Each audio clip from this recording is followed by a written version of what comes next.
I know there's plenty of people for Patreon, so we see, but... Yeah, sign it in that email. I'll probably just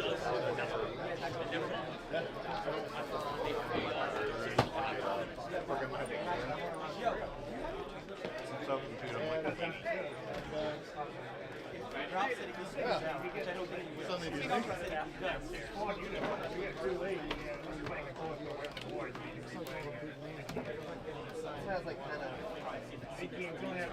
Alright, I'll talk to you later. Hey, bud. How's it going, guys? What's going on? Excuse me, guys. Not feeling too good. We're just gonna find a place to rest.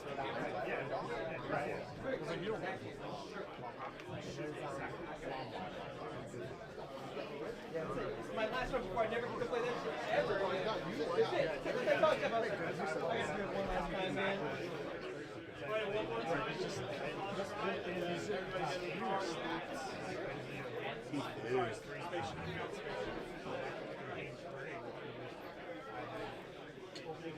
So if you register online, you don't need to go wait for in line at all?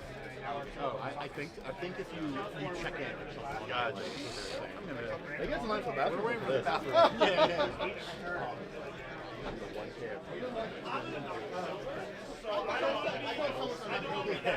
Someone's going to knock it over. I almost just look back, put my elbow down for a second, and I look pause it.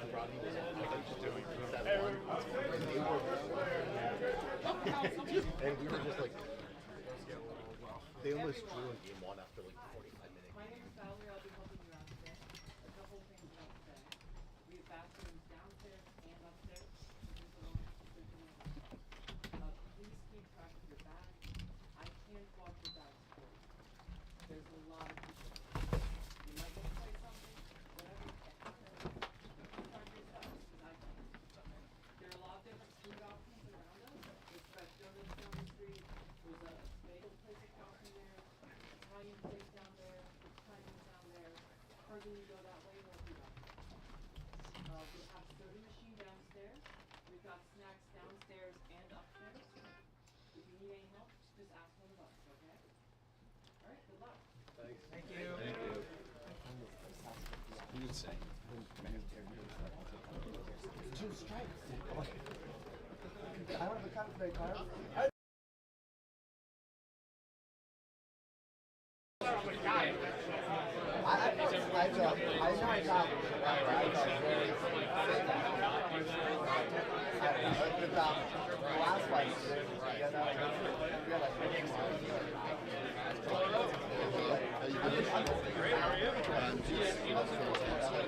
Operating skills and how do you start to watch it? Remain focused.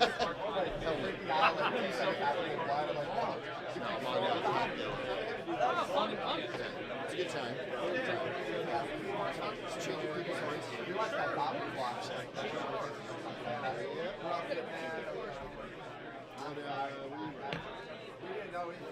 Ray, red? What? Target turn. Man, that is just the basics.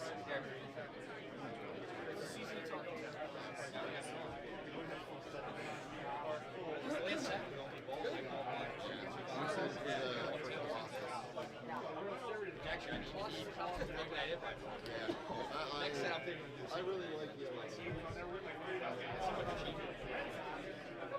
I like two boxes. And the guy turned come on, man, oh shit. We gotta go.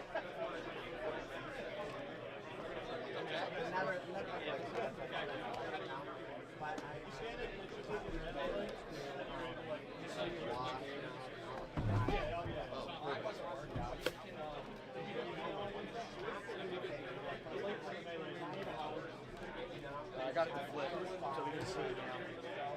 Can you check if it's frozen? Like a vent breathing right on? Yeah. Yeah, it's this. Right here. You shot me right before I had to Frozen? I know. Right.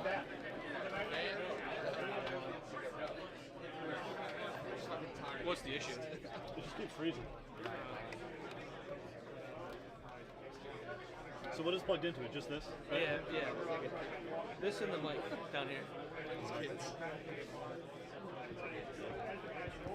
Fuck.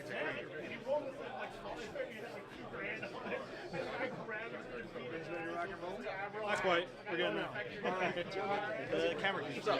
How does this work? Who does this go to? Does this go to anything? This is power.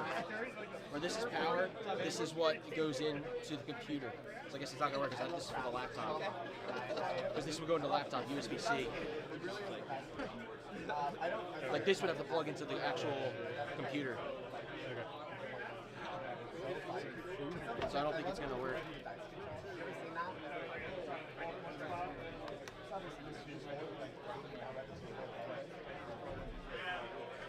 I don't know why we keep freezing.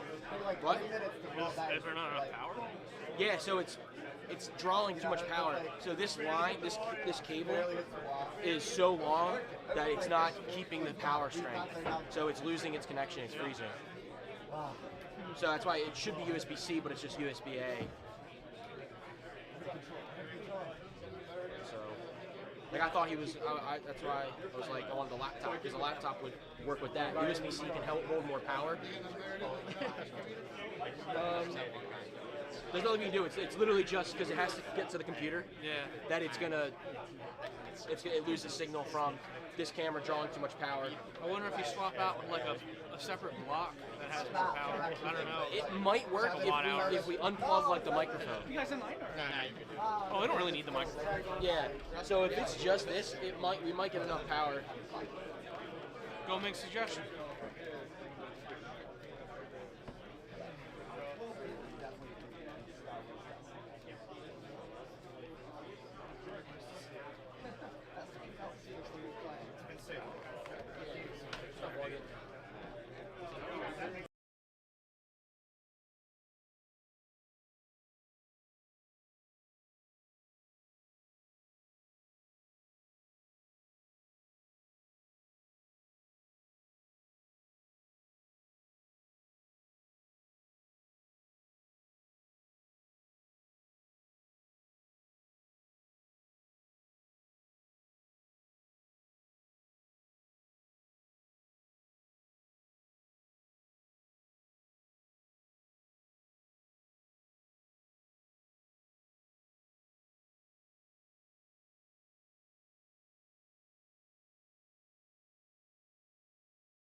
Before this.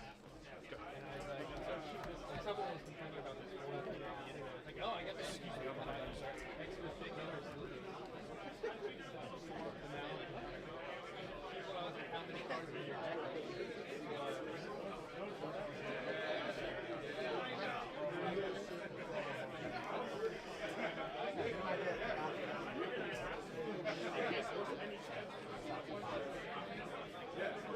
Thank you.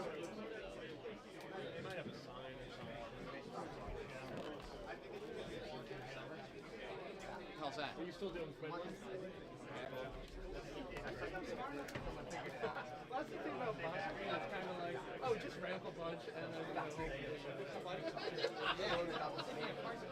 yeah, that's fair.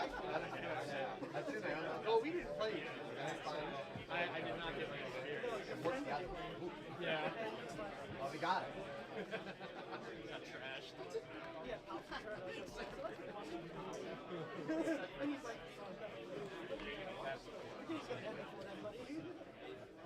I mean, I have some answers, but I like Kylo's time. I have to. So, like, hopefully you don't. I mean, hopefully I just don't like. But.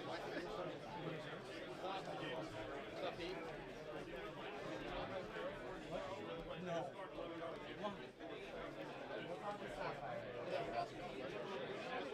What happened?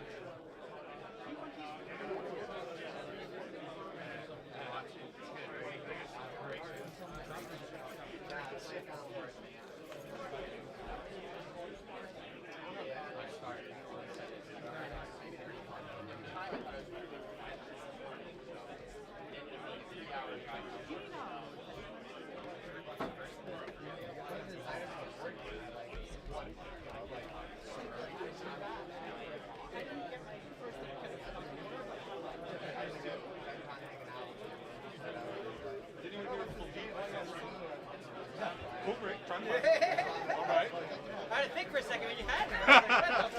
Have I been Philippe this entire time?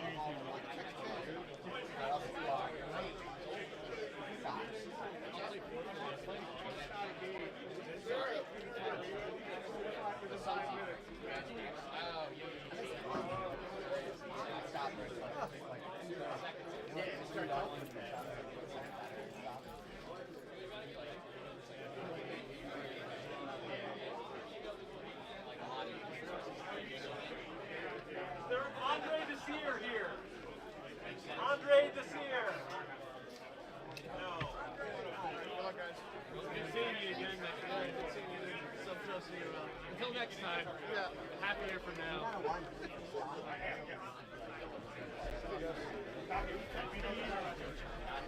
Congrats. I get to give you a big hug this time, man.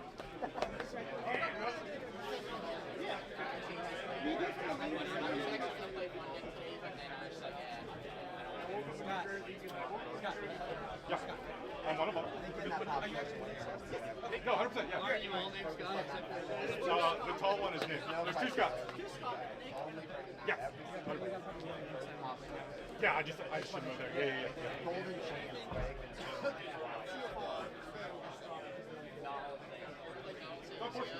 Yeah.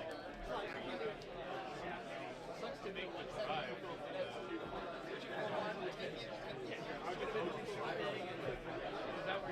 It's like how L5R. Like that. Like, shows up. He's the best new player. Yeah, right on.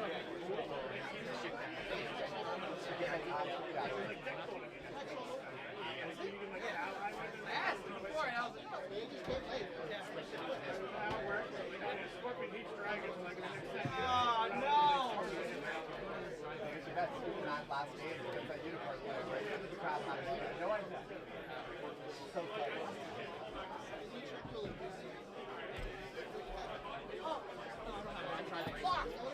You know what's funny? You know what's funny? I have one. You have the Tranquility? You have the top 16 Tranquility from Stop Frenchie and Joe. Yeah, Yes, Maybe? There's one down signing. I can I'm gonna check that thing.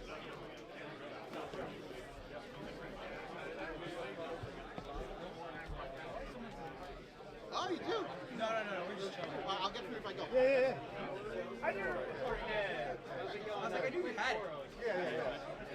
That's if you want to say. Yes, that was really Kidding me? That will go in the binder. I'll stay there forever. I might even get a case. I got my Darth Maul one. Signed by Darth Maul. I have it in slab. Yeah, and it's a hyperspace. It's not foil, but it's a hyperspace Maul, and it's graded 10. So I was like, this is literally like, this dies with me. This will be buried with me. In the grave. Like I said, when I die, make sure all the cards are in there with me. They go with me. Fuck my children. They don't get shit. Go get your own collection. This year's is hard work. This is the 8th Star Wars trading card game.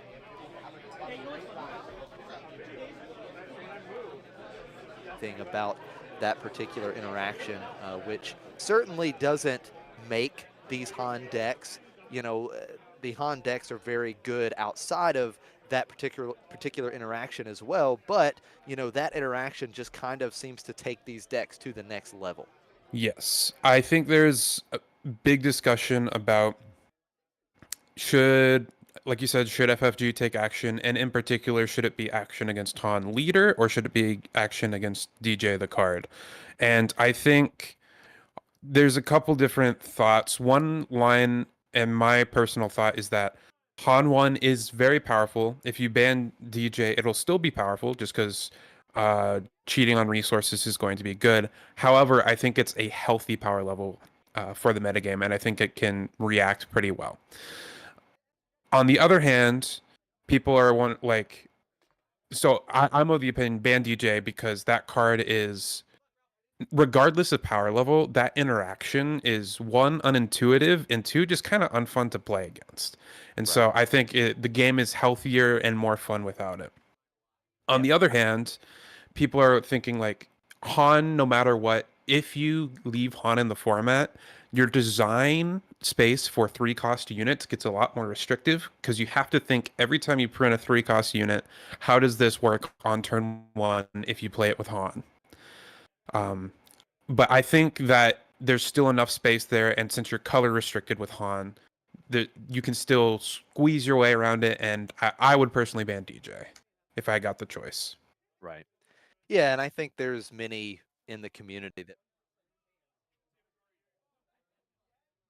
and you know, it is really interesting that you mentioned the design space moving forward with Han, because you know, a lot of these Han decks, especially the Han yellow decks, a lot of times we are seeing them play a 3-cost unit on turn 1. Now, some of these decks we've seen, Crafty Smuggler, L337, you know, they can of course get out the 2-cost shielded unit, but with the Han yellow decks in particular, more times than not, they are playing a 3-cost unit on turn 1. And I think you make a great point there that, you know, moving forward, you know, it could potentially hinder some design space there with the 3-cost units, because Han being able to just bring them out right away. And then I guess the counter argument to that is, well, you know, we are going to have rotation in about a year, so, and then we don't have to deal with Han in the current premier metagame. So I guess there's arguments both ways.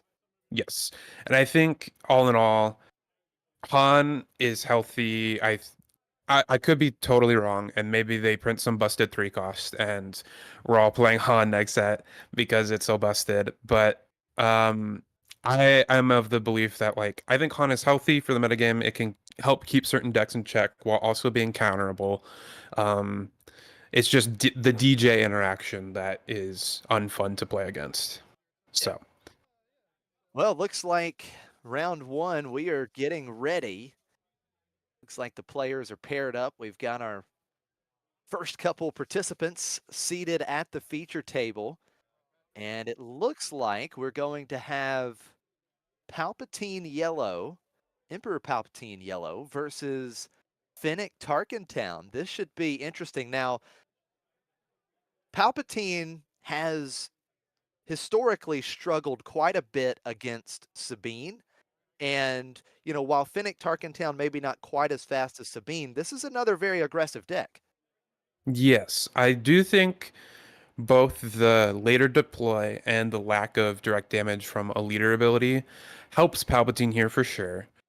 But it's still going to be tricky. I also, the Saboteur ability on Fennec's leader side might actually come up because oftentimes the way Palpatine kind of survives these early turns is through Emperor's Royal Guards and Phase 3 Dark Troopers, and like being able to guaranteed smack for 4 on your deploy turn isn't anything to sneeze at. Oh yeah, absolutely. No, there's no doubt about it. And I think Palpatine, he needs, especially in these matchups where you have these very aggressive decks, he's going to need those Sentinel units to kind of help stabilize and get into the later game. So, it is a great point. The Fennec doesn't have that direct damage ability that Sabine offers, but the Saboteur could certainly come into play in this match. hmm I do think that you are much happier to see a Fennec as opposed to a Sabine if you're a Palpatine here, just because that, like I was saying, that one extra turn for deploy gives you enough breathing space. Oftentimes, I've played Palpatine in the past, and that one extra turn on the deploy gives you just enough breathing room to develop your ramp. And so sometimes you can double ramp to get to 7 when they're on their deploy turn, or even if you're on 6 on their deploy turn, it lets you set up overwhelming barrages easier because it lets you both develop a big unit and then OB. And so that breathing space does matter a lot for Palpatine. But still, Fennec's going to run stuff like K2SO, which is one of the worst cards across the table from you if you are a Palpatine player and the like. So it should be an interesting match. Yellow has a lot of tools, Palpatine Yellow in particular, to deal with some of those aggro draws. Stuff like No Good to Me Dead and Waylay can help delay the game to get you to your 8 deploy and stabilize from there. So Yeah, definitely. No, it's going to be exciting to see for sure. We'll see if Palpatine has some of those same kind of struggles that he has against Sabine, or who knows, maybe Palpatine can take that round 1 here. Now again, we are in Philly at Redcap's Corner Gaming Emporium for this Planetary Qualifier, and I believe we ended up with over 100 players. It was around 110 or 111 total players that showed up, so it's going to be quite a big event. And as you mentioned earlier, these Northeast events, they have big turnouts, and we usually have a lot of very strong players in these fields. yeah, I know a couple of like the big ringers that are at all these PQs are out here, like Alexander the Greatest and Lego Pizza and Tetrarain, but like that's just a few names of a sea of like I wouldn't be surprised if over half the field is ringers, and like even the names you don't know, since they're from the Northeast, they're kind of put through that pressure grinder and have so much experience. You can never take anyone easy at any of these events. Yeah, no doubt about that. And that you mentioned, so in this field, we know for sure that we have at least 5 PQ winners in this field. Ryan Conroe and Sunny D from Team Secret. You've got Zach from McClunky Gaming. He's won a PQ. Ryan's actually won 2. Sunny D has won. Ian Klein, Lego Pizza from your team, bought the network. He's there. He's won a couple PQs. And then you've got uh, the man that has just been on a tear lately, Alex Blandon, 3 PQ wins. He's tied for the most wins in the world right now, and he has more top 8s in these PQs than anyone else. He stands alone up top with 8 top 8s and PQs in 10 total PQs. So a terrific 80% conversion rate. So yeah, we've certainly got some very good players, again, multiple winners, and several other players that have multiple top 8s as well in these Planetary Qualifiers. So it'll be interesting to see if any of these former winners can go the distance again. Yeah, I at this point I'm more shocked if Alex doesn't make top 8 than if he does. He's just been on such a consistent tear, and it's in any card game, even in a card game like Star Wars, which is less variance based than other card games I have played, there's still going to be a level of variance and matchup luck, and to be able to overcome that consistently is incredibly impressive. Yeah, no doubt about it. He really has been on a tear. I was kind of joking with Ian Lego Pizza the other day, and I was saying Alex is kind of like the Energizer Bunny right now. He just keeps on going. Yeah, I don't know how he makes it out to all these events. Like He's top 8'd 8 PQs, and I've only gotten to play in 3. Like it's incredible. Both like positionally, the Northeast has a ton of PQs, but to be able to have that drive weekend after weekend to like just fully commit to this game and not stop the grind at any point, it's very impressive. Like these PQs, even just one can drain you. You're playing for 10, 12-hour days. It's mostly active thinking throughout the entire course of the day. You're often without food because sometimes there's not breaks, or if there is a break, you got to scarf something down quickly. And like it really wears you down. Every time I've played in one, the next day I'm just completely wiped. Yeah. Yeah, absolutely. No doubt about it. Now, it looks like we've got a little bit different matchup than we originally thought, because we had Palpatine Yellow here at the table, and now we have Cad Green, and I believe that is Getsu or Zach from McClunky Gaming. As you see the champion, the PQ champion Matt, that I believe Zach won with just a couple weekends ago, getting that first PQ win for himself and Cad Green. So it looks like we're going to have Cad here at the feature table in round 1 instead of Palpatine.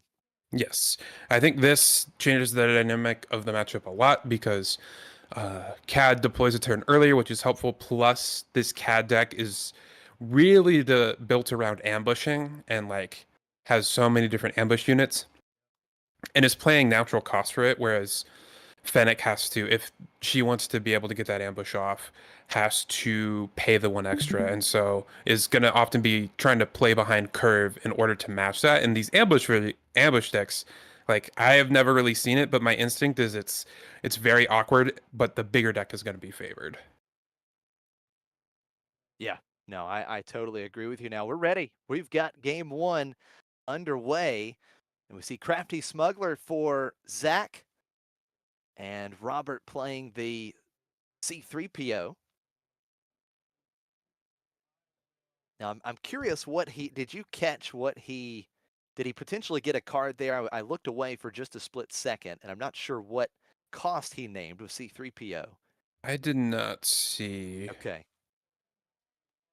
I don't know what these Fennec decks name. Normally the name for C3PO in deck building is 3. But with a Fennec and not being able to use that Han ability to get up to 3, I wouldn't be surprised if it's something like 2. Oh, he is naming 3 because it looks like he got a red 3 there. There we go. All right, so C3PO coming in big after an opening attack, getting the red 3, getting some early card advantage here. You love to see it. And it looks like Zach going up to 4 total resources with the resupply. So some early ramp here for Zach in game 1. We're going to see the Green Squadron A-Wing come out for space unit. And then we see Crafty Smuggler dealing a couple damage to the C3PO. So C3PO just 1 HP remaining.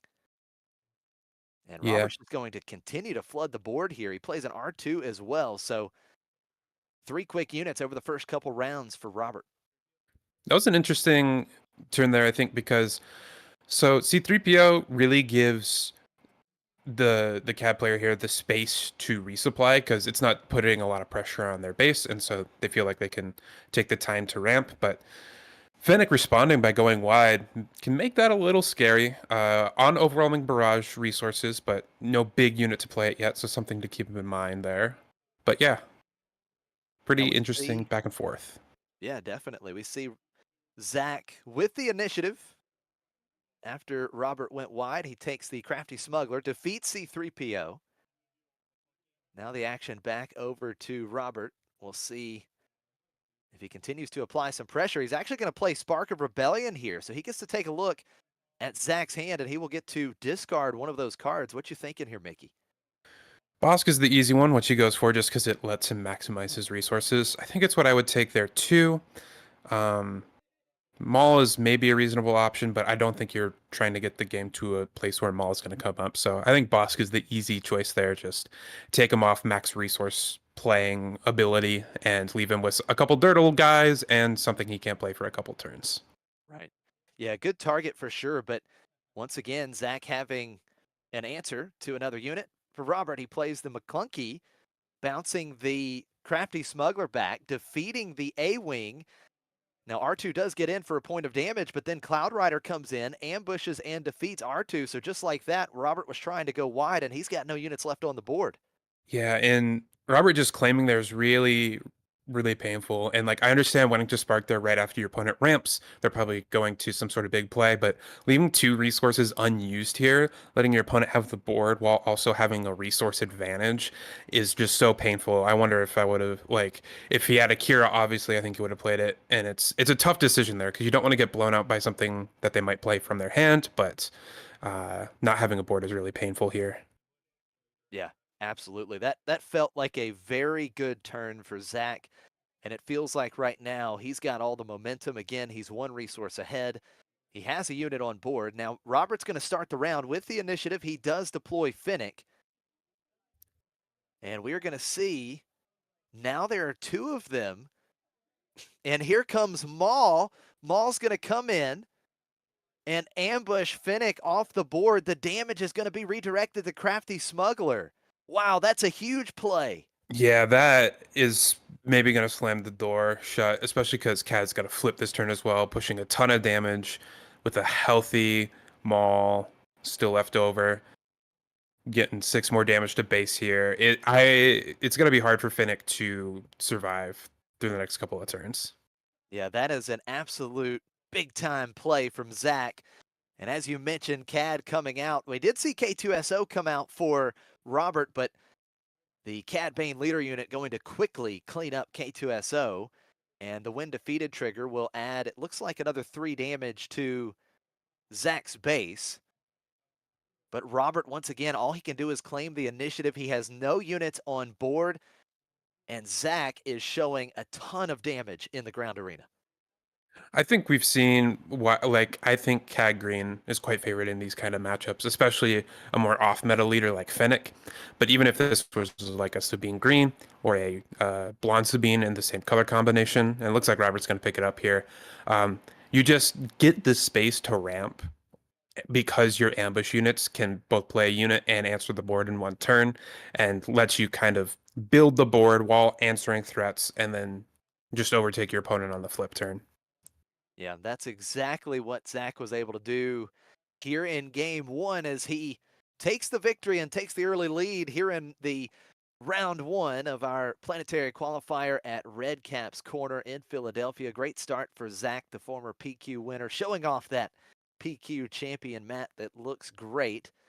And you love to see this Cad Green deck. It really was a favorite of a lot of people watching the McClunky Gaming streams back-to-back weekends. You saw Zach in the top 8, and then he was finally able to get that win, and it was so cool to see. And here he is today, back with us, and hopefully he'll go on another deep run, and certainly off to a great start against Robert and Finnick. Yep. And being so kind as to show us what he's sideboarding in and out. Looks like he's bringing in some traitoresses as well, swapping out some syndicate lackeys. I like that swap. Syndicate lackeys is a bit inefficient in this kind of matchup because a lot of the stuff you're going to want to ambush into with it probably has 4 power, thinking K2SO, as well as, I'm not sure the name of the card, but it's the 4-cost 4/4. When it attacks, I believe you get to tap something down that Yes. Fennec likes to ambush in with. So not going to survive a lot. The Principled Outlaw. That's the one. There we go. It threw Tower and I off as well. I think it was a couple weekends ago, and we saw that. We're like, wait a second, we're going to have to look that one up. And we saw Principled Outlaw do some really good work in a match where Finnick Tarkentown was actually able to defeat Sabine and move on to the semifinals, and the viewers absolutely loved it. So yeah, we'll see if Principled Outlaw comes into play here in this match, but I think you make a great point. You know, the Syndicate lackeys, they're so good against something like Sabine, right? If you're playing Sabine, Syndicate lackeys is amazing, but you know, against these 4 power units just doesn't quite seem as efficient.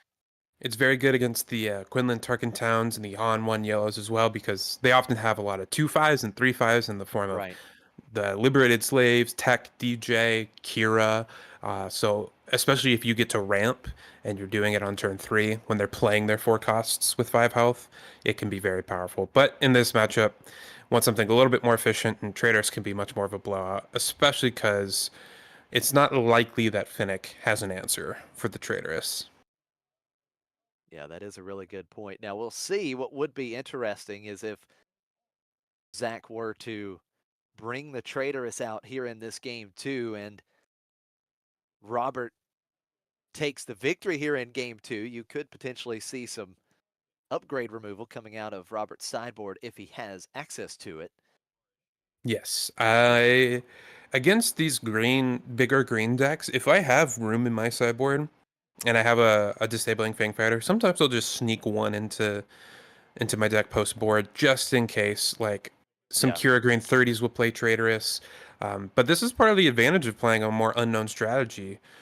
This Cat Green deck is a little bit more known now since it's won a PQ, but it's still relatively under the radar, and so sideboarding against it can be a bit difficult because while you might understand the broad strokes of the strategy, knowing the exact specific cards you need to counter is a little bit more based on, like, are you keeping up with PQ streams?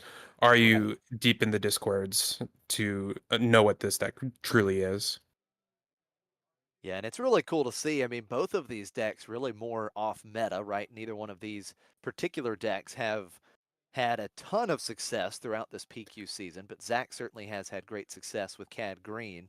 But yeah, I mean, you love to see these decks that aren't as well known. It's always great to see. And, here the final weekend of the current season of Planetary Qualifiers here in set 3, I know I would love to see one of these off meta decks standing at the end as the victor. Would be great to see indeed.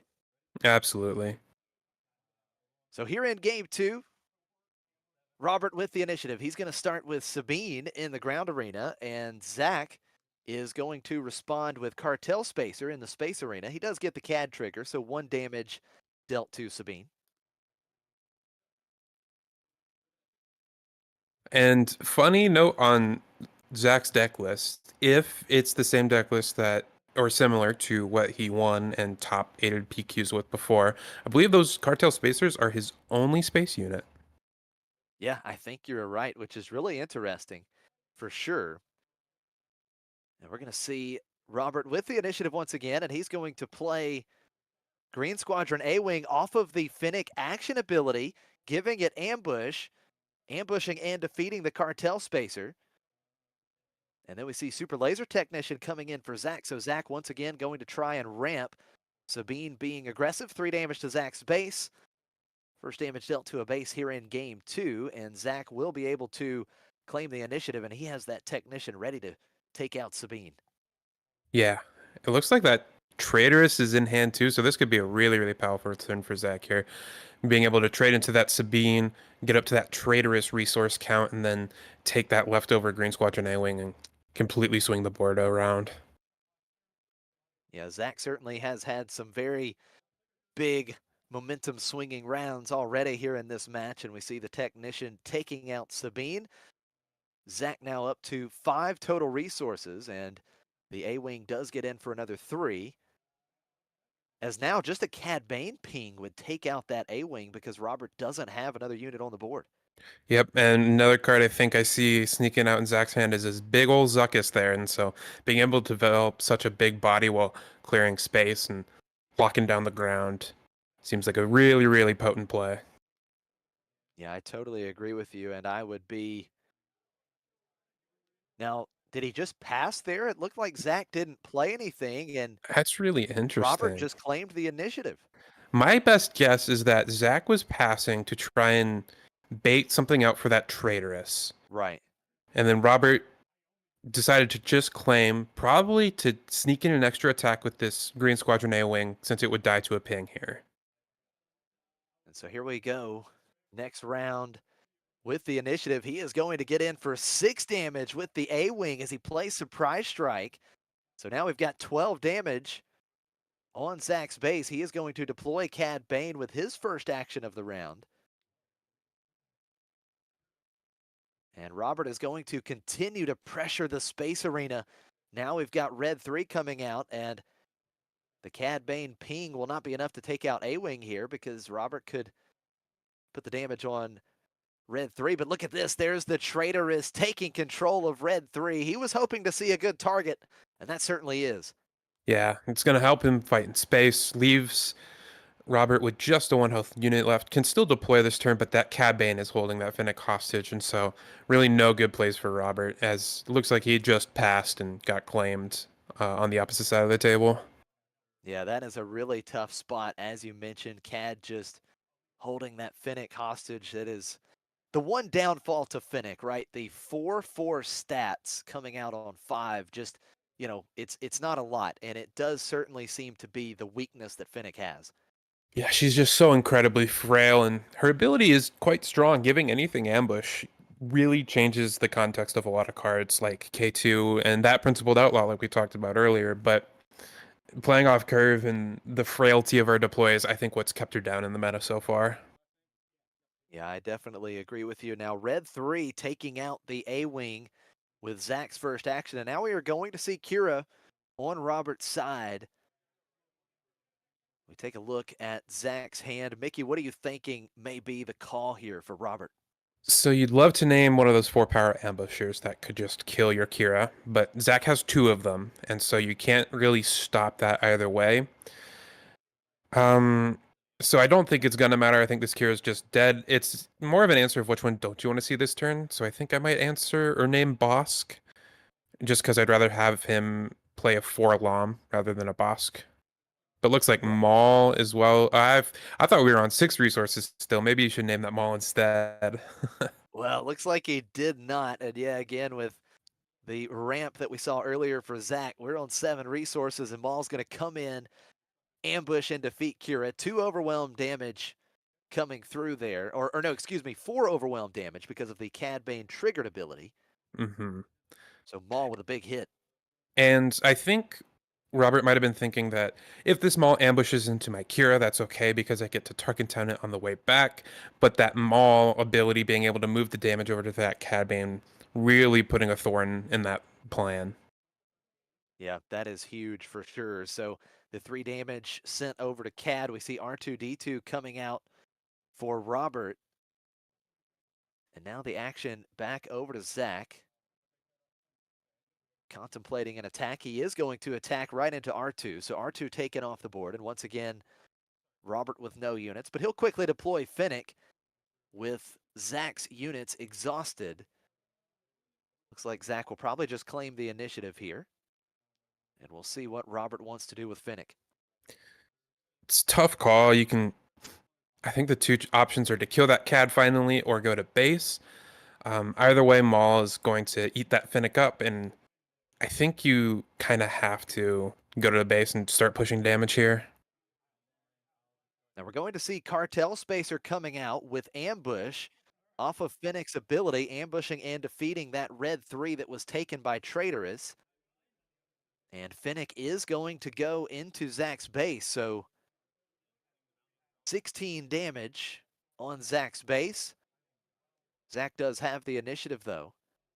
And as you mentioned, that Maul just ready to tear right into Finnick. Yeah, and we really have seen Zach's game plan over the past couple of games, just completely keeping the board clean, going for the units before ever pivoting to base. And there it is, Finnick quickly defeated here in this round.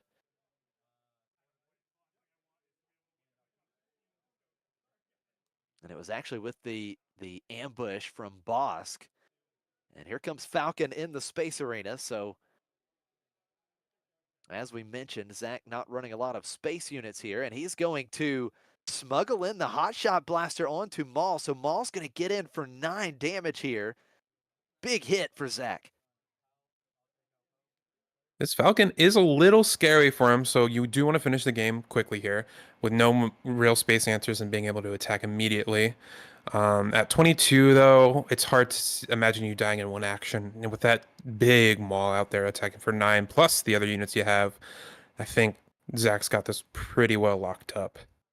Yeah, it does seem to be in a good position. The surprise strike on Falcon taking Zach up to 22.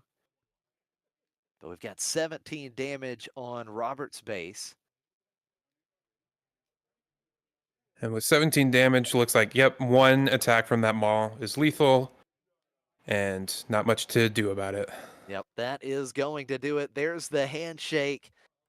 And round one feature match going to Zach on Cad Green, the former PQ winner with this deck, taking down Finnick Tarkentown in round one. Yeah, well, goes about how I thought it would. I think Finnick's just a little too slow for the to rush down the CAD deck before they get to stabilize and get all their big ambush units online. The As we saw there, the 5 cost deploy just really mucked things up because every game Cal was able to ramp and match deploy with Finnick, and with Finnick being so frail, she got held hostage a lot. Yeah, absolutely. This really felt like, maybe this matchup isn't as great for Zach and Kat as it appeared, but it certainly appeared as though this is a matchup where I feel like Zach is pretty favored here. Yeah, it is the kind of matchup you want to see when you build CAD Green that way. Right. I am curious. I haven't seen him a ton on stream, but he's obviously played in a bunch of PQs and had a lot of success. How he does into like the Hans and the Sabines, I think he's relatively favored there. But the matchup that scares me the most is the Django Tarkentown matchup. With only 3 space units, Right. it seems real tricky, and maybe you just get to race them. But again, that seems tough because Django Tarkentown is so well equipped to race. Right. Yeah, that was the exact thought that I had a couple weeks ago when Zach won the PQ. And of course, when one of these, decks that come in as a surprise gets that PQ win in a very large PQ with a ton of great players, it's certainly going to mean the community is going to take notice. And that Cad Green deck certainly been, you know, looked at quite a bit ever since then. And that was the thought I had, man. Django seems rough, and Django is still a very, very real contender in the meta. Still, really, I mean, again, over the last couple weekends, Django Tarkentown has been in the top 3 of most represented decks in the top 8, and also has been, right there with the most wins as well, tied for first 2 weekends ago and second most wins in PQs last weekend. So Django is certainly still a very real contender right now. Yeah. And I think if I had more reps with it, Django might have been the deck I want to play this weekend because last weekend and over the past couple weekends, we've really seen a rise in blue-green villain, especially Kira ECL. And I think that deck's toughest matchup is going to be that Django Tarkentown matchup. Ruthless Raider is such a nasty card against them. And while they have game into it with stuff like the Devastating Gunship, with ECL especially to get you to that late game, and Snoke to kind of lock out the game from there, oftentimes Django Tarkentown is the one that gets to dictate the pace of play and dominate that matchup. Yeah, I think you're So absolutely right. I am curious. I would love to talk to Zach and pick his brain because even if he doesn't think it's favored, I'd imagine he has to at least have some sort of game plan and some sort of especially sideboard plan against the Django Tarkentown matchup. And I'm not quite sure what that would be, but I'm very, very curious to see. Yeah, no, that is a great point. From what I remember, I believe that his sideboard was very favored to deal with control matchups or matchups that are Hmm. going to go later and try to go bigger than he will. So I'm not sure if there's a lot that he's got going on for Django. I know he was really looking to answer the control, especially like the blue green stuff. But it would be interesting to see. I'm sure the matchup probably gets just a little bit better out of the Yep. sideboard. I remember seeing in his sideboard 2 Choose Sides, 2 Relentless, and 2 Devastators in the past. I think there's Yep. 2 Traitorous, which is a really good card against Django if they don't have the Fang Fighter, the disabling Fang Fighter to defeat that upgrade.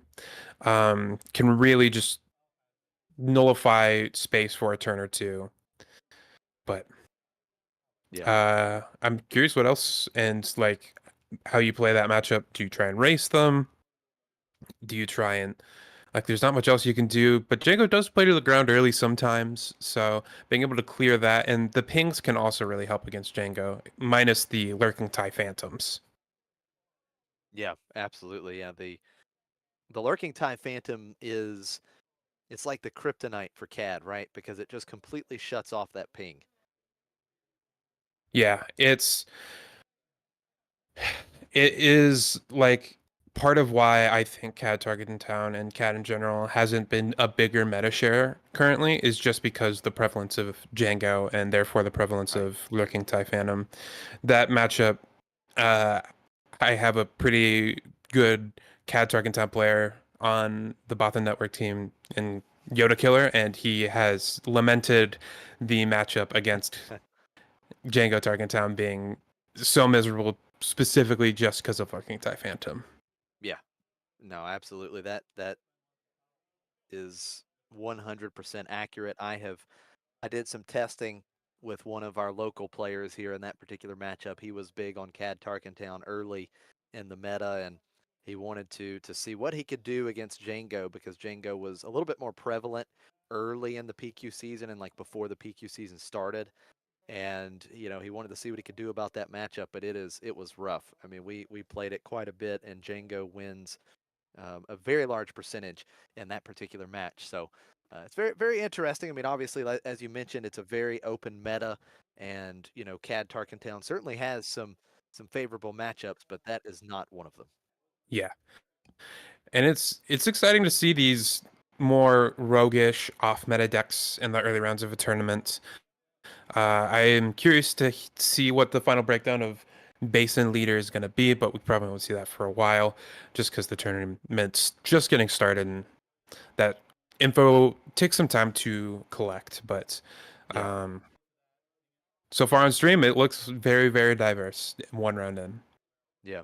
Yeah, it is always the fun part of the early rounds. You never know what you're going to get, right? I mean, you could get all kinds of fun, janky decks and off meta stuff. So you love to see, a lot of variety in the early rounds. And then as we get into the later rounds, at least if history repeats itself, as we've seen over the past several weeks, I'm sure we're going to start seeing some Han Yellow at some point. Yep. And like PQs both matter like where you're at and like what point of the season it is, but also just like the luck of the draw. Because I've had some PQs where I've gone from like a Thrawn blue to a Leia red, Right. and then the last PQ I played in it was 3 Kiras, 3 Django's, a Sabine, and a Han. There you go. So very heavy meta at that one, Yep. and so even in a room that had some like Yodas and some Cad Banes, sometimes you just get paired against all of the Kiras and all of the Djangos, and you got to be ready for that. You Yep. can't be ready for everything, but you got to be ready for as much as you can be. Now, going into one of these tournaments, if you had to choose whether you were going to run into several off meta decks early in the tournament or have a tournament like you just mentioned where it's just all meta, it's kind of the meta gauntlet, if you will, what would you prefer? Would you prefer going into the meta decks just because you're more familiar with those matchups? It depends, I think, on what deck I'm playing. So a deck like Quinlan Tarkentown, I think, is very tuned to the meta. And so I think with a Quinlan, I would want to run into the meta and just hope that the part of the meta I don't run into is Kira because that's a tougher matchup. Um, but there are some decks like I think a Django Tarkentown or a Han 1 Yellow, especially, they just want to see all the nonsense because Right. if the opponent's playing nonsense, it's more likely that you just get to enact your game plan, and so that means you're tech DJing people more often, or you're TDRing into Ruthless Raider more often, and so it's very dependent on the deck. But I think for me personally, I'd rather see meta, and I think in general, just knowledge of matchups. Like even if a matchup is more favored for you, like a Han 1 Yellow playing into a Yoda green, it's probably favored but uh, maybe you'd rather play against a Sabine because even if Sabine's a better deck, you still have a comfortable matchup against them and you're way more familiar. You've probably played that matchup hundreds of times as opposed to maybe Right. once or twice. Yeah. No, that's really good points for sure. Now, let's talk a little bit about the meta. I know we've touched on it a little bit the last couple weekends. If we just look at wins, at what has won the last couple weekends, the the top decks 2 weekends ago, Han Yellow, Django Tarkentown, and Sabine ECL, maybe many considered maybe the big three of the meta, all won 3. And then last weekend, it was Han Yellow kind of being very dominant again. You had Han Yellow winning 5. Django Tarkentown was next with 4 wins. And then it was down to 3 decks split with 2 wins. With that being the case, and Han Yellow, really good showing last weekend from 2 weekends ago, do you believe there's going to be more people trying to target Han Yellow this weekend? Like maybe could we see more of these blue-green soft control decks, or even Quinlan Tarkentown? Because I feel like Quinlan Tarkentown has a decent matchup into Han as well. What do you feel like is the best in this particular tournament? What do you think people are going to be trying to target? So I think we've seen already a little bit of a rise in blue-green villainy, because last weekend there was also, I believe, a Tarkin Blue won a PQ last weekend, as well as a Kira ECL, or I think it was a Kira Green 30 actually, but blue-green villain. And so we've seen already a little bit of a rise in that, so I wouldn't be surprised to see a little bit more of that. Because of that, that scares me off of Quinlan Tarkentown just a touch, because that matchup can be a little tricky. But if you want to counter the decks that counter the Kira Greens, it's often the Django Tarkentowns, and like the Sabines can sneak under them a little bit. And I think Quinlan's favored into those, or at least like very even with those, while also being even to slightly favored against Han One Yellow. So depends if you want to be like 2 steps ahead of the meta or 1 step ahead. Yeah, that's fair, because a couple weekends ago, it was a little bit of a better share for Quinlan Tarkentown. It was actually in 4th overall in top 8, and last weekend Quinlan Tarkentown dropped off just a little bit. But I guess that's the question that you have to ask. Do you believe there's going to be a lot of these blue-green soft control, or do you believe it's going to be a lot of these Han Yellows, the Sabine ECL, where you feel a little bit more comfortable in terms of the Quinlan deck? Yep. And if you want to pivot to like kind of offshoot a different way to answer these Han Yellows while also feeling all right into the blue-green villain control decks, Han 1 Green is also a very good option for those. Okay. For that deck, Sabine gets a little scarier, as well as Quinlan Tarkentown gets a little scarier, because you're often more reliant on your hand, and Quinlan Tarkentown with all the discard can kind of get you. But there's also an aspect of that matchup is very tough to play as Quinlan Tarkentown. You need to know exactly when to line up your discard and know exactly when to pressure the board and all of that stuff. And so if you think that you are going to know that matchup better than most of the Quinlan Tarkentown players in the field, then I think I'd feel pretty comfortable bringing a Han 1 Green list as well. Okay. Yeah, no, I think that's a great point. And Han Green has been doing pretty well. I mean, it has 1 PQ win the last 2 weekends, but Han Green has been, very represented in the top 8s, especially last weekend. Han Green was actually the 4th most represented deck in the top 8, very close to decks like Django Tarkentown and Sabine ECL.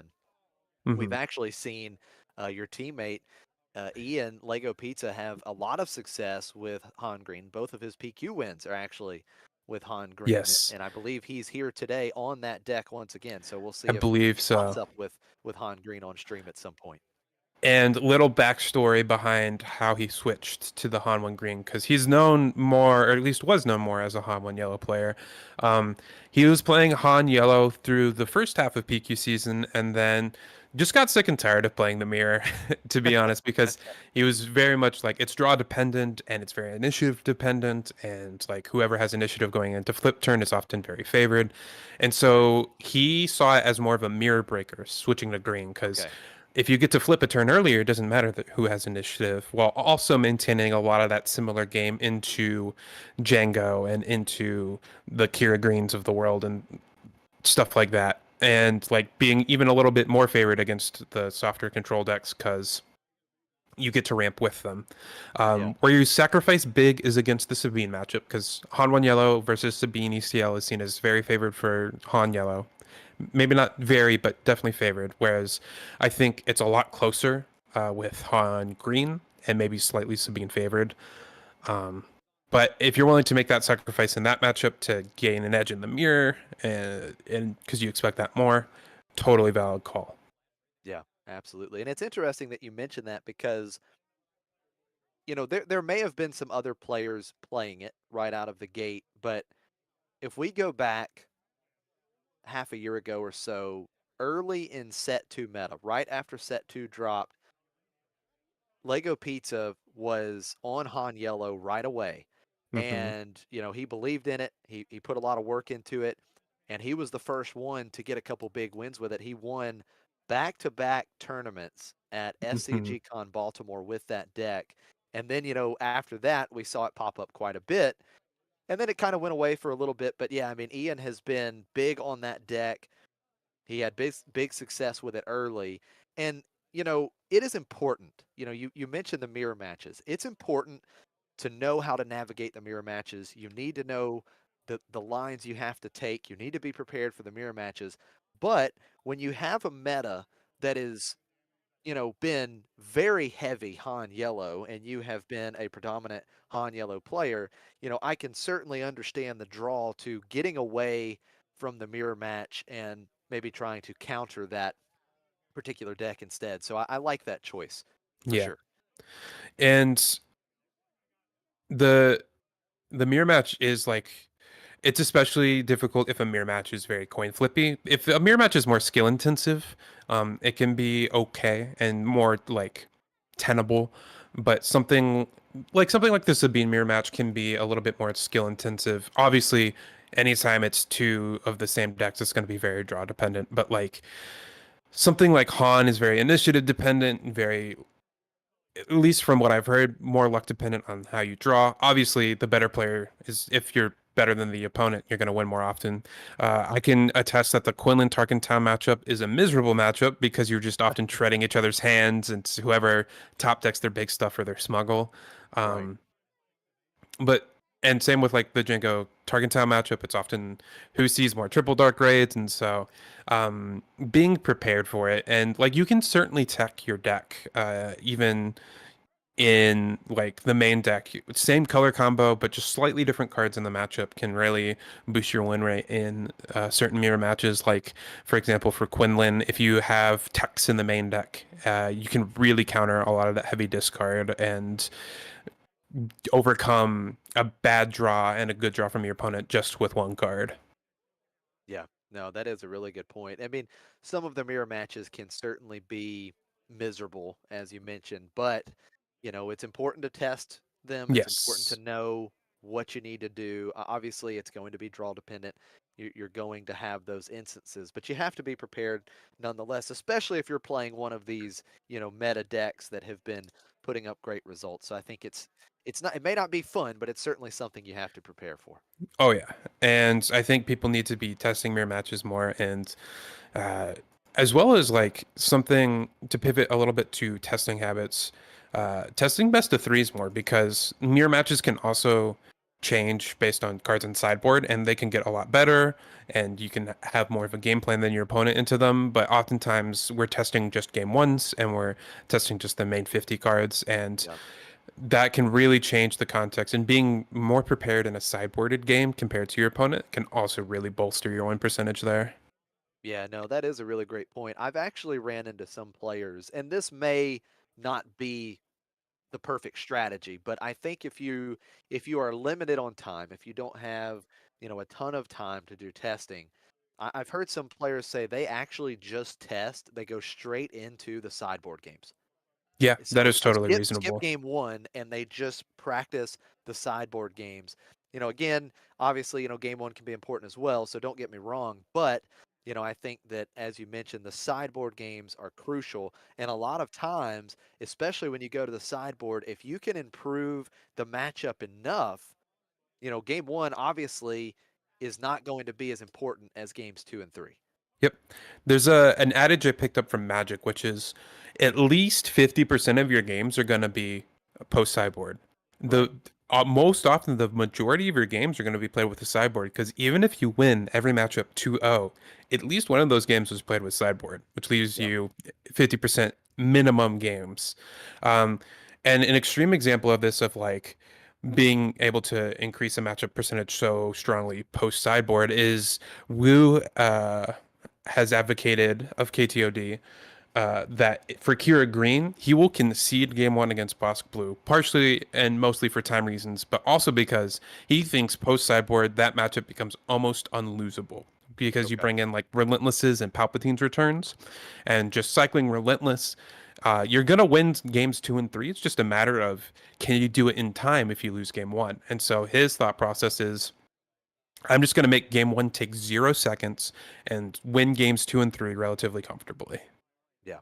Yeah, no, I think that's a great strategy. It is very important to know, especially in those types of matchups against the hard control decks. It's very important to know the matchup, and time is certainly a factor, right? When you're playing against those hard control decks. And so if you feel that strongly about the sideboard, you don't waste that time, right? I mean, don't waste all the time trying to go through game one to lose in a 20-30 minute game, and then you have a lot of trouble coming back and winning that match. Yep, and there's also an idea of scooping for time, which is a very like complicated line to walk because it's like how much are you willing to concede percentage points in a specific game to make sure you can finish the match, and that number is different for everyone. Oftentimes it changes based on the matchup. Like against a Sabine player, even if I'm 0.1% to win, I'm going to stay in the game because I don't think we're going to have issues with time. Versus a Bosk Blue opponent, uh, you might need to concede when you have only like a 5% chance, even though like 5% is still, relatively speaking, an all right percent chance. Like I would take that against a Sabine for sure. It's for time reasons, like give yourself the chances to win games 2 and 3 at a higher percentage. Yeah, I totally agree with you. I think it's very important to know where you're at on time, know that matchup, and if time is going to be a factor, you certainly, if you're in a really bad spot in a game, just continuing to kind of waste that time when the odds are you're just going to lose, it can be detrimental in terms of trying to come back and win that Mhm. particular match. And I do think with the fall of Bosk Blue, this has become less and less important and less of a topic, Yeah. but it still lingers out there and it's never going to go away. And sometimes it doesn't require Bosk Blue to be in the matchup for time to be an issue. We've seen Sabine players go to time just because it's a long and tough matchup and you got to think about a lot. And like Han players can take the game long with all the smuggle and stuff. And if like a Han versus a Kira matchup, that I think could definitely go to time relatively reasonably. Okay. Yeah. No, I think it's an excellent point for sure. Now, let's let's shift gears just a little bit, and you mentioned playing in some PQs earlier. Now you have, I believe, a couple PQ top eights, right? Yes. Okay. That is awesome. Now you also mentioned to me that you have a bye into day two at the Galactic Championship. Yep. So I made the finals of a PQ. I did lose that finals, but my opponent had already won a PQ previously. Funnily enough, it was the same player who knocked me out of the previous PQ top eight, and he went on to win that PQ as well. So I've been Oh eliminated by wow. the same guy in two PQ top eights. I'm gonna get him eventually. Um, but yeah, so that led to me the bypassing down to me, and Yeah. so I will be at the Galactic Championship.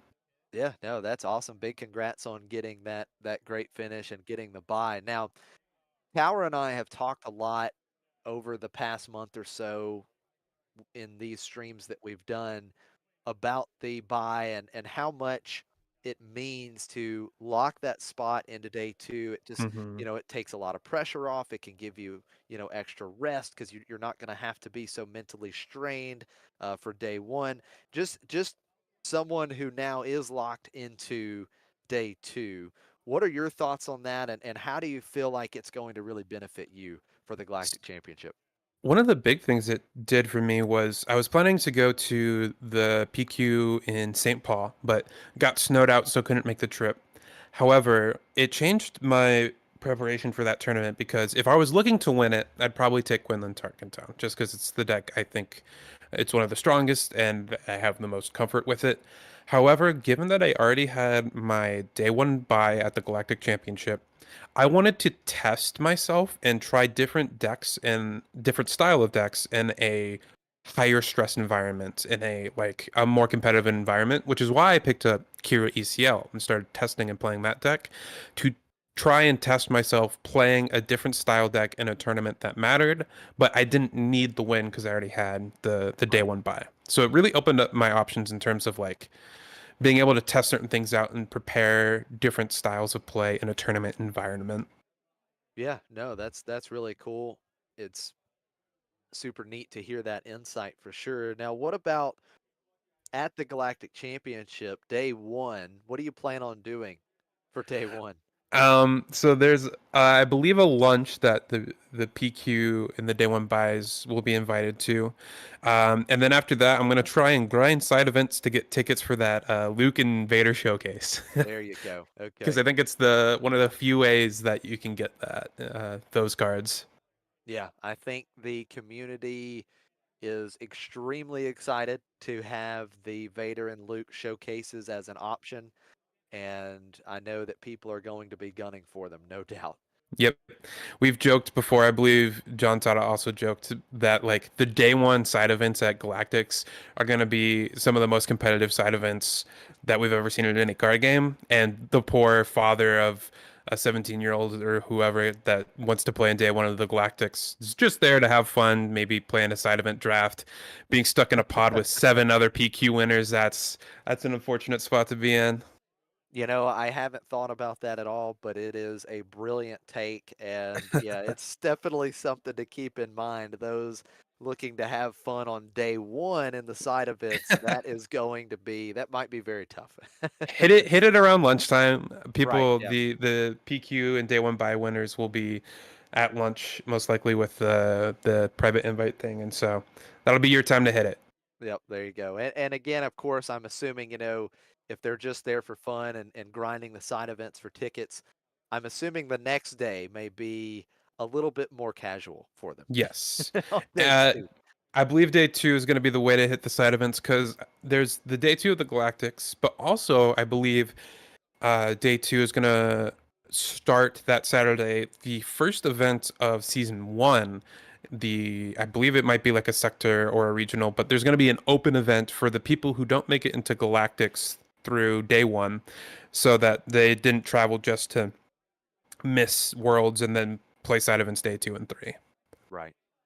Yeah, no, that's super cool. I think that's great that they're putting that on, and I'm sure that, you know, everyone that will have the opportunity to participate in it will be thrilled to do so. So that's great for FFG to run that particular tournament.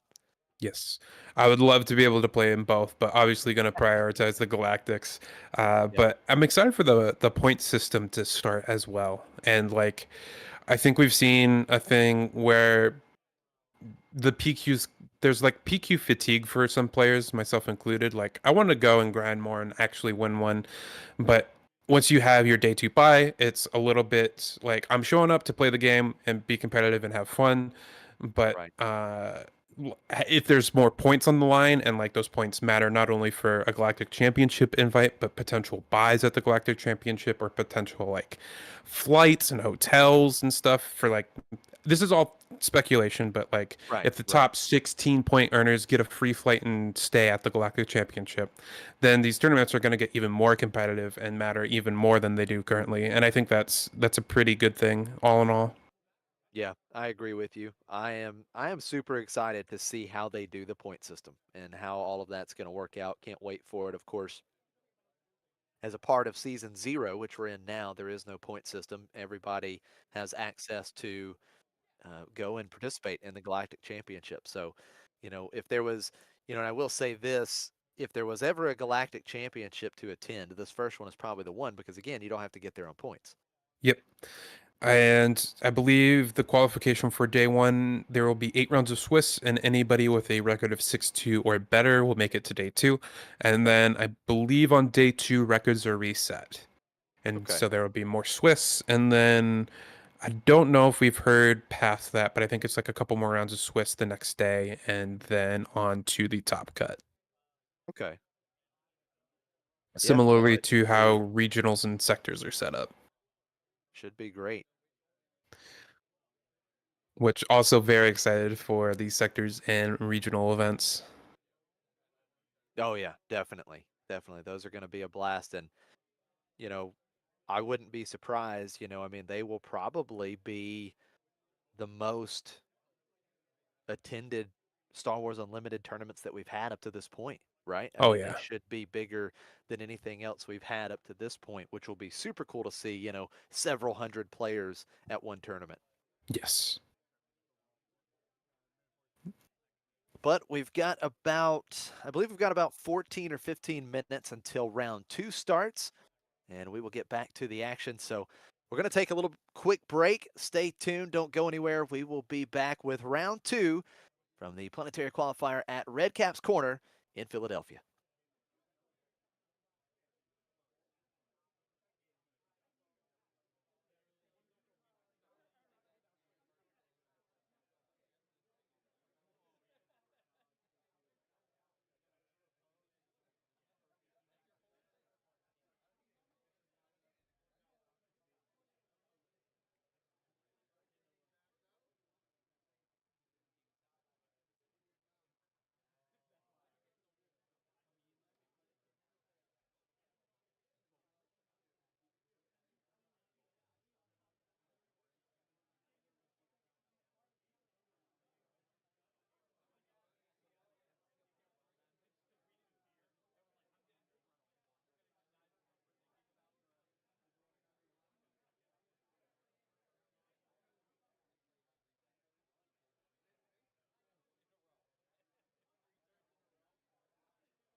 really big. I know. I have a showcase too, but like. No, what's up, friend? How you doing? I'm not playing you, but I'm just getting names and decks for the nickname. What are you playing? I'm playing Han Yellow. Which base? 113. Han 1, I'm assuming? Yeah. And what's your name? Michael, M-I-K.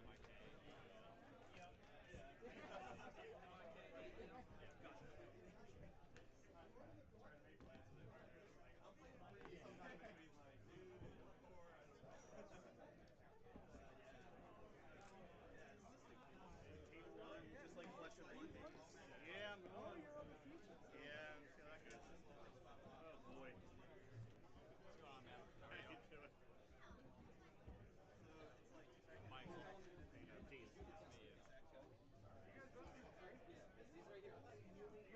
You local or you drive? I'm in like the DC area. Okay, so it's a bit of a hike. Like 2.5 hours this morning. Not too bad. Sir, can I get your name and what you're playing? Dean. D-E-A-N? Yeah. On Django. TT? Yep. Where to? Yeah.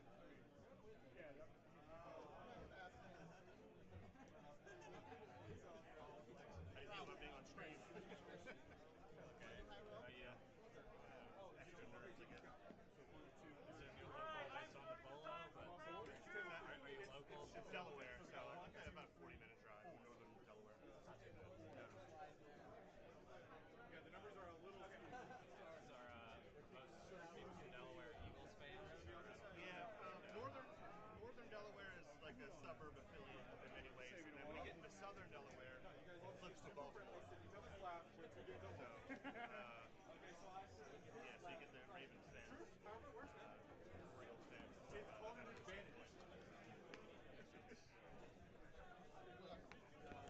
you in DC? Are you in the city or in the suburbs? I'm in the suburbs, like Northern Virginia, realistically. My buddy's a journalist. Hello, everyone, and welcome back to the live stream here at Golden Dice Podcast at Redcap's Corner in Philadelphia for this Planetary Qualifier. I'm Josh Snyder, alongside of me, Mickey D, and we are set for round two. Mickey, good to have you back. Good to be back, Josh. And it didn't take long for us to hit the meta and here in round two. There it is. We were talking about it. Were we going to maybe keep seeing some more of these off-meta style decks? But we have found the meta here in round two. We're going to have Django Tarkentown, Dean on the bottom of the screen, and the top of the screen will be Michael on Han Yellow. And this is a matchup that has been a very popular one throughout this PQ Yes. season. Is kind of one of the quintessential matchups of this PQ season, Right. and it's a very contested one. I feel like it's gone back and forth on opinions as well as based on like builds. Once Django Tarkentown started adding on the doorstep and cards of that nature, which allowed them to action dirtle a little bit, which Han is already pretty naturally good at, as well as like being able to have more tappers for Han on the ground. They thought it swinged it more in their favor, but it still seems to be a relatively tough matchup because Han has a lot of this disruptive elements with Bodhi Rook and Kira to nab those triple dark raids. And Right. while they're not super strong in space, a turn one Falcon can help contest at least for a little bit. Yeah, absolutely. Both decks have great ways to gain tempo. Of course, Django can exhaust things at will most of the time, it seems like. And then, Han also can exhaust with one of the best cards in the game in Cunning, but Han also has a ton of ways to bounce units and create tempo that way as well. Yes. I think Django as like an action economy deck is extremely flexible, so they can kind of dictate the tempo of a match pretty well. But Cunning really puts a thorn in those plans, and I think it's definitely not as simple as this. But oftentimes you can track games and matchups in this matchup of the number of Cunnings drawn versus the number of Triple Dark Raids or Ruthless Raiders drawn, and often who draws more is going to be very favored. Yeah, I think that is a great point, and it's one of those things with this Han Yellow deck and Django as well. There's two key cards, as you mentioned. It's Cunning for Han and it's Triple Dark Raid for Django. And, you know, if one of those decks does not find that key card at all, and then you have the other deck firing on all cylinders, then it can certainly be difficult. But for this Han Yellow specifically, the win percentage, I think, goes up so drastically when they just are able to get off one Cunning in any particular game. Yes. Just being able to put the race on its head, because oftentimes the way Django's will play is they will assume that they're ahead in the race, and they're often correct because they get to dictate the pace of it so much, but Cunning really steals that initiative back from them and changes it. And so the Django was, in theory, playing from ahead, but now playing from behind. Now here we go. We are ready. Game 1 underway in round 2. And a pretty interesting start. Michael on Han, not being aggressive at all. He actually plays Spark of Rebellion on turn 1, discarding Dean's turn 1 play. So no units played on turn 1. Dean does have the initiative. Let's see how he starts on turn 2.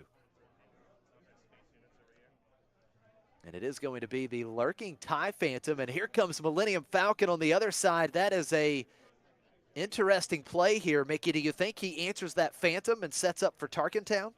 Especially after Django just claimed there, I 100% go after the Lurking Time Phantom, because without initiative, Dean can no longer target down that Falcon, and you can return it to the hand back to safety before Dean has a chance to Tarkin Town. And that is exactly the play that was made. Great call. And yeah, the Falcon being able to just bounce back to hand and reset, you know, come back out, no damage on. It's just huge, especially against these Tarkin Town decks. Yep, I think initially people look at it as a downside, like I have to pay an extra 1 for this 3/4, but it's got so much upside to it. Being able to heal it, being able to bounce it to hand to protect it from like a super laser blast or any removal. It's really, really potent. So here, turn 3, we see Dean firing out on the doorstep to open things up. He gets 3 ready battle droid tokens. Now, these battle droid tokens are interesting because, you know, they can kind of just threaten to exhaust Han, right? Like, it just kind of keeps Han in check a bit. Yes, and I think in this matchup, the 7 cost on turn 4, whether it be DJ, Han, Infus Nest, is not necessarily something you can rely on. And so you'll often play and resource knowing that you're probably going to have to wait an extra turn to get to your 7 costs, just because Jenga has so many ways to disrupt your deploy. So Kira comes out for Michael, and we are going to see the battle droids going into Michael's base for 3 total damage. Michael will start the initiative here in the next round, but Kira on board, and I'm not sure what Kira called there.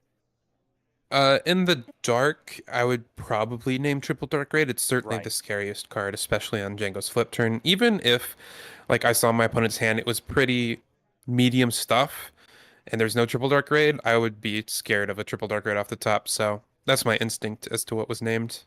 Yeah, and that's a great point. You know, Akira, the great versatility she has, you can name a card that they don't have in the hand. So certainly could have been an option there. Kira gets in for 3 to start the round.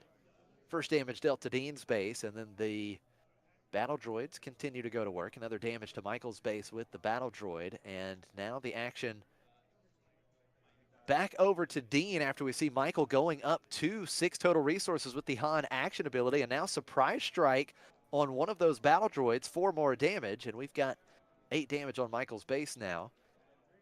But one of those battle droids still ready. Falcon coming in, of course, being bounced back to Michael's hand, coming back out ready, and now the Geonosis Patrol Fighter is going to come in off of the exploit and bounce that Falcon back, but with still 3 more resources, Falcon comes right back into play.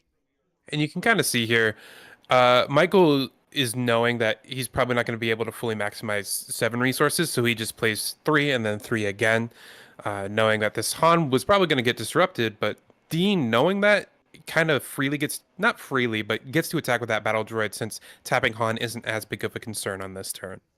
Yeah, absolutely. One ready resource. Michael will not be able to do a lot with that. So Han does get in, as well as Falcon.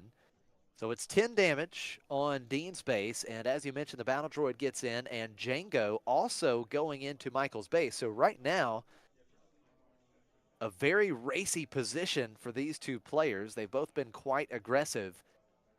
And with Tarkin Town, that 25 HP base, it feels like Michael may be just a little bit ahead right now. Yep, and especially with the potential of some cunnings, and I would argue the stronger board, stronger units out there. Django does get to potentially tap down 2 units this turn to help impact that race, and especially if he has a triple dark raid and it's not named off of Kira, that can be very scary. So here we go. Dean with the initiative, and he has the elite P-38 Starfighter. That will deal a damage to one of those units, and it will be exhausted with Django's ability. So Han gets the damage. He is exhausted. And now let's see how Michael responds. He is going to respond by being very aggressive. Hotshot Blaster smuggled into play. Kira hits for 5. That's 15 damage on Dean's base. Yeah, this is a really tight race, and Django can impact it, but it's going to take a lot of actions, and I think Michael's going to be the one with initiative throughout the most of the rest of this game, which is really going to impact Dean's ability to race. A Cartel Spacer coming out, exhausting the Falcon. Another 3-cost unit coming into play for Michael, the Liberated Slaves. And now we see the Geonosis Patrol Fighter getting in for 3 to Michael's base. Michael claims, and Django plus the battle droids, are they going into base here as well? No, Django goes to base to put Michael up to 18 damage on, and then the 2 battle droids plus Tarkin Town taking Kira off the board. Yep, and this is really helping smooth out the race for Dean. Taking 5 power off the board is huge here, and getting more units on board and just having more of a board presence. Plus, that Kira card, whatever it was naming, is now freed up. Most likely triple dark raid, and that is a really scary threat here. Absolutely. Yeah, Kira, of course, can be a very big threat with the card that she's named in that 3 power, but having the 5 power was a very big threat. Here's another Hotshot Blaster for Michael, smuggled in onto Han. Han attacks for 6. I believe that's 21 damage on Dean's base. So now we're going to see the P-38 Starfighter attacking into Falcon and exhausting both the Falcon and the Liberated Slaves. I think initially Michael was thinking he might be trading for that Falcon, but I think you need to get this double tap because you're just dead to a surprise strike. Yeah, any pump here would finish the game. So let's see. We're going to see Cunning come from Michael. So we see Cunning for the first time here in this match, exhausting the Patrol Fighter and the Django and bouncing back the Cartel Spacer. This is just... Cunning is so good in a racing situation, and it's going to burn Dean's entire turn of resources, because if he doesn't claim, I believe he's just dead. And so... you're absolutely right. Just blanking Dean's entire turn with Cunning. Yeah, that is huge. He had to claim the initiative because an attack with Han holding on to the blaster would have been game. So Dean has the initiative. Let's see if he has a way to stop the Han right away. I guess if nothing else, he could attack into it with Django, but then again, you still have to deal with the other 2 units as Michael is threatening 6 damage between the 2 3-cost units. Yeah, and as Dean here, I think you can't really beat any pump effect because I don't think there's a way to tap down the entire board. So you acknowledge you're dead to that and try and beat anything else. But yep, had there the it surprise is. strike in the hand. Yep, he had it. He had the pump. Raider comes out, 2 to Michael's base, 2 to Han. Han gets exhausted, but the pump that we were talking about, Michael did end up having it. Surprise strike for game 1. Michael and Han Yellow taking the early lead here in round 2. And I think we really saw the power of the hand disruption in that matchup. Taking Dean off of his turn while playing Crafty Smuggler, Michael was, and then Kira being able to blank the triple dark raid and just allow Michael to get to his deploy and allow him to start slamming his cunnings and finish the game quickly, as well as having a 5 more HP on his base, also really impacting that race. Oh, absolutely. I think it's very similar, you know, to the Han Yellow Sabine ECL matchup. You know, that 5 HP really comes into play a lot of times, and I think it does in this matchup as well. And as you mentioned, I mean, I think that Michael, he was really able to deploy the strategy and the game plan that he wanted pretty well. And the double hot shot blaster also went a Hmm. long way in that match and putting him ahead in the race. Yeah, Hotshot Blaster is a huge card for this Han deck, I think. It really allows your more anemic units, like your Akiras and your Liberated Slaves, and even like your Crafty Smugglers and your L3s to become real threats. A 4-2 with Oh the yeah. shield is scary, and a 5-5 is pretty scary. Plus the action compression of being able to buff something, that buff lasting, and also getting to attack with it all in the same action. Really powerful card. Absolutely. So great start for Michael and Han. Dean will start with the initiative in game 2 and certainly has a hill to climb as he will try and come Yes. back to take this match. And do want to Having shout out. initiative. Oh, sorry, go ahead. No, having initiative here, I think, is going to be huge for him. Allows him to land his turn with play without it getting disrupted. Yeah, that was pretty interesting last game when, you know, you saw Michael, the early spark of rebellion, taking out the turn 1 play for Dean. And, you know, Michael really seemed to be kind of a step ahead most of that match. I felt like he was in pretty good control for most of the Yeah. match. You got to dictate the pace of play, which is really, really important in a racing style game. And you know, it feels like more times than not, this Han yellow deck just wants to be aggressive. Yeah. Cunning is a very powerful aggressive card, and especially against the 25 health bases, you already start ahead in the race, and Cunning gets you so much further ahead in the race. Even though the Target Town can catch them back up, it's you can put your opponent in really tough situations getting their base, even to like 17 or 18. We saw there Dean had to claim with doing nothing, partially because of a 25 health base. Right. Yeah, that is a great point. So you're getting ready to go, and looking at Michael's hand, he has a Cunning in his opener, so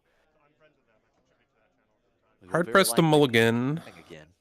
Yeah. Hard pressed to mulligan a hand with Cunning if it curves out pretty well. And I think I saw like an L3 and a Tech in there as well. So maybe not the perfect curve, but gets to curve out into Cunning, and that seems to be good enough. And now at this point, Dean just deciding which 2 to resource. He does appear to be happy with his hand, and a lot on the line here in game 2 for Dean as these players look to remain undefeated at this Planetary Qualifier. So we are ready to go for game 2. Dean is going to start with ISB Agent. And here comes L3 into the ground arena. So ISB Agent just coming out simply a 1-3 on the board. Of course, not being able to deal any damage here. And that L3 with a shield could pose a little bit of a problem. Ooh, Daring Ray just to get rid of the shield. Okay, so that's interesting. Now it is quite a bit of cards used up early, though. 2 quick cards for Dean. I think what Dean was hoping for was for Michael to Han activate into like a Falcon or a 3-5 and be able to Daring Ray push Tarkin down at that turn. But playing the L3 really disrupted that plan. Yeah, I think that's a really good point. So the L3 turns out to be quite good in this spot. 2 damage to Dean's base with L337. ISB Agent goes into Michael's base for 1. And we saw Tech in that opening hand for Michael. It comes out here in round 2, and we have the 7th Fleet Defender coming out for Dean. I'm a little scared for Dean here. It seems like Michael's going to have the leg room to DJ this turn if he would like to. Yeah, that is absolutely correct. Tech in play. The Han action ability could get Michael up to 5 resources, which means DJ in play. Quick swing with L337, 2 damage to Dean's base. So this signifies that Michael does not have the DJ, because I think you would Han activate first. In this spot, there's an argument, even if you have nothing to do with the resources, Michael, to Han activate just to make your opponent freak out that you have the DJ and make them play in an awkward way. Yeah, No, great point for sure. So we're trading some damage to the bases. And we're going to see Triple Dark Raid for the first time in this match for Dean here on the 4-resource turn. Can he find a Ruthless Raider? A Ruthless Raider here would be able to put 2 damage on tech where he could finish it off with Tarkentown, and I'm sure he would like to do that, but he's not going to find a Raider. It's going to be Fett's Fire Spray here. Not a bad consolation prize, getting 5 extra damage to the base and getting to kind of hold the air hostage for a little bit the rest of this turn. Oh, and look at this. Cunning coming out for Michael, exhausting ISB agent and Fett's Fire Spray, bouncing the defender. That is a big momentum play there. And I think you're seeing the power of Cunning and its flexibility, because oftentimes I think the modes you see used are the tap 2 and +4 on a unit to help damage the opponent's base. But in this matchup, the +4 is really, really scary because your opponent can just tap down very easily the unit you're buffing if it doesn't have a shield. But Cunning being so versatile, just tap 2 and bounce a thing and almost completely wipe your opponent's board going into flip turn. So powerful. Yeah, that is absolutely huge. We saw Michael do the same thing in game 1 with Cunning. It was a very defensive Cunning play. And we see it again here in game 2. Dean with the initiative. He will start with the P-38 Starfighter, 1 damage to Tech. Tech is exhausted off of Django's ability. And L3 will continue to get to work here. Another 2 damage. That's 6 damage so far from L3 and 8 total damage on Dean's base. We see Django being deployed. I think this is a more comfortable spot for Django than it was last game, but I'm still a little worried as Dean. Not having much to disrupt the flip here, not having much of a board going into the flip, and that tech is still looming. Yeah, tech, of course, still a problem, giving Michael all kinds of options. Django going into Michael's base for 3 after Michael used the Han action ability to get another temporary resource. For the turn, he's up to 6 total, which means Han could be deployed, but we see Dean holding that ISB agent in the ground arena. I think this is a relatively common play pattern in this matchup, being held hostage a little bit. And as Han, I think you usually just kind of suck it up and deploy it into the tapper so you can have the Han ready for next turn. Yeah, very fair point. We see Bodhi Rook coming down, discarding Snapshot Reflexes, the only non-unit card in Dean's hand. An ISB agent is going to attack into tech, so that will set up the Tarkentown play, but that does mean Han is free to deploy and not be exhausted here. I do think Dean has been pretty sharp in, he's not overvaluing tapping Han. He really just wants to keep Michael off of 7 resources on his deploy turn, and the second Michael taps a resource so he can't use 7, he's going ahead and just attacking with things so he can maintain initiative. Now here is a little bit of a problem for Dean. Hot shot blaster smuggled in onto Han. Han hitting for 6. That is a big hit here. We see the Kylo's TIE silencer coming in, but Michael will get the initiative. And I believe it is it 14 damage on, I think? Is it 14? I think so. Okay. So it's 5. No, it's the epic action token. Right. I believe it's 14. I believe you're correct. And we're coloring up to a 10 here. Yep. There it is. Okay. 14. I do want to mention Michael's been really good about punishing Dean for exhausting his tappers. The second Michael uses his resources, Dean's using his tappers to attack.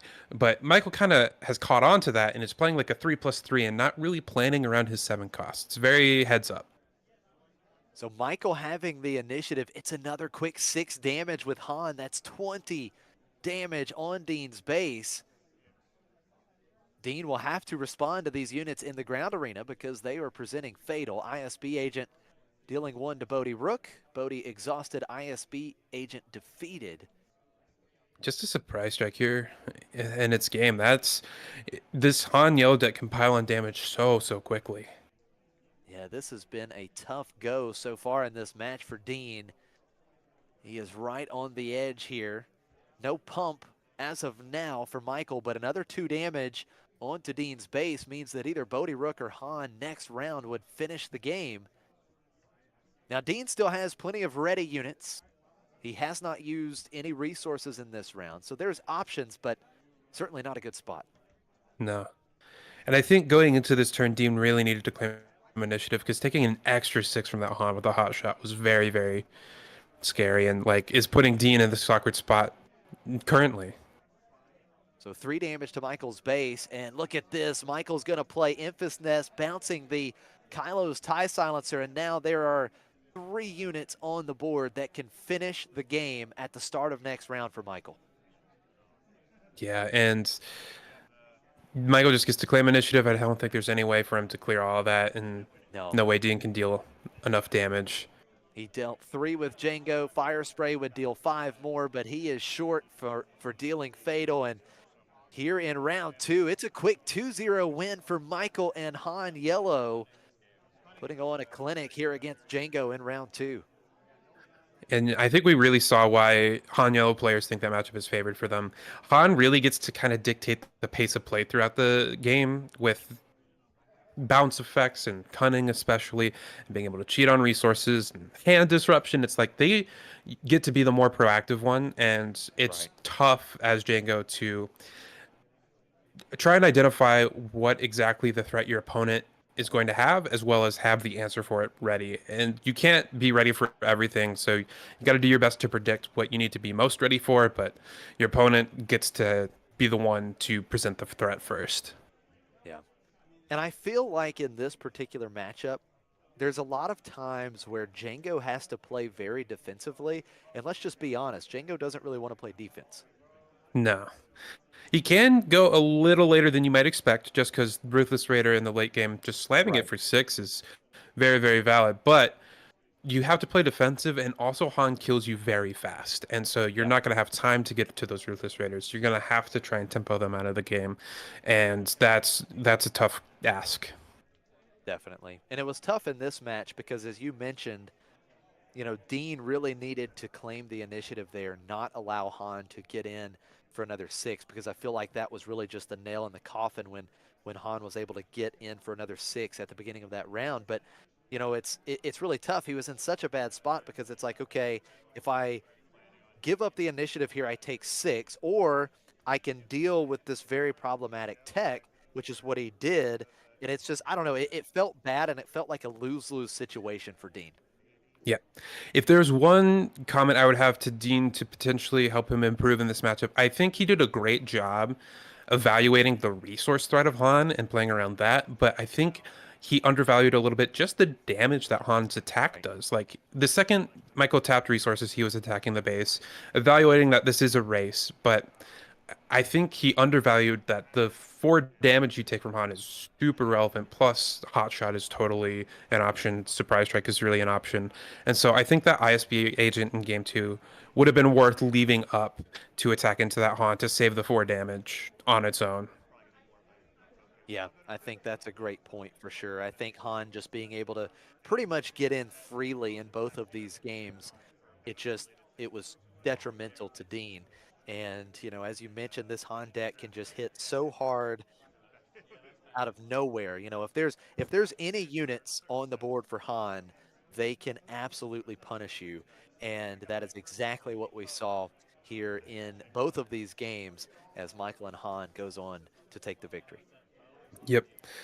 It's good to see this matchup, this early in the tournament, kind of set the standard of what the meta's looking like and kind of see how it plays out early on in the tournament. I would be curious to see this matchup be played out again in a different context and see, like, later in the tournament as we go on how it's played out in top 8s and the final rounds of Swiss.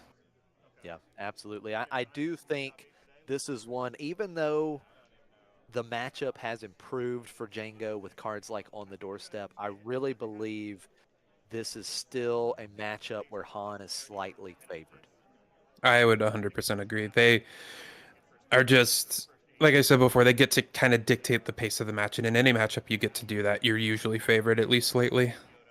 Yeah, I think you're absolutely right. Now, do want to shout out Sarah in the chat. Thank you for joining. And yes, echo Will's thoughts. Thank you guys so much for bringing us the tokens from Laser Gaming, Golden Dice Podcast. They are using the Laser Gaming tokens. I know that I personally use the Laser Gaming tokens as well for my channel, Next Gen Gaming SC. They are fantastic. And so, yeah, big shout out to Laser Gaming. They make excellent tokens that are so clear to see on stream, and they feel good, they look good. So definitely, if you're looking for a good set of tokens, check out Laser Gaming. Yes, absolutely. I am eyeing a set myself at Yeah, some point in the near future. Well, hey, you can always, till the end of this month, you can jump on over, and if you decide to get you a set, you can put in code NextGen Gaming at checkout to get 5% off of the Star Wars Unlimited tokens. So just a little heads up there, get yourself a little There you discount, go. get you a nice set to up your game. Right, Not yeah, hashtag sponsored, not says Will. sponsored, yeah. So, interesting matchup. I hope we see, like I said, I hope we see more of them in the future. I do like seeing meta matchups play out, and I sometimes it can get grating, especially if it's just Han versus Han, or you're seeing Han every round. But seeing the dynamics of the meta play out, like we saw Han Django here, I would love to see like a Han Kira and see Right. the Punisher for Han and see like why it's not fully dominating the meta, like Boba was. No, that is a good point. It is definitely the top deck. There's no doubt about it. The results are there. They speak for themselves. Han Yellow is the top dog right now in the meta, and it will be interesting to see how things progress and how we move forward as we move into set 4, jump to Lightspeed coming out next month, and we'll see, what happens with Han and these dominant Han decks. We'll see what turn the meta decides to take with the new set. Should be a lot of fun. Oh yeah, especially if DJ does not get banned or that interaction isn't affected. It's hard to imagine Han 1 Yellow leaving the meta, even though Right. set 4 does seem to be a more impactful set than sets 3 and 2 before it.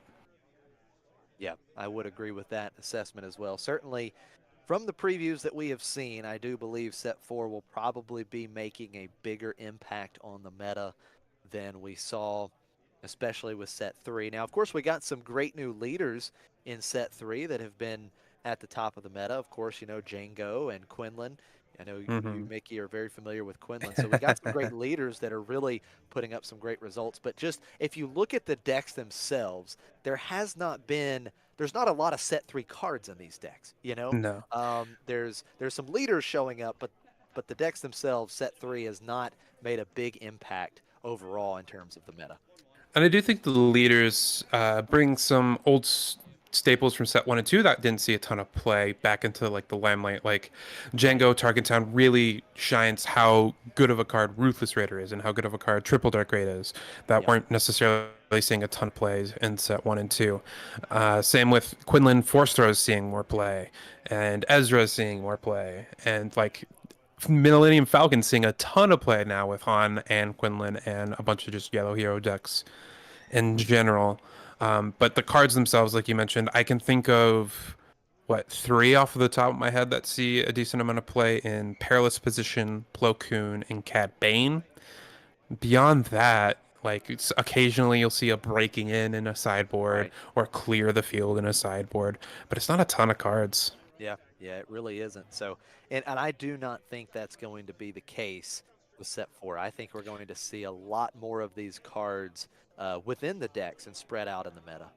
Yeah, I mean, in set 3, some of the legendaries we were getting excited over were General Grievous because it was a 3-cost 4/4 with basically flavor text on it. Yeah. Whereas in set 4, a lot of the legendaries are much more exciting, a lot more explosive, and you're more excited to like build around these cards. And so I'm looking forward to pre-release and starting to deck build and tinker with some set 4 cards. Oh yeah, absolutely. Can't wait for the pre-releases. Now, do want to give a quick shout out to Redcap's Corner, the store hosting this Planetary Qualifier.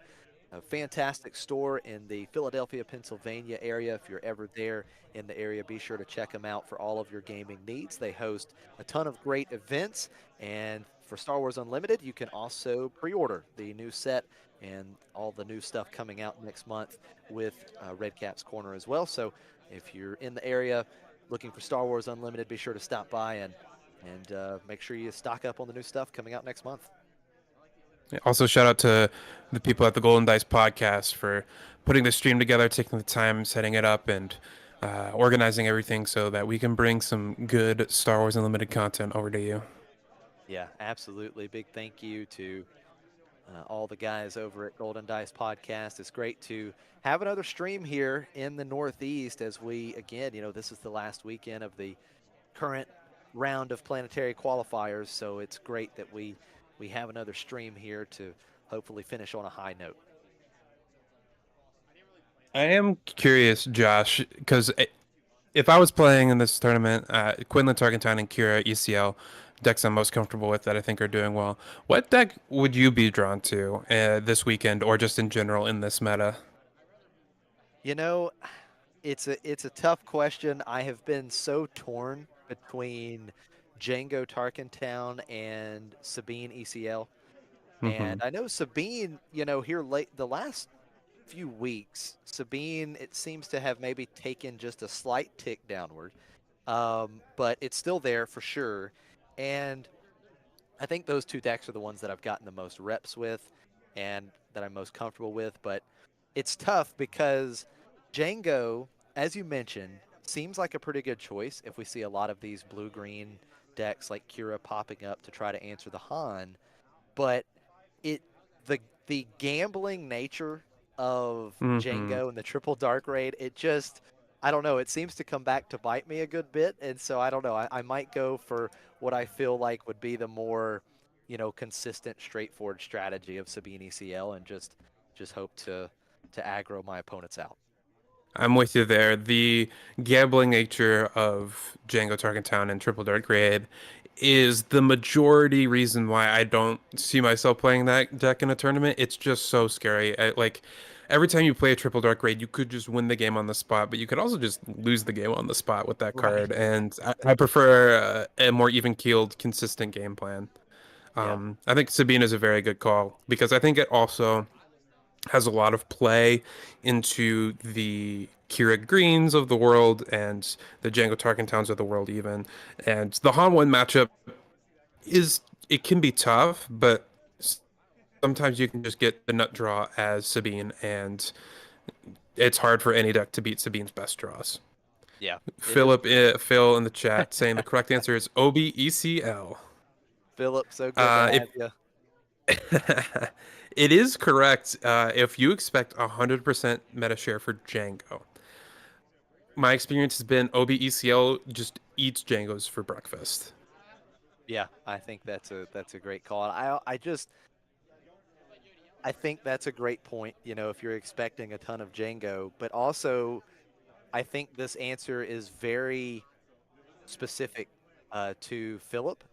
If your name is Philip Ritchie, the correct answer is OBECL. Philip had so much success with Blue-Green Hero early on with Luke, and he switched over here in set 3 to OBECL and made a great run down in Atlanta for a PQ, I believe, about a month ago with OBECL. Ended up in the top 4, and interestingly enough, at the time, it was the only OBECL, and in fact, I believe the only OB deck at the time to make a top cut in a planetary qualifier. Since then, we've had a couple more, I believe, but Philip was the first, and he can pilot that deck like a champ. Yep. Shout out to Phil, fellow Bothan Network member. He has been piloting that deck since I think Obi was revealed, and has been doing so much work on that list. And there's a reason he top 4 that PQ, and then I think he ended up losing to Frank in the top 4, which respectable loss. That's I think a tougher matchup for OBECL sometimes against an incredible player. So yeah, for sure. You've got 2 top tier players, and I believe Frank was on Sabine ECL, right? Yes, yeah. Yeah, okay. And yeah, that can be tough for sure. And I believe that is one of the matchups that, OBECL I think could definitely win, but it is one of the matchups that Philip was talking about he kind of hopes to avoid a lot of. Yes. And I think especially in the current meta, we've seen Sabine ECL kind of fall in popularity. I actually think Obi might not be a bad meta call for this week. And ECL helps you answer the Tech DJ combo stuff. if you get that to line up properly, especially with some ramp. And so, Yeah, definitely. And that is a good point. Yep, Philip making that point. The other two that have topped have been mono blue OB. So yeah, Philip officially the only one to make a top 8 with OB green or OB ECL. So super cool mhm. to see that. And yeah, I mean, as fun as it is, as you mentioned, and as good as it is to see these meta matchups, I certainly hope we still see some more off meta stuff throughout the day, Oh, and maybe absolutely. even some of the top cut would be really neat for sure. I think we've had the signs of a healthy meta being like about 6 out of 8 of your top 8 is meta, and then Right. 2 is an off meta. And I believe the one that Getsu one we were talking about, I believe that was like 6 meta decks, and then the Cad Green and the Fennec Target Town. Yep. Yep. That's exactly right. That particular planetary qualifier was so awesome because you had literally the most diverse top 8 meta that you could have. It was 8 different decks and 8 different leaders. So it Mm-hmm. was, it can't get any more diverse than that. So that's Because always what then you're rooting for. there's like a Kira. I believe Wu was in the top 4. I think it was Kira, and there was a Han, and there was an Anakin, and my memory is now failing me. But it was very diverse, yeah. It was, yeah, it was great to see. I think the viewers really enjoyed that one, and hopefully we'll see some similar super diverse results today. Yes. And people are crying on about, not like, I don't want to say crying about, but crying on the downfall of the meta because Han is everywhere, when in reality there's been a couple events where Han has dominated, but for the most part he's been a healthy representative of like 2 to 3 in the top 8. And like maybe you'd want not 3, just 2, but it's hard to be perfect. And I think it's uh, we talked about it at the top of the stream. I would like to see DJ get hit, but all in all, I've been happy with this meta. Yeah, me too. I think most of the community would probably agree with that. It's been much more open and much more diverse this planetary qualifier season, and I hope that that continues to move forward with the new set because it has been great to see so many different decks, not just top 8, but actually get a win in this PQ season. Hmm. Well, we've got just under 15 minutes left here in round 2. We are going to step away for a quick break, but we will be back very soon with more action from round 3 of the Planetary Qualifier, brought to you by Golden Dice Podcast at Redcap's Corner in Philadelphia. Stay tuned for more action. We'll be back soon.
Yeah, yeah.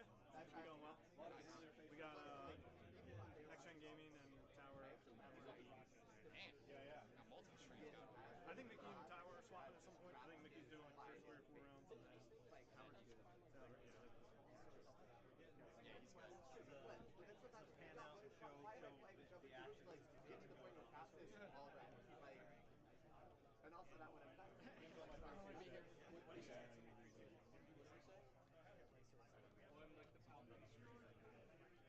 Against Wolfpack. Yeah.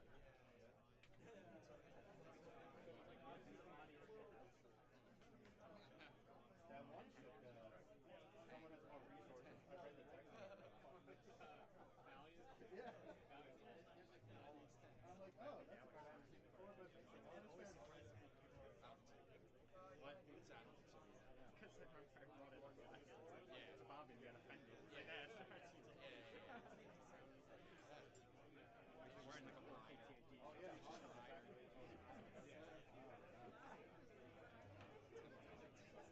I like that new call, and then that said that the irrigation ones, they have more resources. Sir. Yeah. I feel like it's not what you want to be doing. I might play the guy. Yeah, you probably one of the first. It's like high power. Actually, might lose. You know what? Might lose. Handshake.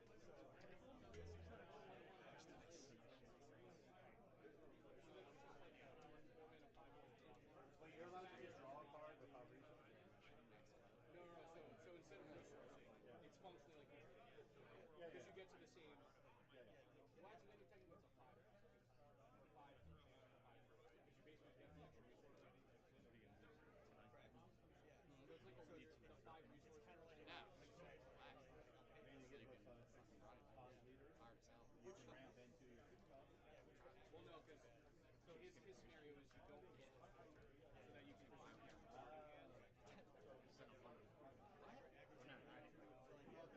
He was saying he wanted money. Yeah, it's basically just Apple Pay.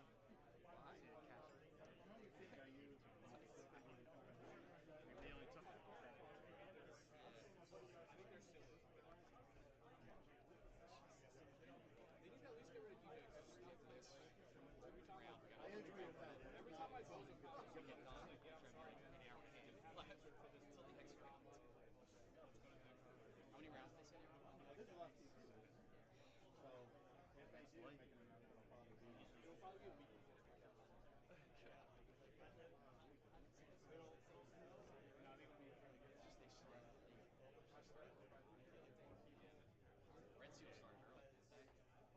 just they start. Red Seal started early.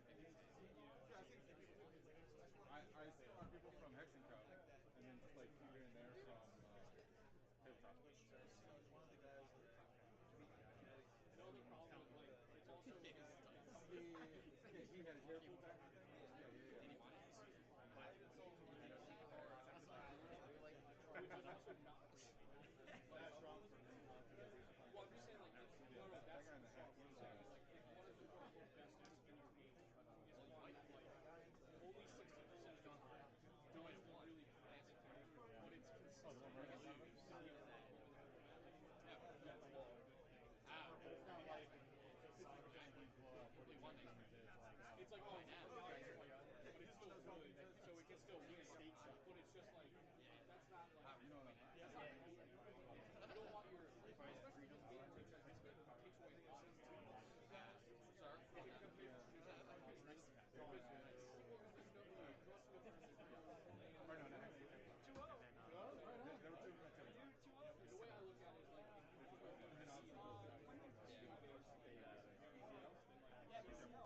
So you're all fights, right? Well, actually, That's hilarious. I think this Jesse did. Was there two people were trying to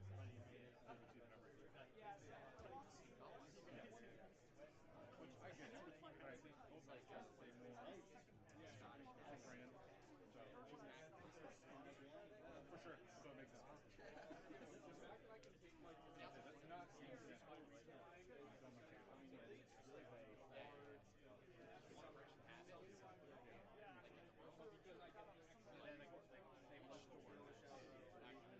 multiple people that line up multiple ways.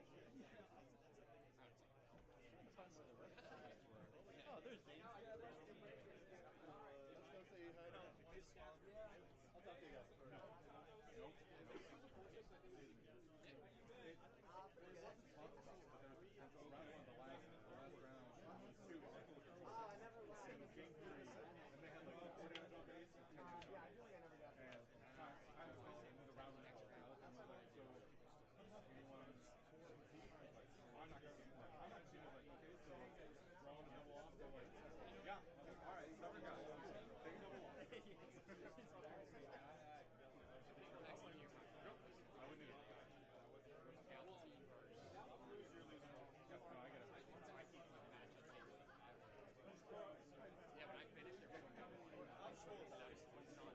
Oh, so I guess both guys do. Now, to be fair, if your opponent just like say no, you're out, you get the warning. And the warning is just a 1 point like, hey, I'm glad you didn't go with the, like, don't pollute at all.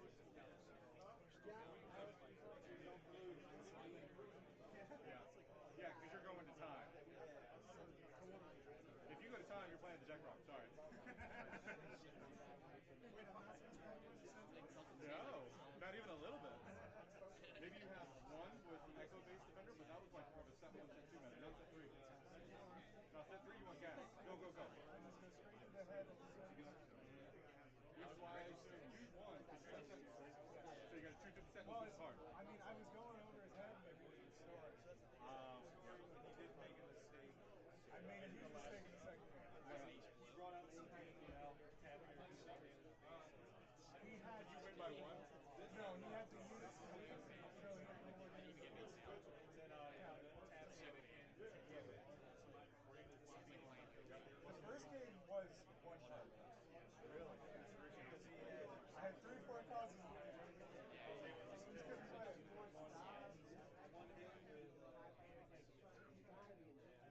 Two hits. Well, that's the downfall with Sabine and Anakin. Sabine's trying to go to base, Anakin's like, bet, I'm up your base. We got 10 matches going on. Let me check on this match.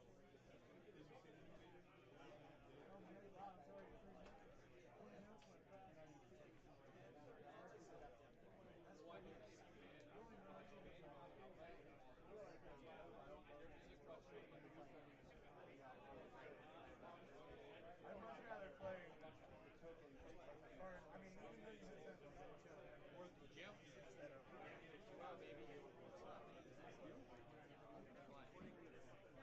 So I wrote a note on this. Round 1. Just putting the thing back out there. I'm not waiting for round 1. I was hoping people would get, like, there's a marker right there, like, get the hint, be like, waiting on round 1. Alright, well, if I ever get there, I appreciate it. I'll remember.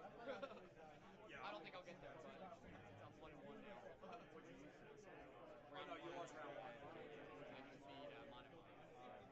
just beat Mono. Who'd you beat? CL. It did, yeah. So I was trying to look at it. The deck list wasn't out there.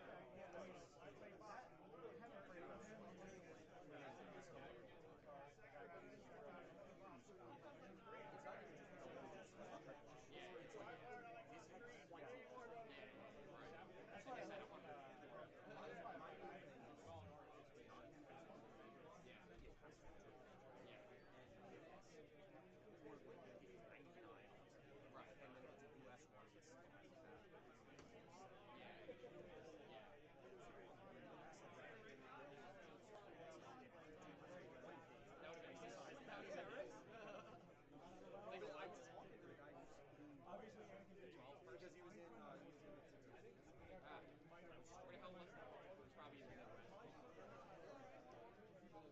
I know he's 7. I want to say 3 turns. Well, then maybe I know he's a big player. Don't give it a shot. Top 8. It's like, I said next year, win is win. Take a win. Oh, hell yeah. I'd be happy if there's no people there. All I'm telling people is I want to beat you. Yeah. Tell them how it's going to play. I'd be happy. You still get the same prizes, right? Yeah, exactly. But yeah, it's weird. Is that deck right?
Hello, everyone, and welcome back to the live stream here at Golden Dice Podcast for the Planetary Qualifier at Redcap's Corner here in Philadelphia. I'm Josh Snyder. We've got Mickey D alongside of me. Mickey, we are ready for what is hoping to be a very exciting round 3 match. Looking forward to it. The round right before lunch break, so this is often a pivotal round. Kind of sets the mood going into the back half of your tournament. Like it's hard to be upset if you're 2-0 at this point. If you lose, you're 2-1, still have a chance to top 8, but you'd obviously want to be 3-0 going into lunch. Kind of lock in for the rest of the tournament after that. Yeah, absolutely. 3-0 into lunch break would be a fantastic start. Now, through the first couple rounds in our feature matches, we saw a couple more off-meta decks in round 1. We saw Cad Green versus Finnick Tarkentown, and it was pretty one-sided for Cad Green in that particular matchup as Cad took it 2-0. Our former Planetary Qualifier winner, Zach from McClunky Gaming. And then in round 2, we had Han Yellow versus Django Tarkentown, a very meta matchup. And it was very one-sided for Han, as Han and Michael took it 2-0. So it's been 2 pretty quick 2-0 matches. Maybe we'll have one go the distance here in round 3. Here's to hoping, but I think even 2 quick 2-0 matches pretty informative in the context of off-meta and on-meta decks and how those matchups go. And like for CAD, what kind of matchup you're trying to prep your deck into, and then Han versus Django, seeing just how 2 of the top decks kind of interact with each other and the nuances of deck building, changing contexts of those matchups. Yeah, definitely. And so in round 3, we are actually going to have some more Han Yellow at the table. We're going to have a Han Yellow mirror match with Michael back with us at the feature table. Michael back with us, and also Tetraran, or Chris Lewis of Bothan Network. Quite the card slinger himself. Close friends, I believe, with Lego Pizza. They often drive to these tournaments together, and no surprise he's on Han Yellow for that reason. Oh, absolutely. And Tetraran, your Bothan Network teammate, has 3 total top 8s in PQs, including 1 runner-up finish. So Tetraran has certainly had a pretty good run in Planetary Qualifiers. Now he's just got to try and find that win. Yes, I believe he has had every placement except first. I believe he's gotten top 8, top 4, and top 2. Looking for that championship, obviously. Yeah, absolutely. Now, there's always that chance, just as, you experienced, right? He could potentially make it to the finals against a former PQ winner and still get the bye, but you know that he would love to get that champion playmat and take home the top prize. Oh, yeah. Funnily enough, after losing a PQ final but still getting my invite, it only made me want to win one even more. It kind of sticks with you a little bit, but obviously the invite is the important part you're looking for. And with a field as dense as the Northeast fields are here in Philadelphia, it's more likely here than anywhere else probably that you're going to run into another PQ winner in the finals there. Yeah, absolutely. We do have, now we could have more, but I know for a fact that we have at least, or we were supposed to have 5 PQ winners in today's field. We ended up with 105 total players in this field today. And again, 5 former PQ winners. So we'll definitely be keeping track of those former winners and how they're doing throughout the day. But in this particular match, I think, okay, so I was wrong. I believe that it is not Michael. It is lowercase. So it's lowercase versus Tetraran or Chris Lewis from Bothan Network. It is a Han Yellow mirror match, but we've got the names changed, and it is lowercase from Team Hopper. So Team Hopper making an appearance at the feature table. So here we go, game 1. We're underway. Spark of Rebellion coming out and taking out the 3-cost unit Liberated Slaves in lowercase's hand, but he follows it up with a tech. This tells me Cluis Tetrain here probably has some answer for that tech. Okay. Because that 3 attack must really matter. Probably a combo of a 3/5 into a Hotshot Blaster, and doesn't want the opponent to play a 3/5 because then a Hotshot Blaster kills his own 3/5. Right. Or This Ezra, is- same flavor. Right. Very good point. So Chris with the initiative starts with Ezra in the ground arena, and now lowercase is going to use tech to strike first to Chris's base here in game 1, and playing out, it's like a second copy of Liberated Slaves there. Seem to have drawn off the top. And I'd expect some sort of pump here from Tetrain to help deal with this tech. Otherwise, I think I would have wanted to take it with the spark gun, yeah. Yep, there you go. Hotshot Blaster smuggled in. Ezra +2 power. He gets to attack 5 going into tech. So tech defeated. And what did he do with the on attack ability? Did you see there? I believe left it on top. Okay. He might still be thinking about it, but it obviously didn't interplay, and I don't think I see it in the discard.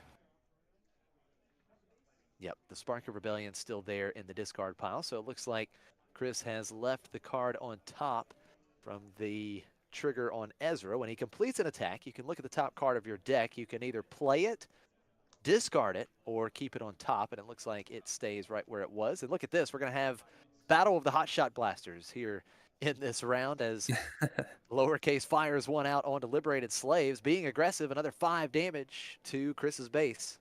I think lowercase really making a statement there, saying I'm going to be the aggressor.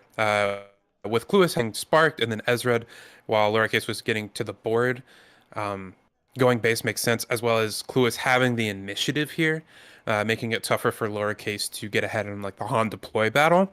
I think being the aggressor makes a lot of sense. Yeah, I think you make a great point there, and he certainly has been the aggressor early. So both players to start this round using the Han action ability, going up to 6 resources. So we are going to see Han Solo being deployed first for Chris, and let's see how lowercase responds. And you see here that Han, the initiative really mattering. Ooh, that hotshot's Wow, kind of look rough at to take care of this. that Han. Double hotshot blaster onto Liberated Slaves, and Chris's Han leader unit sent back to the leader zone. How about that? And I was going to mention, I think Cluis would have loved to attack the Ezra into the Liberated Slaves first action just to clear the board for Hans, but that gives lowercase the initiative in deploying Han first, and that's really tough. Yeah, great point. Now, Ezra's still ready for Chris, but losing his Han, and we've yet to see lowercase deploy, definitely doesn't feel great. Chris is going to play his own Liberated Slaves. Leaving up the Ezra really signifies at least he's trying to represent some type of pump. Well, speaking of Ezra, he won't be able to attack and pump with it this time around. Waylay bounces Ezra back to hand, and then Chris just replays it. Han coming out. 4 more damage to Chris's base. Yeah, not taking that that trade into the Ezra, really, this is the true statement of I'm the aggressor in this matchup. I mean, with the 7-1 and a 4-6 Han that you kind of have to deal with first action, you're going to get at least 4 damage, most likely 7 damage in addition to what's already on the base. Makes a lot of sense for lowercase here. Now that additional 4, I believe, brings Chris's damage total up to 12, but I can't clearly see what the dice are showing there. It was 5 from Liberated Slaves, 4 from Han is 9, and then maybe it was maybe it's 11 because it was 2 from Tech. Okay. I'm not yeah, 100% certain on 11 that. instead of 12. So It's in that 11 to 14 range, though, I think. okay. Now Chris does have the initiative. Both It is a players real. Oh, go it's ahead. a real thought here of, do you want to take out that Han to keep him off of 7 this turn, or do you want to save the 7 damage from the Liberated Slaves? My instinct is to get rid of Han, but I'm not 100% sure.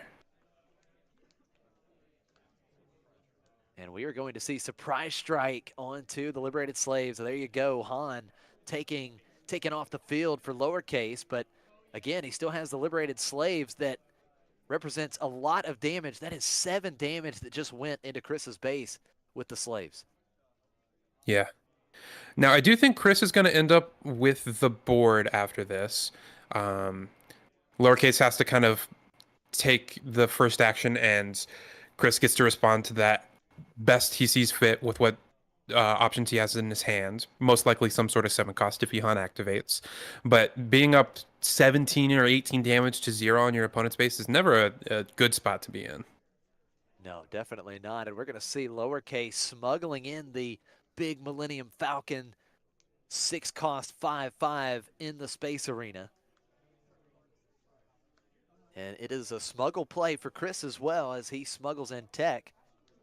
And that will give the initiative to lowercase. And as you mentioned, believe there should be, if the math was correct, I think you were right. It was 11 plus 7, should be 18. If there's 18 damage on base, we're looking at 23 now with this first action attack of Millennium Falcon. That is a tough spot to be in. And space is a pretty weak arena for the Han decks. They have the big Falcons and the small Falcons, and that's about it. And usually whoever lands the first space unit gets to take control. And in this game, lowercase has been the aggressor. Now, we do see Infus Nest come out, but Infus Nest can't bounce the Falcon here because the power has to be below the power of Infus Nest, and they're both at 5. So we see lowercase playing the initiative, and it screams a surprise strike. I think lowercase says this. If he's not doing anything with his resources, I think it's just going to be a surprise strike for lethal here. Surprise strike would be the game. He's got it, and Millennium Falcon will swing for game 1. Lowercase taking game 1 in the Han Yellow mirror match. So lowercase and Team Hopper up on Chris and bought the network here in round 3. Unfortunate for Chris, he seems to have the worst luck on camera from what I've seen. I think he was on camera round 1 last week against Chrono and did manage to take that 2-1, but every other time he's just had some awful luck on camera. So let's see if he can turn that luck around in game 2. Yep, Chris certainly will look to turn things around. Now he will start with the initiative. I'm assuming he will start with the initiative here in game 2. Yeah.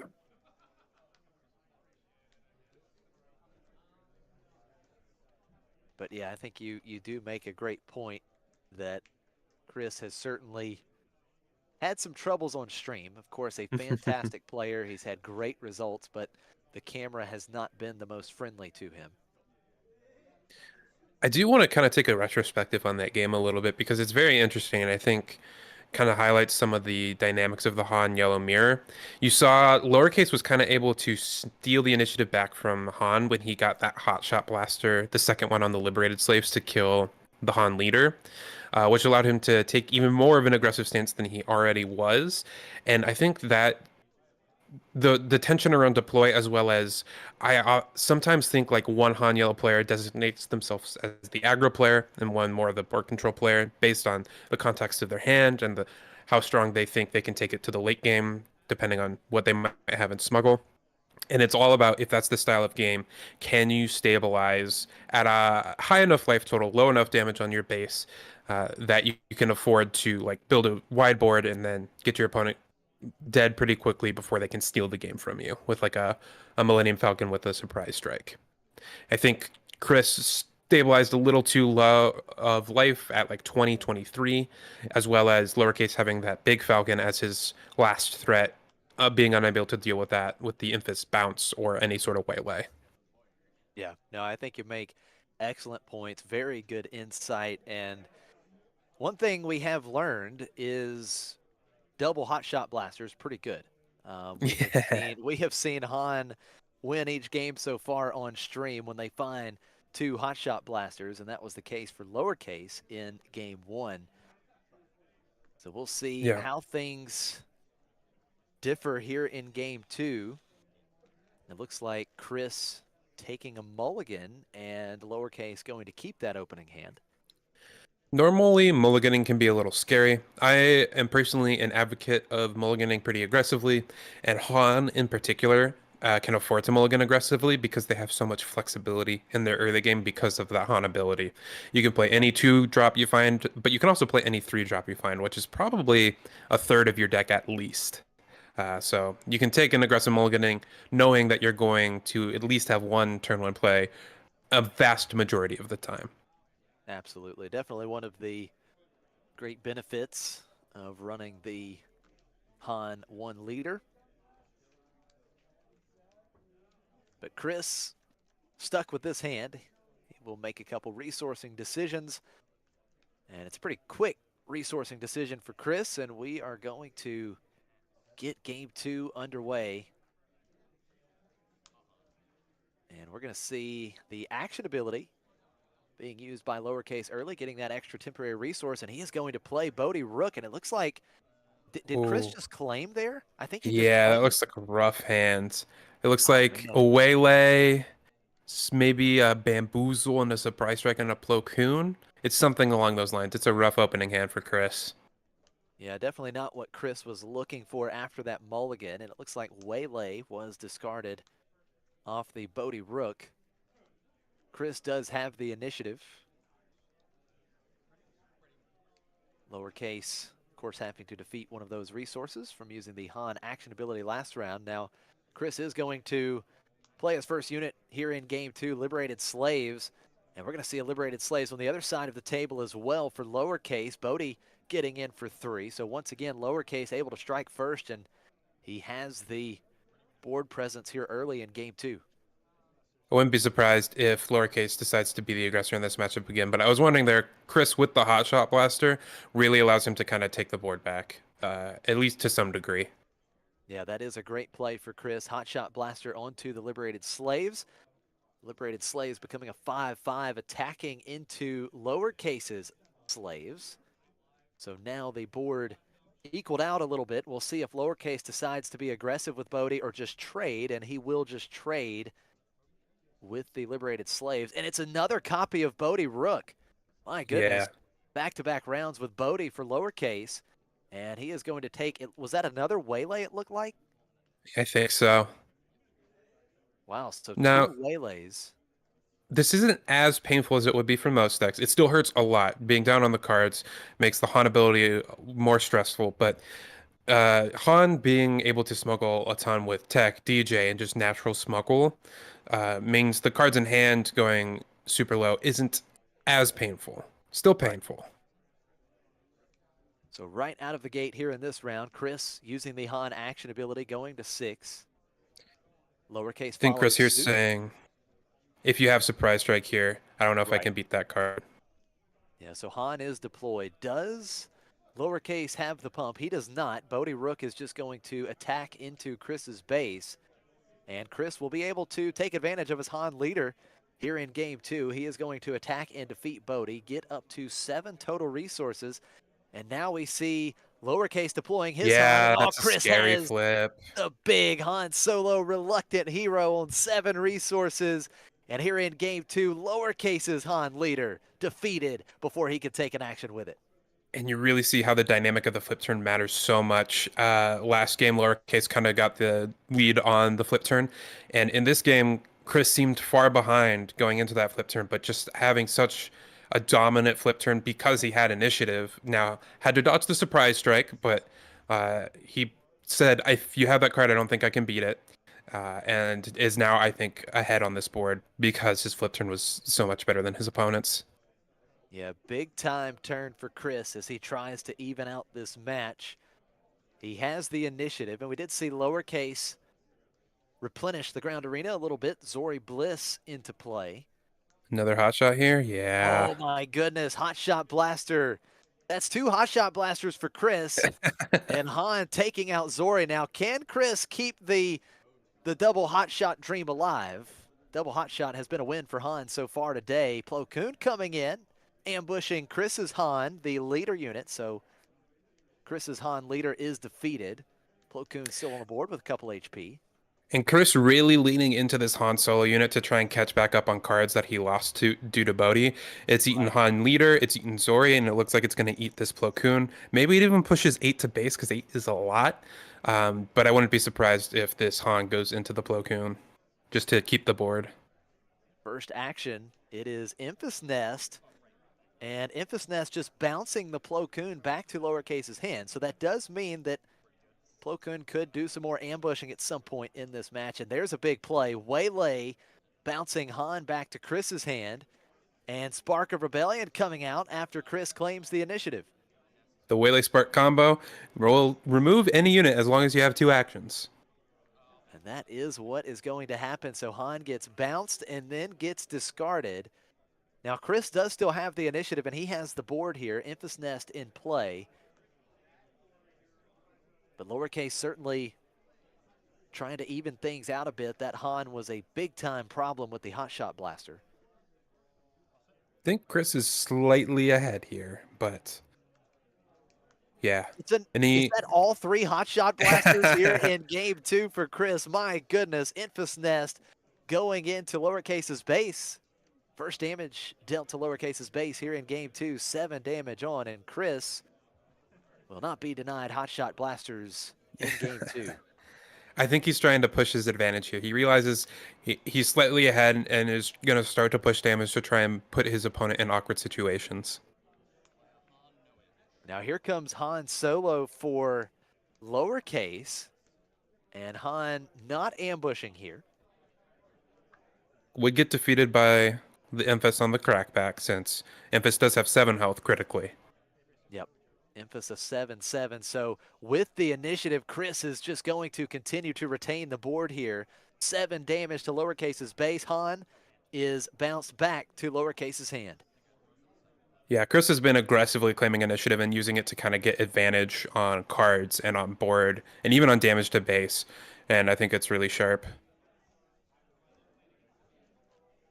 It was a tough start here in game 2 for Chris, but he has turned it around as he is looking to force a game 3. He has certainly created a bit of a predicament for lowercase over the last few rounds, ever since that Han Solo Reluctant Hero came into play. And of course, 3 Hotshot Blasters can also help.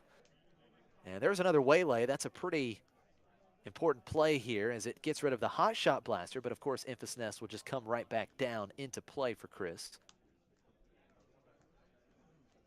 Han Solo action ability used, and Han Solo coming in once again. No ambush. Can't have the 4th hotshot here. That would be illegal. That's right. So we will not see Emphas Nest bounce Han unless, I guess, a surprise strike came in. No more Hotshot Blasters available for Chris. Hotshot for lowercase would be quite good here if that Han doesn't get bounced, but has the surprise strike. Oh my goodness, Chris has not been short of the pumps here in game 2. That's another 8 damage to base, 22 damage on. Lowercase loses his board once again. Does he just replay the Han once again? He's been trying to stick this Han for so many turns. Lowercase doing so much work, diligently trying to get Han to stay on the board, and Chris has just had none of it. I would not have been shocked if Chris just claimed here. It looks like he might smuggle in something. Oh, he does just claim. He claims. Now, surprise strike is game over. Yes. So we'll see if Chris has the pump once again. He has not been short a pump when he needed it at all so far in game 2.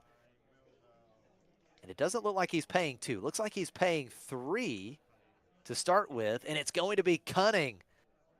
So and cunning, and that's going to do it. Lowercase doesn't have a response. Chris evens it out. We're going to game 3 for the first time today here in round 3. Yeah. I think both players have played super sharp. Lowercase getting the edge in game 1 and Chris getting the edge in game 2.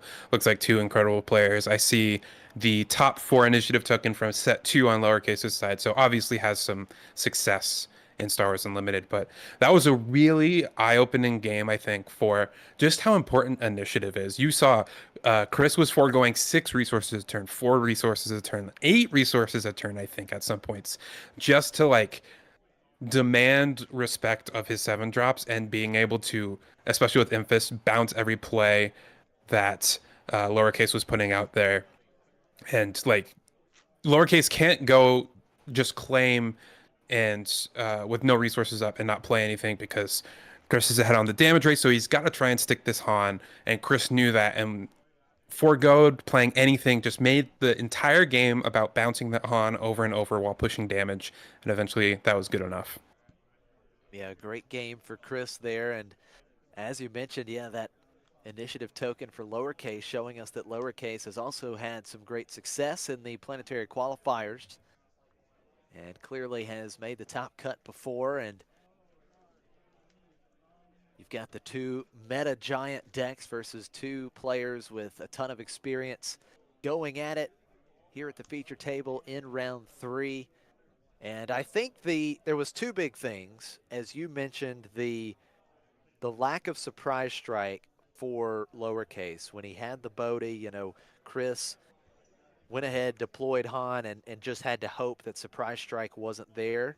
It wasn't, and then at that point, the landscape just completely changed in that game.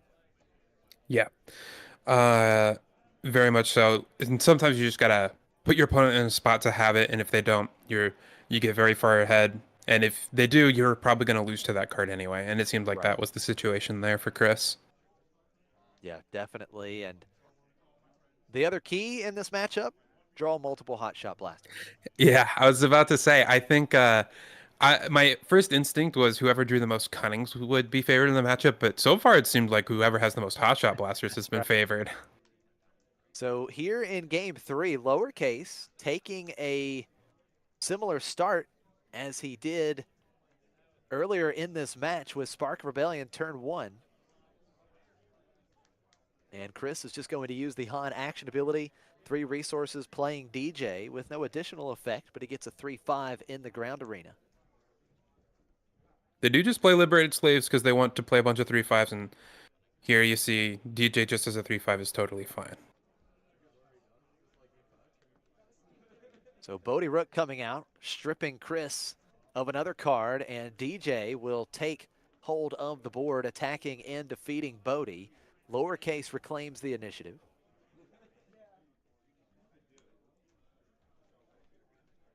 So we are now on the 4 resource turn. Here comes Kira to take a look at what appears to be Waylay and Infus Nest in Chris's hand. There's a couple names you could do here. The obvious one is Waylay, because if you let him Waylay, he kind of gets to skip the turn, blank your turn, bounce the Kira, and push 3 to base. But there's reasonable arguments for something like Tech from Smuggle, as well as Hotshot from Smuggle. Maybe even DJ if you're worried about it going into next turn. But I think Waylay, Tech, or Hotshot would be the cards I'm thinking about naming here. Okay. So it looks as though Lowercase still thinking it through. He's made a call here, and Chris just claiming the initiative. You see how highly Chris is valuing having initiative going into the flip turn here. Absolutely. Yep. That is, you talked about it earlier, so important in these Han mirror matches, and Chris showing us that using the Han action ability, quickly going up to 6 resources, and Lowercase calling here, doing the same exact thing with Han Solo. They'll both be at 6 resources. Once again, daring Lowercase to have the surprise strike here. Yeah, let's see. He didn't have it in game 2. Does he have it in game 3? Chris deploying Han. He's got Han and DJ in the ground arena, staring down Lowercase's Kira. And I'm not 100% what Kira named. Not sure either. I wouldn't be too shocked if it did name an Infus Nest going, knowing that Lowercase might not have a great answer to this Han, and he's probably getting to 7. Now here's a pretty big play for Lowercase. Cunning coming out, exhausting both DJ and Han, and it appears as though Kira is going to get +4 power. But look at this, Plo Koon coming in, ambushing and defeating Kira. Yeah, that's big. That makes me think that Waylay was the name with Kira, because I think I would rather Waylay the Kira there instead of trade my Plo Koon for it, because Plo Koon is such a good answer to Han leader. But you do what you gotta, save 7 health there, get initiative going into the next turn. So interesting play here. So Lowercase with Han, after deploy, just chooses to be the aggressor. First 4 damage on a base here in game 3. And then with the extra resource that he got on the Han Solo attack, he actually just played the hot shot blaster, smuggled it in. And so now you've got a 6-6 Han that, I mean, that's pretty threatening. Surprise Strike can trade into it. Again, the Surprise Strike Dare game. Right. But that Han would kill Cluis's or Chris's Han. So see him get in with it first just to guarantee that resource. So Chris will have 7 resources to work with after the Han attack. 4 damage on each base. And now let's see how Lowercase maneuvers his first action of this round. He could also go right up to 7 resources with a Han Solo attack here, but it looks like he may take another action first. He's going to play Spark of Rebellion, trying to take out the 7, but there's 2 7-cost bombs in Chris's hand. Does get the better one because that he was daring the Han, like the 7-cost Han, and there's 2 options. I think you either have to attack with your Han leader right away, or do that spark to clear the potential 7-drop Han unit, because otherwise that 7-drop Han is just going to eat your leader. Yeah, and that would have been devastating. So the Han Solo Reluctant Hero discarded. DJ puts 3 damage onto Lowercase's Han Solo, so 3 HP remaining on Lowercase's leader. Wonder what that indicates. Maybe a trade in for the Han leaders. It sets that up if Lowercase wanted to do that. We see the Infus in hand, and not many options from Smuggle to Ambush, so.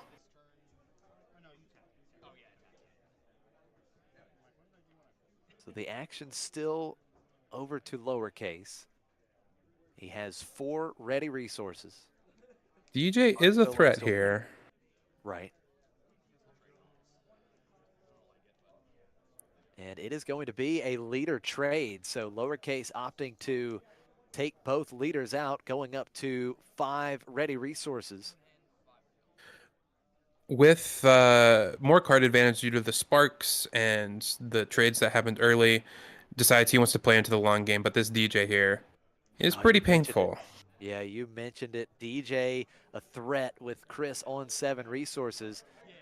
And he is going to take control of one of Lowercase's resources, which will put him back down to just 4 ready resources. I think as well, this DJ is really nice from a card advantage perspective, allowing Chris to make full use of his resources while still keeping that Infus in hand. Now, Lowercase does have a play with the 4 resources. He plays the Gamorrean Guards. And Chris, of course, quickly defeating Lowercase's resource after the Han ability was used. He had to defeat a resource. Great to know that he now has that resource advantage. This Infus, I think, is going to be pretty good here, though. Yeah, Infus Nest coming out right away for Chris, bouncing the guards. And now it is a big board presence for Chris. Lowercase once again in a little bit of a tough spot. Han action ability right away. 3 damage to Lowercase's base with DJ. Oh, we might get a DJ on the way back. It appears he might be digging the resources for that. Looking through the resources. 7 total now for Lowercase after the Han action ability.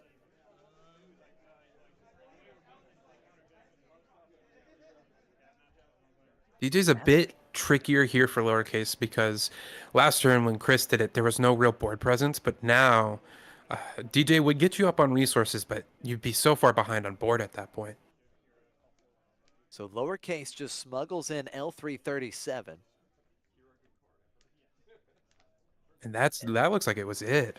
Wow, yeah, that seems like a pretty underwhelming play there for Lowercase, just an L3. Chris is able to get the initiative once again, and Lowercase just passed, so board presence still heavily favored on Chris's side, and again, with initiative, that Infus Nest could just bounce L3 right back to Lowercase's hand. And there's the hot shot. Oh man, another hot shot blaster. Chris has had no shortage of those the last couple games. 7 damage to Lowercase's base. L3, 37, back to hand. It's 14 damage total on Lowercase's base at this point. Three big takeaways I've taken from these games so far is Impus has seemed incredibly powerful at keeping board clear while pushing damage. Hotshot has been great at helping trade and push damage, and having initiative on the flip turn has been huge. Yeah. Excellent points.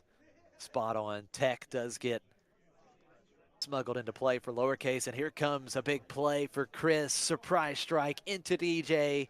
Tech defeated. Chris will continue to just dominate the board presence in game 3. Yeah, I think Chris prioritizing initiative on the Han flip turns is really what let him get ahead on board in games 2 and 3. You saw it in game 1 too, but lowercase had the answer for the Han flip. In games 2 and 3, he did not with the surprise strike. And Chris, those gambles paying off for him, saying, "Have the surprise strike, or I'm going to take control of this game into the late game." Yeah, surprise strike would have been big for lowercase in either instance, but he didn't have it. Lowercase does have the initiative. Cantina Bouncer coming out right away, bouncing the Impus Nest back to Chris's hand. And now we will see DJ getting in for 3. So 17 damage on lowercase's base. He will replay the L337. Chris still has Tech in the ground arena, and he has a ton of resources still available to him. Tech gets in for 2. Lowercase has claimed the initiative, and Chris can continue to push the board here. Impus Nest coming back out. L3 back to lowercase's hand, and here's Bodie. Oh, Bodie will strip the cutting. Oh, that is huge. That Bodie might be the seal on the game. Massive play for Chris. Bodie Rook taking out Cunning. And this is a very bad situation for lowercase. He won in game 1. And it appears as though Chris might be able to turn it around and take games 2 and 3. Now, Impus Nest does come out for lowercase. Bouncing Clears the Tech. Tech. Yep, Tech off the board. I think that's important because gives Chris a lot more options for potential lethal from his resource row. Yeah. So the action on Chris. I still think he's pretty far ahead here. Has a lot of damage on board. Bodie getting in for 3. That's 22 damage. DJ and Impus Nest showing fatal, but the Cantina Bouncer can take out DJ. So DJ is defeated. And now the question is, does Chris have a surprise strike? He doesn't have surprise strike, but he has Cunning. That'll give Impus Nest +4. Lowercase has no response, and Chris steals the comeback, winning games 2 and 3. He'll remain undefeated here at the Planetary Qualifier. Yeah, he showed a real deep knowledge. We were talking about mirror matches earlier. Real deep knowledge. He skipped, I believe, turn 3 at one point to make sure he had initiative going into flip turn.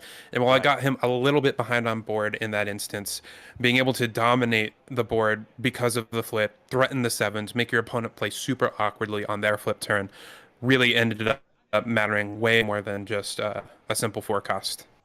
Yeah, no, you are absolutely right. Being able to have the initiative on the flip turns, crucial in this match. Again, things could have started to look a bit differently if lowercase had a surprise strike in that spot in either game 2 or 3, but he did not have it when he really needed it, and that allowed Chris to come back and take this match in the long run. Very sharp play from both players, I think. Oh, absolutely. Two great players there. Part of it too, Chris drew more hot shots in game 2 and seemed to have more 7s throughout the course of those games. Part of it is lowercase might have had them, but just never had time to land them in an effective spot because of Chris taking initiative through the deploys and being able to throw the first punch in the late game every round. But a little bit came down to draws. A little bit came down to game planning there on Chris's side of things, and yeah, great match. Yeah, absolutely. So good to see a match go the distance for the first time in this tournament. We had 2 pretty quick 2-0 rounds through rounds 1 and 2, but we get a game 3 special here in round 3 with 2 fantastic Han pilots, and you've got the former finalist Chris looking to finally get that win. He takes it in round 3, but as you mentioned, still at 2-1, so lowercase at 2-1, still has a great shot at making the top cut later today. And he seemed to be playing extremely well, so wouldn't be surprised to see him make at least a deep run in this tournament. Oh yeah, absolutely. Han1 mirrors, you don't want to see it every round, but there was a lot of informative gameplay in that round, I think, of when you should value resources versus when you should value initiative versus when you should value damage. And it's a very contextual matchup, and like oftentimes your game plan shifts depending on the board and what your opponent plays into. Yeah, absolutely. You know, you talked a lot about the mirror matches early and the Han mirror match specifically, and it was cool to be able to see that in practice. And you were absolutely right. The initiative playing a huge role. And, you know, of course, as always, you know, draws are going to be important as well. We saw, you know, in games 2 and 3, Chris he did not ever miss when he needed a pump. He had those pumps. It felt like every single time he needed it the last couple games. And you know, with the initiative plus the pumps, it's definitely tough to deal with. Yeah, and I think they kind of go hand in hand. Chris realized I've seen all three of my hot shots. They're in my resource row early. I have a surprise strike in hand or a cunning in hand. My game plan is going to shift now because these pumps are especially good with initiative. So I'm going to prioritize initiative way more, or at least maybe a little bit more than I normally would, because the context of my hand and my available resources has changed how I want to play. Yeah, yeah, and that's what we saw. No, great stuff. It's those type of matches you can learn a lot, and I think we certainly did this time around. Yes. Very, very interesting matchup. Very fun. I do think I keep coming back to just claiming initiative going into flip turn. I think that was a big game changer. It let Chris decide his game plan, I think, since he was being the proactive player. And being the reactive player, you kind of have to change your game plan and base your game plan based on what your opponent is doing, even if the cards in your hand aren't necessarily strongest for that type of game plan. It allowed Chris basically to be more flexible, which also I think was a big leg up he got there. Definitely. And, you know, we joked about it a few times, but it remains to be the case. If the Han yellow deck draws multiple hot shot blasters, they have won. And, Yes. you know, so they are now 5-0 through 5 games with drawing multiple hot shot blasters on stream. So we'll see if that continues to be the case moving forward, as I'm sure we will see another Han yellow at some point throughout the day. Oh, yeah. It's a very interesting observation because the Han Yellows love to play their 3/5s, and in a Tarkin Town meta, we have a lot of units with 5 health, so Ping Tarkin Town can't take care of them.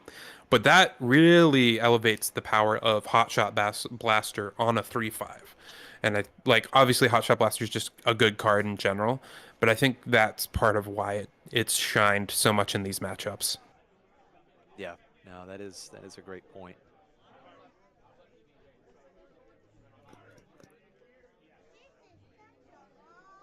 All right. Well, I think we'll be heading to a break here shortly. It'll be a bit of an extended break since there will be a little time for lunch after that.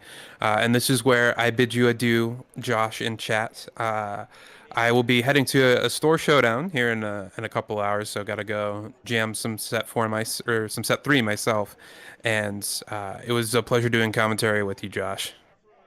Oh, absolutely. It was great to have you here with us, Mickey.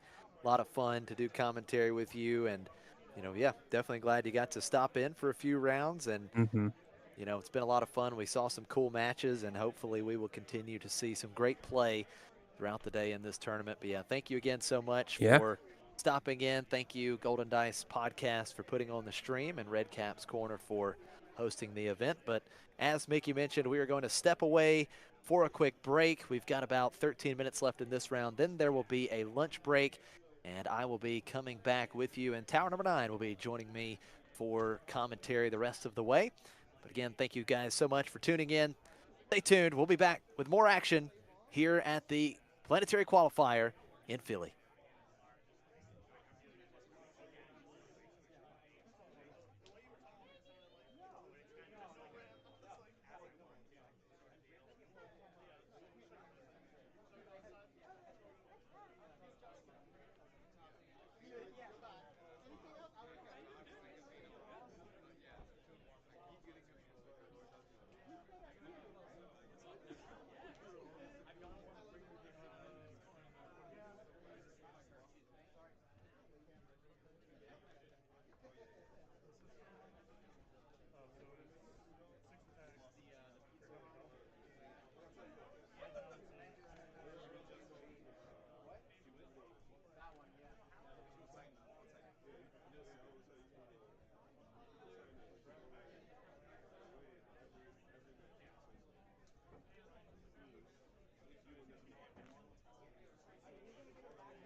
Is this tournament?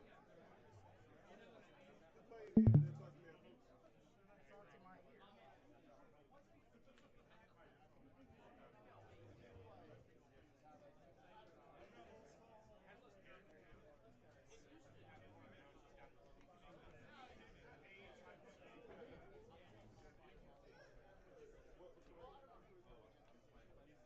who? What's the name? I've been solo queuing on PC. So I just got a little Oh, okay. I feel like solo queue really bad. Yeah, it's, my teams are solo queue is not it. It's not, especially not right now. Not no, not at all. Not in the middle of the season. Everybody's saying like there should never be a point where your healer is sitting here being like, I'm just so yeah, yeah. Or like if you die how you doing? You're, I just lost the last round. 2-1? Yeah, like your whole team is doing great, right? And then you die and all of a sudden you lose it. And then you realize that none of them holding the ball together. Yeah. Yeah, I hate it. I hate it. And that's all, that's everything, every match I've ever been in. Yeah. Because I play solo. Like, so, and that's the issue. Like, because, you know, he's like, oh, you know, if you're going solo queue, you have to, like, learn all three positions or whatever. And I just Vanguard because, like, you need the healers for sure, but, like, the Vanguard is like, I'm gonna just jump into something because I don't want the responsibility of like DPS. Yo, the thing is the perfect it's a perfect Vanguard for solo. The thing is the perfect Vanguard for solo. Yeah, yeah, oh yeah. Exactly. Yeah. You're front. Yeah, no, he's strong. Hey, don't die. Hey, this guy, he was so you this can't be CC. Yeah, yo, the pressure because I play Magneto and I can't like push them off me like you know what I mean like my bulk shards I can't do it and I'm like oh bro it's crazy how like he's really like he's like yeah like another him another tank and Mr. Fantastic we did a quick match so we did a quick match and they had the Hulk Hulk Mr. Fantastic and what's name so they were like oh you want melee so they got in the chat and he's like oh meet me in the corner 1v1 everybody slow walked up we like filled the arena and then they started mixing and then like they homie Iron Man came in and started shooting the girl and it just went to chaos it was crazy it was what I'm like I don't know how it got so uniform like they started slow walking like they were it was crazy he was already in the ring waiting like you know what I'm saying like and then they started talking in the chat so alright well since he didn't get his one just tell him to join the group and meet us in practice with him but the guy was that's so funny it was hilarious yeah I'm after the tournament I'm gonna go play solo queue and everybody's there why is such a chump I know right everybody's there especially in low range like yeah it's like I was just telling you like you really can't solo queue until you get to these like platinum that's where like you start getting people but the issue is there's too many ultra kills so like screw something up for you 1-0 17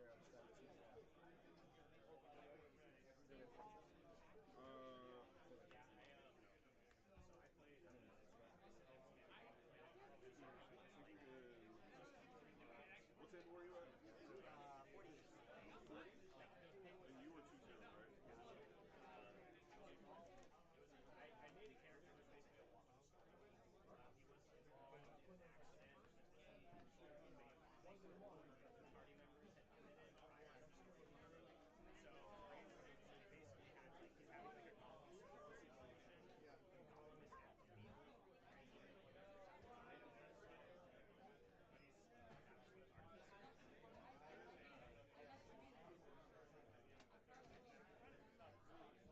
And also, yeah.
why you keep judging. I'm working all the time, man. I need to live. This is I really enjoy this. What else?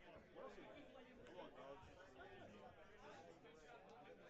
How many at a time? You do a bunch of them. I just picture those people like cushion. I see those every day. I don't know how they do that. I don't care. Well, my two boxes are long. It's like It was too much for me. It was like basically I'm walking around and going. And I'm like, it's gotta have requirements. Be like dog doesn't hold, like dog 12 inches. yeah. Because all the dogs who walks with, Yeah. me, I got my schedule. My classes, 2-1. also garbage.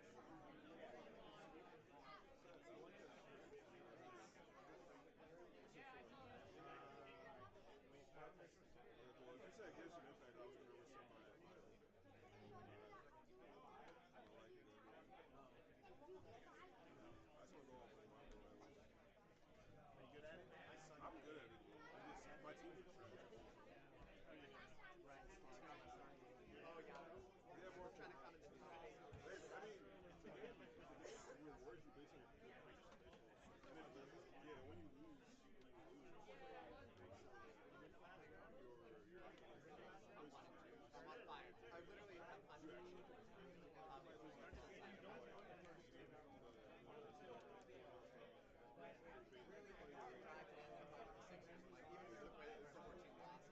yeah, so It's kind of like mentality I have. They scored. Brilliant, Mike. Basically, it was 3-2. Basically, one score game at that point. What's been really tricky is all the losses I've had have been just but like skill of with not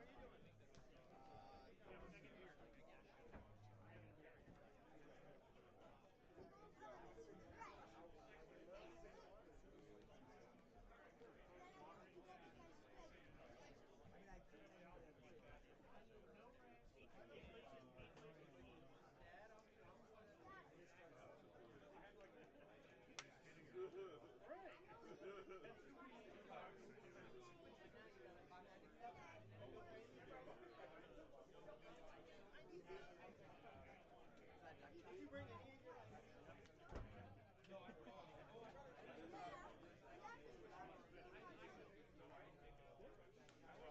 Said you're up against my name. I don't like these. I think it's like Peepykins. Did you get a showcase, Pringle? Oh, that's a problem. You have to buy 12 boxes. For like One pizza flavor comes in every 12 pieces. There you go.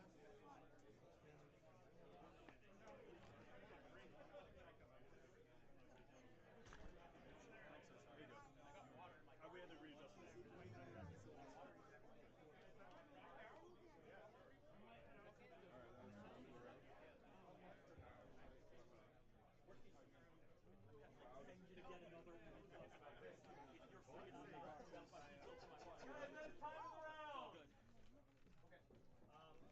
Please be back for 2:45 start time promptly. Y'all familiar with this parking at? It won't let me every time. I think it was more late. Do I hit stop? Yeah, I know. I don't know if I went over. This is like an overtime. I don't know.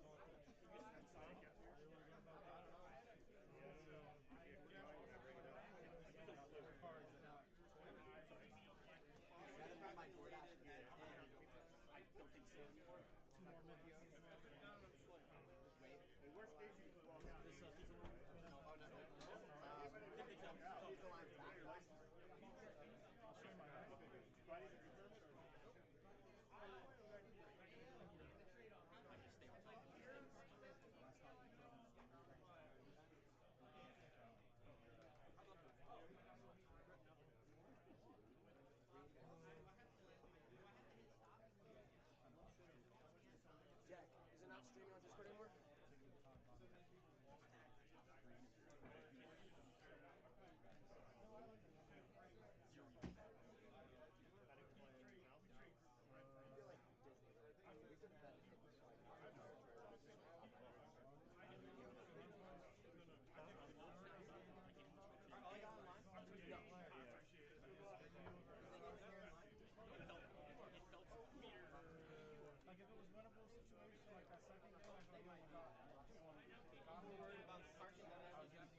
Yeah,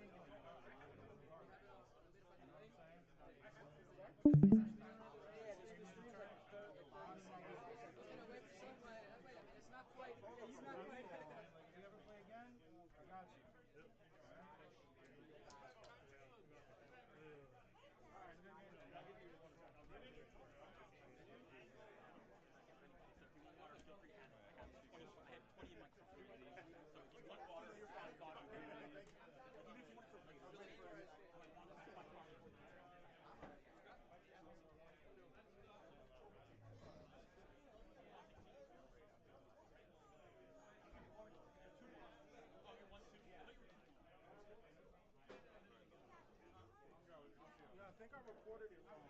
Why you do this, Jamal? I don't know. Did I? Yeah, did I? I hit 1101.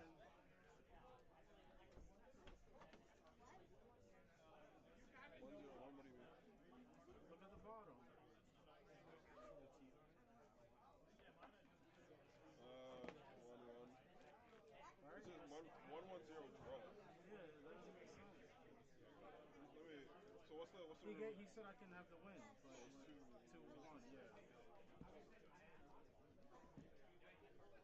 Did you side in the Western ties or was there? Yeah, I said it.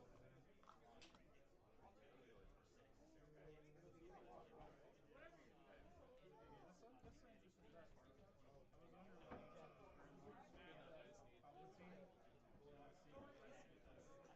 Get the working time out. And pressure with the token with experience counter. But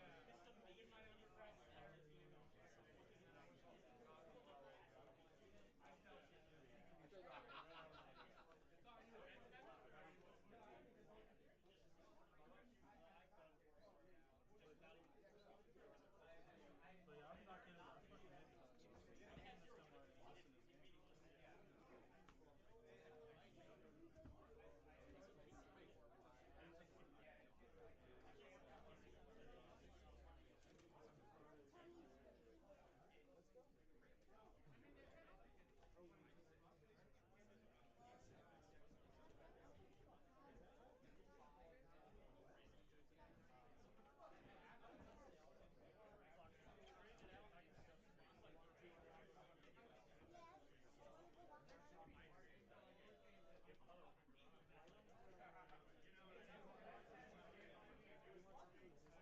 You good? And then swap over to the other one. It should still be good, but.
Yeah, I mean it came to time, but What are you 3 out now? yeah. Awesome. I won my third game, but my first 2 games went to time. Fucking yeah, hard control lead. The second match that I played, like I probably should have won that because but I won the first game in 20 minutes. So I was like, oh dude, we're never gonna finish this second game. So I didn't even try to like slow it down. So I went to the first game, it was 38 minutes, and then went 20. We finished the second game within like 30 seconds. And I was like, dude, I really should have fucking sat there and thought about like, yeah, At that point, yeah, I know. honestly, because that's kind of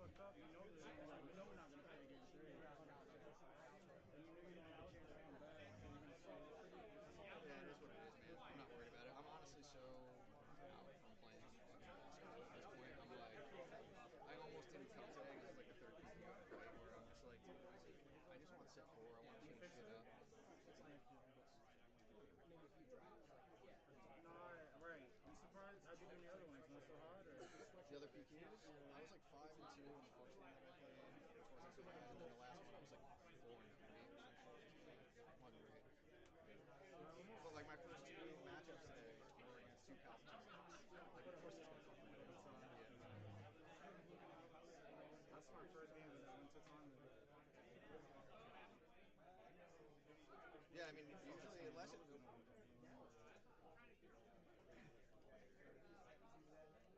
You're Grandmaster? Yeah, I'm GM. Trying to get there, but What elo you stuck in? Gold, right? I just got the gold. Because all my teams are just I got to level my account and then I'll help you out. I'm trying to get out of fucking. Yeah, I'm trying to get to where I'm supposed to be. It's elo hell, bro. It's. I'm gonna be honest, GM's not much better, but at least you're there, though. It's better. Like, right. you're just there. But you guys communicate. You thought. You would think to get to GM, motherfuckers turn their PS5 free mic on. Nah, niggas play in silence. Niggas get gold. Don't say nothing. I'm like, how am I supposed to help you? Hey, then you get we're dying. We're getting gold in the message after 10 deaths. Hey, you think maybe if you could communicate that the magic is attacking you, maybe we could turn around and help you. This is legitimately why, like, I've been stuck where I'm at. Because nobody says anything, and then they just, like, stand tap. We're looking on mic just to cuss everybody out. Right, I'm just like, it's like, do you not see what's happening? So my mic is always on. Like, it's just hanging there, waiting, right? And they'll be like, I'll just be talking the whole match. Be like, oh, I see the Venom coming behind you, blah, blah, blah. I'm going to stay back here with the healers or whatever. And handle them. They're trying to bully them. Blah, blah. And nobody says anything back. But then at the end of the game when we won, it was like, you know why? It's because I've been calling shots. And it's bad when you go, I'm calling shots and I'm playing Strong Girl. I'm calling all the shots. I'm playing Strong Girl. And people are like, she's bad. But I'm like, you're in low. She is OP. Strong Girl.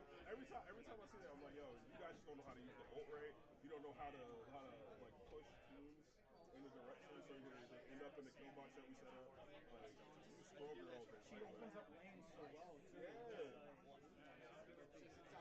The amount of times I've gotten like picks off of just sniping with Strong Girl is so funny. Like, oh man, is that can that punish your TV? No. Alright, cool. Damn, it's crazy. I tell everybody when I'm disengaging, if they don't see the mess flying, I'm flanking the background, and then I'm trying to drop the squirrels back there because they'll just die. Yeah, I'll throw those squirrels at a wall, which a bunch of people don't pay attention to. Like, I don't throw them at the enemy. I throw them at the wall because they bounce off and then they can first engage me. And all your healers in that one squishy one in the back there, everybody's dead, and then the front row gets like wiped out. Elo out. It still works. It's a little bit better. But those games that you have, I have those games in GM. Like you would think that I'm playing in like bronze the way they play. So, but it's not as much. Down there, I think that's the down there. Up there, you might get one terrible, maybe two terrible games. You might get a win or two. Like it kind of balances out. That's what I care. That's what I care about. Like I want my team to not be like, oh yeah, the fucking the Venom is just walking straight to the fucking team. The Venom is casually walking towards the bro, can you switch? Oh, yo, why does Spider-Man have 17 deaths, no kills? What is happening here? I think it is time to get sticky. I think we need to switch. Thank you for keeping the team up for Squirrel Girl, but it's time for you to switch. One of my favorite games was when they were listening to me, but they weren't saying anything. And I was like, yo, listen. I'm going to run. I got the Spider-Man team up. I'm just going to throw this sticky that ran at the front door. And they were like, all right, cool. Everybody was like waiting near the front door. The whole team came out. I threw it and it just wiped them out at the door. I was like, thank you for listening, because that was funny as hell. Just took them all out. Yeah. You just need that no what's going on here. Because I'm gonna tell you, oh yeah, Wanda, if you have it, Wanda's trash talking. And Wanda, if you're playing Wanda, oh cool, throw your ult. I have the bubble for Magneto. I have the bubble. So just go out, do out drop for the bubble. We had a group last night. Nigga did not ult the whole game. The whole game. They start off his ult. We were winning, we were dominating, we were wiping them. We just needed a group ult. One time, for one fight at the end in overtime. He doesn't ult. We all die. Then you hear, we are losers. There's 10, they're in overtime. 10, what are you doing? Now you ult? That was the first ult. He ain't ult the entire game on a payload map. And no comms, no nothing. I messed him like group ult. Like I messaged one time, I was like group ult. The moment I said group ult, he ulted. We weren't there anymore. I didn't mean right now. You dropping? Yeah, I'm 0-3 already, and I gotta drive to Massachusetts tomorrow, so I'm like, I'm gonna reclaim some of my day.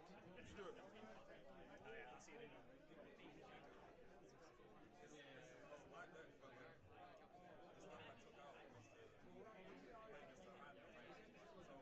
version of here. Yeah.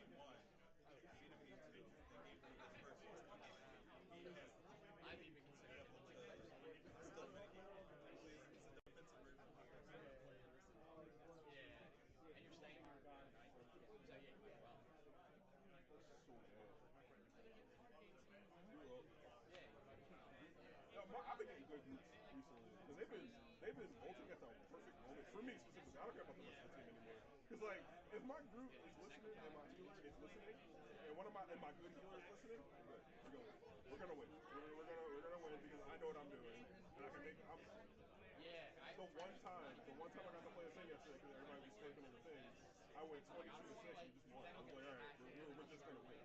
We're just gonna win because the healer's crew is doing perfect right now. The only time I lose a life is when the healer goes down because I'm doing what I gotta do and they're just engaging me or opening up space in the fight. And then I'm just starting. It took 4 people to kill me one time. They jumped me. It was 4 of them jumping me, bro. It was like, oh, we gotta kill it. It was a Doctor Strange. Magic was trying to jump me. The Magneto was trying to jump me. And I was just in the middle, just next to everybody. The thing is too strong. The thing is, he has to get pocket him. Yeah, he has to get pocket next. If you pocket him, he's kind of trash. Yeah. If he doesn't get hit, he's kind of falls apart. Exactly. If you don't get healed, which is what I was saying, like if my healer gets killed, I'm smoked. But I had good healer. She was like, I can't heal as much as you're taking damage, but like you're really just mixing 4 people at once. Like, yeah, you can't kill them. You can't kill them. It's so hard. Like you just start the charge, stop it right there when everybody's ganging up on you. And then, yeah. We got good at this game. Stuck with bad teams. One of my friends is like Grandmaster. He's like, I'm trying to get one above all this season. I'm like, I know, I could be there right there with you. You play on Xbox, I play on PC, so we can't run out together. I'm stuck in system. Nobody plays PC comp, so. You gotta be the one to watch out. A lot of people. I gotta be the one to get on to get a console. I don't have a console. I'm a single account. I like to calculate. Like every game I do, I always do this. I would never do that. So I'm like, I'm not playing.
slow, and it's like it shoots like Doctor Strange auto, and it also has a crazy damage output.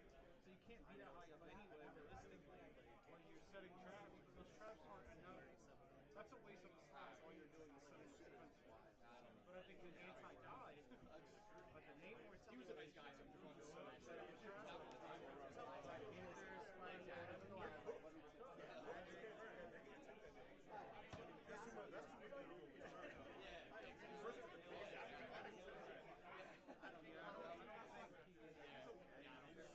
I think the best one out of this pack is the Tank. Because he's just super fun to. You made that the sound too. I was like, I didn't think that was gonna No, happen. the first part of the Tank. The second part. Yeah, This part. Tank is the best part. And then Suit is the best part. Suit. Yeah, some dude there bought us out. He thought both of us would show Bro, up. I started minding my business, and then I'm like, I'm just doing like tag team with the Moon Knight or somebody. You think in the moon? Right into the right into the hole. You're out of range for this whole Yeah, he was. I didn't want to think so. I just think you literally have to go. Yes, it is. It's like a lens. I've been playing a lot of Loki. I played him in the beta too. I was playing a lot of Loki recently. And I'm also convinced people know how to play him. But also, like, picking Loki really, really matters when you're master sailing. Because like, you have to have all knowledge of like your shots. Because instead of foes, out of view, you still have line of sight.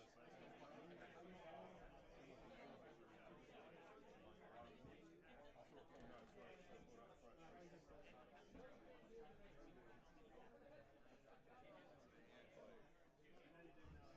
Playing them on convoy match. On offense and defense. Why am I not playing? I love Grogu stuff. And then just trips off where they are, like positioning. If he's on the convoy. And then if he's on the convoy, you and him, you and Grogu split. And then you can disengage.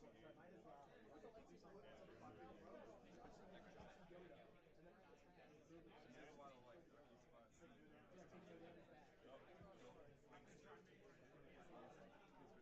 You gotta use that. I've never paid attention to people like they don't use invincible turtles. I go invisible to like find the perfect person to hold. And the perfect person is and then I'll either like usually I'm confident in my team because they probably just like oh we have a perfect person.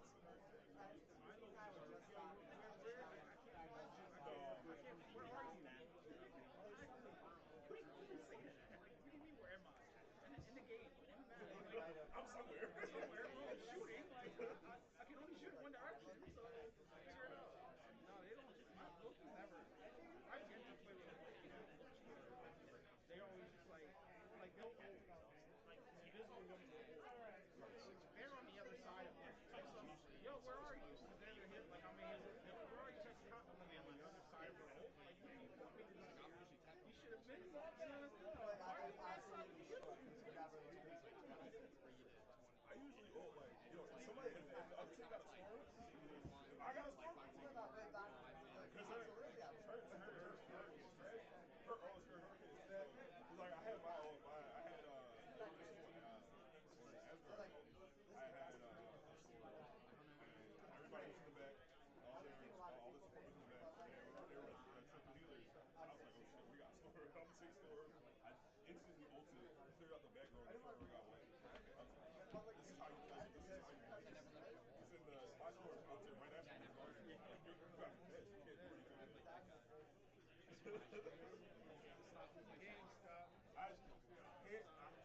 I can do it as much as I want. I can be the best player on the team, but if the rest of the team is trash, I don't care. Then my shit's cooked. Like, you can't win the game by yourself. Even bro. I like playing stronger. I'm winning. I'm doing great. But then my healers are all my tankers running into the Punisher.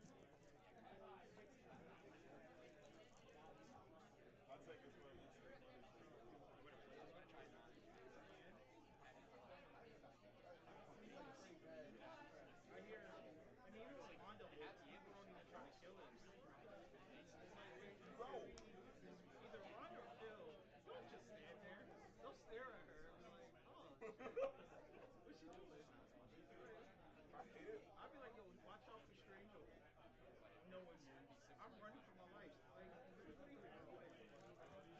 And then they all get fucked up. Oh, no, weird. Imagine if you listen.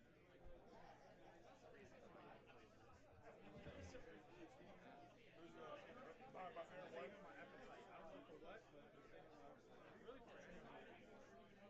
I'll be like, strange food, strange food, strange food. Strange food, strange food, strange food. Strange food right here. And then like, no, I'm good because it opens up right in my character model of like notification. Right here, right here. Strange Done it too many times. Bro, like I love that. I'll be over like they're about to open up a strange portal right here. Every single Doctor Strange does it right here. So every single Doctor goes to the same spot. So I was Both like, mats, so the Venom mat, they do it in the little room behind you, right at the top. With the top. And then on the Black Panther map, they do it in that room to the right in the ledge. On the Spider Island one, they do it on the far building at the top. That one that leads to the second one. The one far building at the top. So you can just start shooting right there. And as soon as you hear it, it sounds like pour all the bullets into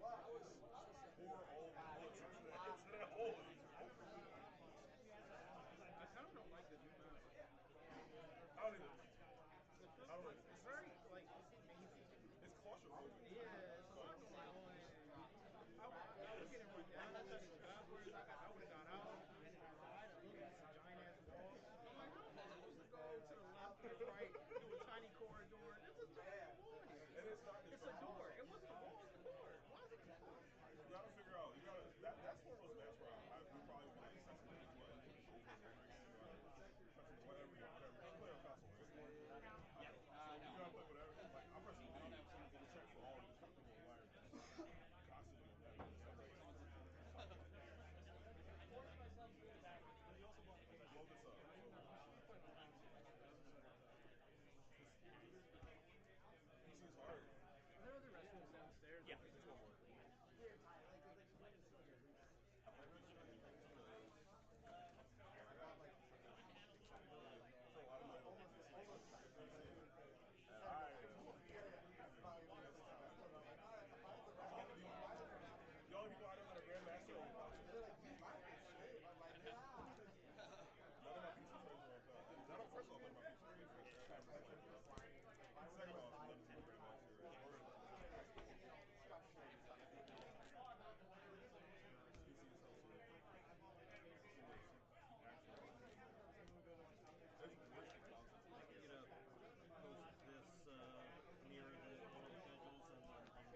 Hello, everyone, and welcome back to the Golden Dice Podcast live stream of the Planetary Qualifier at Redcap's Corner. I'm Josh Snyder, and joining me now, we've got Tower number 9. Tower, we had some great matches earlier, so good to have you here to finish out the tournament. Yeah, happy to be here, Josh. How were the earlier matches? We had some good matches for sure. We saw Cad Green versus Finnick Tarkentown. A couple favorites from a PQ, I believe, a couple weekends ago that you and I had casted. You had Zach, the PQ winner with Cad Green. He was at the feature table, took down Finnick, and then we had a meta matchup in rounds 2 and 3. It was Django Tarkentown and Han Yellow in round 2. And Han Yellow prevailed 2-0 over Django, and then last round we actually had a Han Yellow mirror match, and Chris Lewis, Tetra Rain from Bothan Network, was able to take that in 3 games. It was a very exciting, close match. Yeah, very interesting stuff. I'm excited to see what we have here. It looks like, I think the interface is still being configured, but it looks like we might have a Bosk Blue. Okay, all right. So our first hard control deck that we've seen so far in this tournament. Yeah, I think Bosk Blue is an interesting deck. The really one of very few decks to make heavy use of the bounty mechanic. You know, you see like top target splashed in some decks for healing, but Bosk is really the leader that makes the most use of those bounties, and Bosk Blue uses those to try and draw a bunch of cards, stall out the game, and get into a villain control endgame. Yeah, absolutely. Big finishers in that deck like the Avenger, Palpatine, certainly some big in-game options. And yeah, Bosk is so good at making great use of the bounties, and there's a lot of times, you know, if Bosk is able to double claim a bounty, it just feels like, you know, the Bosk deck's win percentage just goes up tremendously. Yeah, I think I think you're absolutely right, Josh. Those potential double claimed bounties from Bosk can be just massive, especially, you know, if you're against aggro and you manage to double the client or double a top target and heal, you know, 10 or even 12 at a time, that can be just such a huge setback for those builds. In this case, it looks like we're going to be seeing Bosk Blue playing against the classic double yellow Han. All right, so Han Yellow back at the feature table. We've seen it the last few rounds, but we do get treated to a different opponent this time around, and it will be interesting to see. Now, Tower, I don't know if you recall, we did, I believe it was the tournament we casted a couple weeks ago. We saw this particular matchup, and I don't think this is the same Bosk Blue player, but the gentleman that was playing Bosk Blue was faster than any hard control player we've ever seen, and he claimed to be the fastest Bosk Blue player. So we'll see how things go this time around.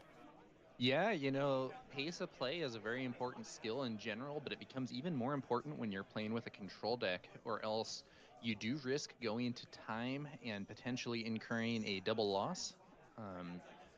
Now, Han isn't exactly the slowest deck in the world, but at the same time, speed of play is still pretty important, especially for the more control-oriented players. Absolutely. So here in round 4, we'll have a total of 7 rounds of Swiss today. So Swiss round 4, blue 686 on the top of your screen, starting out the game with a Spark of Rebellion. And it looks like very Merciless early, Contest being picked there. taking out some removal. Now, wait a minute. Oh, okay, and it looks like Jamal just passed, maybe. Okay. Oh, no, it looks like they did slide the initiative token over, so I do believe Jamal will start with the Took initiative. And now Bodie Rook's coming down for blue, so we've got back-to-back rounds where he is attacking Jamal's hand. This time the perilous position gets discarded.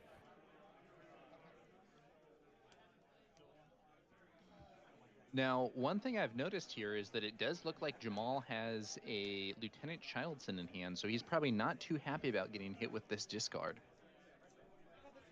Yeah, that is a really good point. Now, we saw Jamal, he did have one of those bounties, Death Mark, put onto the Bodie Rook. 1 damage dealt to Bodie off of Bosk's action ability. Yeah, and this is some of that bounty stuff we were discussing earlier, so that's going to allow him to draw 2 cards, and if he can get Bosk out and kill Bodhi with the potential double bounty, he could draw 4 cards and refill his hand even after all these things are being removed from it. Yeah, my goodness, 3 straight rounds. Blue attacking Jamal's hand. Another Spark of Rebellion, this time defeating the Open Fire, or discarding the Open Fire. Bosk action ability, another damage to Bodie Rook, and Bodie will get in some damage before being defeated here, so 3 damage to Jamal's base. Yeah, it looks like I think the remaining 2 cards in Jamal's hand are Lieutenant Childson, who's very poor without other cards in hand for the buff, and I think it might have actually been another copy of Deathmark. I'm not sure. We'll see if Jamal loads both of those onto this Bodhi Rook. That would potentially allow him to do massive card draw, but there is a real downside in that if his opponent waylaid his own Bodhi or did something like that and denied both those death marks, it would be difficult for Jamal to recover. So it looks like Jamal may have either just passed or claimed the initiative, and then I think claimed the initiative, and then the Falcon comes out for blue, and we see another 3 damage going to Jamal's base. So with the initiative, Jamal's going to deploy Bosk with his first action. He is looking to double claim here, but look at this, Cunning coming out, exhausting Bosk, and Bodie Rook bounced back to hand, so that bounty is discarded. Yeah, that's just the sort of thing that I was talking about earlier. Jamal must be happy that he didn't load up both those death marks onto Bodhi. Yeah, now absolutely. He plays the other death mark onto the Falcon, but I'm worried that that might just end up bouncing as well. You know, blue can simply opt to let that go back to hand by not paying that upkeep cost, and he may find these death marks just not able to resolve here. Yeah, the death mark on Falcon. Falcon, of course, can bounce back to hand. We see Han Solo being deployed on blue's side of the table. Another 4 damage to Jamal's base. 13 I wonder if total Jamal damage. has another open fire or something to kill that Falcon. He doesn't. It's a takedown and Lieutenant Childson in his hand. And the takedown gets picked away by that Bodhi Rook. Yeah, Bodhi Rook getting extreme value, being played twice. So 4 cards have been discarded for Jamal here in this game. So he has been at a big disadvantage in terms of the total number of cards he's had available to him. Yeah, Jamal feels far behind in this game with the attack on the cards in hand and Blue's ability to kind of negate these death marks. Although it looks like he didn't bounce the Falcon there. And it gets taken out. So one of those death marks will resolve, and it resolves double. 4 cards for Bosk. Oh man, that is huge. Maybe Blue just forgot to bounce it back there. But that is a massive swing. Boss getting to reload that hand after Jamal has had 4 total cards discarded. Now Han will get to be aggressive here. Another 4 damage to Jamal's base. Or no, he's going into Bosk this time, but not after he gets that double claim on a bounty, which is so crucial for this deck. Yeah, I think this was a big swing. You know, I was thinking blue had a big advantage, but this turn seems to have some pretty positive developments for Jamal. No doubt about it. Now, Bosk actually going into blue's base here, so the first damage dealt to blue's base in this game, and Bodie Rook will trade with Bosk. So Bosk back to the leader zone, but not after Jamal able to claim the death mark twice and get 4 cards. We're going to see Tech coming into play for blue as well. And no other I plays. do think that blue is probably still ahead here, but I think that he's less ahead than he was before Jamal was able to draw cards and get out of that situation. So moving on to the next round. I believe Jamal should have the initiative again. The initiative token has stayed on blue side of the table, but Jamal has had it here over the last couple of rounds. Now he's at, I believe, 7 resources here, which means that he's not quite in range of some of his really important big plays, like, you know, Supreme Leader Snoke, for instance. Right. Yeah, that is a good point. Takedown early, defeating Tech, which is a big-time threat on the board, but Hot Shot Blaster smuggled into play for blue, and Han hits for 6 total. And now Power of the Dark Side coming out, L3 defeated. It looks to me like there's 19 damage on Jamal's base, so he is in the danger zone here, and we haven't seen any healing yet from Jamal. Another Tech coming into play for blue. Now he does get to that important threshold, the 8 resources, where things like the Supreme Leader Snoke you mentioned to become an option, Super Laser Blast, Emperor Palpatine. There are plays that can be made. Yeah. And it looks like Super Laser Blast. Okay, so Blast will clean up the board, but blue will certainly have some resources to work with. Yeah, this is kind of the downside of Super Laser Blast sometimes. If it costs so many resources that if your opponent has resources of their own, they can often just rebuild a board after you play the blast. And another Tech coming into play for blue. He's also going to play Millennium Falcon, the 3-cost unit. Coming in ready, another 3 damage to Jamal's base. That's 22 damage on. That is not what Jamal wants to see here. Not only did blue have the 3rd copy of Tech, but that Falcon means the pressure is right back on. And, you know, just as we were discussing, the Super Laser Blast may have cleared the existing units, but blue was able to just rebuild a board that has some major threats. Let's see how Jamal responds. Does look like he has the Avenger. We might see that hitting the field this turn. So there it is, first action for Jamal playing Avenger. Let's see, blue will have to defeat one of those 2 units. Yeah, if he defeats the Falcon, he loses more damage, but Tech is giving him access to a lot more cards in his resource zone as playables. So I would probably keep Tech here. It looks like that's what he's doing. Yep, Millennium Falcon defeated. Action back over to blue. Tech ready. He is going to get 2 damage into base here, bringing the damage total up to 24. Now, Avenger tends to be kind of the win condition card for these villain control decks. And I don't think blue is likely to have that many good answers to it. But he does have at least a Waylay to delay the Avenger lock. Yeah, Waylay pretty good there. Avenger the problem with the Waylay, Jamal. though, is that, of course, Jamal can replay the Avenger and it gets the when played effect again. So it's not as effective as it would be on a big unit that doesn't have an immediate impact with that when played ability. Yeah, that is a great point. Now, we do see blue using that Han action ability, going up an extra resource and smuggling in Zori Bliss. So continuing to put the pressure on in the ground arena. I think right now, I think blue is on track to win right now. We'll have to see how it goes, but he's done enough damage to Jamal's base that even if Jamal replays the Avenger and takes out one of these units, I think blue is likely going to be able to get there, though we'll have to see. Jamal not having done any healing this game is, I think, proving to be a problem for him here, as he doesn't have as much time as I think he might like. Yeah, that is a good point. No healing so far. Does he find a way to heal some of this damage with just 6 HP remaining?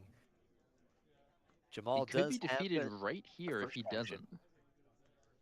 Yeah, that is a good point. Surprise strike onto Zori would be the game, or Zori with a hotshot blaster. Yeah, now these Bosk blue decks often do run a lot of healing cards. You have things like Top Target and the Client in particular, but we haven't seen those thus far from Jamal. So no heal with his first action, but he does play Perilous Position to give Zori Bliss -2/-2. Zori exhausted. I think I see a surprise strike in the resource row there that could be brought out with tech to hit for 5. That would That's be not quite big. enough to end the game immediately. Could put Jamal at 1 HP remaining, and it looks like that will be the play. Surprise strike smuggled in. Tech will hit Jamal's base for 5, 29 damage on, and now both of those units in the ground arena presenting lethal. Jamal is in a lot of trouble here. Let's see what he has. Maybe he can get out a Sentinel or something to try and hold the line. Yeah, he will need something, a Sentinel. He's got Power of the Dark Side. That will defeat one of the units. Zori is defeated. But does he have an answer for Tech? Yeah, he really needs to get that tech off the field. I mean, honestly, the tech has been a huge thorn in his side here by giving blue access to that many extra cards. It's a frustrating situation, I think, maybe for Jamal, given that he killed 2 copies of tech only for blue to bring out the 3rd one as well. Absolutely. You know, what is the answer when your opponent just keeps removing tech? You just draw all of them. And that's exactly what blue has done here in game 1. We're going to see L337 coming in. Of course, not a huge threat, but in this spot, it really is because, again, Jamal just has 1 HP remaining on his base. Yeah, if Jamal could find Supreme Leader Snoke and play him at the start of the next turn, Snoke's effect would kill L3 and reduce tech to 0 power, which would make it so neither of these units could swing for lethal, but if there were any attack buff, tech would still be able to get in there for the win, even with the debuff from Snoke. Yeah, that is a really good point. Now, correct me if I'm wrong, Tower, but Hotshot Blaster has only been played once in this game, correct? I think blue has only Yeah, I played think we one saw blaster. one Hotshot Blaster played on Leader Han earlier, and then he was ultimately taken out by that Super Laser Blast. Now, another Super Laser Blast here would also clear the field and would be more resilient to a potential buff, but would also not develop any board for Jamal. We could also see a Child Sin or something like that trying to put up a Sentinel that these units would have to get through. And Jamal looks like he's going to play Perilous Position, but that only stops one of the units, so Tech is there, and that should finish the game. Yeah, unless I've miscounted. And nope, Yeah, that is looks like that is that's going to do game. it. Yep, Tech coming in for Fatal, and blue taking game 1, and another win for Han Yellow here at the feature table in round 4. Yeah, interesting situation there. Ultimately, I think it looked like Jamal. It looked like Jamal was being basically shut out of the game early on, but when Blue didn't bounce his Falcon and allowed Jamal to get the doubled card draw bounty, it seemed like the Bosk player might be making a bit of a comeback. Ultimately, though, he didn't quite have enough. Even though he was able to bring out that Avenger, which is kind of his end game and can, in theory, take over, he had taken too much damage and he couldn't quite get things back under control. Yeah, that is a good point. And then when Avenger came down, blue had the answer with Waylay, and then blue was able to make sure that there was at least 2 units on the board at that point moving forward, whereas, Avenger comes in and you're not cleaning up the board, right? You're only taking out 1, so then you're still getting smacked by the other unit, so he couldn't find another opening to get the Avenger back out.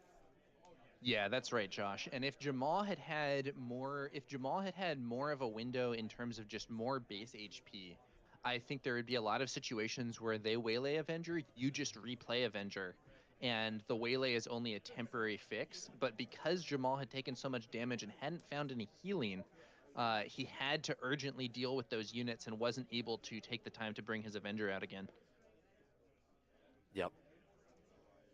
Yeah, just too far behind, unfortunately, at that point for Jamal. So both players preparing for game 2, doing a little bit of sideboarding, and so far through the last 3 rounds, of course, we had the Han Yellow mirror match in the last round, but Han Yellow undefeated against the non-mirror match opponents so far at the feature table over the past few rounds. We'll see if Jamal can turn that around here in game 2, as both of these players looking to remain undefeated.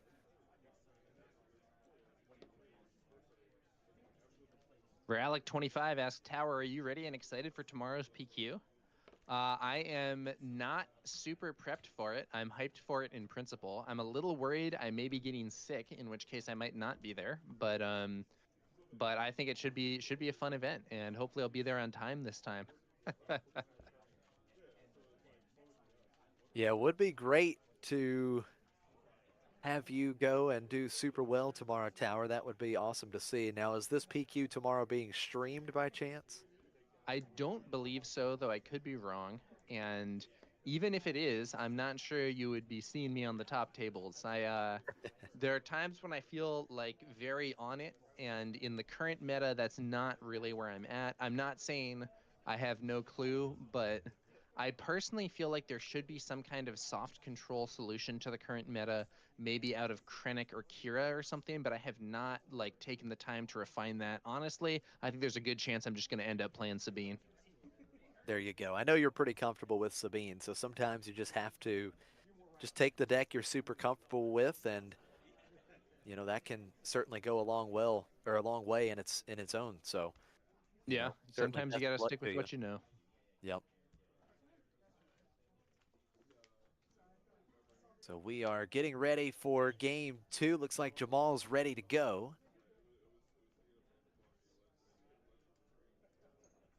Blue just making the last resource decision here. Jamal with the initiative. Let's see if he has an early play or if he just potentially claims the initiative early, maybe passes over to blue. And it looks like he will pass. And blue just claiming the initiative. We'll move on to the next round.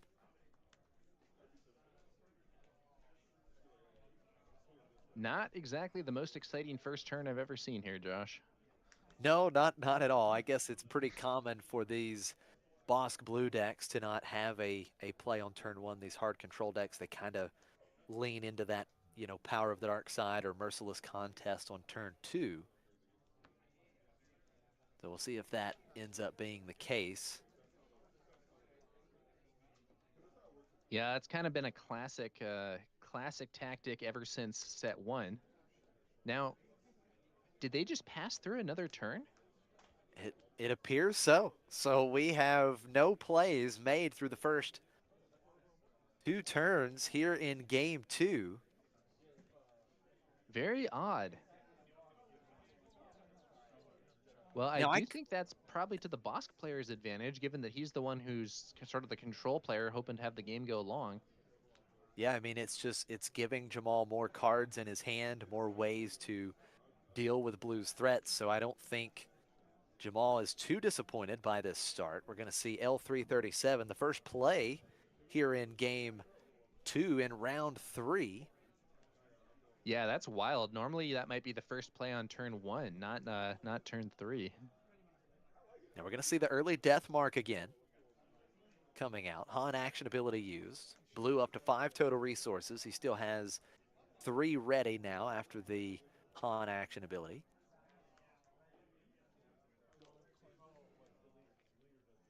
And I believe Jamal, I'm not sure if he passed or just went ahead and claimed the initiative. Then we see the Falcon coming out. And the first 3 damage to Jamal's base here in game 2.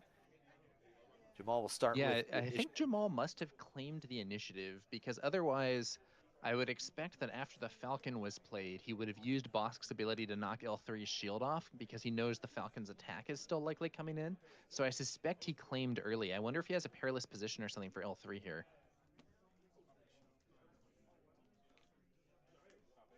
Now he removes her shield. Yeah, not going for the immediate flip as we saw last game. He goes for the action ability first on the flip turn. Popping the shield. L3 is going to get in for 2. 5 damage on Jamal's base. Now he flips Bosk. I wonder if he's going to try to kill L3 with Bosk here to get the double draws. And it looks like Blue is going to use the Han action ability, so Jamal has the opening to double claim that death mark. We'll see if he goes for it on this action. Yeah, he could just swing with Bosk on L3, but he might also have some other option available. And that does seem enticing to me, the potential of drawing 4 cards again. Yeah, and at this point in game 2, Jamal has also not lost any cards. We saw Blue play 2 Bodhi Rook and 2 Spark of Rebellion over the first, 4 or 5 rounds last game. And is that the Merciless Contest, I think? Yeah, that's a Merciless Contest, and so Merciless Contest does say non-leader unit. So Jamal isn't at risk of losing Bosk, and this lets him, I guess, kill L3 without wasting Bosk's attack. Yeah, there you go. Blue does decide to defeat L3, so another double claim on Deathmark for Jamal in game 2, getting 4 cards. He does take 3 from the Falcon, up to 8 damage on. He still has Bosk ready and a couple resources available. Very ample supply of cards now, so he should have a lot of options for continuing this game. Bosk going to get in for a total of 4 damage. Blue taking his first hit to base in game 2. And now we're going to see Han come out. Jamal paying 2 quickly for Entrenched. Now the Entrenched means that Han can't attack base, but Entrenched does allow Han to just take out Bosk here. Yeah, that's odd to me. He does prevent the damage to his base, but he also gives his opponent the means to kill Bosk in 1 hit, whereas otherwise there would have had to be some kind of attack buff or subsequent play to do that. Now after Bosk defeated by the Han solo having +3/+3, we see Bodhi Rook coming down, and of course a plethora of cards in Jamal's hand, and it is the Super Laser Blast that is discarded off of Bodhi. One thing I saw that might be quite relevant there is I believe there were 2 copies of Vigilance in that hand, which could give Jamal some real options for potentially killing stuff while healing at the same time, prolonging the game even further. Yeah, that is something. But that Jamal, tech from Blue is going to be maybe a problem for Jamal again. Oh yeah, absolutely. This is a big problem. I mean, this board is stacked right now for Blue. And while the Vigilance will potentially enable Jamal to heal damage for the first time in this match, that board is extremely deep right now for Blue. Yeah, though with Han entrenched, he can't attack the base, so we're looking at 8 damage per turn, but it could easily increase with a Hotshot Blaster on one of these units. Of these units, I think Tech is probably the biggest priority to kill, and Jamal agrees with a Forced Choke to take out Tech. Yeah, getting Tech off the board so important. Force Choke defeating Tech. Now, Blue does get to draw a card. We'll see how he responds to Tech I think some of these decks are running Forced Choke specifically to deal with Tech and or DJ, as it can otherwise be a major problem for some of these. Now, one of the funny things here is that with Han on the field but entrenched and Jamal not playing any ground units, Han doesn't actually have a means of attacking and getting that temporary resource in play. Yeah, that is a very good point. Bodhi getting in for 3, takedown, defeating the Millennium Falcon. And now we're going to see the big 6-cost Millennium Falcon coming in for Blue. Yeah, Millennium Falcon Lando's pride there, as is often the case, played without ambush, but just going to be some. Now, was that smuggled, Josh? I couldn't tell. I thought it was. I may be wrong, but it did appear as though he smuggled. Yeah. First Oh, action. and there's that healing bounty top target thrown onto Bodhi Rook at the start of the next turn. That is definitely important for Jamal. He needs to heal some damage. He's certainly going to get hit here in this round. We saw in game 1, he was unable to heal any damage. But this time in game 2, he's got the top target out. We know that he has Vigilance in hand. And Another tech from Blue. No, it's DJ. Okay, so smuggles in DJ instead. So that means he spent all 7 resources to smuggle DJ in because tech was not in play, taking control of one of Jamal's resources here. But interestingly, because of that entrenched on Han, Blue isn't going to be able to create a temporary resource, which he needs to do to try to actually discard the resource that DJ stole. So even if Jamal isn't able to kill DJ this turn, he can potentially kill him later and still get his resource back. Yeah, you know that Jamal has to feel good about that. Now, Power of the Dark Side coming out for Jamal, and Han defeated here. And that will open up the ability to start getting those extra resources and defeating resources in future rounds. The Millennium Falcon getting in for 5.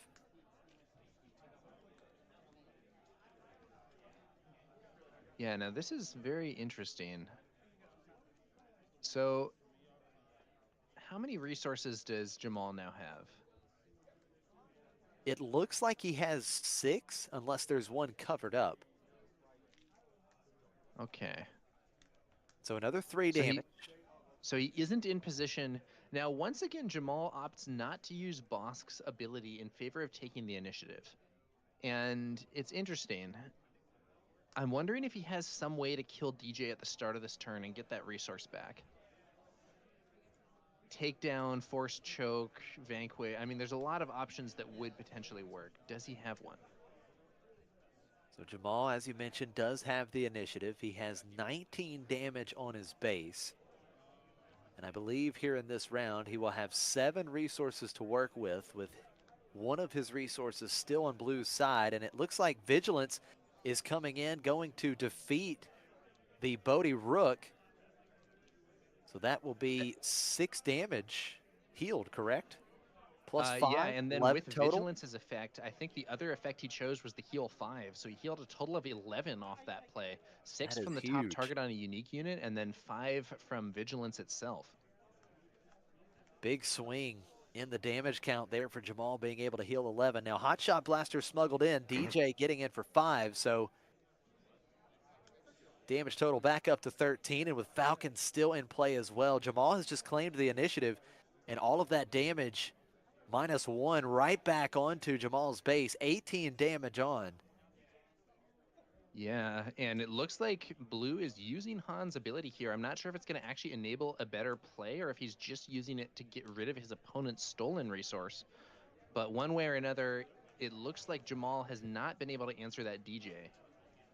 Now Bodhi Rook coming in and discarding the other Vigilance. That is huge. I'm feeling pretty good if I'm in Blue's position in this game. Jamal seems to really be on the back foot here. Yeah, big time back foot for Jamal. Falcon coming in, the little 3-cost Falcon, another 3 damage, 21 damage on Jamal's base. He desperately needs a super laser blast here because he is staring down Fatal on board.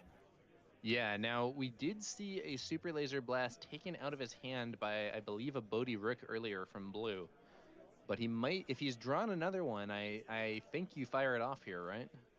Yeah, absolutely. I'm not sure what else you can do, really. He has drawn several cards, and it's going to be wait open a fire. minute. Open fire on DJ doesn't even kill DJ in one hit. That's not a very good play. Okay, so he he's takes switching. It back, goes for the Falcon. So open fire, at least going to save 3 damage, but Blue right now is just 2 actions away. Oh man, DJ is going to be swinging for 7. Hotshot Blaster coming in. That should be 29 damage on Jamal's base once again. And I I think don't think Jamal's there's scooping any it up. answer. Yep, that's it. Handshake. What a great game there for Blue. He's going to take it 2-0 here in round 4. He remains undefeated with Han Yellow, and Han Yellow remains undefeated here at the feature table. Yeah, it's very interesting. You know, it seemed to me that that Blue had a really slow start in that game, but if anything, it actually went better than the previous one for him.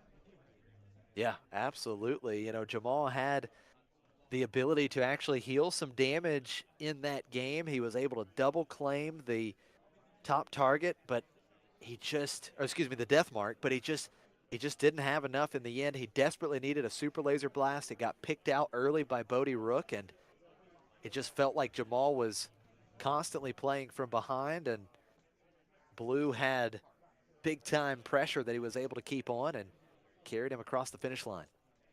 Yeah, you know, I think with these control decks, you often are just sort of trying to stave off what your opponent's doing until you can bring out those win condition cards like Snoke and Avenger. And this game, you know, in the previous game, Jamal was able to get to the Avenger. It got bounced, and then he was close enough to the edge that he wasn't able to replay it. This game, he wasn't even able to play something like that in the first place. Yeah, that is a really good point. The DJ came in and, you know, set Jamal back a bit because he had to wait one extra turn to get to 8 resources because he didn't have the immediate answer to DJ, and then he just didn't have any of those big threats that was able to clean up the board like he needed. And it was really interesting in that match. You talked about it a lot, you know, in the middle of the game when Han had the entrenched on him. It was, you know, it allowed Blue to take out the Bosk, but, you know, keeping the extra resource away from Blue seemed to be important there for a short period of time, but then, you know, the power of the dark side comes out and it just opened up the ability for Blue to get Han off the board so that that extra resource then can come into play again. Yeah, Jamal just wasn't able to find something that would allow him to take out that DJ. I thought for a moment that blocking that Han's ability to attack was going to end up letting him get his resource back, but he couldn't find that takedown or forced choke or other card that would deal with DJ and return his resource to him. DJ is a huge part of the problem against these control decks. If you're going up against Han, I think generally speaking, double yellow Han is considered favored into hard control, and a huge part of that is DJ in particular. Yeah, DJ is so good. He's a menace in a lot of matchups, but especially here in these control matchups. And, you know, not sure that Jamal could have made a comeback even if DJ wasn't played, but DJ certainly played a role in the closing stages of game 2. Yeah, I think he was. So I do think that. I think at one point in that game, I saw a Supreme Leader Snoke in hand for Bosk. And if it's possible for him to bring that out and protect it, the situation can get a lot better. But DJ, you know, setting you back and making it harder to access those 8 and 9 card costs that you really want, the Snoke, the Avenger, the Super Laser Blast, can really disrupt the hard control game plan. I do think that the ways that Han has to attack the hand are also a big problem for the hard control decks, especially because, you know, Bodhi, a lot of decks can kind of try to counterplay Bodhi by resourcing their non-unit cards and making it so that there's the potential for him to miss. But the problem is these control decks have such a high event density that even if they wanted to resource all their non-unit cards, they honestly might not be able to.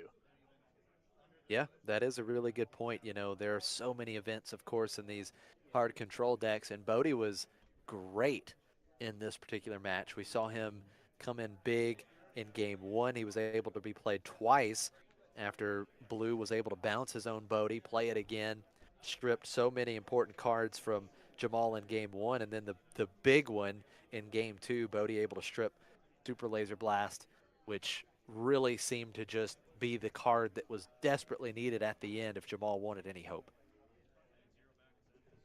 Yeah, pretty interesting situation. You know, Bodhi's a card that came out in the first set. I think he's the only card in the game that has both the Imperial and Rebel traits. And the funny thing is, we're often seeing Bodhi being used without any real play for those trait synergies. But even with his strong trait synergies being ignored, he's still really good because 3 for a 3/3, yeah, that's a bit below rate, but the ability to discard a card from your opponent's hand is really good. And you know, if he misses, yeah, it's not great, but even then you at least gain some information from his ability. Yeah, So I think he's a very strong card. absolutely. And I mean, you can always, these yellow hero decks, they have the option to go Bodhi and then they can follow that up with Cura, right? I mean, there's just so much hand control there over those first few turns that they have access to, especially the Han Yellow, with uh, with Bodhi. So it's extremely detrimental in some matchups. Bodhi has been a big piece of the puzzle for these double cunning decks ever since set one. We saw the Boba Yellow deck that became quite popular in set one and into set two, and Bodhi was a big part of that deck, and now he continues to be a huge piece of the puzzle for the Han Yellow decks. Yeah. And at sometimes we've seen people not play Bodhi or use him as a sideboard card. I do think there are some situations where, you know, if you're playing against a really unit heavy, like aggro type of deck that isn't reliant on events or upgrades, yeah, you know, maybe in that matchup you're going to side it out or something. But I personally think that he's so good in most situations that I would probably put him in the main and maybe side him out after. That's just my thinking, though. Yeah, no, I think you're spot on, and I would. There's probably I don't know, maybe this is a hot take, but I would say 90% of the matchups, maybe even more. You mean, Bodhi is one of those cards that I don't think is going to come out very often. Yeah, and it's kind of interesting too. I think that if you look at the different double aspect combinations, the I think that cunning is probably the strongest of the double aspect combinations. And the funny thing about it, though, is that it's almost entirely on the cards that we've seen from set one. So Bodhi Rook, Cantina Bouncer, and the Cunning Legendary event are all really good and are seeing a ton of play. But most of the other double yellow cards that we've seen honestly don't like. Are people playing Jar Jar in competitive decks? Not really. Like, uh, yeah, I don't know. Like, a new adventure has some uses. Final Showdown has some uses, but ultimately, it really is those first three double yellow cards still propelling double cunning to a lot of victory. Yeah, there's no doubt about it. These double yellow decks have been so good from the get-go, right in set one, and it continues to be the case here. And I think that it is the popular opinion that Cunning is the best of the double aspect legendary cards, and I think that we're seeing that time and time again with what these Han Yellow decks are able to do with Cunning. Yeah, so I would say that in my opinion, I think that there's an argument for vigilance. Right. But I think it's between cunning or vigilance, then it's aggression, then it's command.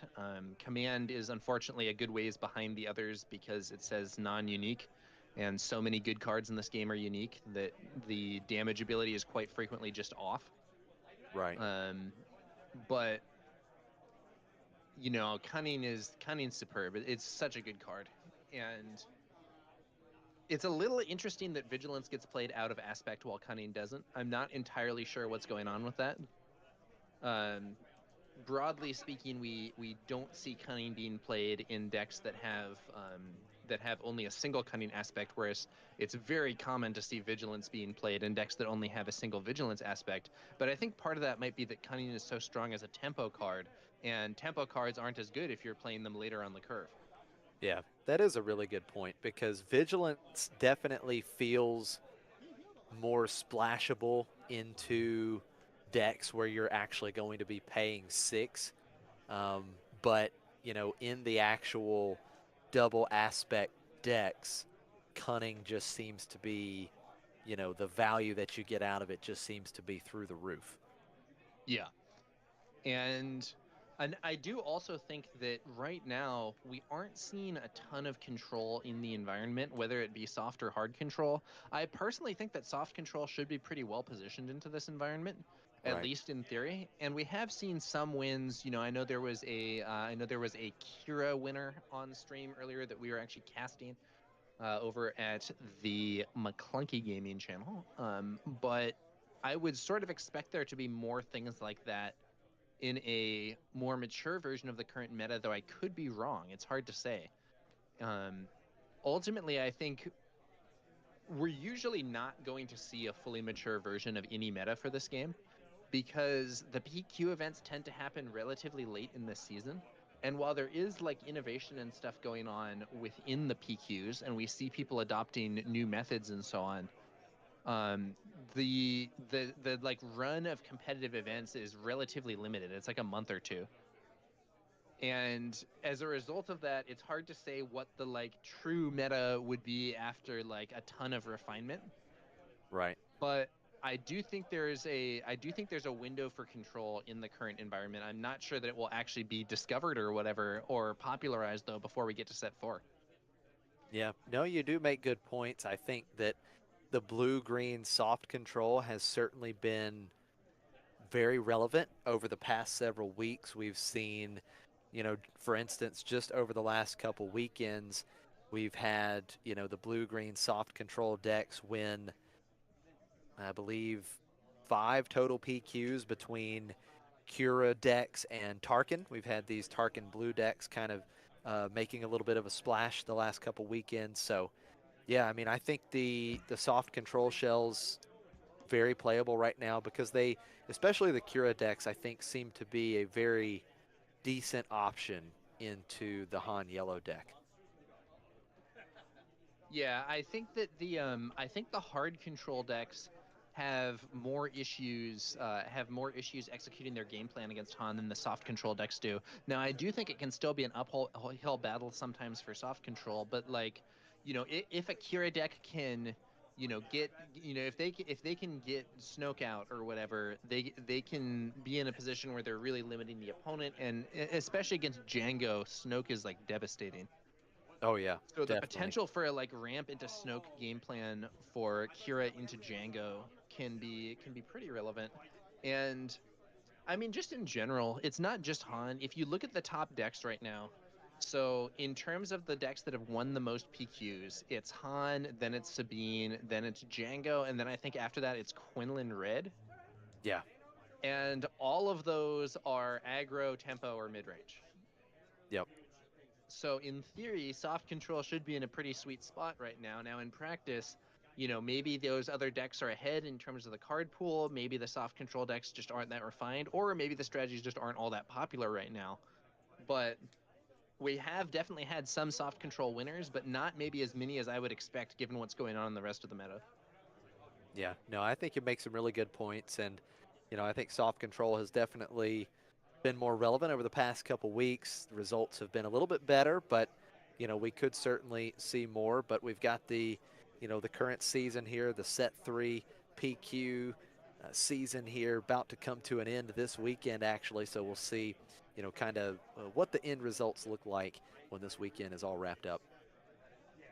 Yeah, I think and I do think that the advent of set 4 will, of course, probably be disruptive to the meta, as well as any potential balance changes we might see. Now, I don't know if they're going to do anything. I know there has definitely been some talk in the community about, oh, they should take some action against DJ. Are they going to do it? I don't know.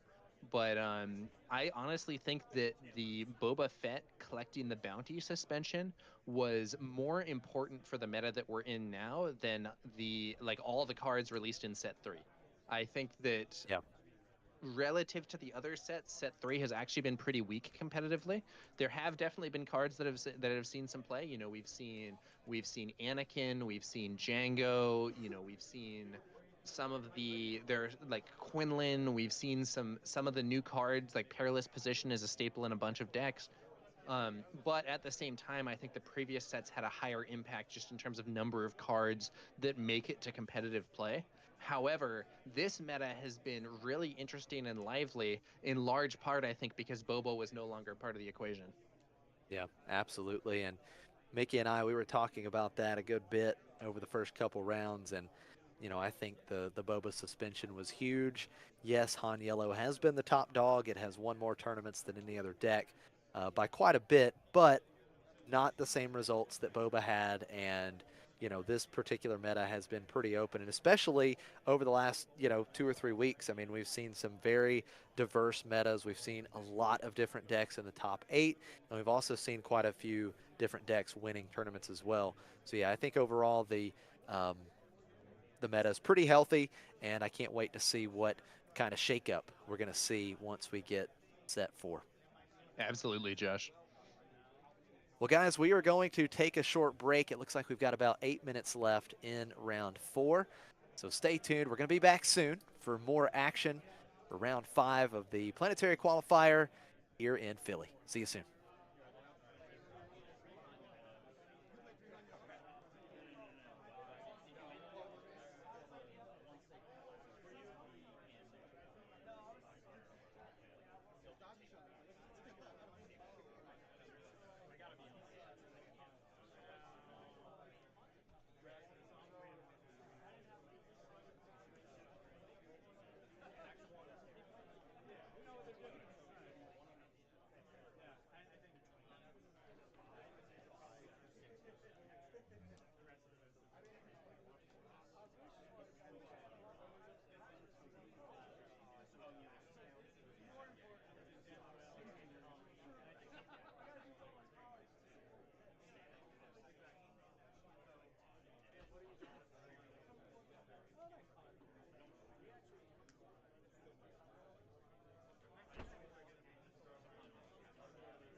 About 5 minutes left in the round. Just memorize the pictures. Yeah, the pictures. I use the pictures a lot. That's why they're there. Yeah, it's kind of learning pictures and everything else. There you go.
That's Ralph's tech right there.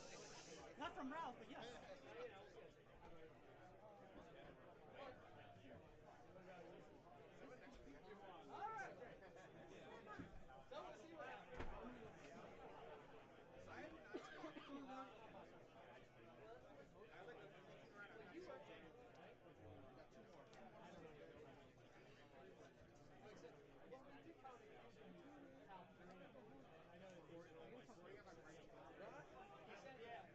Like the first week of the set.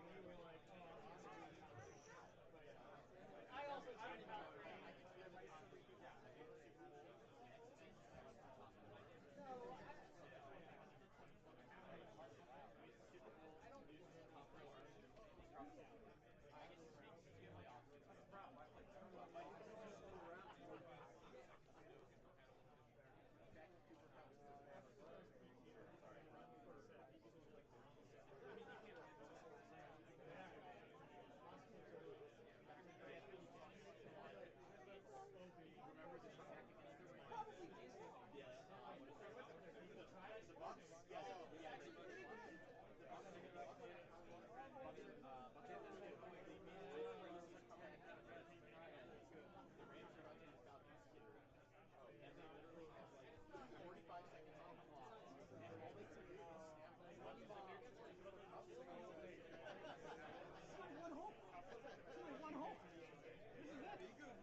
I think it's you and me.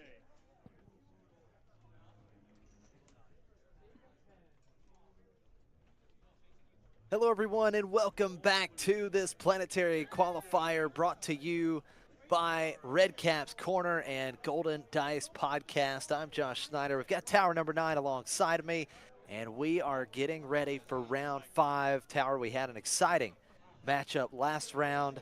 Can't wait to see what we're going to have this round.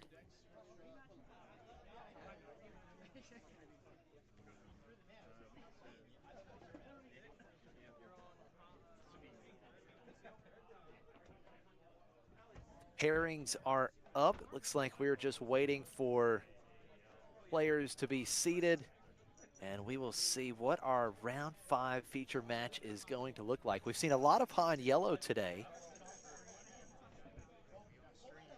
The last 3 rounds have featured Han Yellow.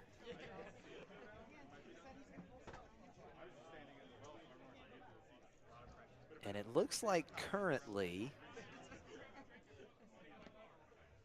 if I'm not mistaken, just one of our former PQ winners, Alex Blandon, right now tied for the most PQ wins in the world. He has the most PQ top 8s, is still undefeated.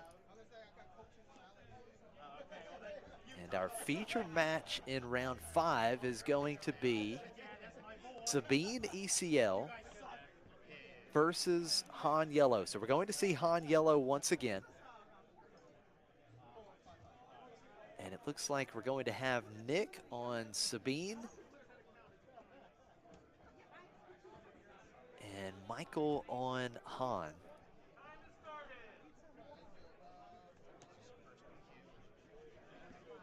Now this is a matchup that can be pretty difficult for Sabine just because Han has the ability to race very well. And that is what Sabine is generally wanting to do, be the aggro deck.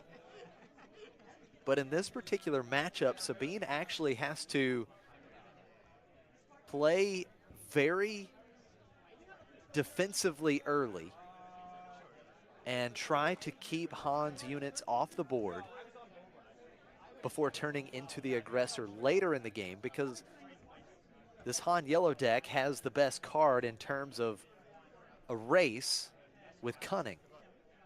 Cunning can absolutely change the dynamic in a matchup where two decks are wanting to race. And of course, this Sabine deck starting with 5 less HP on base as well, having the rare base energy conversion lab. So Nick will certainly be looking to control the board early. Both players deciding to take an early mulligan.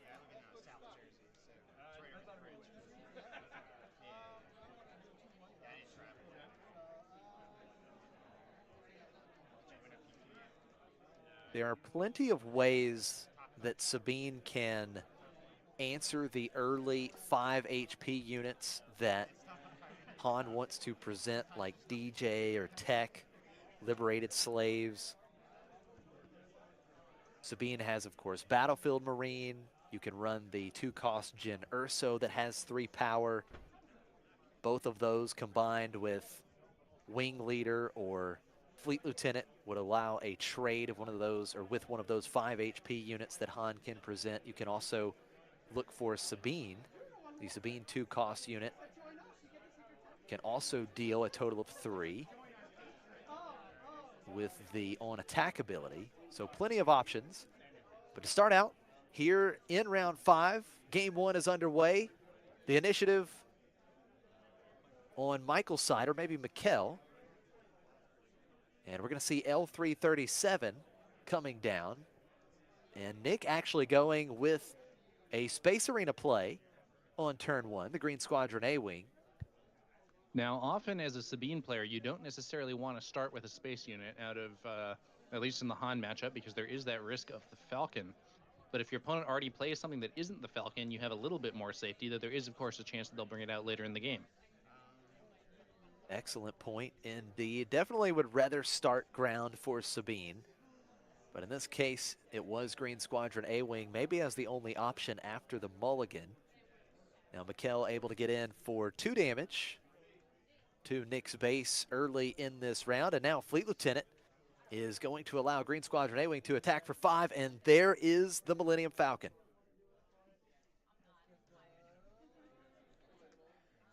So now the question is, with the action back over to Nick, does Mikkel take out that A-Wing, or does Mikkel just be aggressive?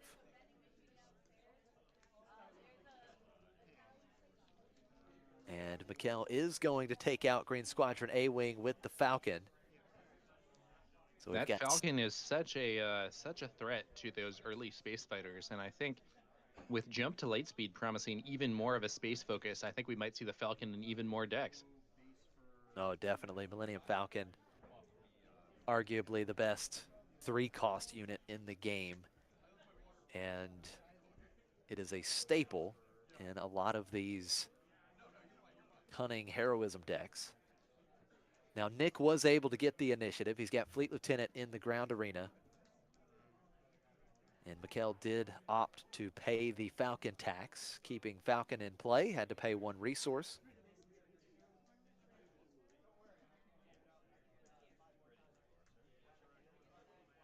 And of course, this is the 4 resource turn, so it is flip turn for Sabine.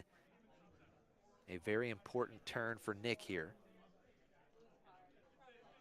to try and gain the advantage.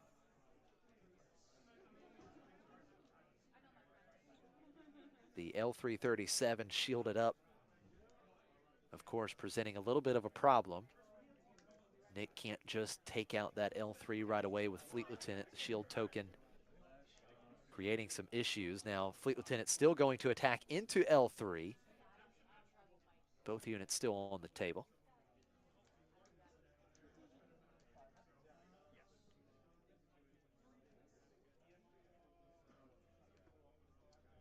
So now Mikkel will be aggressive. L3, 2 more damage to Nick's base, 5 damage on.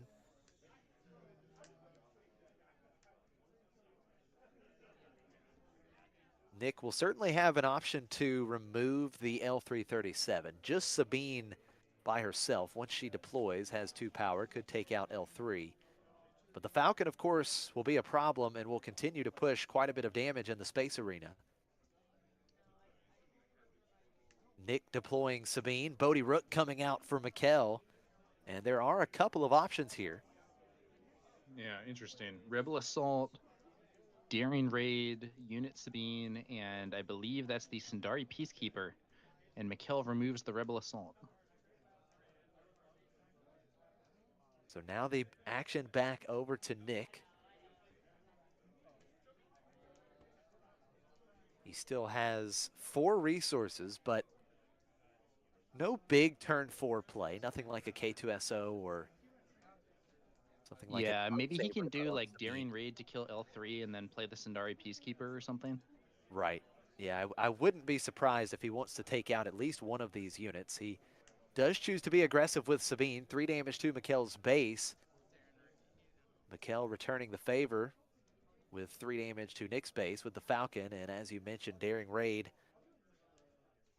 a good removal piece to take out L337. Now, Nick could use the ECL here to have the Sundari Peacekeeper ambush Bodhi Rook. The problem is, with this Sabine ECL deck, you really want to save that ECL for Poe and Wrecker, who are just so effective with ambush.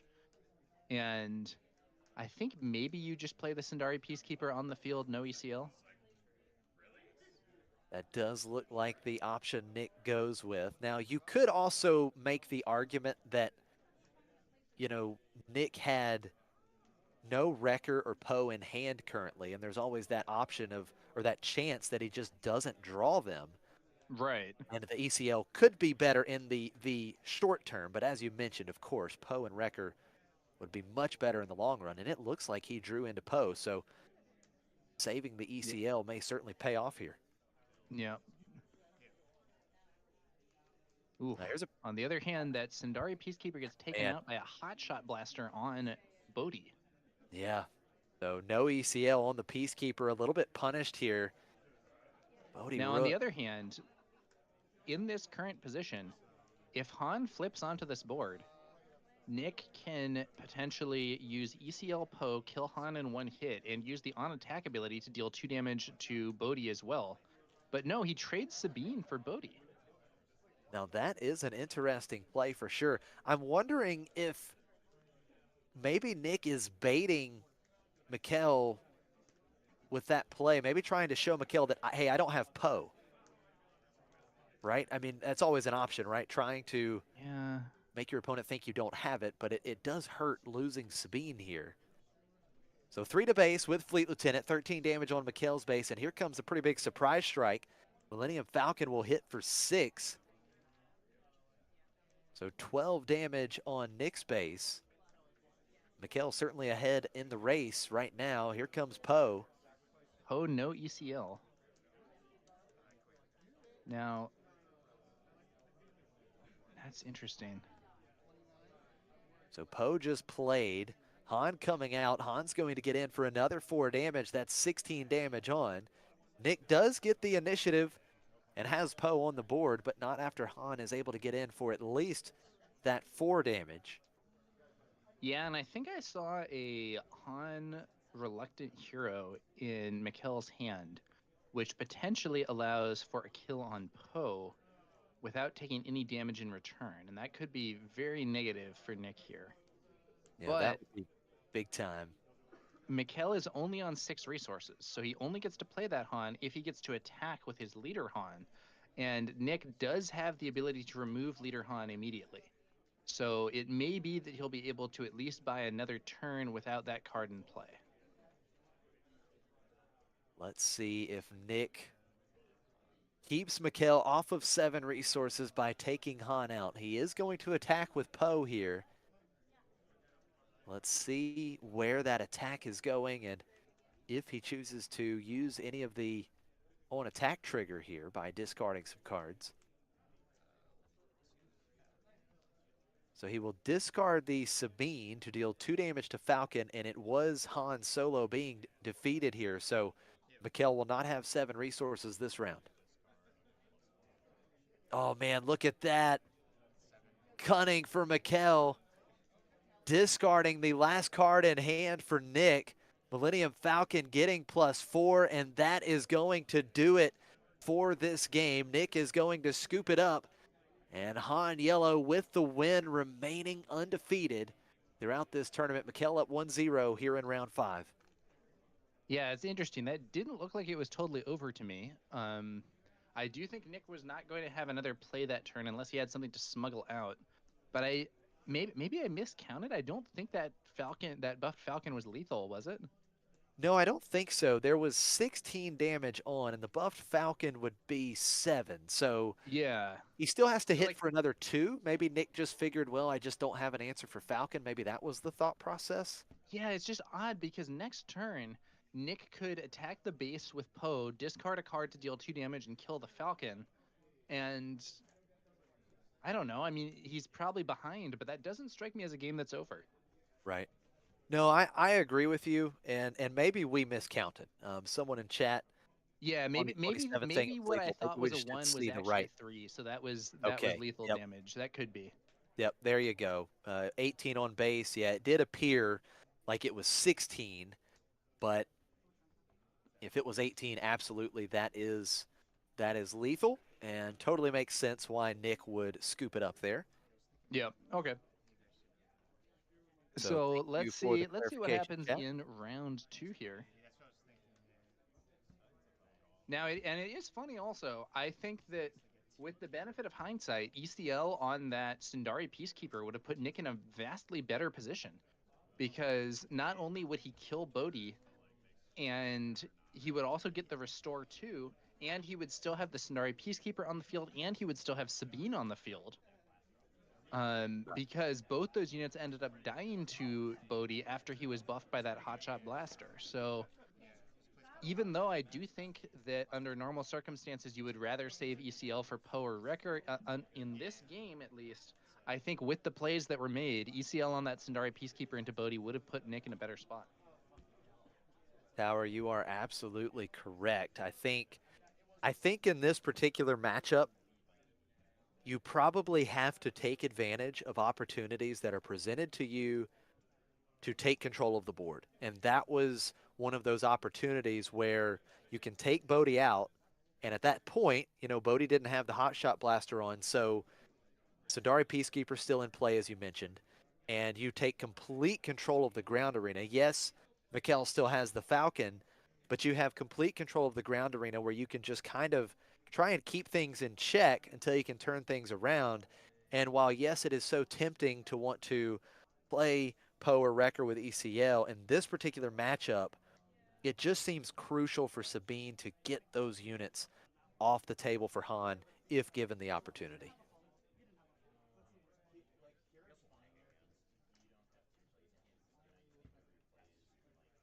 So for game 2, Nick will be starting with the initiative.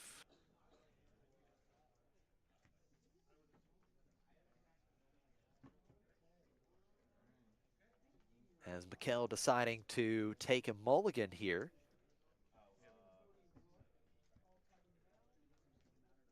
Again, we've had Han Yellow at the feature table undefeated. We did have a Han Yellow mirror match back in round 3. But the 3 rounds, or the couple rounds outside of the mirror match that we've seen here at the feature table, Han Yellow has been victorious. And once again, Han Yellow ahead in this round. Now to open up the game in game 2, Nick playing something we didn't see in the first round. Ketso Onyo for Nick coming down into the ground arena. So we'll see Bodhi Rook turn 1 for Mikkel, taking out the Darksaber. That is a pretty big Bodhi Rook for sure. Now, Nick has the way to clean up that board, so we'll see if he does so with the initiative.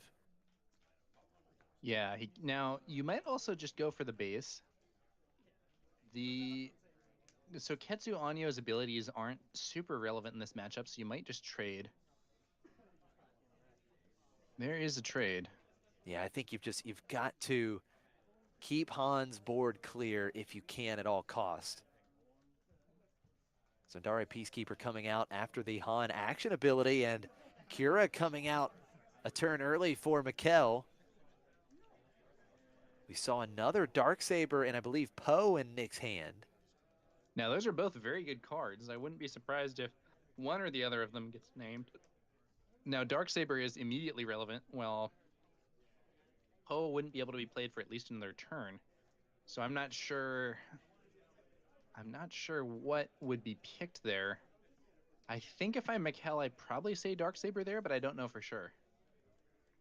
I think it's very tempting to pick the Darksaber, especially considering the next turn is when the Darksaber is going to be used, and there's no guarantee that Nick draws into a solid play for this turn.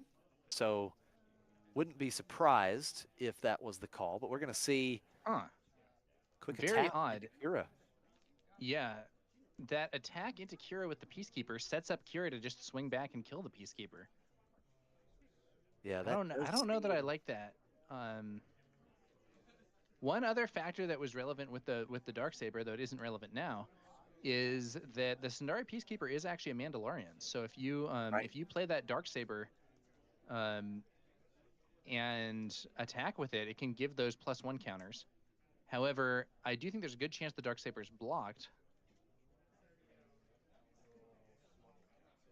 Now I'm wondering if the hope with going into Kira with Sundari Peacekeeper was that Sabine could then take out Kira, but then you see Mikkel throwing down the guards, which now has Sentinel, and Sabine is going to have to hit the guards if she attacks.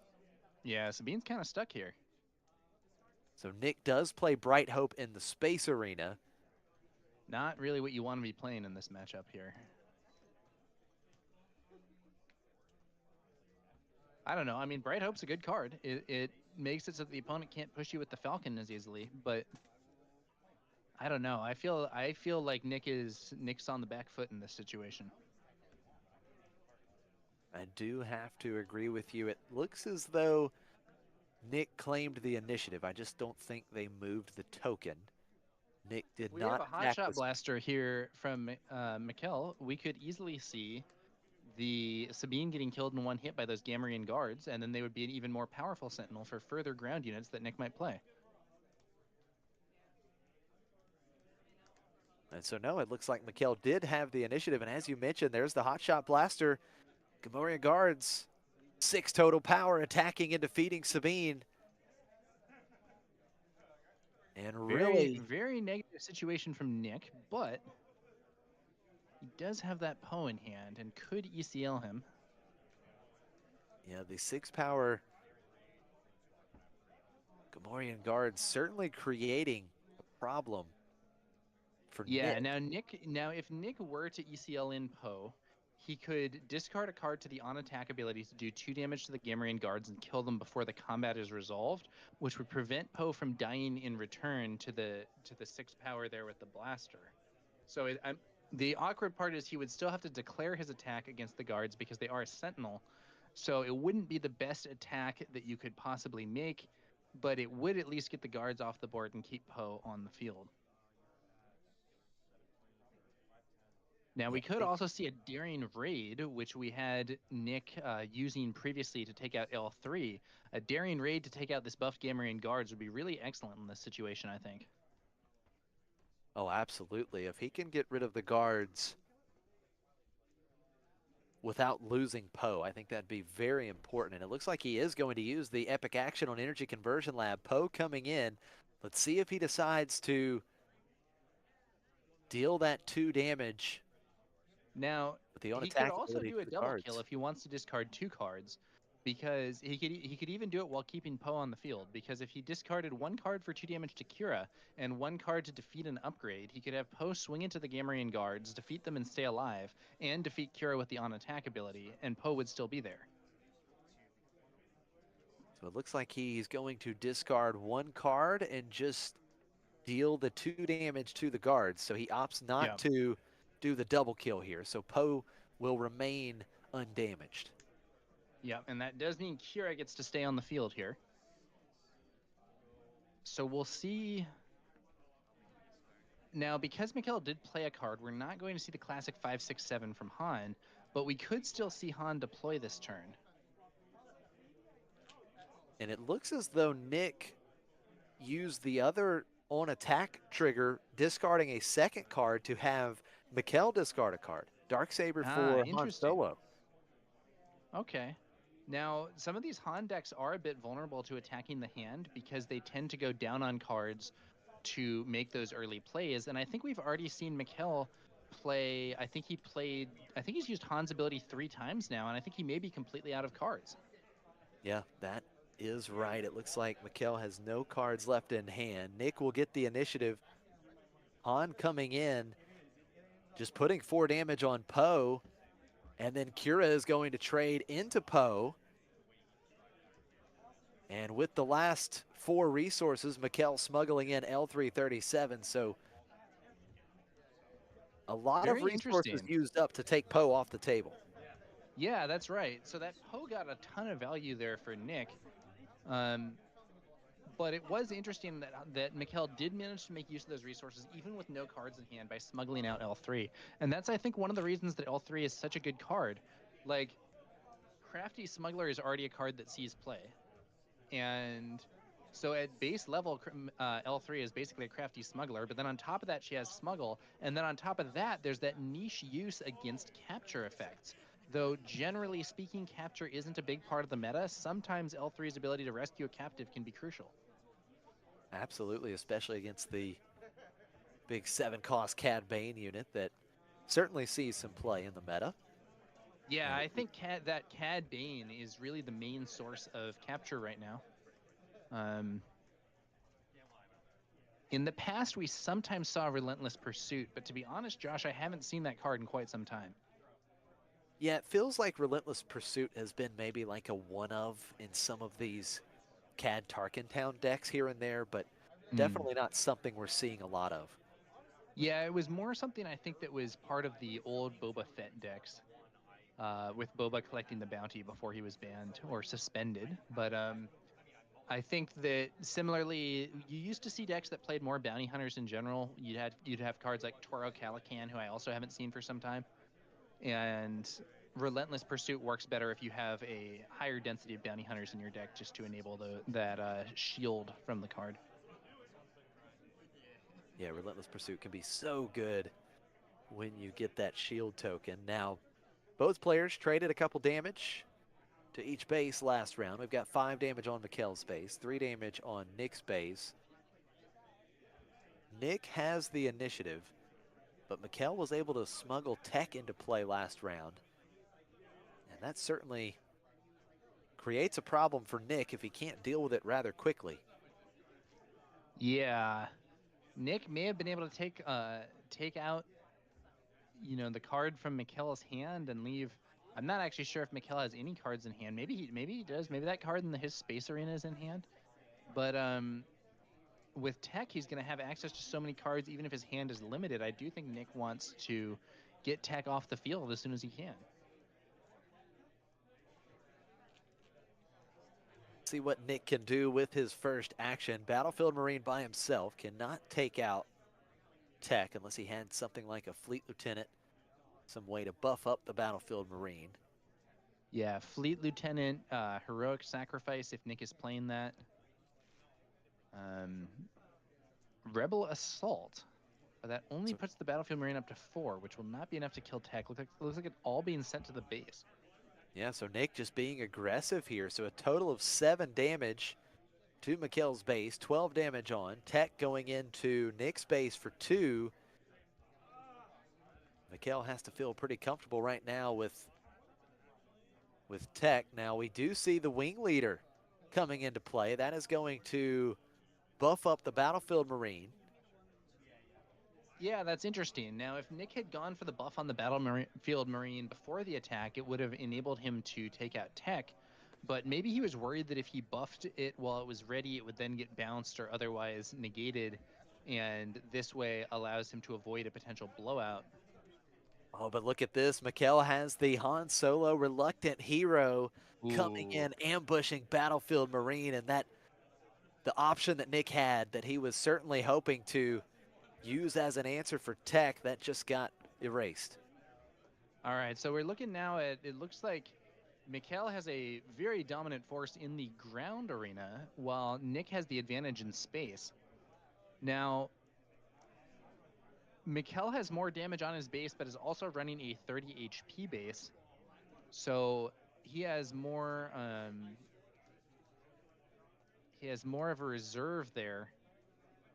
However, it looks like he's now at half, 15 left, while there's, I believe, 17 left for Nick. Now here comes Mikhail with a surprise strike. Han is going to hit for 9 damage, and that's going to do it.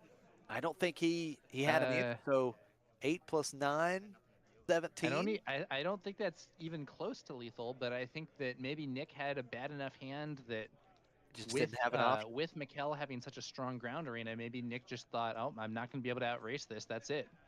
Yeah, no, so would have been another 4 to bring Nick up to 21, and then, you know, right, just probably didn't have an answer for the Han, and that is going to do it. So Mikhail taking the 2-0 victory here in round 5 over Sabine ECL, and Nick and now Mikhail remaining undefeated, and Han Yellow remaining undefeated here on stream. Symbiote in chat asks, how's the leader spread looking for this event? I only caught this in the last round and both have Han Yellow. Well, let me tell you something, Symbiote. Han Yellow, as Josh just said, has been undefeated on stream thus far today. So I don't know about the leader spread for the event as a whole, but at least for the games that we've been seeing here, Han Yellow has been doing very well. Yeah, no doubt about it. Now, we did have a Han Yellow mirror match back in round 3. So if you technically not undefeated then. Right. And what I mean, maybe I should clarify, undefeated against non-mirror match, right? Undefeated against the other decks in the field. But we did have the one Han Yellow mirror match. But yeah, it's been doing quite well so far, to say the least. These Han Yellow decks running amok today towards the top tables. And a pretty quick victory for Mikhail in 2 games. Now, again, we talked about it a little bit earlier. This is it. This is the last weekend of the Set 3 Planetary Qualifiers. Of course, Han Yellow has been the top dog up to this point. And at least so far in this tournament, Han Yellow certainly looking to go out with a bang.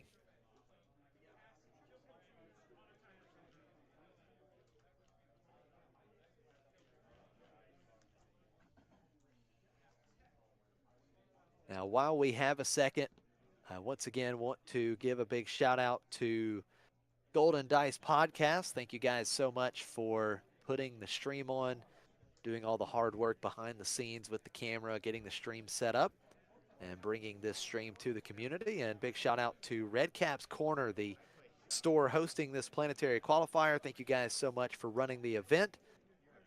It's a great store in the Philadelphia, Pennsylvania area. If you're ever there in the area, be sure to check them out. They have tons of gaming supplies. They put on a lot of frequent events. And if you're into Star Wars Unlimited, you can also pre-order through Redcap's Corner. All the new cool product coming with Jump to Light Speed. So again, big shout out to Redcap's Corner. Thank you guys for all you are doing in the area, and thank you for running this Planetary Qualifier. Yeah, I think that, you know, we were talking about pre-orders, and I do think that next set, Jump to Lightspeed, is looking really exciting. The stuff that we're seeing from that, the stuff that we're seeing from those previews that Fantasy Flight has been conducting are really interesting. I think it's going to be thematically interesting. I think it's going to have some interesting gameplay, and I'm excited to get playing with some of those new leaders. Absolutely, there are a ton of leaders that look really cool, and I think there's quite a few that are going to be very viable in the competitive scene. So yeah, can't wait to get my hands on some of those, get some games in. Tower, what leader are you looking forward to the most? And I'll ask the same to chat, so be sure, chat, to chime in. What leader are all of you guys looking forward to the most from Jump to Lightspeed? For me, it's got to be Wedge. I don't know if he's going to end up being good, but I read those, I read those X-Wing novels when I was a kid. I think Wedge is a really cool character, and I like the idea of a leader that's built around getting extra value out of that piloting mechanic. Will Right. he end up being the strongest? I don't know, maybe not, but I'm excited to build with Wedge and see what he has to offer. Yeah, I mean, I think being able to get those pilot cards out with, you know, one less cost. I mean, hey, it seems great. We've historically making things cheaper, cheating resources has been pretty good. So we'll see if Wedge can make a splash in the meta. It'd be great to see for sure. Will McCutcheon in chat says, "Shout yourselves out, gentlemen. Commentary has been fabulous." Well, my co-caster here, Josh from Next Gen Gaming SC, has done a lot of great commentary. You can check out his YouTube channel, Next Gen Gaming SC, and see some more videos from him doing commentary on various matches. I think he did a recent series with the KTOD guys that seems pretty cool. Yeah, absolutely. Teamed up with KTOD. Mike was at the feature table, the Next Gen Gaming SC feature table in Atlanta, and got him on camera, and we did a little collaboration. Had a post-game interview with Mike. Talked a lot about Django Tarkentown. If you're interested in learning a little bit more about that deck, definitely check out that post-game interview. But yeah, it's been a lot of fun. Thank you guys for the shout out. Thank you, Tower. Be sure to check out Tower's YouTube channel as well. He's got it, YouTube at Tower number 9. But no, it's been a lot of fun. It's been great having another opportunity to cast another Planetary Qualifier here in set 3 as we come to a close. And, kind of circling back to the question on the leader, I think for me, it's hard. It's a really tough choice. But I think for me, the one I'm most excited about is probably Grand Admiral Thrawn. I think the ability to double up on the when defeated abilities just seems like it has a lot He of does look potential. cool. And if nothing else, it seems like it's going to be a ton of fun.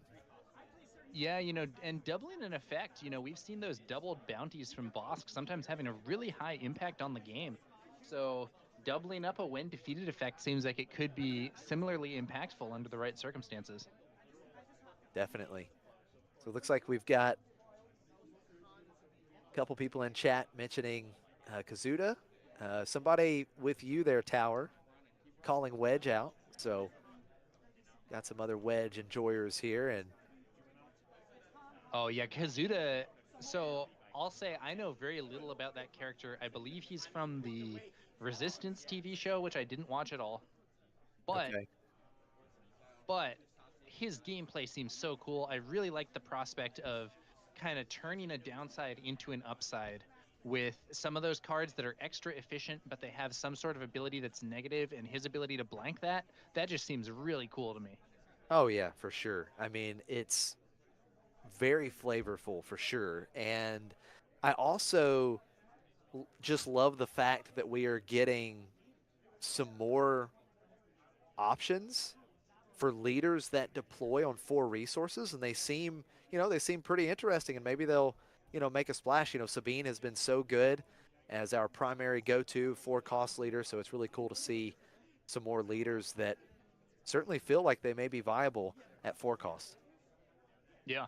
We have seen a little bit of Kylo gameplay, but by and Yeah. large, Kylo, I think, really hasn't had the impact on the meta that Sabine has. And right, maybe some of these new guys are going to give Sabine a run for her money when it comes to 4 deployment leaders. Yeah, absolutely. Who knows? Maybe we will see another leader kind of take over in the aggro department. Sabine has been the go-to leader for the most players wanting to play aggro decks, no doubt about it. It's been the go-to really ever since set 1. We've seen Kylo. Kylo has been an option, and Kylo has put up some decent results, several PQ top 8s, but certainly nothing along the lines of Sabine. And we haven't really seen that much from Lando either. Yeah, Lando, Yeah, it's interesting. You know, I do think Lando has some interesting synergies and stuff, but he hasn't really. You're right. He hasn't really had the same sort of impact as some of the others. Now, here's a question that might be a little spicy. Okay. If Lando could, if Lando could discard an opponent's resource, do you think he would be a strong choice because of the DJ situation? I think so. Yeah. Absolutely. I mean, it would make a huge difference, and I think that I think people would not love it. They would hate that interaction just like they hate what we're seeing in these Han decks.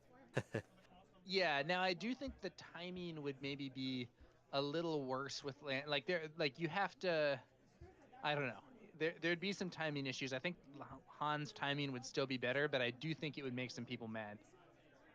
Yeah. Yeah, it would definitely I think bring some frustration, no doubt. But no, like I said, certainly cool to see some more four cost leaders and someone else in chat mentioning Piet. That was another leader that was mentioned, and I think yeah, I think the new Piet seems really cool as well with these ships.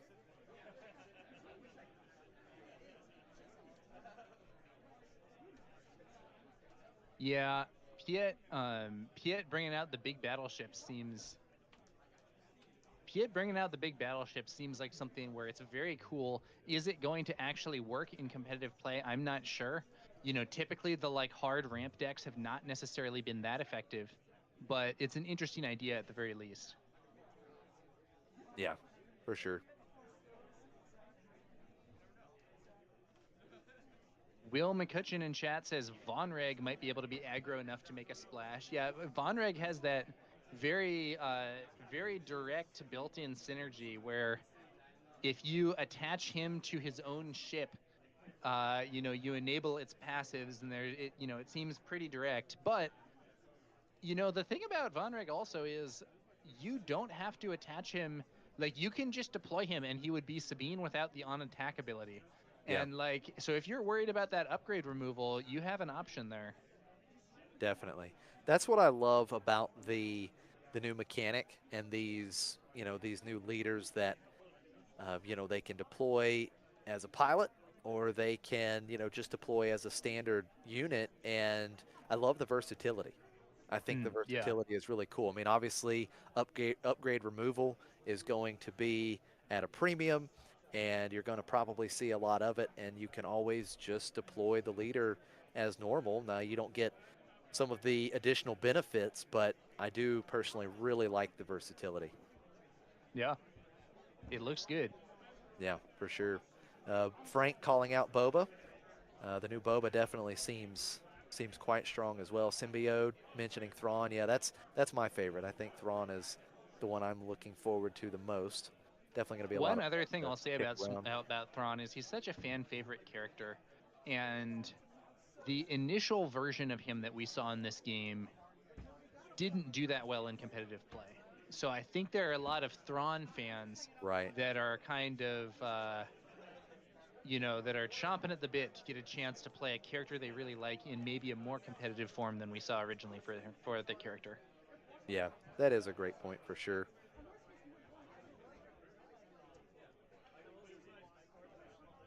Now, you know, it's hard to say exactly what's going to happen. Maybe New Thrawn is going to end up not being in that good a spot, but at least to me, I think he has a lot of potential. Those when defeated effects.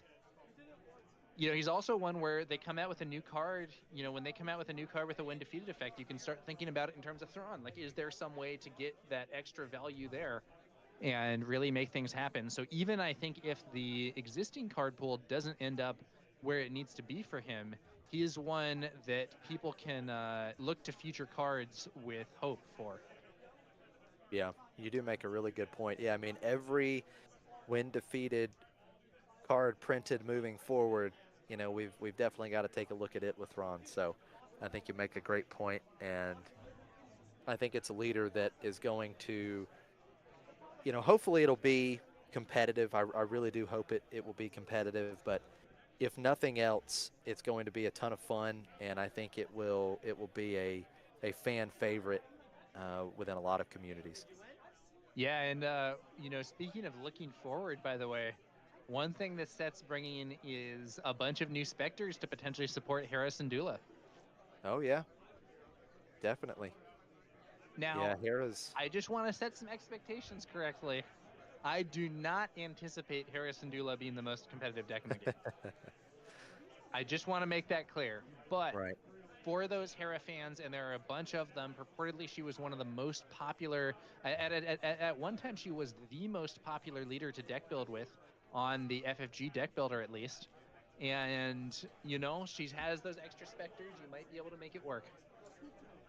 Yeah, absolutely. I mean, you know, she's definitely a fun leader, and to have her get some more pieces, I mean, I would be all for it. I would love to see her, in a more competitive environment, be viable. But as you said, it's probably not going to be super competitive or anything. But I'm here for it if we get to that point. Now, we do have someone in chat asking, I'm curious to know what our casters think of Trench. What do you think, Josh? Admiral Trench. So I don't know how competitive and viable it will be, but to me, it looks awesome. I love this design space, and being able to deploy a leader multiple times is awesome. Like, I love this design space, and I can't wait to see what some of the great deck builders in the community come up with. But personally, I really like it, and I love that they're exploring this design space. Yeah, now I'll tell you, when I first saw Admiral Trench, I thought this guy's garbage. This is like the worst leader in the game. And the reason for that is I didn't see that his deployment is not an epic action.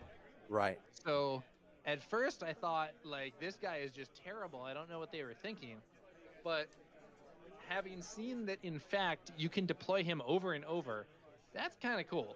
Oh yeah, for sure. And again, even if he's not super competitive and viable in that regard, it's just super cool to see them explore this space, and how it's going to play out in practice. Definitely excited about it. Yeah, and I think the concept is basically, okay, look, you don't get a normal leader deployment, but once you hit 6 resources, you can play him over and over again. And, like, for 3, that's really, for 3 and not costing a card, he's really, Right. really, really good. But it kind of replaces the normal free leader deployment power spike that you would get with other characters. So I don't know. Is it going to be viable? I'm not sure, but I think it's a very interesting thematic territory to explore. Maybe similar to like Chancellor Palpatine / Darth Sidious, who I think also Okay. generates really interesting, a really interesting and novel take on what a leader can do in this game. Yeah, for sure. And two, Admiral Trench's when deployed ability is also extremely neat, right? It's also very unique in terms of this effect as what we've seen so far in the game, and I think there's a lot of fun, and it's going to be interesting. I'm wondering if we're going to see some more like discard or some more effects and cards that come into play that rely on you having certain things or certain number of cards in your discard pile, because his win deploy ability is really going to set that type of stuff up. Yeah. Yeah, it was a it's really interesting to also see them kind of opening things up a bit with what a leader can do. Just the piloting mechanic with leaders itself, really novel. And I don't know, what are we going to see in the future? It could be even crazier. Imagine a leader whose deployment was not based on a resource count. You could have a leader that was something like epic action. If at least 3 units have been defeated this turn, deploy this leader. Okay. Yeah. Yeah. I mean, there could be all kinds of different ways to deploy per se. It's a. I don't know. They have a lot of interesting design space, in my opinion. Yeah. And I think it would be cool because if you saw a leader like that, it would probably have a really powerful effect, or it would need to have a really powerful effect if you couldn't just deploy it, right? Like if you had to meet a certain condition to deploy it, you obviously want there to be a pretty big payout for that. Mm. Well, it looks like Yeah. we've got. Oh, sorry. Go ahead, Tower. No, no, it's all right. Just going to say, it looks like we've got about 10 minutes left in round 5. So we are going to step away for a quick break. So, guys, don't go anywhere. Stay tuned for more action. We will be back very shortly with round 6 from the Planetary Qualifier here at Redcap's Corner in Philly. See you guys soon.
I thought I put a number. It's okay. No, I was looking around 3.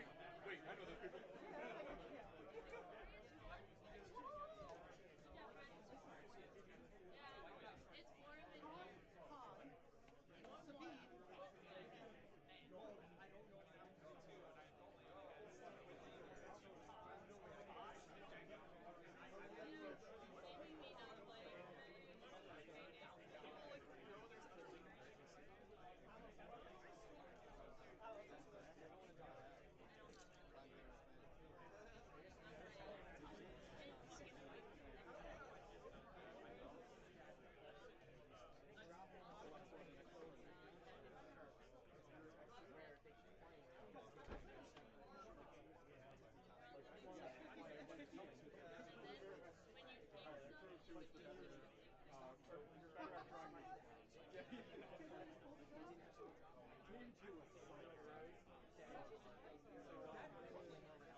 So game one, I didn't have resupply, but he had resupply, but I sparked for those.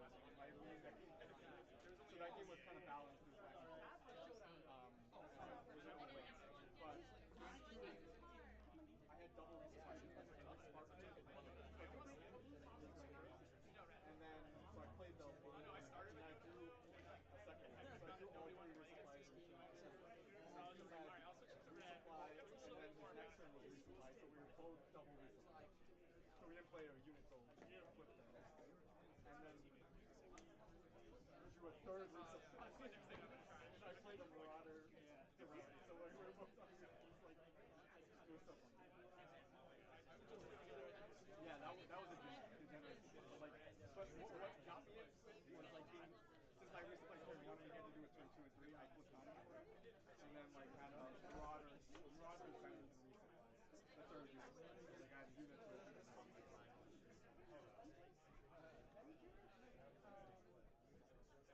That was a different game. That was like the most intense game.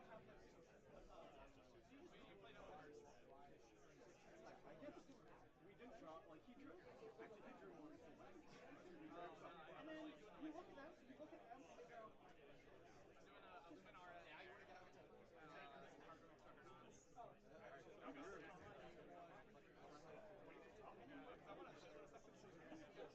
you don't care about that 5-2.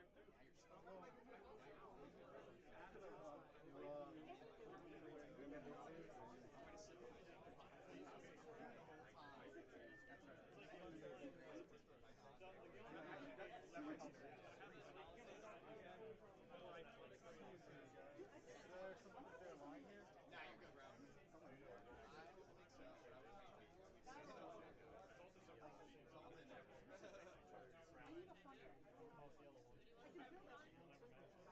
So you're undefeated, that's what goes on.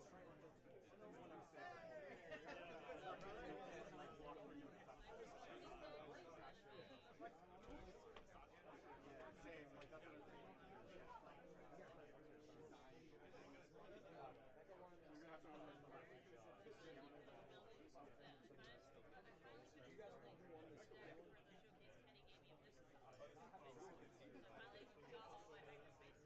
Well, I guess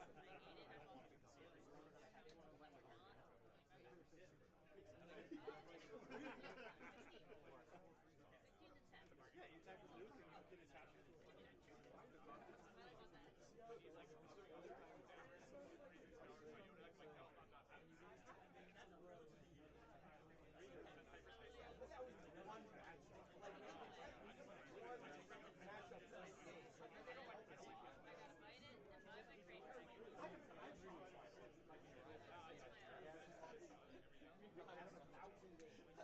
Maybe 30 of them.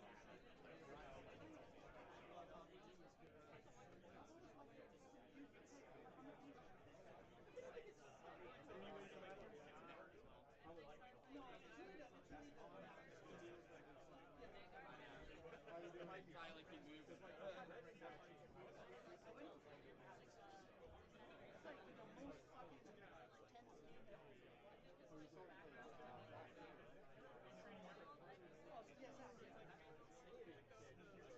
I didn't want to play him. I love him. I mean, I played Gil. No, I don't want to play Gil. Well, they're not good. Because they're all good. Because they're all good. They suck. I need to win one of the next matches. But there's one matchup that's terrible for me.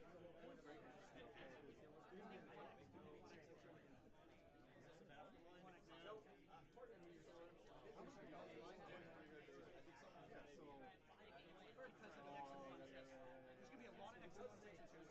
So X and 2 is going to be one of them. So like top 16's got to be that. I don't know. So like King Breaker's going to be great though, because you're going to be at plus. right. So that's why if I win, one of the next two. So like if I don't, French. Well, yeah, I'll end up like 10 or 12 on each other. All the people you beat, though, go round squad.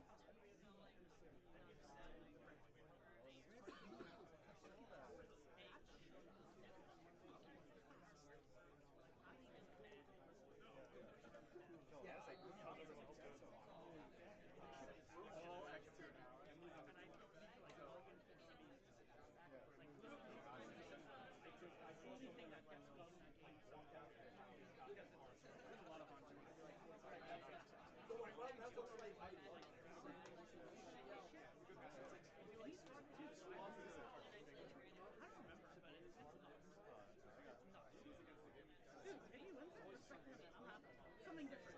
Something different. It's like the Kylo Red is like makes it seem better though because Just so you get a constant. You know, the other thing too is that you don't have to worry about. I don't have to pick up.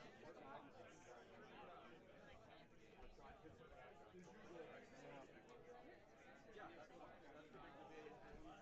Yeah, even when I watch it, like, it doesn't lose the sale every game. I don't think you want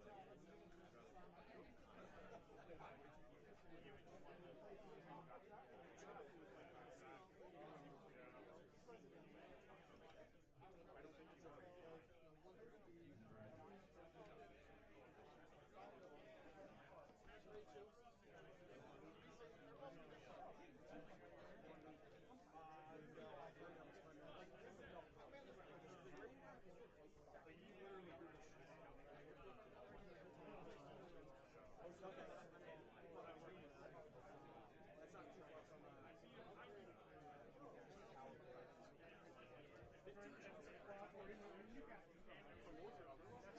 Oh yeah. Yeah, because Newcastle is actually like towns. It's further from it's like a town. That's why we would probably go so much.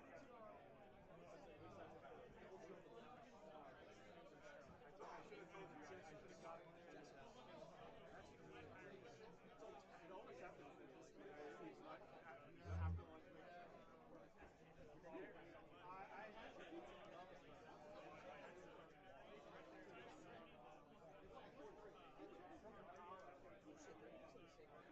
Okay.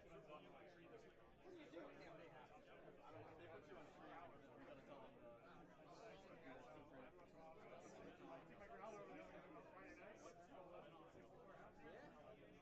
Oh, today I ended up using this calculator once for one of the sites here. It's like a little.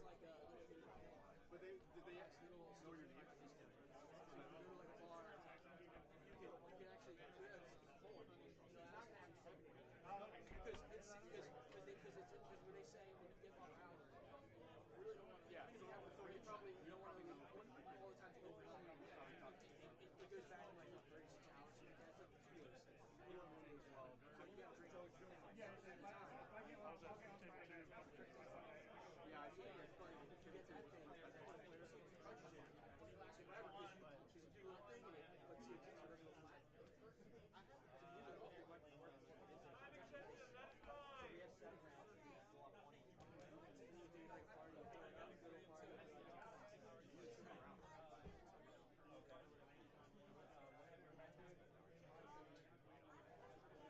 Wait on him to win the whole thing.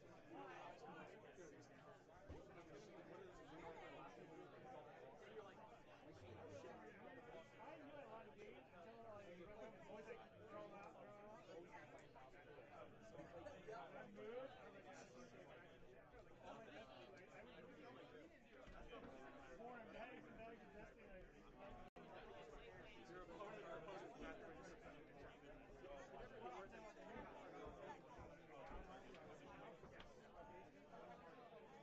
Now it doesn't look like it. Yeah. 2 and 3. The positive ratio is not out of control. How about you? Yeah, I think I played him. I played against Ian on one game. Yeah. You won?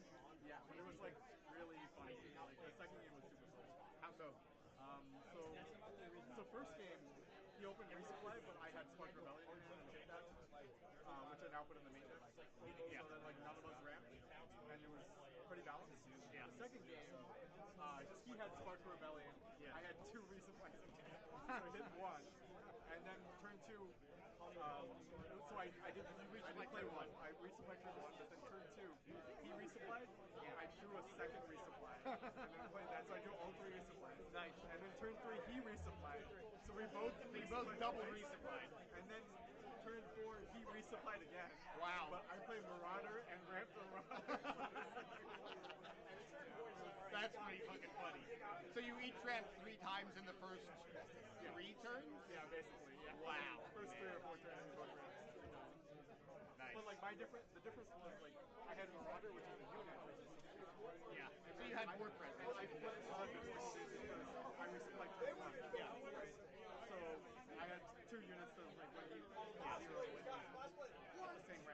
certain point you had the same resources, but you had more void presence. Yeah, that's it.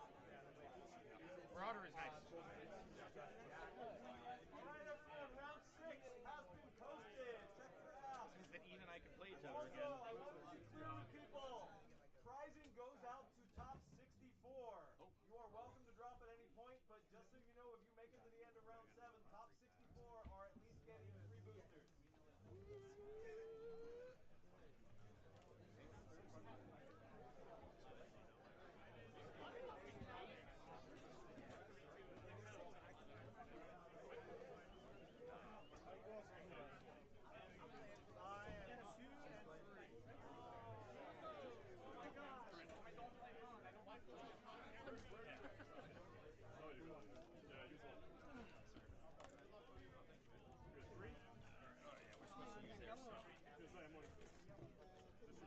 Hey, I'm Ben.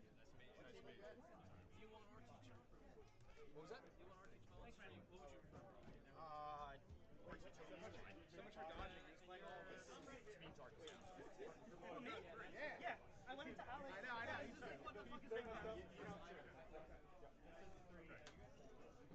what I have listed in mail.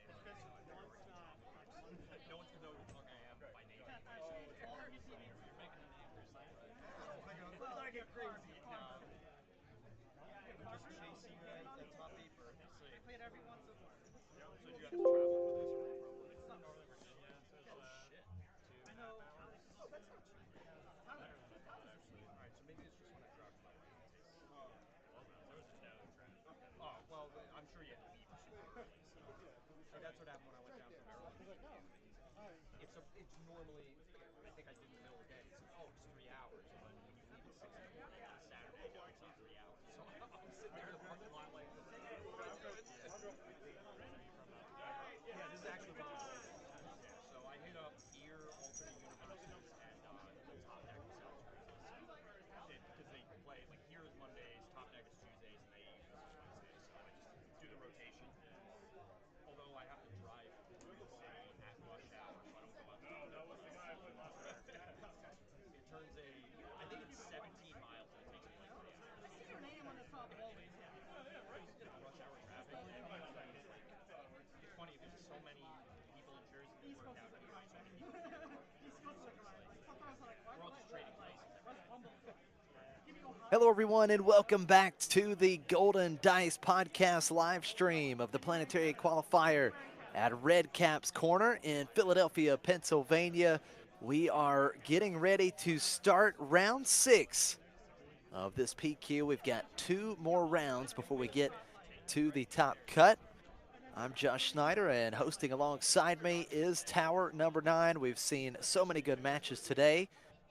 And it looks like we're going to have a Sabine ECL Sabine Tarkentown versus Han Yellow matchup here at the feature table in round 6. Yeah, this should be interesting.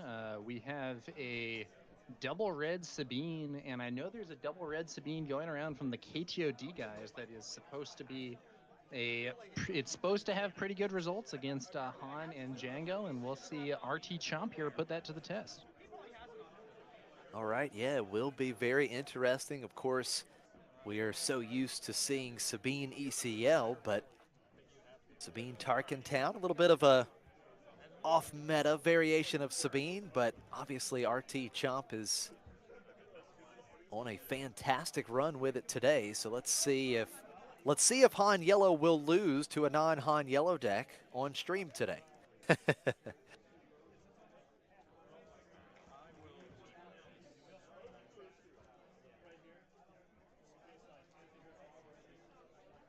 Now, is there anyone in chat that would be able to confirm Mikkel on Han Yellow?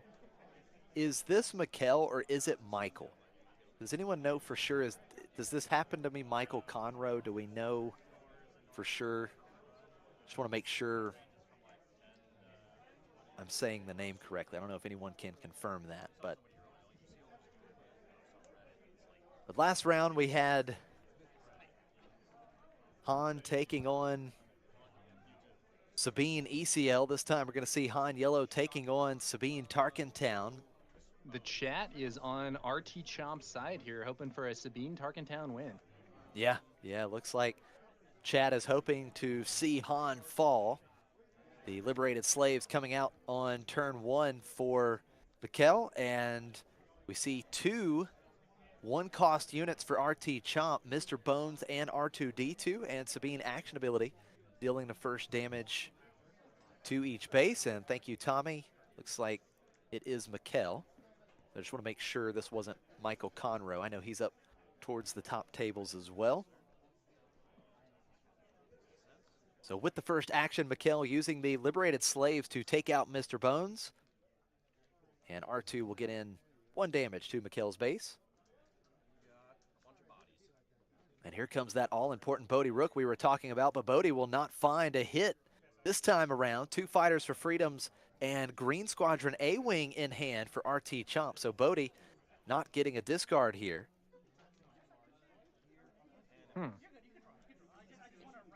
Yeah, this is the, you know, kind of the counterplay to Bodhi that we were discussing earlier as not being as available to some of those control decks. Sabine is one of the decks that can really take advantage of it by resourcing their non-unit cards and potentially leading to a blank out like we just saw.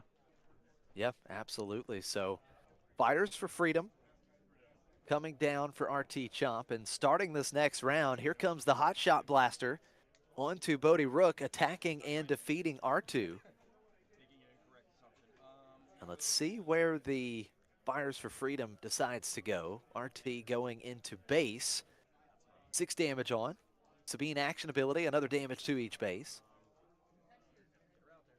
So RT says, I'm just being aggressive here. It's time to race. Sabine deployed, Wing Leader, 2 experience tokens to Sabine. Oh, and look at that. Mikkel has Bamboozle to respond. That's big, Tower. Yeah. So Bamboozle's great response to that Wing Leader. Not only does it exhaust Sabine, but because Bamboozle bounces upgrades to hand, and those experience counters aren't able to go in hand, it actually just negates them completely. So yeah, nice response there from Mikkel to that Wing Leader on Sabine. Definitely. So I'm assuming that Mikkel just continued to pass there while RT was, you know, deploying, Wing Leader just waiting, and Bamboozle coming in at that perfect time to save quite a bit of damage. But RT was able to get the initiative, and he will start with Fleet Lieutenant, allowing Fighters for Freedom to attack into Mikkel's base. Another 5 damage.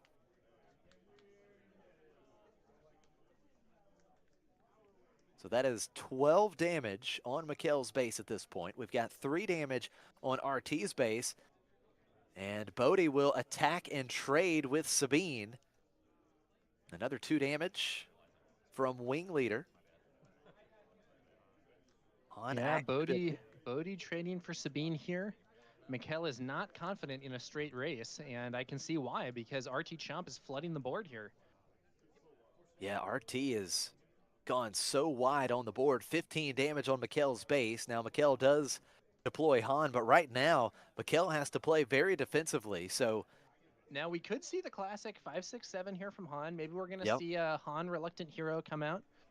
We could have Leader Han take out one of these ground units, Han Reluctant Hero take out the other, and Mikkel would still be quite behind in a race, but would then have a much stronger ground force. We'll see how it goes. So Hotshot Blaster coming out, and this is interesting.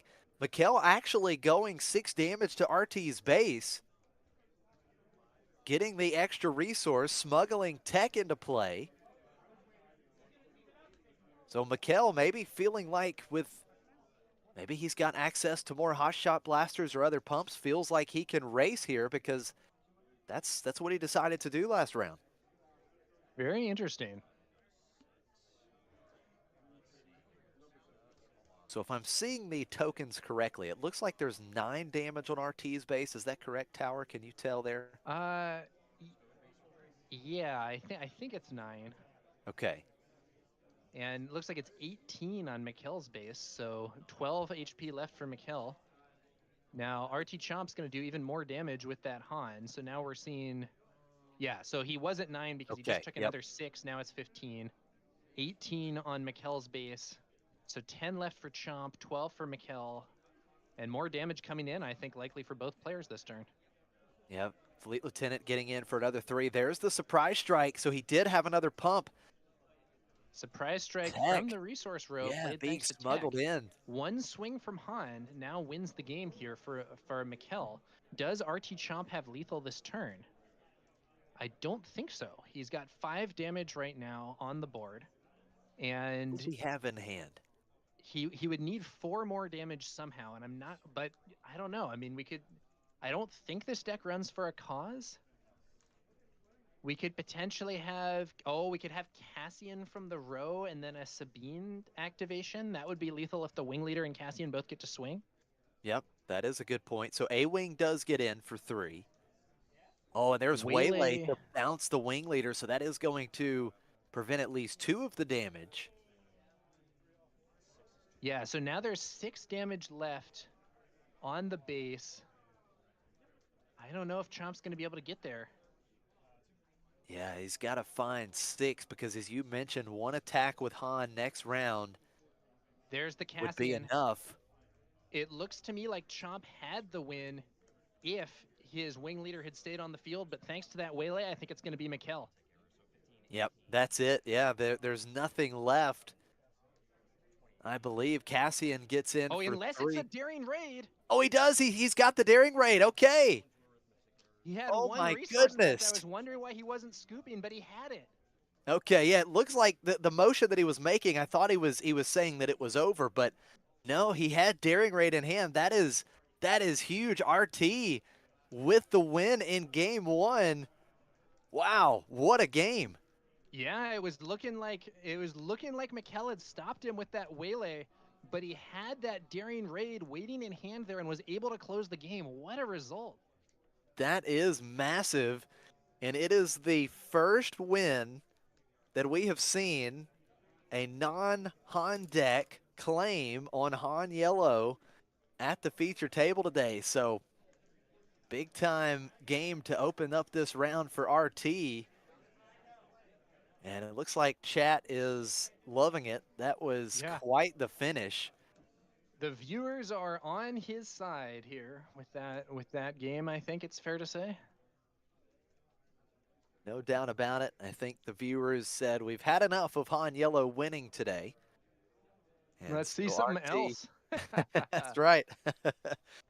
So Sabine, it's funny because Sabine is generally, another one of those decks that people kind of get, Sabine again. And, but this is not your normal Sabine. It's not the Sabine ECL. But in this case, Sabine may be the good guy. Yeah. Yeah, it's a funny scenario. I do think that like you said, Sabine used to be all over the place, still one of the top decks, but definitely not at the top. Han is the top deck right now. So the other thing is though, this isn't the Sabine ECL deck that I think a lot of people can find frustrating with Poe and Wrecker coming in and ambushing. This is a double rid composition and is doing something a little more unusual, I think, for this meta. Yeah, absolutely. And I think one of the big things this deck wants to do is go wide, right? It just wants to absolutely push as many threats onto the table as possible. And we saw RT do a pretty good job of that in game 1. Now, game 2, Mikkel will have the initiative. And we'll see if he can turn things around after that dramatic finish in game 1. Absolutely. Mikkel happy with his opening hand. RT in a pretty good spot. He's up a game. Maybe going to be a little bit more aggressive on his decisions to mulligan.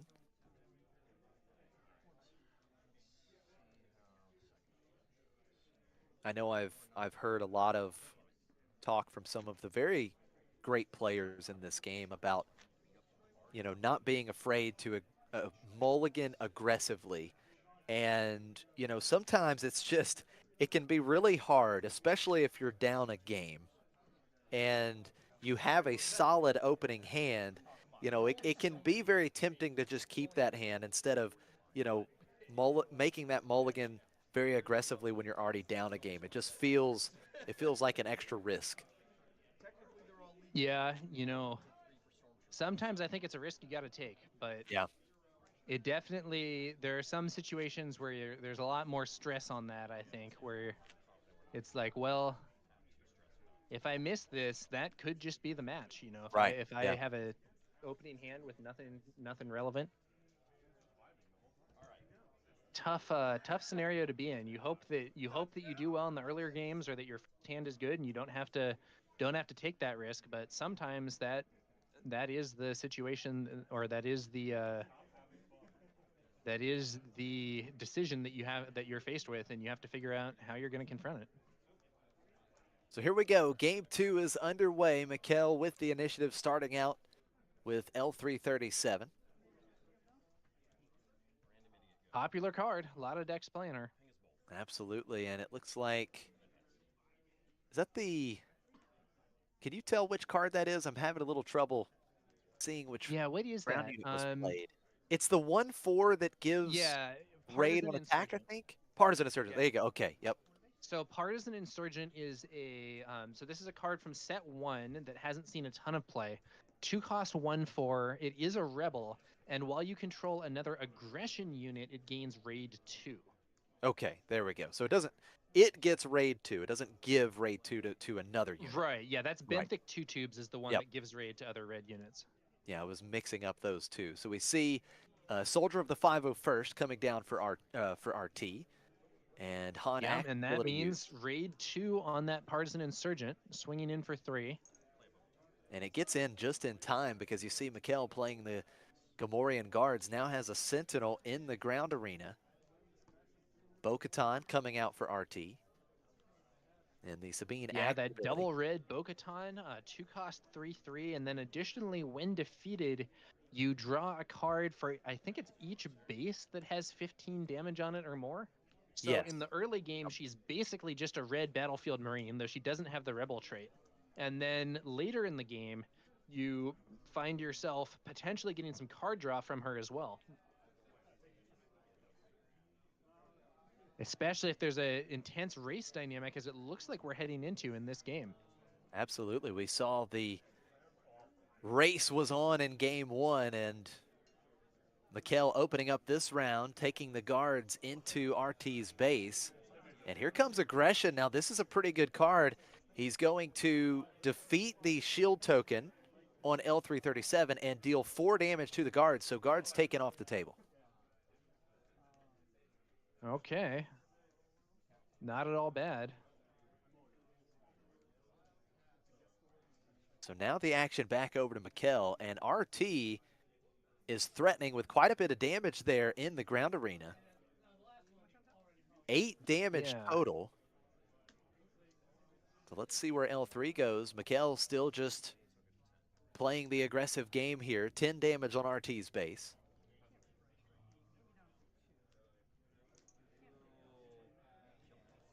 And Soldier of the 501st will take out L337. Han action ability used. Mikkel up to 5 ready resources. That board is looking pretty nice for RT here. Now RT deploys, and the Cantina Bouncer sends back the Partisan Insurgent to RT's hand. There's still 6 damage coming here from RT. Yep, 3 from Bo-Katan, and it looks like Sabine I think he's goes setting up a into Tarkentown play here. Yep, that's right. Yep, So there 2 we go. damage to the Bouncer, 1 damage to base with Sabine's own attack ability, and then Tarkentown defeating Cantina Bouncer to clear the board. Did we see Tarkentown used last game? I believe we did. I'm having trouble recalling which unit it took out, but I'm almost positive we saw it. Yeah, I don't remember where it was used. This time it's a pretty convenient play to use Sabine Leader to set up a Tarkentown, because when Sabine attacks into a unit, you're still saving some of her damage on the opponent's base with that on attack ability. Whereas if Chomp had swung into that Bouncer with one of his smaller units, it would have been killed. And even if he attacked with something like a Cassian Andor, you know, that would be 3 damage to the Bouncer and none to the base instead of Sabine being able to get 1 damage to the base. It may sound like a small thing, but with these aggro decks, every little bit can really help. No doubt about it. Now, here in this round, Mikkel opened up with the Han action ability, and then RT, a big response. The Dark Saber onto Sabine. Yeah, and it is worth noting that the Bo-Katan Kryze unit there is a Mandalorian. And that does now what's this? So it looks like Soldier of the 501st went into the guards. Soldier defeated. Here comes Han. Daring Raid defeating the guards here. Yeah, very interesting. I was surprised when he attacked into those guards. They didn't have Sentinel at the time, but it did end up setting up that that play there with the Daring Raid. Ultimately, the Darksaber not able to buff Bo-Katan as she's taken out by Han first. Yeah, the Bo-Katan defeated. And Sabine getting in for some more damage. So 16 damage on. Now, maybe I was wrong, but I thought that there was 10 damage on Mikkel's base, and Sabine would swing for 7 total, right? But maybe there was not 10. Sabine is swinging for 7 total here. So Hotshot Blaster for Han right away, and that is going to allow the trade. Han defeating Sabine, so it's a leader trade here for Mikkel. Yeah, so Chomp is a bit ahead, but it's an empty board. Mikkel probably has a better late game, but let's see if Chomp can bring out some more units and take advantage of Mikkel not having that many resources. So both players going to have a ready 3-cost unit. Cassian for Chomp, Falcon for Mikkel, 3 damage to each base. Does Chomp have another unit to follow up here?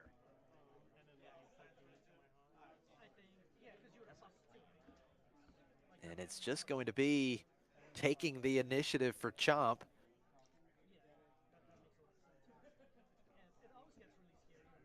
Now at this stage, with the damage that we are showing,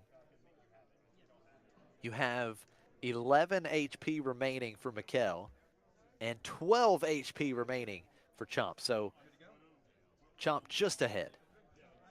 Yeah, but only slightly. And it is worth noting that Mikkel has Cunning. Mikkel probably has Surprise Strike. Yep, there's a Surprise Strike.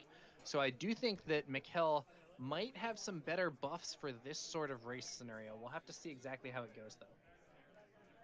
So 6 total damage to Chomp's base after Cassian got into Mikkel's base for 3. And that certainly changes things just a little bit here. It is also worth noting that Mikkel has the Hotshot Blasters while Chomp probably doesn't. But Chomp could be running Heroic Sacrifice. Yep, that is a good point. Now, L3 being smuggled into play. Just Good 6 old L3. HP. Yeah, L3 has certainly been strong throughout the day for these Han yellow decks. We've got 6 HP remaining on Chomp's base. A single Surprise Strike on that Falcon would end this. Now, Mikkel's base isn't exactly sitting pretty, though. I think there's, what is that? Is that 8 HP remaining for Mikkel? Yes, it looks as though total, 22 damage on. Both players are slightly out of range right now, but that may be about to change with this wing leader buffing the A-wing. Mikkel is now in range if the units just crash into each other's bases, but does he have... I think I see a Cunning in hand for Mikkel. Oh, Cunning would be huge, and Mikkel has the initiative, so let's see if it's an opening Mikkel Cunning has here. Cunning, I think Chomp's only out might be to play his own double aspect legendary event, Aggression. Because even if Cunning is played buffing L3, oh no, it's going to be exhaust, bounce. So no unit buffed, and that means that it's going to be a little less vulnerable to disruption. But it does mean Mikkel might miss lethal this turn if he doesn't have another buff. Yeah, that is a good point, because Mikkel's only showing 5 damage between those 2 units. He's 6 shy of forcing a game 3. It's RT's action. Let's see what Chomp's going to do here. You see another Ugly into Cassian. Oh, wow. Cassian is ready. Mikkel's got another play. He's going to, oh, look at this. He's got Hot Shot Blaster. 4 damage to base with L3. And if there's no answer to the Falcon, that would do it with Mikkel's next action. I think this one's over, Josh. Even if Chomp can answer the Falcon, Mikkel can potentially just claim. I don't think Chomp will be able to kill both the Falcon and L3. No, Aggression could do 4 to the Falcon, knock both upgrades off L3, and then Cassian could attack and kill L3. That might be the best out here for Chomp if he has that Aggression. And he does not have it. That is going to do it. Mikkel taking game 2, and we're going to have a deciding game 3 in back-to-back rounds. Yeah, that was a close race. Ultimately, Mikkel came out on top. Let's see who will win on this 3rd game of the match. Love to see it. Always love to see these matches go the distance. Love to see this more spicy Sabine list. Good stuff for sure. Chomp will start with the initiative in this final game.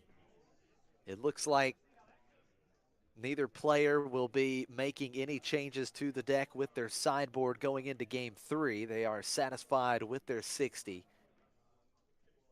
Now, I don't know if you share my sentiments here, Josh, but I am definitely hoping for a Sabine win in this 3rd game of the match.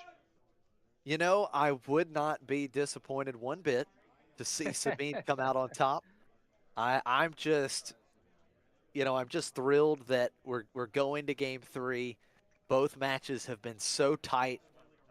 These players are giving us a great show, and I love to see it. Yeah, absolutely. And I do think, regardless of who wins, let's hope it's a nice close game here to close out this match. That is definitely what we want to see. We saw a very, very dramatic end to game 1. This game, or in game 2, it was Cunning just kind of shutting the door there for Mikkel. And once again, back-to-back games, Mikkel very satisfied with his opening hand, and Chomp taking the mulligan here in back-to-back games. I don't think we've seen an Aggression here. There are some cool plays that card can enable. Maybe this game we're going to see that from Chomp, but we'll have to see how this goes. So 2 very important resource decisions to make for Chomp. Chomp with the initiative. Game 3 is underway. It's Mr. Bones to start out with the first action. Mikkel going up to 3 resources with the Han action ability. Benthic 2 tubes coming out for Chomp, and Mikkel playing Ezra Bridger. Yeah, Benthic 2 tubes here, potentially able to attack and buff Mr. Bones, but Ezra would then be able to clear Mr. Bones before the attack went through. Yeah, that is a good point. Benthic can really benefit in a scenario where you're using cards like Rebel Assault, because Benthic is a rebel, or if you're using the Princess Leia leader from set 1. However, in this situation, I'm not sure there's any way for Chomp to attack with both the Benthic 2 tubes and another unit. So Fleet Lieutenant being played, and Benthic does get into Mikkel's base for a total of 4 damage, but as you mentioned, the Ezra Bridger just ready to take out Mr. Bones, and that's exactly what we see. Mr. Bones defeated. Now, Chomp could, in this scenario, use his Tarkentown base to clear out Ezra after this attack. Looks like Ezra sees a Waylay and discards it. I don't think that Waylay was actually played. It looks like it was discarded from the top of the deck. And the Ezra defeated, didn't play the Waylay. We do see Liberated Slaves coming down for Mikkel to replenish the ground arena. Now what happened there? I think Target Town was used, but he didn't put the counter on it. I think that's what happened there. Okay. Yeah, that's probably Because the what. buff from Benthic 2 tubes does not buff the unit on defense. It gives raid 2. Right. Yep. So I That's think exactly right. Ezra killed Mr. Bones. Yeah, yeah, and now he's edited. So I think Ezra killed Mr. Bones, then Chomp used Tarkin Town, then Mikkel played those Liberated Slaves. So Tarkin Town used pretty early here in game 3. Fleet Lieutenant gets in for 3. Liberated Slaves taking out Benthic. Sabine action ability. Oh my goodness. Bodhi Rook sees the hand, hopes to negate that Darksaber, but there's a second Darksaber. Oh my goodness, that is fantastic for Chomp. Double Darksaber. Sabine comes out, Darksaber on, 7 damage to Mikhail's base, 15 damage on pretty quickly here in game 3. Chomp's in the driver's seat. Boy, that must have been a demoralizing sight for Mikkel. Going for Bodhi, thinking you can clear the Darksaber, and then your opponent having 2 of them. That is nasty. Yeah, that is a tough break for sure. And now we are going to see Cunning to start the round, so it's a pretty good response. Cunning is going to exhaust both Sabine and Fleet Lieutenant, give Bodhi +4 for the phase. K2SO comes out, and now I believe Bodhi is going to go to base, so Mikkel says, let's race. 8 damage now on Chomp's base. Liberated Slaves going in for another 3. We're going to see Han here for yeah, probably another coming 4. out too. This is a race. Oh, and Waylay. Ooh. That's big, Nice, the extra nice resource. turn there for Han. Oh, yeah, that's a great turn. The extra resource proves to be critical, bouncing back the K2SO. And now, if I'm seeing correctly, we have 15 damage on each base, and that puts Mikkel ahead in the race. Absolutely right, Josh. Because Mikkel is using the Administrator's Tower, a 30 HP base, he has 15 HP remaining, while RT Chomp only has 10. And that actually does mean that Mikkel has lethal on board. And RT Chomp, by contrast, looks to have 10 damage on board, which is not lethal because, as I just said, it's a 25 base versus a 30 HP. Now, if he still had that K2, it might be a different story, but as it stands, RT Chomp might be in some trouble here. The key to success in these races is cunning. Mikkel found one, and he now has the advantage. Chomp has the initiative. It is also very risky to play K2 into Han. Yeah, that is a good point. There are so many bounce effects. They're his main weakness. I think at least sometimes I've actually sideboarded K2 out for this type of matchup because there's just so many ways for them to deal with it. Yeah, I mean, it just gets bounced so frequently in this matchup, I believe. Yeah. And, you know, you don't have ways to ambush with it as you do, say, in Sabine ECL. Now, at the same time, K2 Noble Sacrifice can be a huge play. It's possible Chomp was just saying, you know, if he has it, he has it. But perhaps not. So Chomp is going to have to play a bit defensively here. Sabine attacking and defeating the Han leader unit. 1 damage to base. Now let's see what Mikkel has. Yes, that means Mikkel no longer has lethal. Additionally, the Fleet Lieutenant can trade for either of the remaining 2 units if the other one attacks the base. So Chomp does have some ways of limiting the amount of incoming damage here.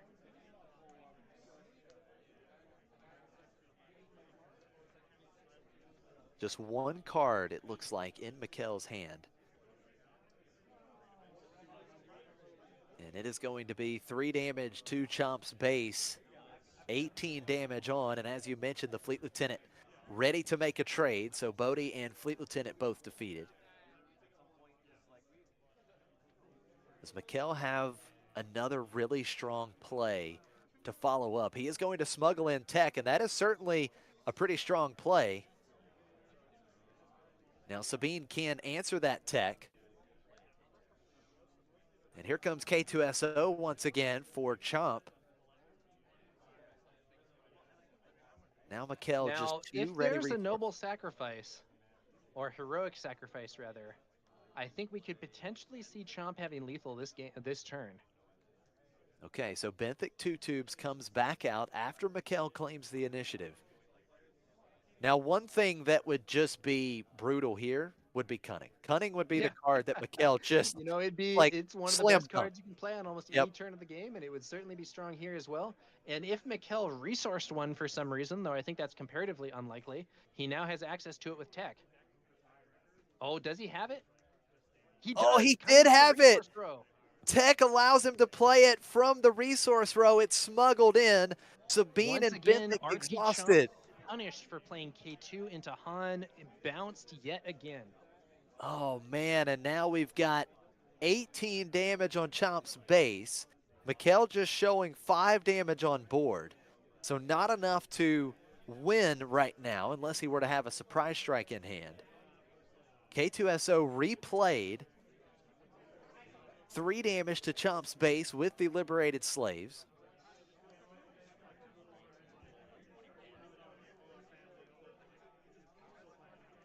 So there's still that option to use Han's action ability, and then if he has surprise strike in hand, that would be enough to do it. But I'm not sure Mikkel has surprise strike in hand. He has 2 cards right now. Bo-Katan coming out. I think it's over. I don't think. Mikkel claimed. Yeah. There's Mikkel the just hot chose shot the blaster. blaster. Oh man, another pump for Mikkel. And Mikkel has completed the come from behind victory here in round 6 after a super close and dramatic game 1. Mikkel able to take games 2 and 3, and Han continues this undefeated run here at the feature table outside of the mirror match. Yeah, that was a tough one for Chomp. I think the you know, as I was saying earlier, K2 is super risky in this matchup, and he got punished for it both times. Yeah, K2SO unfortunately not able to do anything for Chomp in that final game. He played him a couple times, it just got bounced both times. We But also, Cunning, I think, did not see a single copy of Aggression, and we saw quite a few Cunnings. So there may have been a bit of draw disparity there to a degree, but you know, it's Mikkel played it very well and has secured the win. I believe Mikkel is now 6-0. Is that correct? absolutely, you are right. This is table 1, so Mikkel is still undefeated. And Chomp falling to 5-1, but still in a great spot. Again, both of these players starting 5-0, even with the loss here. Chomp still has a very strong chance of making the top cut.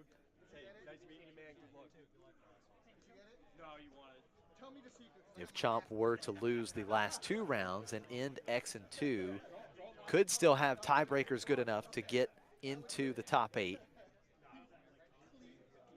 But X and 1 would certainly do it, so Chomp does control his own destiny here as he tries to get into the top 8 at the Redcap's corner PQ. So what a match here in round 6. Han Yellow doing it once again, taking down the Sabine Tarkentown deck. Fantastic match. We loved it. It was a lot of fun to cast, and I think the viewers a little disappointed. There was a lot of rooting for Sabine going on, but in the end, Sabine could not close it out after taking game 1. Such a close match. Would certainly love to see Chomp in this Sabine Tarkentown deck at the feature table. Some other match in this tournament was a lot of fun to see, no doubt. Yeah. You know, we'll see what happens with the rest of the event. I do think it's quite possible that you know, as you said, Chomp could make a comeback in the cut, but you know, we'll have to see what transpires. Yeah, absolutely. So good stuff for sure. Lots of Han Yellow at the top. We had, I believe, at least 2 of the 4 undefeated players going into this round were on Han Yellow. We had Mikkel, and we had Tetra Rain. Chris Lewis from Bothan Network, he was undefeated as well going into this round on Han Yellow. We saw him at the feature table earlier. Seems like it's been a pretty good day for Han Yellow thus far. We'll have to see if that streak continues into the end of Swiss on the top cut. Yeah, definitely. Han Yellow has been the top dog, no doubt, throughout this season and looking to go out with a bang and certainly doing it so far on stream at least today. And again, big shout out to Golden Dice Podcast. Thank you guys for doing this stream. And thank you to Redcap's Corner for hosting this event. It's also something cool to note. It's a very interesting prize that will be given out to the top 8 players today. All of the top 8 will actually get to choose a Twilight of the Republic showcase leader. And now that's spicy. It is cool. And how it works is it's going to go down in finishing order. So if you finish first, you'll have first pick at the showcase that you want, and then so on down the list. So very cool that these guys will get to choose any of the showcase leaders from the Twilight of the Republic Set 3. Very neat little additional prize support for this tournament. Yeah. Now, what would your choice be there, Josh? If you let's say you win the event, you get your choice. What would you go for? Django. Django. It Oh, has he to be- looks it has to really be good. Django. The showcase looks so good. I mean, it is a fantastic looking showcase. There's a couple guys in our local group that have a Django showcase. Super cool. I would definitely go after Django. It looks great. It's very playable. I think Django is going to continue to be very playable into next set as well. So I think it'd be a pretty safe pick. Yeah, you didn't have to think too much about that. You know, I think he is one of the, not just one of the best looking showcases artistically, but also a leader that, as you said, has been very effective. Absolutely. Not a slouch in competitive play by any means. There's some that I think I've heard a lot of praise for the look of Hunter showcase, but Hunter is, broadly speaking, not a competitive card. Yeah. And Django he's got the style and he's got the performance. Definitely. What about you, Tower? Which one would you pick? Oh, I mean, I haven't looked through all of them, but I think your pick of Django sounds like it's not a joke. Sounds like it's not a joke, and might be what I would go for as well. Hard to say. Yeah. I'll have to follow up with Ben, the store owner of Redcap's Corner, and I'll have to follow up and see what the winner ends up picking. We'll have to see if it ends up being. Yeah, that can be a little bonus feature. See what the players' selections of prizes are. Yeah, for sure. Because I think there are some real choices. There are some good choices. Yeah, definitely. I mean, Yoda's cool. You've got Quinlan. You've got Anakin would probably be pretty neat as well. Yeah, So, and I do think there's cool that stuff. aspect of not just which leader you like in game, but which leader you like the art for. So like, Right. Yeah, I'm a that big too. Sabine fan, but to tell you the truth, I think Sabine's showcase art looks worse than her normal art. Okay. Yeah. I mean, that is the case. I mean, there's a lot of showcase leaders where the art, I mean, it just doesn't appeal to some of the players. Yeah, like there's the a standard subjective copy. element to this, and Right. sometimes a card that might be rarer might not be as desirable. I remember I had my choice of a showcase or I had a local store of mine had a hyperspace item for sale and a showcase item for sale. And I chose to go for the hyperspace because not only was it cheaper, I think that card looks a lot better. Yeah, absolutely. I mean, I think some of the hyperspace leaders look fantastic for sure. Well, guys, we've got about 12 minutes left in the round. We were treated to a fantastic match here in round 6.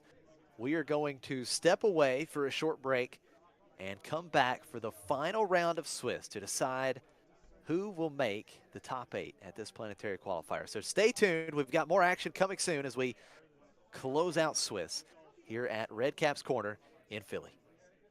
See you guys soon.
GG. Are you checking it with the Discord?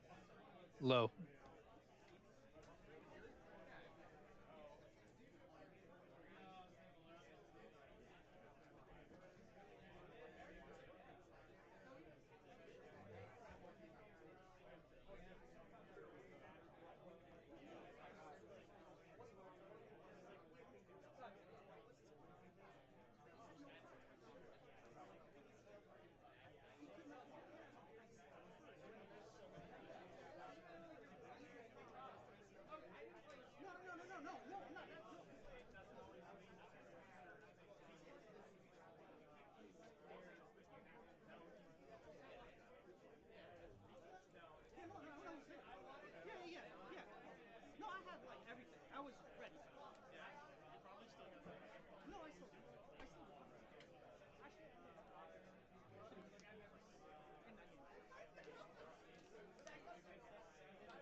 I swear.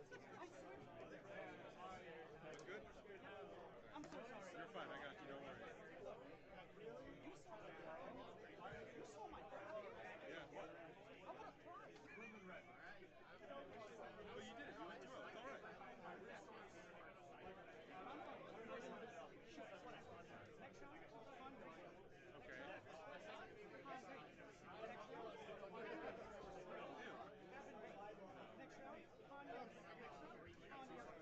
Hey man, you want to sit at these tables? You're fighting hot.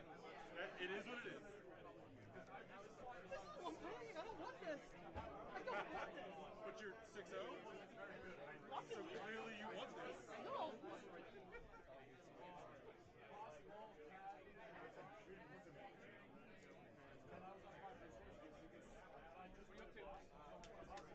Friendly fire.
Why is your name on the MONPOL.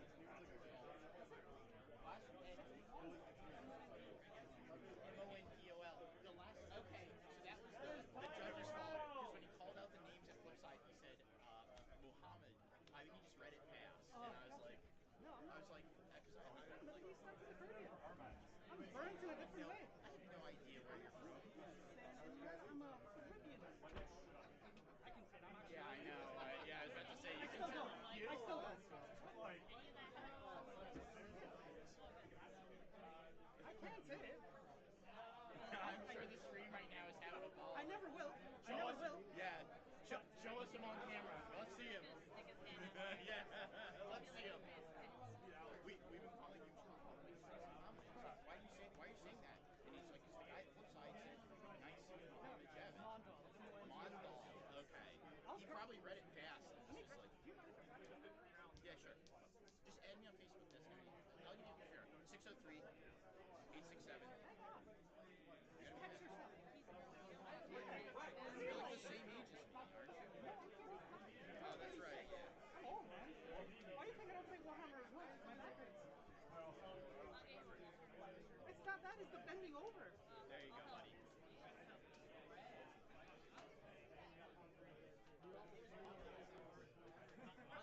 Yeah, MONDOL, yeah. Yeah. I have no clue where that's from, by the way.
I'm mulliganed and had a hot shot with Funky.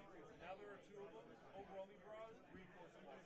She drew no 3-drop. I drew Syndicate Lackey, no 4 or less cost card. He heroed my Syndicate Lackey, and then I drew Resupply Syndicate Lackey, and I just didn't play the game. I like resupplied on my 5 resource turn when he pinged it. He had 3 cards, 8 Quinlan. I deployed 3 Bloodhounds. I trade, and what am I supposed to do? Like, I was like, Cat, take 2 units, and he's like, okay, kill you. And I'm like, yeah, freaking, like, it's like time is honestly, in that matchup, I literally hold Han Solo for 2 months. Yeah, it's the best card. It's so bad. That's what it is. Like, I don't care about close match, I don't care about when I played into against you, I literally held 2 Han Solos for the whole game. The best card for you. The whole game. But I got lucky in some of the Han stuff. Han is Han. Han gets lucky and they win the game. Yeah. It's a hard deck, it's a good deck, but it does have to just like got him in the deck.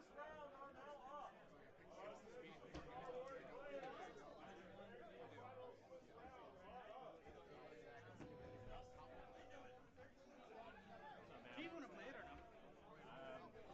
Yeah, I mean, what's the alternative? We just intentionally draw, or we... Because, well, if we intentionally draw, we're literally going to be 1 and 2 regardless. Or we can play it, I don't give a shit. Because, you want to picture it. Hello, everyone, and welcome back to the Golden Dice Podcast live stream of the Redcap's Corner Planetary Qualifier in Philadelphia. I'm Josh Snyder. I've got Tower number 9 here with me. It has been a great tournament so far, and we are getting set for the last round of Swiss. That's right, Josh. This is going to be the 7th and final round of Swiss, followed by a cut to top 8. Let's see what we end up seeing.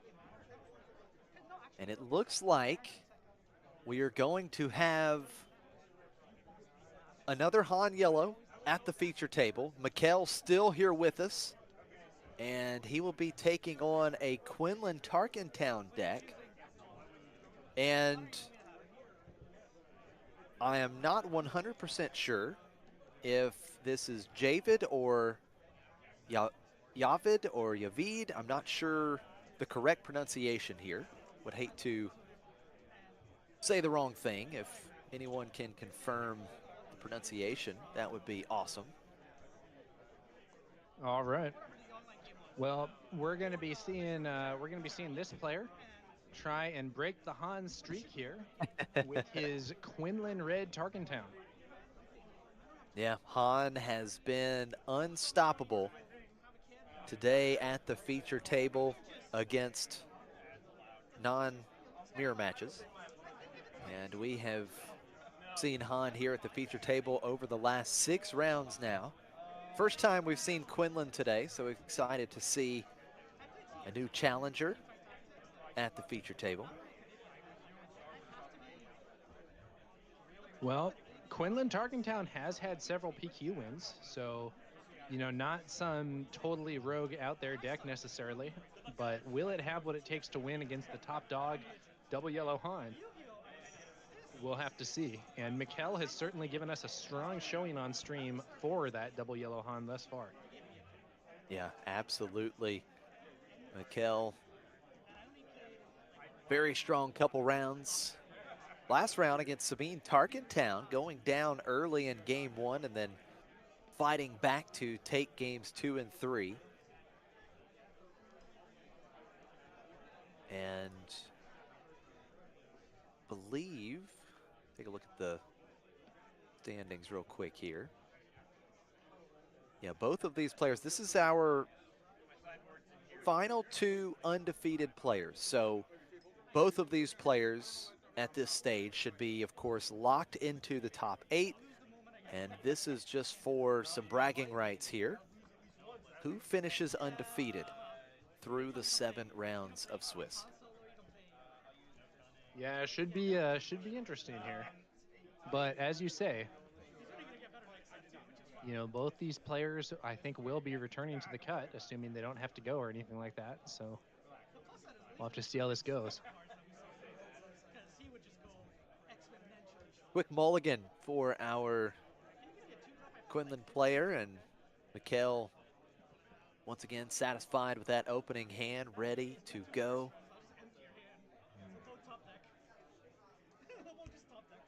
Now, Tower, are you familiar with this particular matchup at all? Not really. To be honest with you, I'm not a huge Quinlan expert. But in general, I think what Quinlan is looking to do is actually a little disrupted by Han's game plan sometimes. So Quinlan rewards you for playing cards that are the same cost as something that your opponent played. And that can be difficult to do against Han if he's playing stuff that's potentially more expensive than normal. But as the Quinlan player, you know, you can potentially do stuff like they play a card that is a 3 cost on turn 1, maybe you damage it with your 3 cost that you play on turn 2. So it's not terrible, but what this deck really likes to do is ping the opponent's turn 1 play by playing something of the same cost and then clear it with Target Town immediately to just put the opponent on the back foot from the get-go, and that probably isn't going to be possible in this matchup. Yeah, that is a very fair point. Now, the 2 cost R2D2 coming out for Yavid. I'm just going to go with Yavid, and we will, if we get confirmation on how to pronounce Yavid's name, hopefully that is right. If not, I do apologize. But we see Bodhi Rook coming out for Mikhail, round 1, taking out the force throw. And we're going to see Ezra Bridger in round 2 for Yavid, and Bodhi Rook going into base. So the first damage dealt to base here in game 1. The Quinlan Tarkentown ping ability was used on Bodhi, and then R2 taking it out. And look at this, it's another Bodhi Rook taking out Surprise Strike. Yavid down to just 1 card in hand. Ouch. I don't think that is what he wants to see there. A lot of pressure on the hand, which is kind of funny because I think one of the advantages that a Quinlan Tarkentown deck has against Han is actually its own ability to pressure the hand. So typically these decks are playing Force Throw, you might see Pillage in there, you potentially have access to Spark of Rebellion, and there are a lot of ways to attack the hand which can take advantage of one of Han's known weaknesses, which is that the Han deck tends to go low on cards in hand as it uses its ability to make those accelerated plays. So with the first action here of the round, Yavid going to attack and defeat Bodhi with Ezra. So we'll see, he could get a little bit of card advantage here off the top if he is able to play that top card. We'll see what he decides here. Taking a look. After double Bodhi Rook and after the resource in this round, I believe Yavid down to just 2 cards in hand. So he would certainly love to get some value, but it looks like that top card just stays on top. And here comes another Bodhi Rook, this time not hitting, but my goodness, Mikhail flooding this game with Bodhis here early. I think that's all 3 copies of Bodhi Yeah. Rook hitting the field early, but Crazy. you know, with one of them missing, could be worse. Could be worse for Yavid. Yeah, absolutely. So this Bodhi missing, and I believe it was 2 Leias in hand, if I saw correctly. So Leia coming down in the ground arena. Mikhail just claiming the initiative. Yeah, and that Leia Defiant Princess is a really good card. Actually, a starter set card from the Spark of Rebellion era. It's in the Luke versus Vader 2-player starter, and it is really good. Absolutely.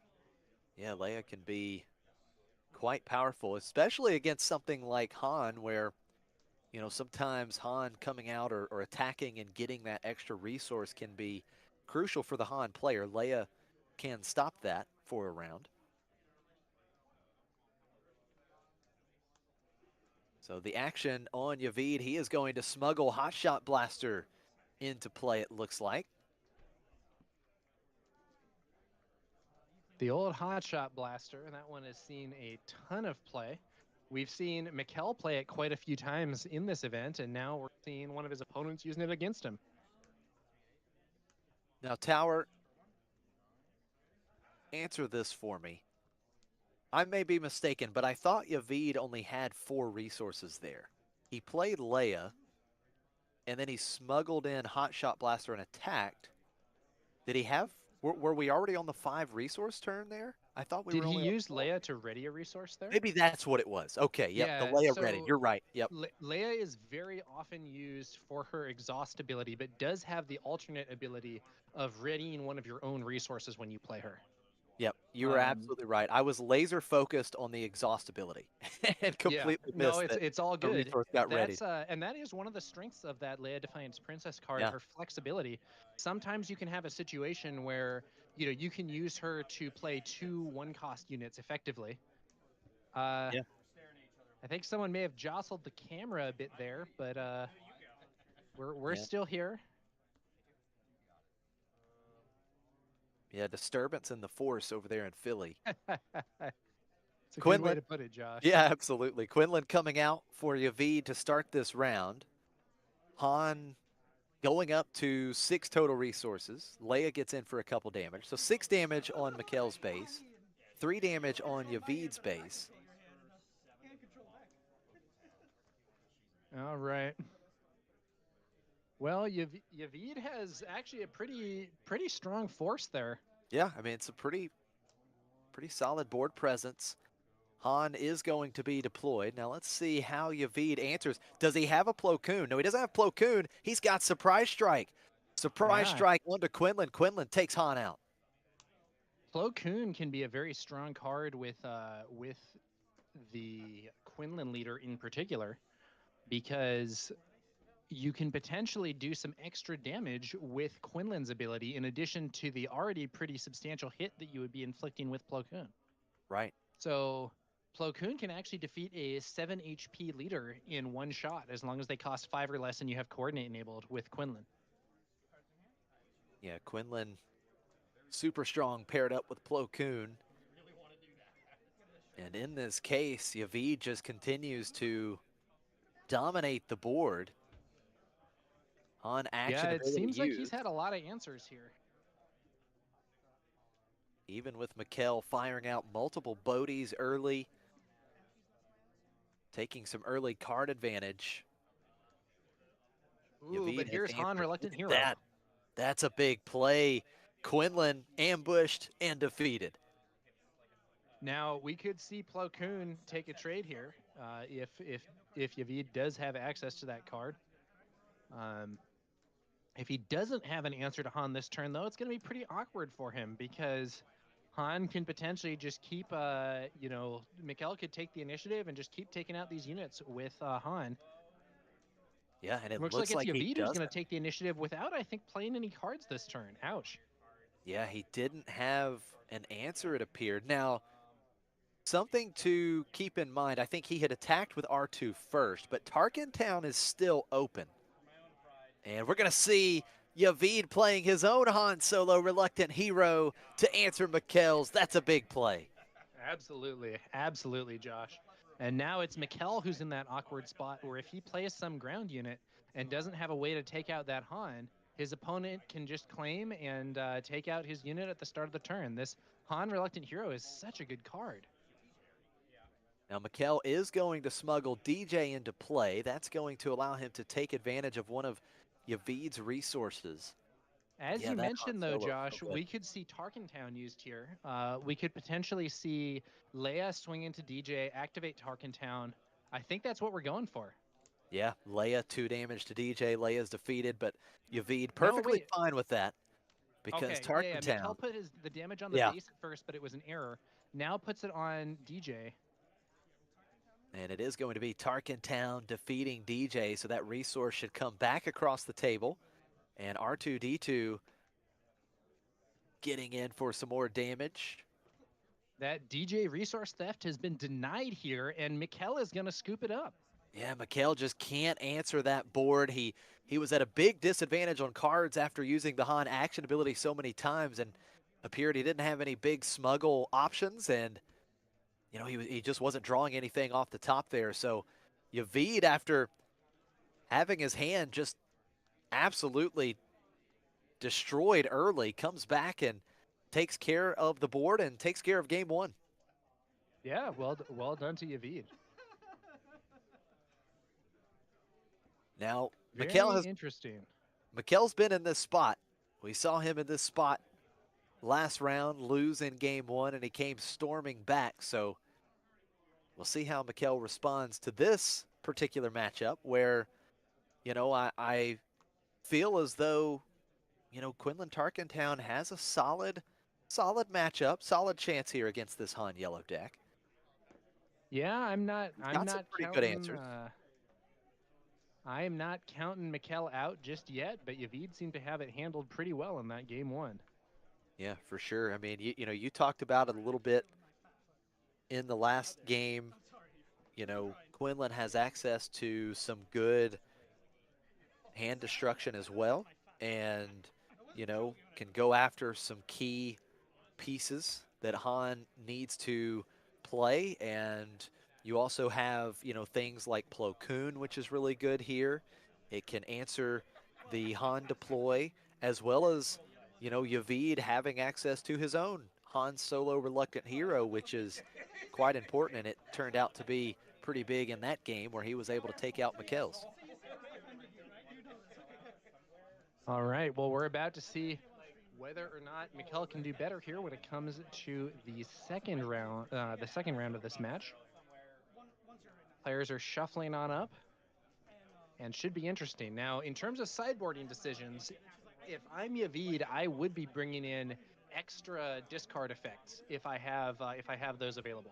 So, you know, if Pillage is a sideboard card for me, I think it's coming in here. And that having that strategy available of targeting Han's hand has been quite successful in the past, though it is worth noting that with Smuggle having a lot of good options for Han, it is not as much of a lockdown as it might have been able to be in set 1. That is a great point. Yeah, Smuggle, of course, opens up the game quite a bit for these Han decks, especially Han Yellow. But, you know, like you mentioned, the hand destruction is still very important.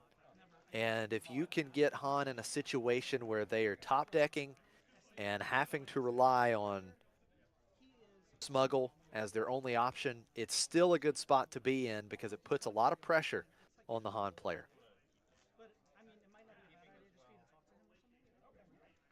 Well, we're about to see who will be able to prevail here. Now, they have a lot of stuff on the table. I don't know what all that is, but it looks like we have, among other things, we have an action figure, some kind of notebook, a phone, a box full of dice. I'm not sure what Board has role been do you think the overwhelmed. Bosk action figure is playing in this match, Josh? That is a great question. You know, I was wondering at first if maybe it was going to be used as the initiative token, but I did not see that as the token in game 1. I think it was the little small green coin or token there. So that's what I thought at first, but outside of that, I'm not sure. Maybe it's Well, a you know, good luck charm, maybe. who's to say? Should be interesting to see what we get here one way or another. Maybe the answer to take down Han Yellow is the Bosk action figure. The Bosk action. Yeah, maybe that's the secret sauce. That is it. Yep, that is the recipe for success. Maybe Yavid has found it. So we are getting ready. Mikel, he's got his resources. Again, both of these players coming into round 7, 6-0. Both, of course, should be locked into the top 8, just looking to go undefeated.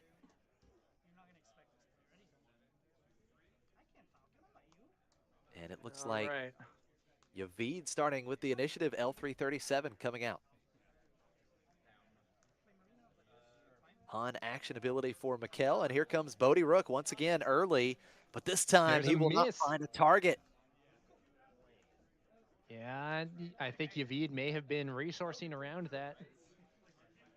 I think you make a great point. You know, Mikel fired out all 3 Bodhi Rooks very early, in game one, and Yavid here this time not allowing it to hit at least on turn one. That's a great point, Josh. You know, sometimes I feel like Bodie Rook can kind of take someone by surprise, or, you know, they might need to have one played against them to get a reminder that they should be resourcing around it. But if Yavid needed a reminder, I think that game one provided him ample opportunity. Definitely. Now here comes pretty good board control plays for Yavid. Ezra Bridger coming out, Quinlan pinging Bodie, and L3 taking Bodie out, losing the shield token. L3 still on the board, and Mikhail follows up with the Liberated Slaves. Liberated Slaves, not a terrible card, but not a really exquisite one either. You know what I mean? 3 Right. for 3/5, those are some good stats. And there's not much to it aside from a pile of traits that mostly don't do anything. But if we ever see a card that can buff both Twi'leks and Wookiees, the Liberated Slaves might see some extra attention. Yeah, that is a good point for sure. Now, Ezra Bridger attacking into the first Liberated Slave. Surprise strike on top of Ezra, taking out the Slaves. Green Squadron A-Wing coming out for Yavid. Another Liberated Slaves for Mikkel. And Yavid is going to use L3 plus Tarkentown to take out that second copy of Liberated Slave. So board control all on Yavid's side at this point in game two. Yeah, so why is it that Ezra has... Does Ezra have 2 damage on him? Shouldn't it be 3 damage on him? That is an excellent point, yes. Yeah, he attacked into the Liberated Slave, so Ezra should just have Because Ezra played the surprise strike into the Liberated Slaves, right? Yeah. Yep. Okay. So Quinlan deployed, Han deployed, Ezra gets into base, and it looks as though did he just keep the card on top? Yeah, I think that might have been what we saw there. Okay.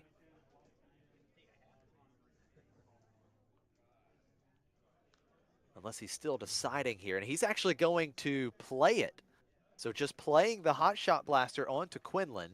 Doesn't get to attack, but Quinlan has +2 power.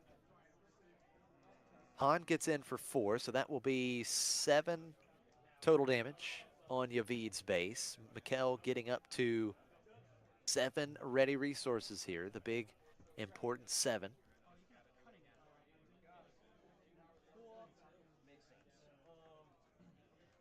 Seven resources is a kind of a crucial point here for these Han builds, as it is going to enable plays such as DJ from the row or Han Reluctant Hero. Now look at this. Not quite as important as it would be with the green one, but even still. Another Hot Shot Blaster was smuggled in onto Quinlan, taking out Han, and then Mikkel says, all right, I've got Han Reluctant Hero taking out Quinlan. Yeah, Quinlan dual wielding those Hot Shot Blasters like a Wild West gunslinger, only to be quickly taken out by Han Reluctant Hero. I was just mentioning how the 7 cost isn't as important for the double yellow as it is for the green version of Han. But that Han Reluctant Hero is pretty much exactly what you want to see. And I wonder if we're going to see a situation similar to the previous game where Yavid tries to answer that Han with a Han of his own. Yeah, he would certainly love to do that. Now, of course, the only problem is Yavid is only on 5 resources right now, so he wouldn't be able to get that Han out at least for another 2 rounds. Yeah, it would probably take him some more time, but another answer he might have would be Plo Koon. Yep. So if Yavid were to ambush in Plo Koon, Coordinate counts the unit with Coordinate itself, so he would have 3 units and he would be able to trade Plo Koon for Han. And I think at this point, Yavid would certainly have to take a trade because Han is just going to eat up the ground arena. That's right. Now, he might also have some options that can kind of delay this scenario. So, for instance, that Leia Defiant Princess that we saw earlier could come into play and exhaust Han and kind of buy time for Yavid to maybe get to the resource level where he could play a Han of his own. But no, Han Reluctant Hero is going to be a big obstacle for Yavid here if he can't find some way to deal with it fast. So now with the action Like this situation that I'm looking on Yavid, You're cool, but your deck, I think I have some. I believe he just claimed the initiative, looking for that answer to Han Solo. We'll see if he found one. And it's going to be force throw, forcing Mikhail to discard a card. He discards Cunning. That's 4 damage to Han Solo. Losing a Cunning is also not the thing that you're usually happiest about. No doubt about that. Now wait a minute here. Okay. So he attacked, played the force throw, and then Han killed Ezra. Is that right? He just played force throw first, and then Han attacked and took and out then Ezra. Han attacked. Okay, so it wasn't the top Yeah. deck from it. Got it. Okay, makes sense. Correct. Yep. So Cassian is smuggled in here. So Cassian is ready. That does show an answer to Han, but it would mean that Yavid would have to trade units here. 3 damage to Mikhail's base with Green Squadron A-Wing. And now DJ smuggled into play. And Mikhail's going to take a resource. Well, Now this I'm just got a not little bit sure, more interesting.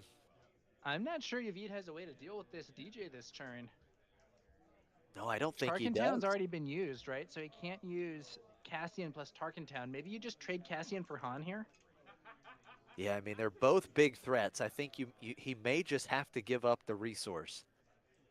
Because again, you know, Cassian's not enough to take out DJ anyways, right? And Tarkin Yeah, Town's and I don't think Yavid has any other way to buff Cassian or to follow up with bonus damage to that DJ. So it is just going to be the trade for Han.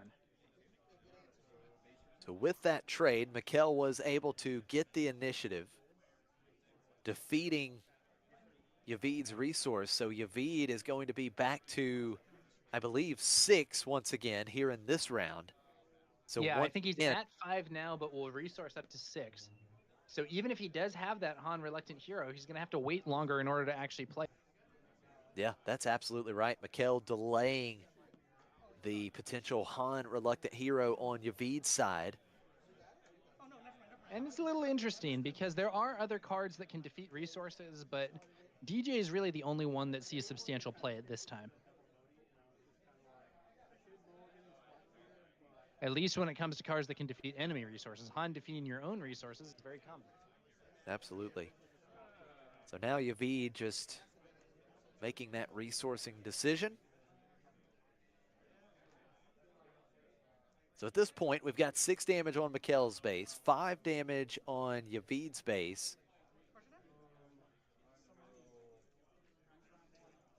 Both players, 1 unit on the board that represents 3 total damage.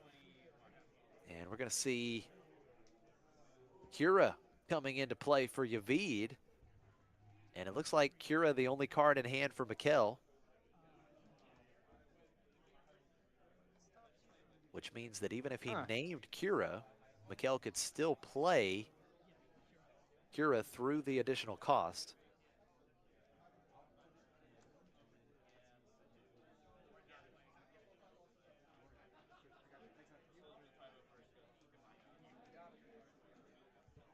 Well, DJ is a real pain, and he's going to become more of a pain with a hotshot blaster there and taking out Kira.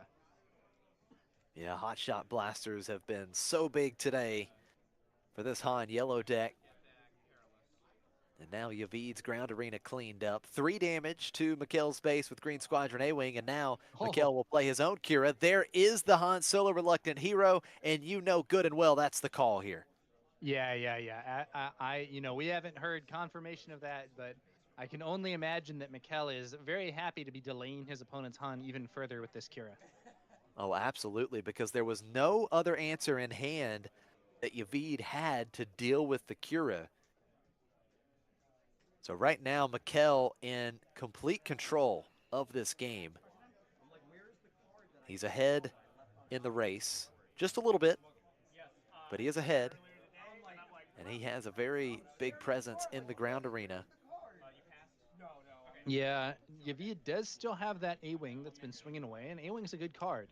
but it's not at the same level as what Mikkel has going on in the ground arena here.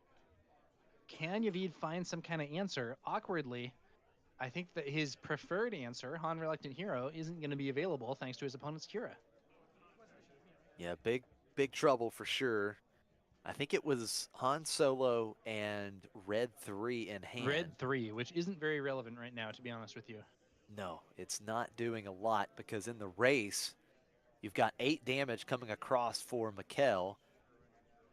Now, Plo Koon here from Yavid could ambush in, take out DJ even without coordinate enabled, and I believe remain alive at 1 HP. Plo Koon would certainly be nice, and it's going to be L337 smuggled in for Yavid. That is not the highest value play you could be making here, but it does leave you with a unit that's poised to make a pretty good exchange with the opponent's DJ. And if Yavid were to draw a surprise strike, he could use L3 against Kira as well. So now we see DJ getting in 5 damage to Yavid's base. Red 3 does come out. An extra damage to to DJ off of the Quinlan triggered ability.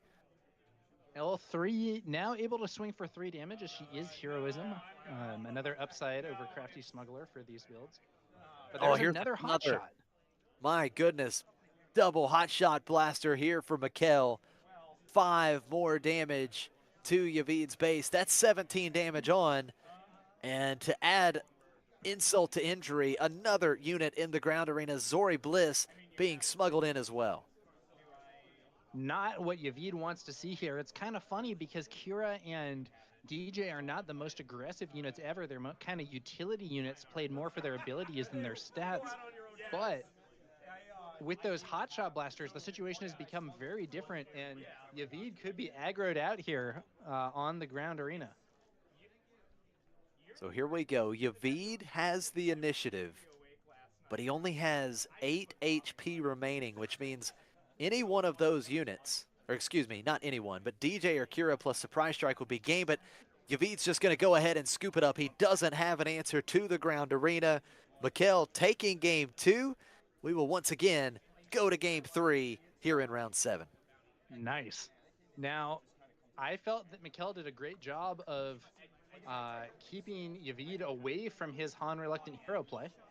So first up we had DJ stealing a resource, and then just when it looked like Yavid was going to be able to play Han, Kira came out and made the situation a lot worse.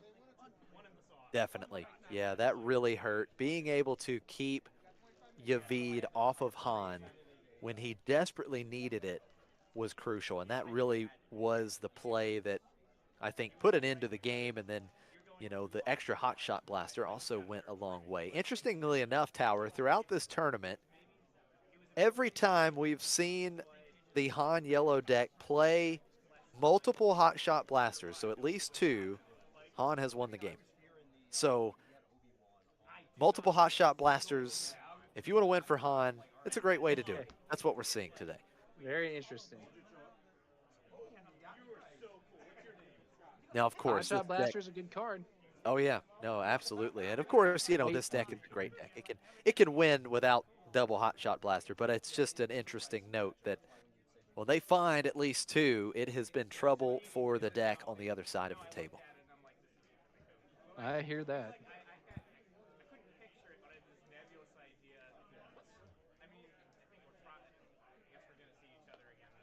All right, well, as they move on into the final match, I believe Yavid will have the initiative. That's not quite as important in this matchup as some others, thanks to Han's tendency to lose the initiative even when he has it by using his ability.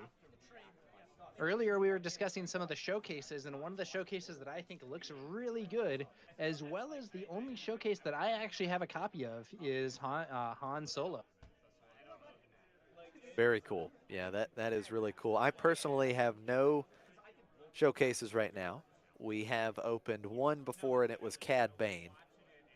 But I tend to go with cheap versions of cards. You know, I'm not one to have the super blinged out deck, but I pulled that Han in a victory pack after a local draft event or something back in set 1. And awesome. I think he looks real good. I've thought about selling it, but it is a real nice looking card. Oh yeah, definitely. And it's kind of cool as well. I mean, it's a little bit of a trophy, if you will, coming from one of those prize packs. That's pretty neat. Yeah. So here in game 3, we're underway. Han action ability used for Mikkel. Yavid starting with L337, and Mikkel will open up with a Liberated Slaves. Hmm. I mean, the decisions for this are usually easier, but it's like the aggression versus dark sabers. And Mikkel claiming the initiative. Can Han be defeated by a non-Han deck on stream today? Yavid trying to make it happen. Taking game 1, Mikkel fighting back in game 2. We've got another deciding game 3. Wouldn't have it any other way as we close up Swiss here in this round. Liberated Slaves getting into Yavid's base, 3 damage. And L3 dealing 2 damage to the Liberated Slaves. And now we see Bodhi Rook. Let's see if Bodhi gets a hit this time. He will get a hit. Ooh. Looks like, I can't tell what that card on the right is, but it looks like there's a forced throw as a potential option. And forced throw is a very strong card, so Yavid will probably not be too happy to lose that. On the other hand, maybe, okay, so it looks like the forced throw is picked. Now, what's that card on the far right? I thought it was Spark of Rebellion. I could be wrong, but I think it was Spark of Rebellion. Well, if so, then Yavid is going to have some discard options regardless.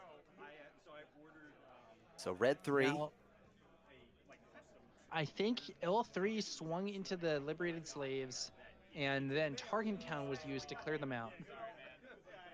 Yep, Tarkentown taking out the Slaves. L3 setting that up nicely with the shield token. L3 still on the board, and then the Quinlan triggered ability when red 3 was played, dealing a damage to Bodhi. So now Yavid has that option to remove the other ground unit that Mikkel has as well.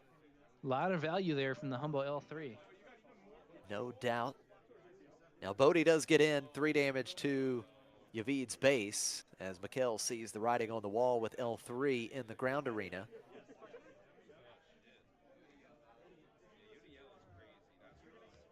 And Yavid is going to get 3 damage to Mikkel's base with red 3. First damage on Mikkel's base here in this deciding game 3.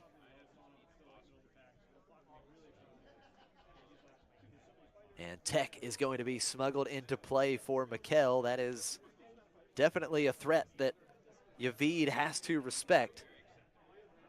Now, if Yavid had a Hotshot Blaster, he could trade L3 for Tech here, because the buff from red 3 would allow L3 to deal a full 5 damage and clear out Tech. Now, on the other hand, it's possible that you would want to save that for a potential DJ. Tough situation overall. Hard to say what the best play is here for Yavid. The Hotshot Blaster would be quite a strong play to get Tech off the board. We'll see what Yavid has in his hand. Does he have a Hotshot Blaster? It looks like he does not. He's just going to trade Bodhi Rook and L337, and now we're going to see another L3 coming into play, being smuggled. Okay, so another L3 smuggled into play. There is a risk of either the Tech DJ combo here or potentially even DJ being brought out by the classic Han 567. Yeah, that would be absolutely disgusting if he could take a resource and keep Yavid from deploying Quinlan here in this round. We'll see if he has it. First action, Tech is going into Yavid's base, so at least doesn't show DJ right away. That's true, though he might also have DJ. Yeah, it's interesting. I do think if you have DJ, you maybe just bring out the Tech DJ combo immediately to potentially deny your opponent's leader flip. I'm not sure. There is, of course, the risk that there would be that Hotshot Blaster or a Surprise Strike or something to trade L3, or rather to have L3 trade her shield for the DJ. But Quinlan is going to get a chance to deploy here. Yeah, Yavid bringing out Quinlan. So Quinlan coming out, dodging the potential DJ there. The Han action ability was used, so Mikkel going up to 6 resources. Action back over to Yavid.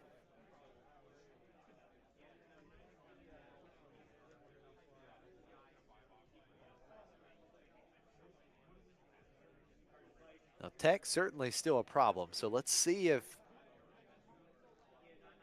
Yavid tries to do something to get tech off the table here in this round. Of course, Han could be deployed as well, so we could be seeing the big 5, 6, 7 here. And there is Spark of Rebellion for Yavid. And look at that hand. My goodness. Yeah, what do you take here? That is so tough because you know that Han is coming out if he deploys and gets up to 7. Now, if Yavid has a way, like a surprise strike or a hot shot blaster to take out Han right away, then maybe you take out Cunning. But I don't know, it's tough. He is going to go with Han Solo Reluctant Hero. Honestly, so I think the choice was probably between either Han or Cunning. Plo Koon is also a quite good card, but not really quite at the level of the others. And there's the Cunning. Yeah, so with Cunning not being discarded, it is immediately played for Mikkel. Quinlan and L3 exhausted. And Red 3 bounced back to Yavid's hand. Now, Yavid does have the resource to just replay Red 3 if he wants, but if so, that's going to be basically it for his turn, I think. Looks like Yavid is going to pay 2 for R2-D2, the Republic R2-D2, and not using the wind plate ability. That's interesting. He values that higher than the Red 3. Or maybe he has a 1 cost in hand as well.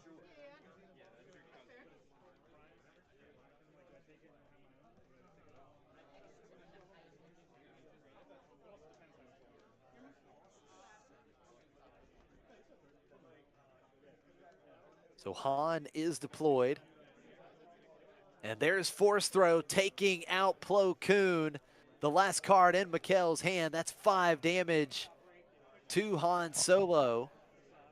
Yeah, all of a sudden on the playing table. that R2 instead of Red 3 makes a lot of sense with 1 resource left for a Force Throw. Absolutely. Yeah, I think he lost a Force Throw early this game to Bodhi, but evidently he was able to draw another one. And Force Throw is probably one of the best cards in the game. Force Throw offers so much indeed. Hand control as well as being able to remove very big threats at times. Now Mikkel just claimed the initiative and he attacks with Han right away. 4 damage to Yavid's base, going up to 7 total resources.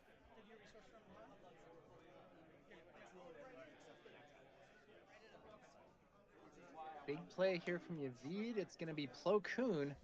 Oh, that's great. Double kill What a with Plo play. Koon.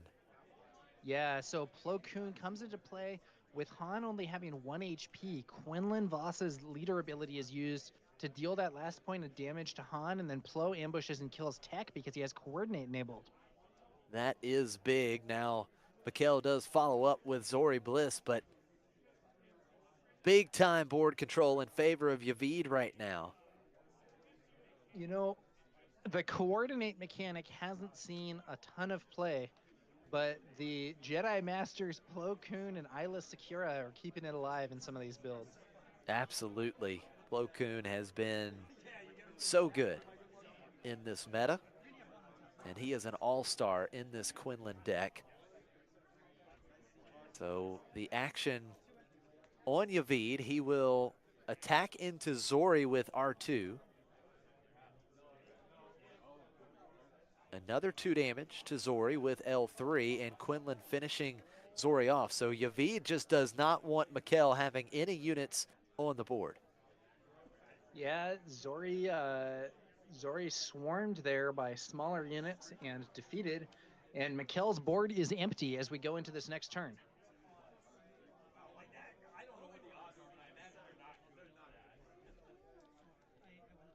Now, Jonathan in chat, this is the final round of Swiss.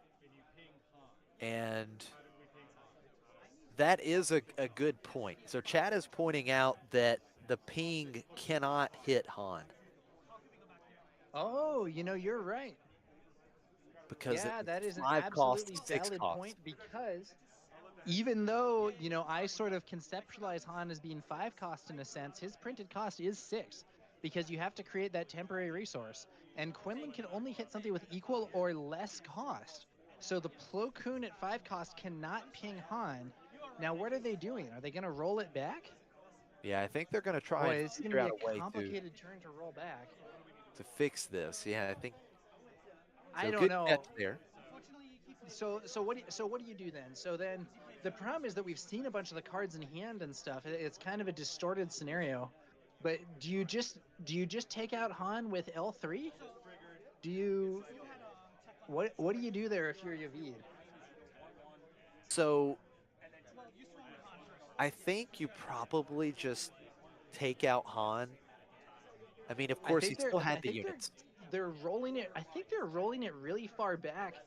I think they're rolling it back to before Plo Koon being played and just letting the players redo it from there. Okay.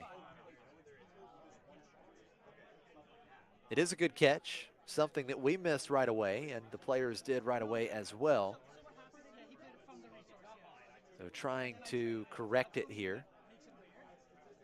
And it will certainly be interesting to see because, of course, now Han doesn't just die right away to Plo Koon coming out. Right. So so what do you do here? Like, well, I think he still has to go after Tech because Han. This is such a far rollback. Yeah, it's a lot for sure, but I think that he still probably goes after Tech with Plo Koon because Han has already attacked, and you have the way just with L3 to remove Han. Now, of course, at this point, Yavid had not seen Zori.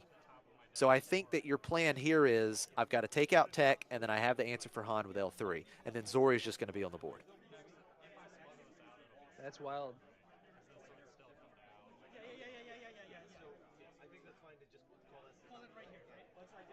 Huh.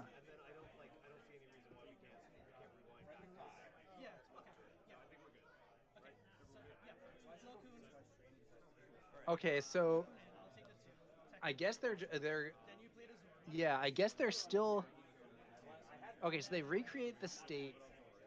Plo Koon ambushes Tech only. Zori gets played. L3 trades her shield to defeat Han. So I think we're going to see a similar state, except Zori will still be on the board. Yep, that's exactly right. Except Zori actually, just gets Yavid, sorry to interrupt you, Josh, but I think Yavid, saying that he couldn't kill Zori in one turn, instead sends R2 and Quinlan into the base.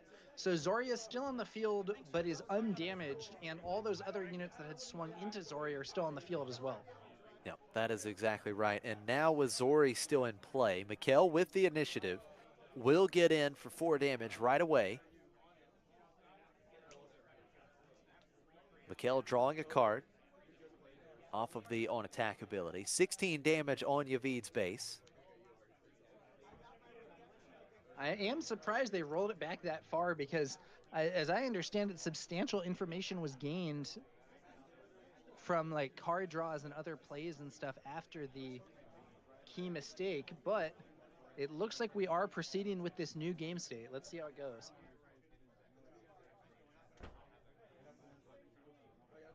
So now the action should be on Yavid after the Zori attack. So what do you do here? So what are the base damage totals? 16 on Yavid's base, 8 on Mikhail's base? Yes, that is correct. Okay. I think Yavid still has to respect the board, right? Like, I think he still has to figure out a way to control this board because you're definitely getting dangerously close here. Yeah, now he is insanely ahead in racing power. Like, if all these units swing, he can do a huge amount of damage to his opponent. But it does look like, as you said, Josh, Yavid is respecting the board and trying to get Zori off the field. Yeah, I think he has to, because if he tries to race and he runs into another Cunning, he's in big trouble. Yeah, that could be it. So Falcon coming in, the big 6 cost 5/5 Falcon. It's ambushed. It's countered by Lando's Falcon on Yavid's side, and this time Quinlan's ability goes off to kill Zori as well. Now this time, it is a proper double kill. That is a huge, huge response with his own big Millennium Falcon. That is so cool to see. And Now, he cleans I the board up believe properly Mikkel this still has time to around. discard a card from Zori here. Even though Yes. Zori's off the board, I think her ability still requires a discard. I do believe you are correct. So what a response for Yavid, having that Falcon. Unless Mikkel went to 0 cards in hand, I'm not sure. No, it looks like he has more than 2, so presumably he has to discard. Okay, I believe Mikkel has erroneously not discarded a card to Zori Bliss here. Yeah, that is just crazy. Yavid having the Falcon as well. Red 3 coming out for Yavid after the Liberated Slaves comes down into the ground arena for Mikkel. 1 damage off the Quinlan ping to the Slaves. And here comes another Zori Bliss. Well, let's see. With that red 3 in play, all these units are swinging for an extra point of damage. So Yavid still has several resources and can also potentially hit the base for, what is that, 10 damage this turn, leaving Mikkel at 5? Yeah. Or will he try to control the board? That is I mean, at this point, racing may be an option, but it's still a little scary. Cunning can still certainly change some things, but it all depends on what Yavid has available to him in his hand as well. He might just be able to race here and be comfortable with it. If he has a surprise strike in hand and a hotshot blaster in the row, I think he can just win this turn. So let's see if Yavid has any pumps. He has Cassian, so Cassian is smuggled in. Cassian readies. Does an it extra damage damage. there? Yep, an extra damage off the Quinlan ping. Mikkel just claims, and it looks like 8 damage, 11 damage going into base. R2-D2 would be another 3.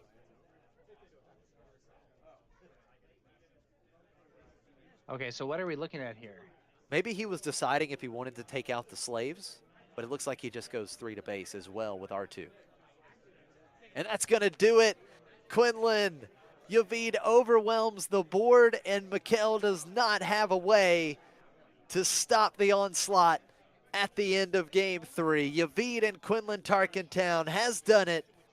And for the first time today, Han falls to a non-Han deck. What a good game. Yeah, you know, I think that even if Mikkel had a cunning there were just so many units that Yavid was able to get on the board at the end that he wouldn't have been able to stop everything. So yeah, very an absolutely interesting match great there, point. and congrats to Yavid for finally defeating Han on stream. But Mikkel is not out of this event yet. He has made the cut, and we'll see if he can maybe get some revenge in the elimination rounds. Absolutely. Great match that goes the distance. We had a little bit of a hiccup there, but we got it all squared away. And in the end, Quinlan Tarkentown, Yavid on top, your only undefeated player through the 7 rounds of Swiss here at the Redcap's Corner Planetary Qualifier. All right. Well, that was a, I have to say, I am happy to see someone finally stop Han. Yeah, it has been quite the day for Han. No doubt about it. Several Han decks, several Han yellow decks at the top tables. And Yavid with Quinlan Tarkentown able to write a different story here in this final round of Swiss. And while it was kind of a huge rollback, I do think, you know, with the game now concluded, it is cool to be able, that there isn't that little asterisk after it. You know what I mean? Right. Like, if they had decided, oh, we've gone too far, we just have to leave it, and Yavid went on to win, there might have been that question about would he have won if they played that Plo Koon ambush correctly. So while it did seem like a far distance to go back, at least we ended up with a clean outcome. Absolutely. No, that's what we want to see. They worked hard to recreate the board state, and that way we could play that match out the proper way. Definitely good to see that we were able to get that done. Now, I believe both these players have made the cut. Do we know very much about the breakdown of the cut at this phase, Josh? Tower, you cut up just a little bit there before the question ended. Ask me one more time. Oh, I'm sorry. Do we know what the full breakdown of the cut is here? I don't believe so. Gonna have to. So these players have made it, and then presumably some other people from top tables will have made it as well.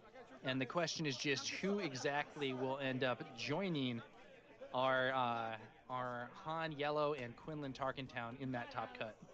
Yeah, we don't have the breakdown just yet. Still waiting on some matches to finish up here in this final round.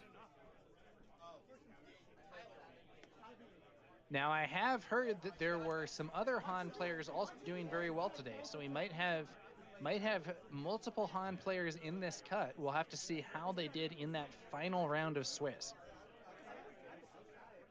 Yeah, absolutely. It appears. See, Mikkel fell, but we know that Mikkel is definitely going to be in the top cut. It looks like we're going to have at least one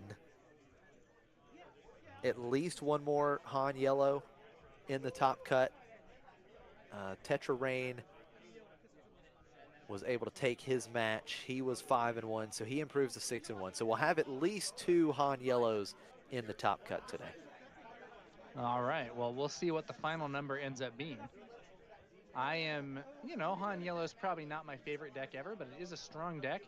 And I wouldn't be surprised if there are some more Han Yellow players that manage to make it on in.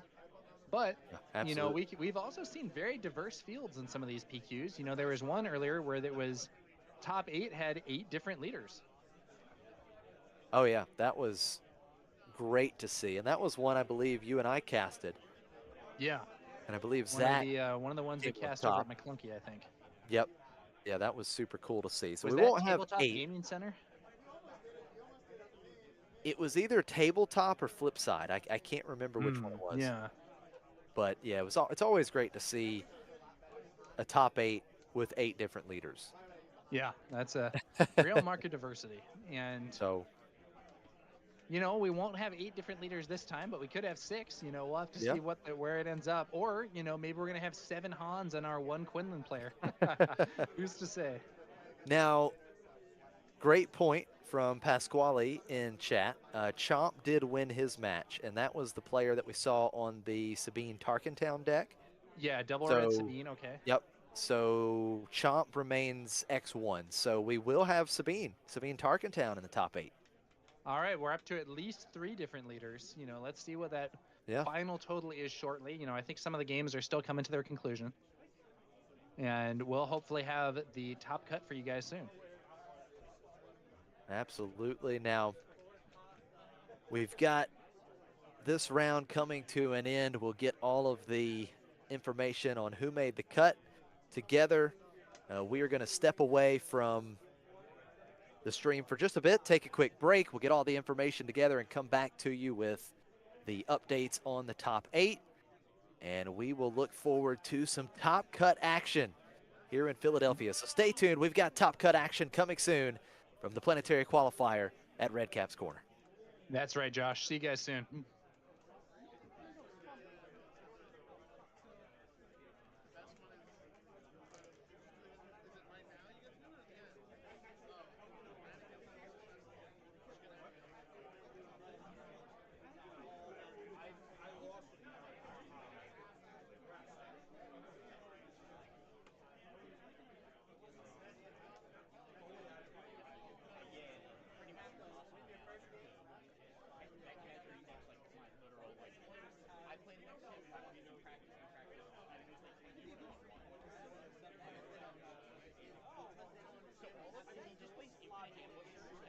is very frequent where it just goes ramp, and just everything you play does exactly 5 health or less. All of his guys have 4 attack and ambush, and he gets you stuck in this funnel where every turn he's just like, I attack, I kill your guy, I attack, I kill your guy, I attack. And whatever he doesn't get, he'll clean up with McCarthy and his teams. It's like pretty much impossible unless he like bricks or doesn't draw. If he doesn't draw a ramp, you have a shot, but he's villainous, so like it's like Post Malone's like 8-3 or something. So like you pretty much like it's really hard, like pretty much impossible to win. Like Emphasis Nest, Wasp, Forlong, yeah, Emphasis Nest, Wasp, Forlong. Cloud Rider, he literally plays if it's in the color yellow or green, he's playing. No, he doesn't have ECL, he's just 30, but like it would be awful to have 3 years. Like, oh, my round 1 opponent sucks, so huge, you know, I missed out. His deck is really bad into Kira though. Like it literally like pretty much yeah, they put out like this Kira deck looks out all the blue, like he has a bunch of ambushers that do nothing. So it's in Vegas. Steve, is that yeah, we're talking about yeah. He just like yeah, like that. He's lucky boss. I'll play my Forlong. What are you doing? Hey, now I thought everyone played fucking hot. I know. Stream songs 6 times. My buddy was watching, tired of it. Honestly, the thing about them is just swap people around. I think they should take it over. See how you did it twice? We're on opposite I like to pick me some stuff. Yeah, because we don't like that. Oh, that's how they get. They do 1 and 2. So they just go. My friends have actually played out the last 2 PQs. 1 and 2 are just like, I should have done that. He's not going to play with them. You also might just want to show plays. So we're going to ask everyone on stage, do they want to decide who the next or this stage is? I'm going to wait until the champion got out. So if they lose a lead, we're going to go sometimes. And when it cascades down, we're going to call them, what do you want from it down? So it's like, but it's, do you want to base it on really? That's the Alex, you got it? They really do. So that's where you're allowed to lie and say, I want that first picture. You are 100% allowed to say. Okay. You know the showcase. Set rate on 8 expensive. At worst, it's literally the top 8 most expensive set. What showcase you say? You're 100% allowed to say.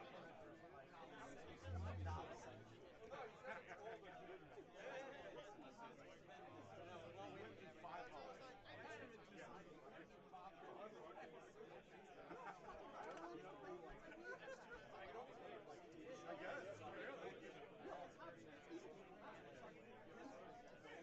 Because I have to think about everything. He's even got everything and like almost cheated. Well, that's up for you. We're starting to reach. You're okay. You're definitely not. Like, in case you're going to end up with like, here's $20.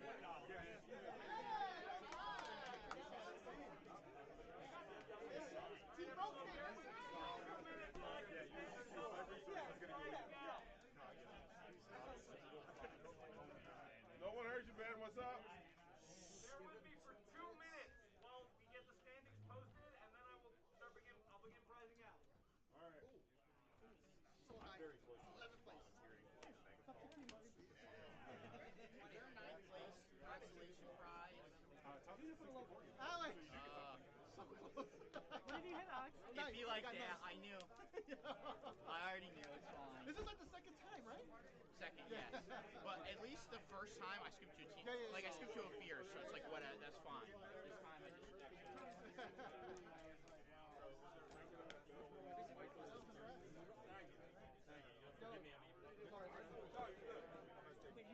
You're playing this again, right? That fucking deck is crazy. Bro, what did you play? I got one. What did you play? In the top 5? Second.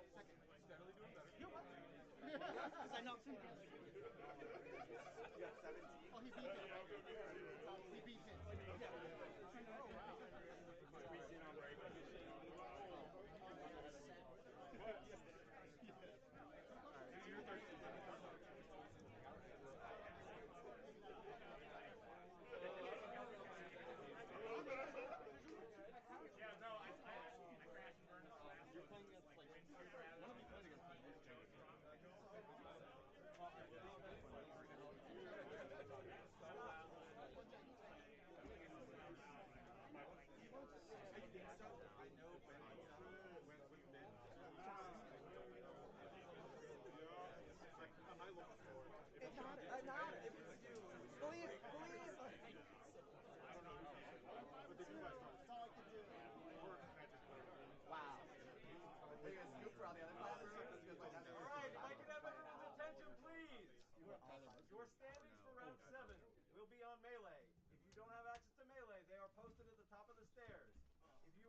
find a seat along this close row here and begin organizing your deck for a deck check. The floor judges will begin helping you with that. Thank you. Great job. No, I don't. I don't. See you win this. Is there any other invitee in the top six? No, we don't. Nah, thanks. We just never get the place we want to be. We suck at blocking. I know. We did not do a good job. We came here like to block, like for you guys. Yeah, we should have blocked you all at the same time. That's the right way to find out. Oh, you have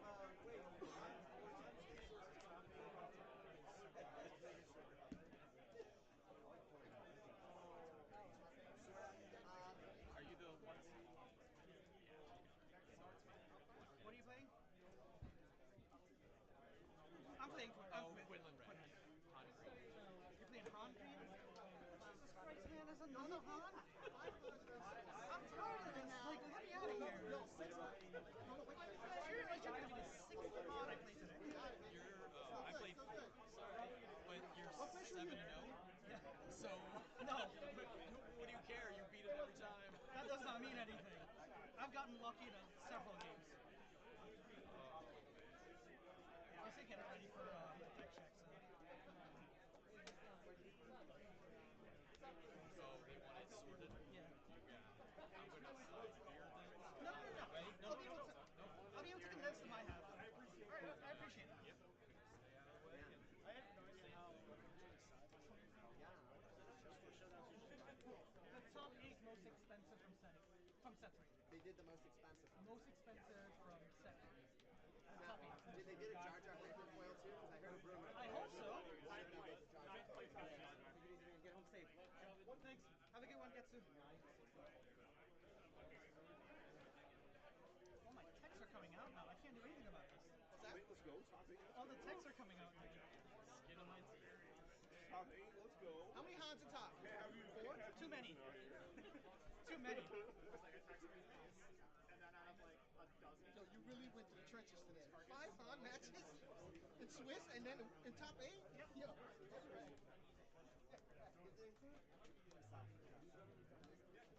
And you know, if it was Alex in 8th place, it would have been Alex. No, I would have told him he has to this time. Because I did it for him. He's just getting the card. No, he doesn't have to. I can't do that to him.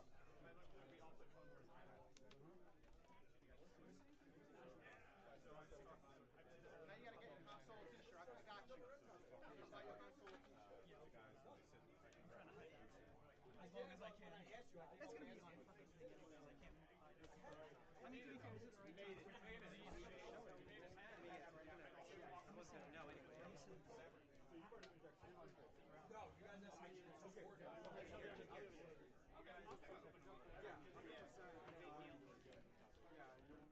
gonna sign up for like drafts and stuff, so we're just everyone to put their decks in.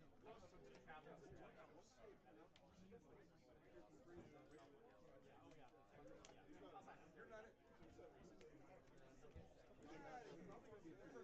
Where's our number 8? Oh, here. I'm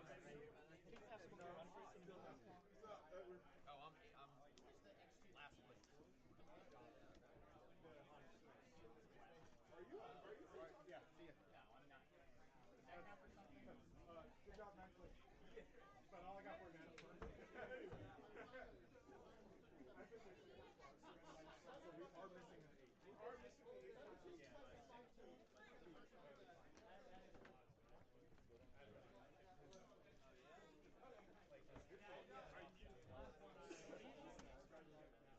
Oh, yeah.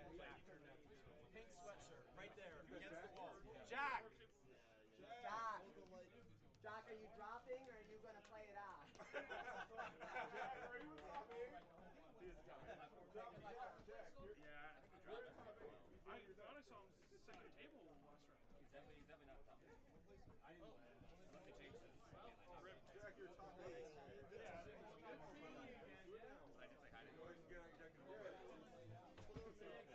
can say hi to him.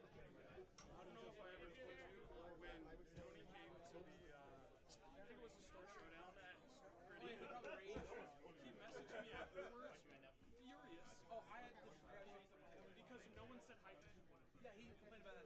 I said hi to him.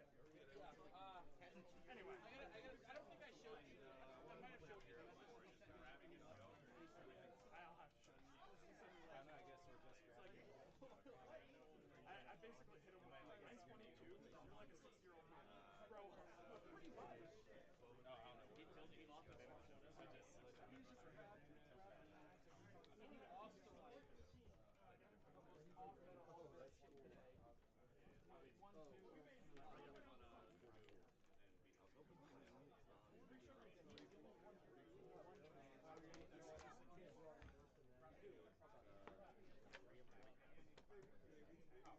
I heard it, but I didn't hear it.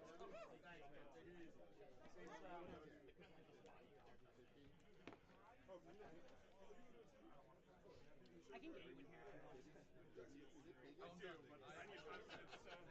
Oh yeah. It's open deckless. Like it doesn't even anymore. It's a long start. Good job. I wish I like how it rolls off the tongue. Jack. Hey,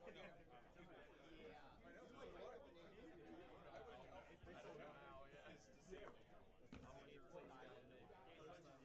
Hey man, top 8 is awesome. And you could run the trenches. Like it doesn't matter now. Record doesn't matter. Just win. Keep winning. Okay, you want me to text you? It's like, yeah, it's like this thing is like this place so you can't get photographs.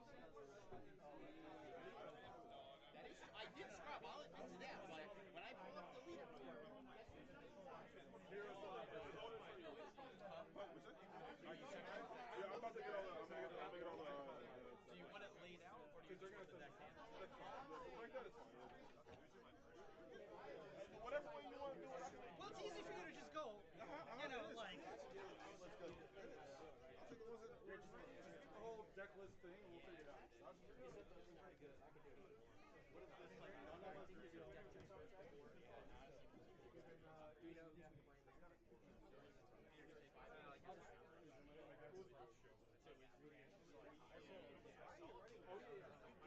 Bro, 5 Hans and I'm going into a 6. Come on. Who do I have to do? 5 Hans. 5 what? How one? Yeah. 2. Actually, no, I lied. 2 and 3. Like how? 6 Hans. You just put on. Six Hans. Do I need to put on my goddamn sunglasses to look at this? This shiny as shit. Who you trying to Do I look good? I am, but do I look it? Bougie as shit, man. Help me out here. You know what's funny? I have the judge versions of the TK2, but it's not shiny. I'm like, no. That's fair. I understand. I understand fully. It's funny. I actually have the other thing. One of my friends have it for it. I need a crate. That's what I need. Look at his budget cut. Look at that budget cut. What do you want me to do? What a scrub. Yeah, budget cut.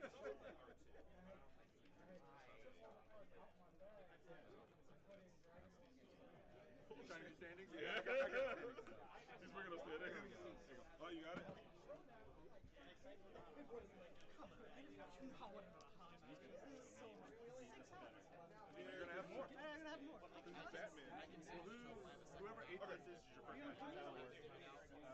Thank God. Let's go. Yeah.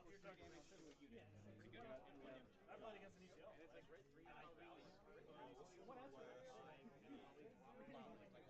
What's the last name of the... My last name is Mondo. So I'm there, Mondo. I'm going back. I'm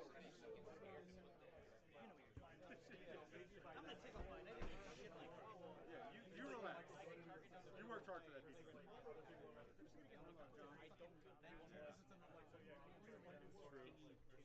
All your good luck on Hans is spent. Is there anything better for placing top 4 or top 2? I know number 1 gets the map and the the tranquilities, you get the top 4 in the final championship. Outside of the... Can you scoop for me, please? I really don't want to play another on. 3. Don't worry, they'll just ban on, and then everything's fine. This deck is not going to be as good as it's too slow. With the speed of the cards, next set? Next set's going to be, everything's going to be blistering, like we're going to be winning tournaments. Full game runs, plasma, Sabina's stick. Potential Von Reg if you don't deal with it. Yeah. You just size turn one laser, you just boost. Oh, eject. Alright, cool. Nice game. That's Yeah, it's kind of like Han, where you have a curve. Yeah. The thing is, having to paint one curve is going to make this fall behind. At least you went far with it now. No, I played two. My Ninth in, I'm sorry. I went. I was doing 20. I ended up like 17. Sorry. 18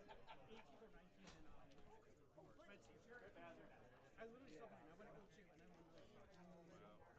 And then Manchester, I went up to Steve Ball and sucked. Yeah, I think it's okay for this deck to get retired. He did good. Thank you guys for being out here. Oh yeah, no problem. Thanks for coming.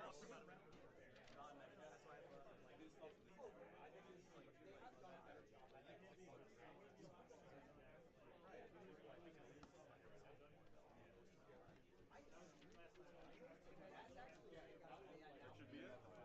That should be it. So just pass them out. If you take them on, take two. Yeah. I got to take two, and then what's next? I don't organize it. What? You were wrong. Alright, let's go.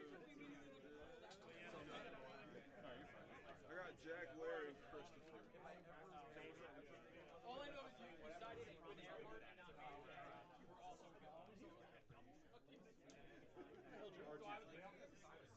Ah, there they are. Go.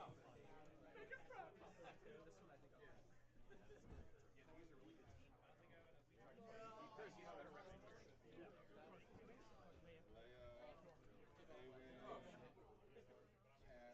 Jake. Chris is off tomorrow. Want to play card here?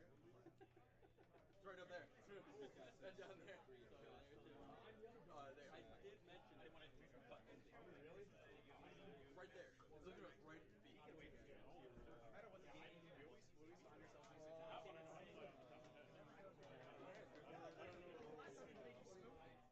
There's two. I specified 3 costumes. Okay, so okay, So like, yeah. Because I didn't put the long name. I'm like, you can't fit here. What do you want me to do? It's fine. As long as we can differentiate Yeah. what you can. Force throw. I saw it. Yep. Thanks, Corey. You got it, bro. Have a good one, boss.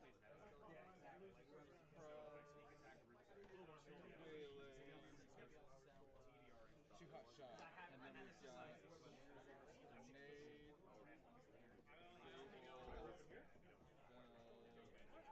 grenade, pillage. Great. Great. And then Quinlan. Well, Chris isn't allowed to come home. Yeah, just. Yes. Quinlan, TT. We're good.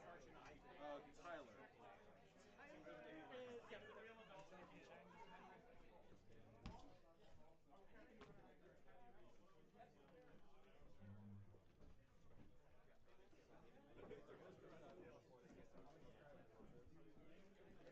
Thank you. You gotta play more masters. Not fun. Not fun. Next time we gotta coordinate. Like, oh, but you're like so far. Check out. I didn't get selected, but Oh, I thought I saw him sitting right here already. No, what happened is you just pulled names, and it just happened to see whatever name they got. Got it. But I just told him because he was right here. It's like, just put my name right here. Just do it. He won't have to move. Like, yeah. You're there. We need to get a team together. Yeah, I'll be part of the team. I don't know who else you want to find. No. Yeah. I'll do it. Okay.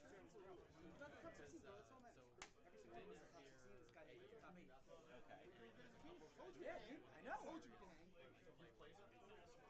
I can do that. I mean, I can go to AU. It's not exactly that. It's not easy, but it's not if easy. I'd be invested if there's a team of people who are really trying to learn. I can do that as long as every other weekend I can. Yeah. Yes, I can't do it every week unless it's like during a night or something. I'm so sorry for that. Oh wait, if you drive it back, you can take someone back, right? Yeah, I can do it every other weekend. Yeah. But I would definitely want to, yes. Ken will probably stay with me. I definitely think it would be a whole lot probably just gonna get walked. It's freaking hot, man.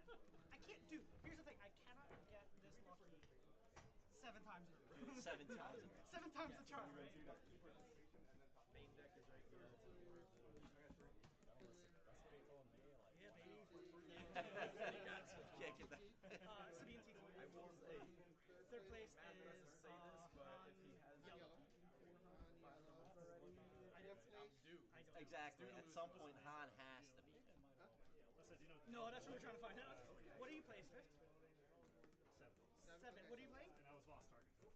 Boss talking time. Okay, Oh, boss boss talking talking time. on 7. Oh, You're hungry. I know that, boss. Yeah, it TT. is. 8 is Hungry. Four is on yellow. I think this is so much better now. So third and fourth is on yellow. No, there's a Better Django. now without. Django's fourth. I don't know. Tyler, what did you place? Yeah. Anybody else? What's your number? Prize out. What place are you right now? Fifth. Okay, so he's fifth. Thank you. Tetramine is on yellow. Oh yeah, Ted is on So yellow. third and fourth. And then obviously Con was the 30 base. Alright, so I got whoever wins this is 1, 2, going to be 3. playing Han Yellow. So you would 4, beat me and then have to play a 7. Han Yellow and Han Yellow. All right. So 1, 2, 3. You know, as weird as it sounds, I've never tried another I got 3 Django. Hans. Alright. I like Django better. Django is so bad for me.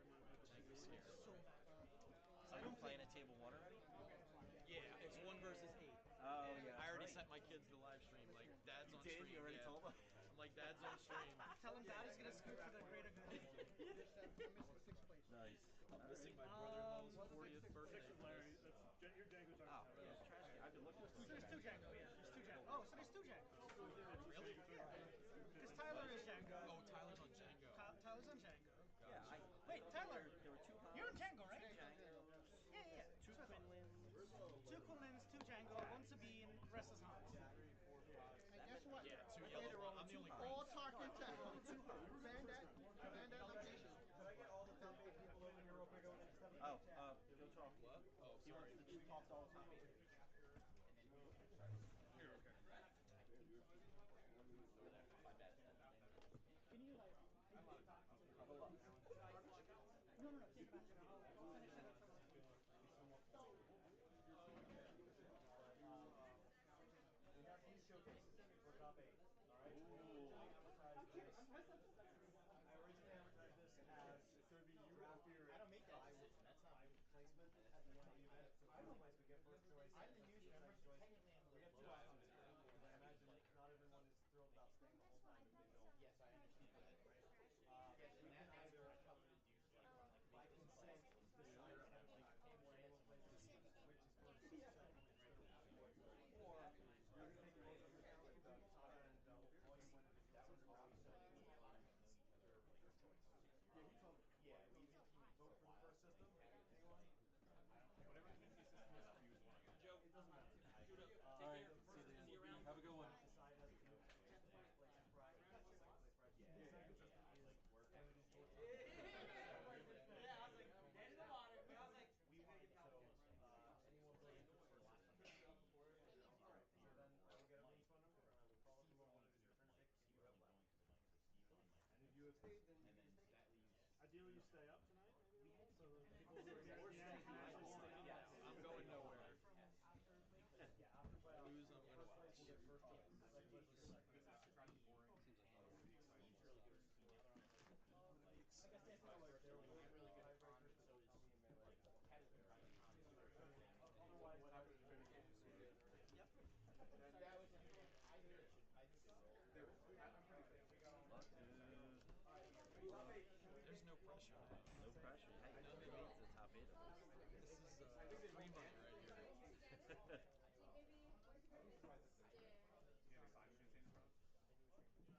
Say, is there a Redcap? It's probably because I was doing the Internet melee with their tiebreakers earlier, and it just the universe decided to tell me I'm picked. Hello, everyone, and welcome back to the live stream brought to you by Golden Dice Podcast here at the Planetary Qualifier at Redcap's Corner in Philadelphia, Pennsylvania. We are prepared to start with our first top 8 feature match. It's been a long day, 7 rounds of Swiss, and we are down to the final 8. I'm Josh Snyder, and alongside me doing Some commentary is tower number 9, and it has been a fantastic tournament so far. We have been witnessing some great matches these last few rounds, and super excited to see what the top cut has in store for us.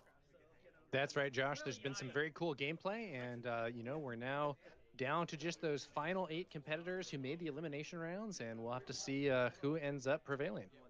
Absolutely. So our top 8, we've got, I believe, 5 different decks. We've got Quinlan, Han, Sabine, and Django, or is it just 4 different decks? I think it's just 4 different decks. So it's not quite as diverse as we were maybe hoping for Tower, but we've got some different decks. We've got 2 Quinlan Tarkin Town, 1 Han Green. We've got 2 Han Yellow, a Sabine Tarkin Town, and 2 Django Tarkin Town. So 4 different leaders and a total of 5 different decks making the top cut. Yeah. So, neither the most nor the least diverse field we've seen before. Yeah, exactly. It'll be interesting to see who ends up prevailing. Could be any of those. Could be any of those players though, and I know we have some good players in this cut as well. So, should be a hard-fought final elimination set. Absolutely looking forward to it. Now, we've got the players getting ready, and it looks like we have Han Green going to be at the feature table here in the quarterfinals. And I think Yavid is back at the feature table with Quinlan Tarkentown. So we saw Yavid take down Han Yellow, and now Han Green stands in his way here in the top 8. Yeah, and I believe Yavid was our one undefeated player following the Swiss rounds. So let's see if he can keep up that record with a win here over his Han Green opponent. Now, Han Green is something that we have not seen on stream today. So this is the first time we've seen Han Green. We saw quite a bit of Han Yellow, but Han Green is quite an interesting deck, and it can be very explosive. Isn't that right, Tower? Yeah, so Han Green, relative to Han Yellow, it doesn't make as good use of DJ, and it doesn't have access to Cunning, but it gains some very powerful later game plays. So the U-Wing reinforcement is a really big one, and that makes the 7-cost turn huge for Han Green. And you also may see cards like Home One giving you more of a late game as well. Yeah, no doubt about that. U-Wing reinforcement, a big part of this Han Green deck. And, the thing that Han Green gets access to outside of course, things like U-Wing reinforcement and the big finisher in Home One is you have access to ramp. So they have the ability to ramp with cards like Resupply, and we've seen these Han Green decks, one of the big turn 1 plays is just open up with Resupply on turn 1, and it just seems to put you really ahead for the rest of the match. Yeah. I think the potential use Han's ability turn 1 and ramp on turn 1 is a very strong start sometimes. I once had a game where my opponent used Han's ability turn 1, ramped on turn 1, then used Han's ability on turn 2, played a resupply there, and ended up bringing out Han before I was able to deploy Sabine. And needless to say, that was not a win for me. It was a harsh game. Yeah, if Han is able to double ramp, that just, wow. I mean, that seems absolutely disgusting, and it's going to be pretty hard, I think, for Han to lose that particular game unless they just draw, terribly after those 2 resupplies. Yeah. And, resupply is an interesting card. I think that a lot of players prefer Super Laser Technician to resupply. Relative to resupply, or relative to Super Laser Technician, resupply is not as strong in its best cases, but it's substantially more reliable. Right. Yeah, it's guaranteed, I mean, of course, Super Laser Technician, obviously, you can play around it a little bit. You can bounce it back to your opponent's hand. You can, not have units in the ground arena that it can just attack into and be defeated. So there are ways to kind of work around Super Laser Technician and resupply. It's just a guaranteed extra resource, and sometimes it's what you need. Yeah. Now, and you can come up with scenarios like, oh, but what if the opponent hits you with Bodhi and you wouldn't have lost the super laser technician, but you would lose the resupply. And there are a few cases like that, but broadly speaking, resupply is a lot more reliable than super laser technician on average. Right. Yeah, I totally agree with you, and definitely one of the things that this Han green deck has a big advantage for. I mean, the ramp is just, it's ramp is one of those things that, of course, is very good. And we've seen a lot of decks in this current meta really taking advantage of ramp. Right, you've got the boss green deck that is trying to just like super ramp, and then you've got some of these blue green soft control decks like Tarkin and Cura. They are certainly looking to ramp with resupply or super laser technician, but this Han green deck ramps with resupply as well, and then you have that additional ability to ramp further with Han, so it's just like super acceleration. Yeah.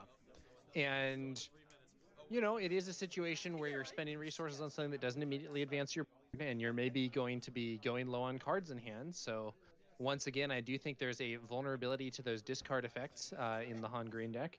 But, Yeah. if that means that you're going to get a U-Wing reinforcement out, it may not be that important, especially because in this deck, U-Wing reinforcement can often be used to bring in cards that are actually out of aspect. So Luke Skywalker Jedi Knight is a big one, but some players use other out of aspect cards to fetch with U-Wing as well.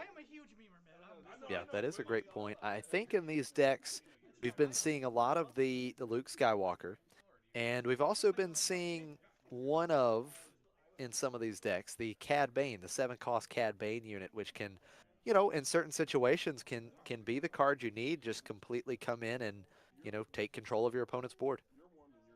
Yeah. Cad Bane coming in off a U-Wing and capturing a bunch of opposing units can not only be a strong play in its own right, it's also something that I think a lot of players aren't going to expect. Now, one big caveat to that, though, is here we are in the top cut where players get a chance to look at the opponent's deck list. Right. So the surprise value of those plays is going to be diminished, but they're still powerful plays in their own right. Absolutely. Now, Yavid, of course, the only undefeated player through Swiss. He's facing Han once again. A little bit of a different variation, but we mentioned it. You had great observations, Tower, in that last match where we saw the Bosk action figure, and it looks as though Bosk action figure may be on top of the deck box now, but the only time that Han Yellow lost to a non-Han Yellow deck on stream was with Bosk action figure present, and he's back here in the quarterfinals. Maybe that maybe that moral support from the Bosk action figure is the secret sauce to defeat Han. May And very well we'll be. see if it can happen again. So here in the quarterfinal feature match, Yavid on Quinlan Tarkin Town, and we have Jay Lolly on Han Green. It looks like Han will be starting with the initiative. As I mentioned in one of those earlier matches we were casting, though, Josh, even if Han starts with the initiative, he does not necessarily stick with it. Right. Because the use of Han's ability to create that temporary resource does take your action, and as a result, you often end up losing initiative even if you begin with it. Yeah, that's a really good point. And again, these Han Green decks love to play resupply turn 1. So if he can do that, he's taking 2 actions and a good chance that Yavid would take the initiative. And we are going to see, I think both players are ready. And okay, I thought he was going ahead and using the action ability, but he's just getting some tokens ready here. Now he's going to use the action ability to start our quarterfinal feature match. Jay Lolly going up to 3 resources, and there's Spark of Rebellion, and it's 2 resupply. Oh, that's not what you want to see. I'm reminded of the earlier game where Bodhi showed up to take out the Darksaber only to find 2 Darksabers in hand. Absolutely crazy. Yeah, that was insane. And then this one as well. Yavid would have loved to take out a resupply there, but seeing 2 resupply decides to discard the Marauder instead. Now, I will say, it's very possible to me that you want to take resupply anyway to prevent your opponent from doing double resupply. Yeah, I mean, Jay Lolly will certainly have the opportunity to just play resupply again next round, and man, that would be huge. Han going to be coming out super early here in game 1. It sure looks like it, Josh. Let's see how things develop. So Yavid claims the initiative. We've got Jay Lolly will be going up to 5 resources here, but he does have to defeat a resource after using the Han action ability. So he'll go back down to 4, but then again could go right back to 5 with another resupply. We'll see if he does opt to do that here in this round. Yeah, Han could flip this turn. If he uses another resupply and uses Han's ability, there we are at 6 resources. Absolutely. Jay Lolly defeating the resource. It was Echo-based Defender. Echo-based Defender in the discard pile, not bad because it can be brought back later with the home 1. Yeah, that's one extra interesting thing about the Han Green deck is that it's one of the decks where you have to be most mindful of what is in the discard pile, because with cards like Marauder and Home 1, there are substantial options for making plays out of the discard pile that can really lead you to be strategic about what it is that you put in there and what it is that you keep in your resource row. Now here is an interesting line that we just saw from Jay Lolly. He played Marauder and got an extra resource because there was a Marauder in his discard pile. Yeah. So a really good trick is to have the first Marauder, and then you put the you use it, you resource it, and get rid of it from the discard pile with Han's ability, and now you have Marauder in your discard pile, so your second Marauder ramps you. Absolutely huge. Didn't even have to have another resupply, just had the Marauder. So goes up last turn to being able to deploy Han Solo. Han came out, defeated Ezra. And here in round 3, Yavid playing the Cura, seeing Luke Skywalker in Jay Lolly's hand. Probably not the call here. Yeah, so Luke can't actually be played until 9 resources in this deck unless you play it via U-Wing reinforcement. Right. So Han getting the Hot Shot Blaster. And we've got the first damage dealt to a base here in game 1. 6 damage to Yavid's base. Marauder getting in for 4 damage. Yavid has just claimed, and now we're going to see Tech as well. This is a very, very scary board right now for Jay Lolly, and he is so far ahead on resources. Yeah, I would not want to be Yavid in this situation, Josh. This is just crazy. So not only do we have that multiple ramp opening from the Han deck, but you know, we're following that up with the Hot Shot Blaster. We have all kinds of stuff going on here. We know there's the Luke for a potential later game play. It's looking grim, looking grim here for Yavid.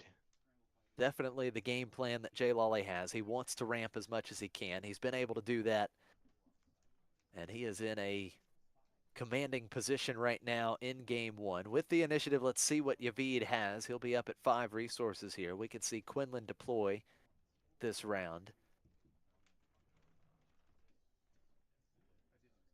But just so many big threats on the other side of the table. Now, Cura could take out the Han, which would save quite a bit of damage, and Yavid certainly has to keep damage in mind here. He's already got 10 damage on his base, and that Han is threatening 6. Yeah, it's a dangerous situation here. That Hot Shot Blaster is such a good card, so relative to Surprise Strike, it's less immediate damage and it does cost more if you smuggle it out, but the fact that you can just keep swinging with that damage bonus turn after turn can really create a problem for your opponents. So Yavid decides to just deploy Quinlan first, which means that Han is going to get in for another 6 damage. 16 damage on Yavid's base. Another resource for Lolly. And now we're going to see Force Throw, forcing Lolly to discard a card, it looks like. And it's going to be Luke. So with Quinlan in play, 7 damage dealt to one of those units. So Yavid defeating Marauder. Now, I got a feeling we're about to see a big play. What will it be? Of course, Tech in play. Lolly looking through those resources. He's got Lots of tons options. of options. Oh, yeah. No shortage in that department right now. Tech is a pretty good card, it turns out. Actually, an That extremely good card. That is the statement of the stream right there, Tower. Tech is a card, no doubt about it. So powerful, and especially in these Han decks.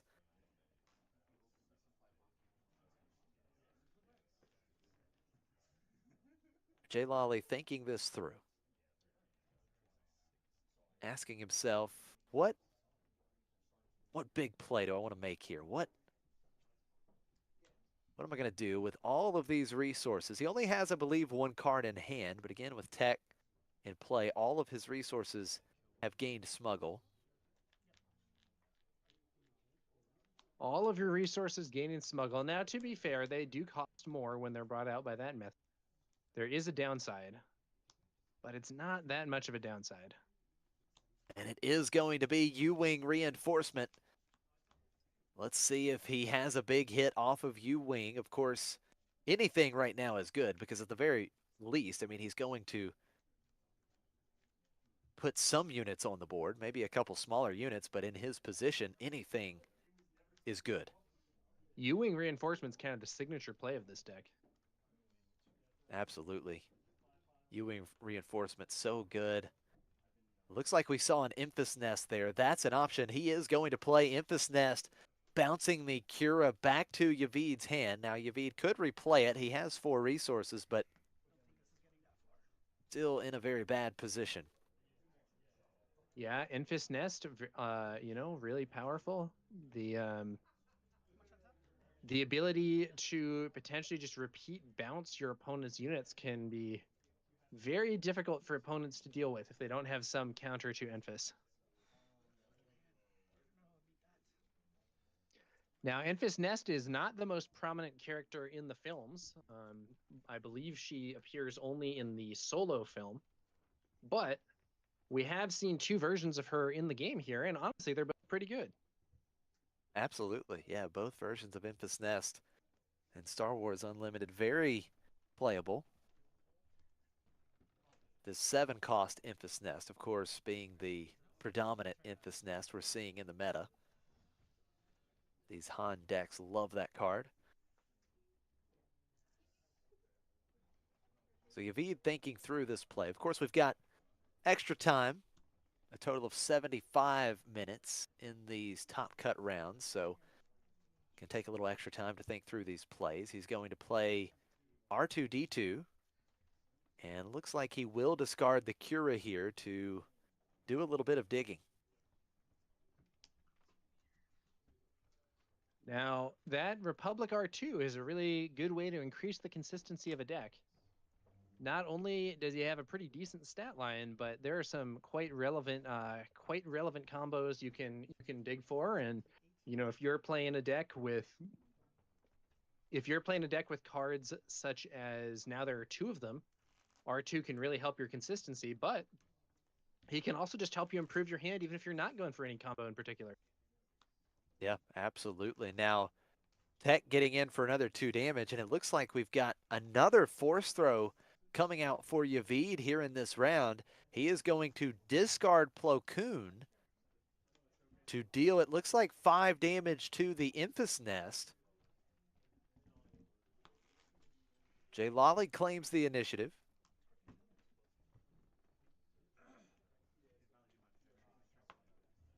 And Quinlan is going to attack and defeat the Han Solo leader. Tarkin Town taking out Emphas Nest. So the 2 big threats off the table, but certainly not after some damage was done.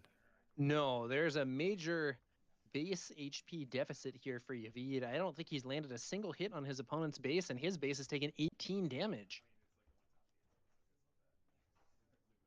Yeah, absolutely. 18 damage on just 7 HP remaining. With tech in play and a pump, we could see another 4 or 5 damage right away to Yavid's base.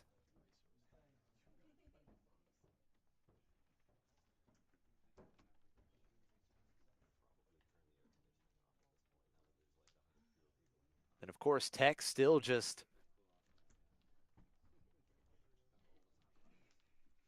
hanging out on the board, giving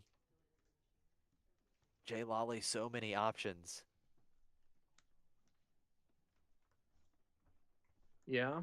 It just gives you huge, huge card advantage, essentially. Yeah, I think that, you know, if Yavid does want to start putting pressure on the base, I think it would behoove him to take out Tech first in this situation, as even though Tech doesn't represent that much damage in terms of personal stats, the huge number of options it adds to the hand are just a major issue.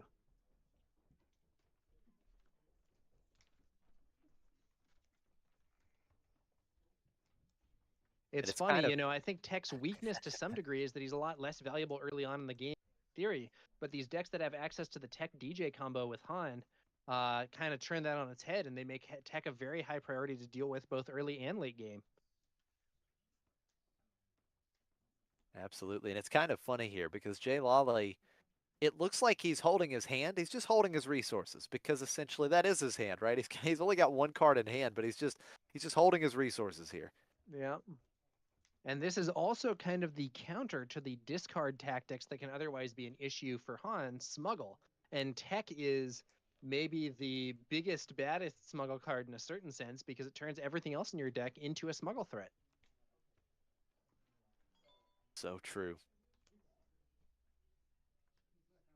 Lots to think about here. Jay Lolly certainly has options, and he is taking his time deciding what this first action is going to be. He's so close, but so far, he needs another 7 damage. He just has tech in play.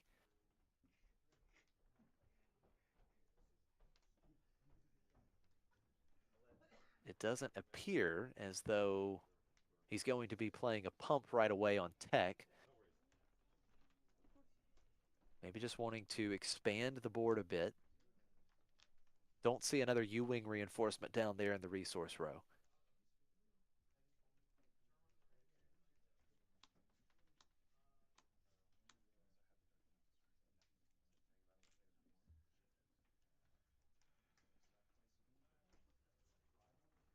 So it looks like Jay Lolly is going to pay 4, maybe 5.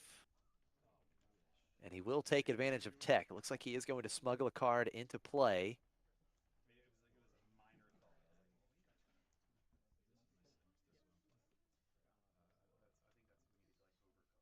What is that card going to be? It's going to be the modded cohort coming in, ambushing and defeating Quinlan. Yeah, left on 1 HP, so could potentially be picked off in the future by Quinlan's ping. But with Quinlan off the board this turn, that's not going to happen, at least for now. Yeah, that is a great I don't know. Could be worse for you. It could be worse for Yavid here. That's like... It's not what he most wants to see, but it's not a total disaster either. You know what I mean? Right. Yeah, no, I agree. Certainly could be some bigger, badder threats for Jay Lolly. Now the action back over to Yavid, and at this point, Yavid just has to worry about answering every unit that Jay Lolly presents because, again, he just has 7 HP remaining. The R2 by himself could take out the modded cohort, but Tech still sitting there. And it's going to be Surprise Strike onto R2-D2, attacking for 5, defeating Tech.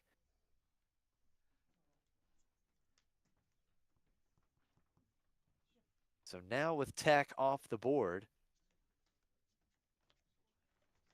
It looks as though Jay Lolly just claimed the initiative and Yavid did not have another play. Huh. So 4 resources, I believe, go unspent. Yavid does not have at least an immediate answer to the modded cohort, which is going to be 4 damage to Yavid's base right away at the start of this round. Ouch. And, you know, Yavid actually might be lucky here that there wasn't I think a surprise strike would have closed the game there. Is that right? He's only got 3 HP left? Yeah, absolutely. So did not have the surprise strike. We see Ooh, R2 Kira. trading with cohort.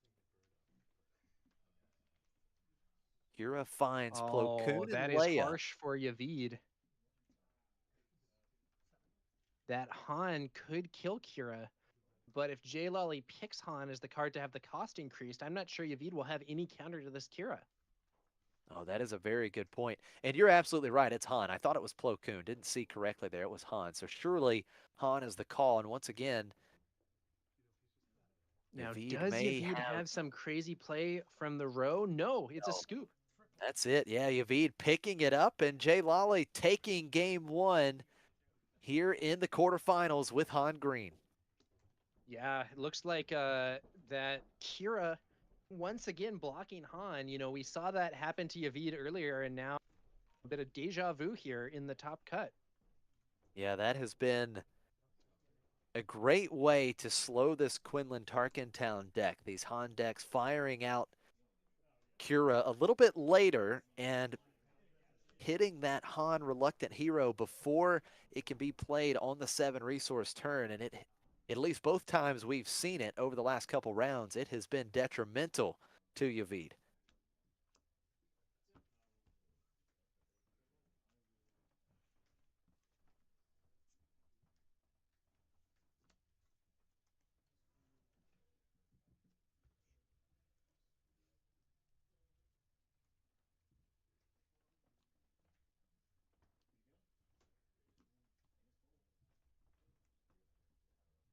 So the roles a bit reversed here in the quarterfinal feature match.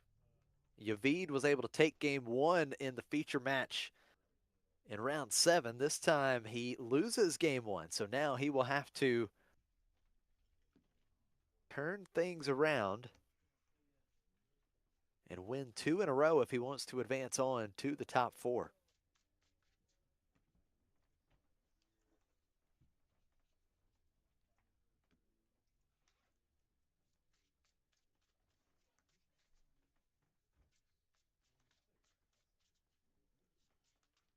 And also want to give a big shout out to Just Jack from Golden Dice Podcast. One of the big reasons why we've got a stream today. Big thank you to him. And he actually made the top 8 with Quinlan Tarkentown. Went on a great run today, 6-1 through the 7 rounds of Swiss. So Just Jack helping us have a great stream to finish out this PQ season and having a great run for himself in the tournament with his second PQ top 8. So a big shout out to Jack. Looks like our second game of this top 8 match is going to be getting underway shortly. I think Yavid is ready and Jay Lolly is maybe taking a mulligan or something there. Yeah, it does appear maybe an early mulligan. Now what is Yavid doing there? Oh, I thought he was ready, but actually he's still shuffling up. So game 1, Han Green was able to double ramp early and put big threats on the board quickly. We saw the U-Wing reinforcement come down into Emphas Nest. You had Han get the hot shot blaster. The double ramp was huge. How do you feel? Right. I mean, do you feel like the match would have been a little bit different if he doesn't double ramp? Like, can Yavid maybe stabilize a little bit better if he can dodge that double ramp again? Oh, I think almost without a doubt, Josh. I think that not just the double ramp, but that start in particular with resupply into a Marauder off of another Marauder in the discard pile. It is such a strong start for Han. I think that there's a very good chance that Yavid will be able to do better against a different opening from Jay Lolly. But who knows? Maybe Jay Lolly will be able to repeat that move in this game as well. Yeah, it was quite the start. Double resupply, double Marauder. No way around it for Yavid. He actually opened up with the Spark of Rebellion, trying to stop Jay Lolly from ramping early in that game. And seeing the double resupply just wasn't able to stop it. And it's interesting because the Marauder actually got discarded, which Jay Lolly drawing into the second Marauder. It just set up Marauder getting that ramp.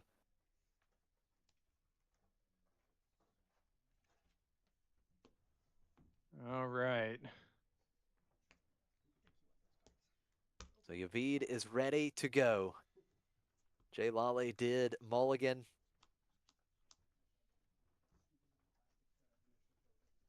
He will be stuck with these 6 cards. Let's see if he has a way to get that early ramp. It looks as though maybe Yavid is opting to give Jay Lolly the initiative.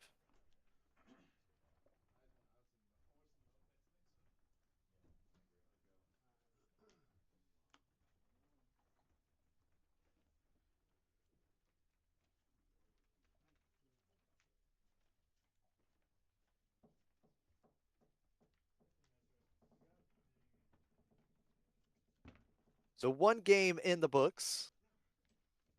And we've still got just over 50 minutes left in this quarterfinal match. So plenty of Yeah, the time players for these players. kind of took their time getting into the second game, but they have some extra time to really think about things, make sure their sideboarding decisions, and so on. Yeah, absolutely. I think with the extra time, it's crunch time here in the top cut. Definitely think through those plays, and we're going to see the early resupply, turn 1 resupply for Jay Lolly. He's found it. Yavid starts with the R2D2. Now it was R2D2, but with no discard, so maybe Yavid already has a pretty ideal hand here. Yeah. Well, certainly an ideal start for Jay Lolly once again. The early ramp.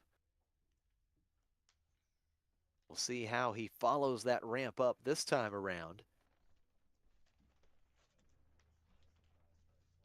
Yavid will have the initiative. And it is the modded cohort, the resource that Jay Lolly defeats.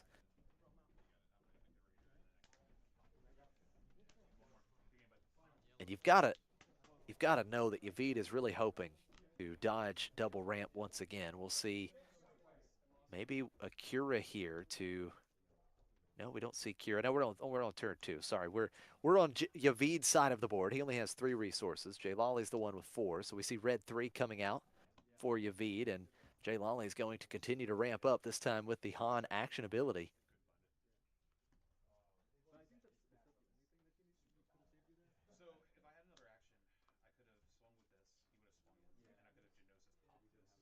And R2D2 is going to get in for 2 to Jay Lolly's base. And we are going to see Marauder. There's no Marauder for the ramp this time, but it can still ambush in and take out red 3. Yeah, still pretty strong play, getting red 3 off the board. Yeah, but imagine how much Jay Lolly would be ahead if he had a Marauder in the discard pile there and was able to ramp again and bring out Helm turn. Would have been massive. Not able to do it here in game 2, though. And Yavid using the epic action on Tarkin Town to defeat Marauder.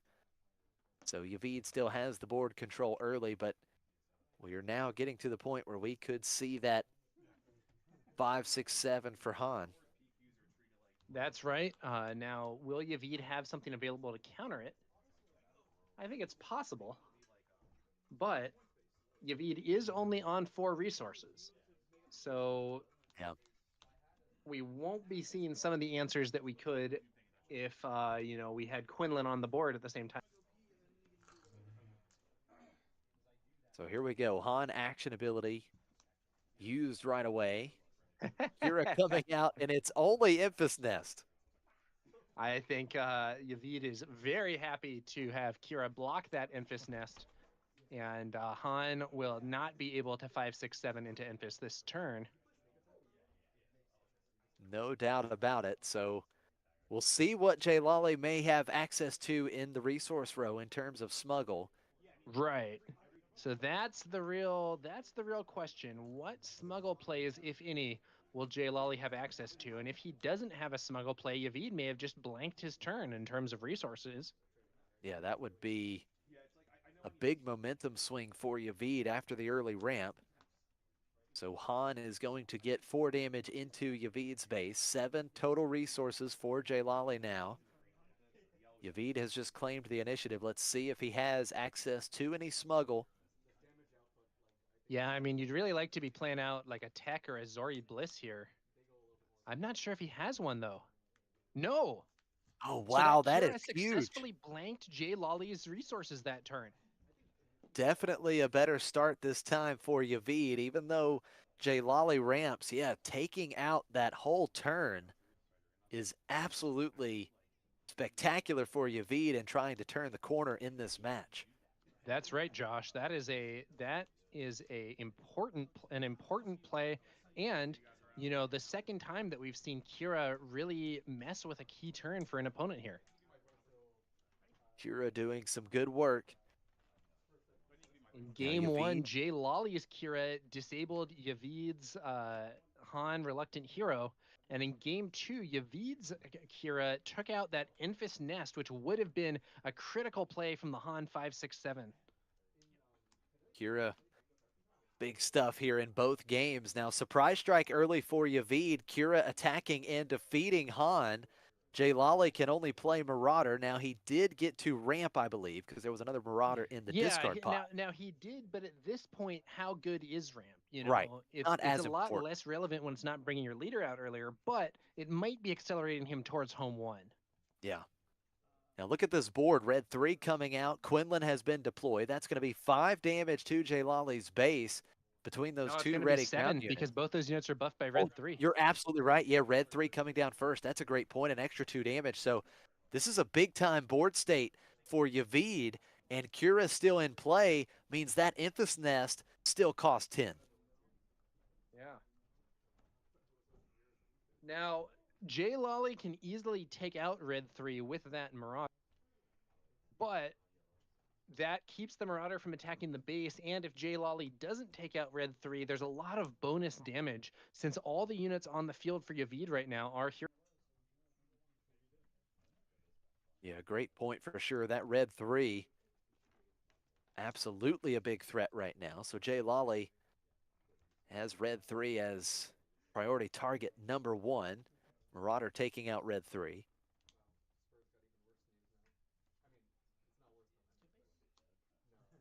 And we're going to see R2 attack first, 2 damage. I believe that means a total of 10 now. I'm not sure exactly. It is hard to tell. It is a good point in chat. We do have the Golden Dice podcast guys. They have provided these very nice laser gaming tokens there to the left, and the players are deciding to use their own dice, which are much harder to see on stream. Yeah, you know, sometimes that's the way it goes. Yep, it is.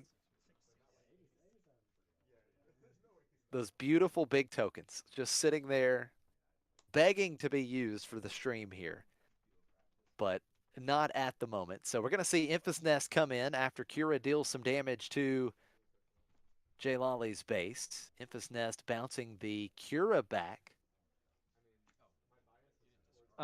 Now, Juan Vanilla in chat asks, Tower, Josh, you guys cover so many good players on streams. Do you actually compete in PQs yourselves? Thanks for the great stream. And I'll tell you, Juan, I have one PQ in my area. It's tomorrow. I do hope to play in it, though I feel like I might be getting sick.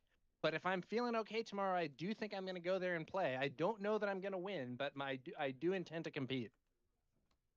Yeah, we certainly hope you can compete, Tower. I want to see a deep run. I want to see a PQ win for Tower number 9. That's what I'm hoping for. Yeah, I mean, it'd be pretty great. I do intend to go to the Galactic Championship over in Vegas. So having that day one buy would be great. I will say I don't feel super locked onto a deck, but knowing what I'm experienced with and what I tend to play, I'll probably just end up playing some variation of Sabine. Now, just to kind of see what's going on in the game here, Fell the Dragon took out Infus Nest, and we're going to see Han come in for Jay Lally, but Yavid responds with his own Han to take out the one on Jay Lally's side. That's a big tempo play. Yeah, that's a classic. So that Han shows up only to be answered by another Han. You know, this is something that we used to see with the starter decks. So the Spark of Rebellion 2-player starter decks with Cunning Luke and Command Vader. If you played them against each other, so Han and Palpatine have this relationship where whoever brings theirs out second gets to kill the other one and stay on the board undamaged. Right. And so if you were playing those starters against each other, or if you were playing either of the starter deck mirrors, Han killing Han, Palpatine killing Han, Han killing Palpatine, those sorts of interactions were a big part of the late game. Yeah, no doubt about it. It is huge in this type of matchup when you were able to just answer your opponent's Han with your own Han. And now Yavid has quite the board presence in the ground arena. And we've got the damage updated with the awesome laser gaming tokens. And it appears we've got 23 damage on Jay Lolly's base. And look at this. He's got a second copy of Han Solo Reluctant Hero just in time because he is dangerously close to fatal here.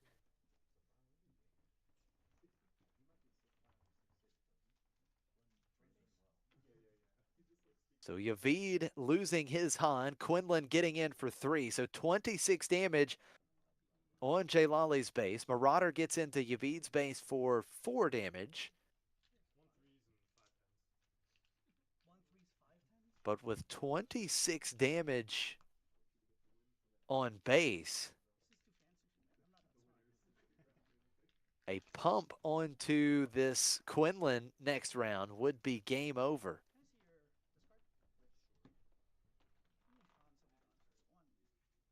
And Juan Vanilla definitely, sorry, I didn't answer your question right away there, but I personally have not played in any PQs yet. I have casted quite a few. I have done coverage on a couple that I didn't actually live cast, but no, I have not actually played. I have just been focused on the coverage aspect of it, and it has been a blast. That's my passion, is just casting these tournaments.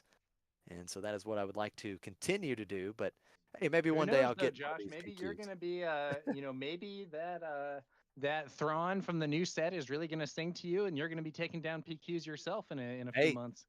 I mean, I certainly wouldn't argue with that.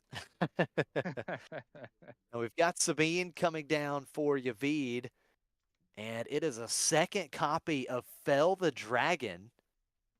Yet another Han hitting the discard pile here. Right, taking out Han. So that means that Yavid is running at least 2 out of aspect Fell the Dragons, as that is, someone in chat asked what card killed Infus. It was Fell the Dragon. So we have seen 2. That's a good point, Josh. I didn't even realize that at first. Yeah. But out of aspect Fell the Dragon, that is spicy. Yeah, very spicy. Taking out Infus Nest, taking out Han.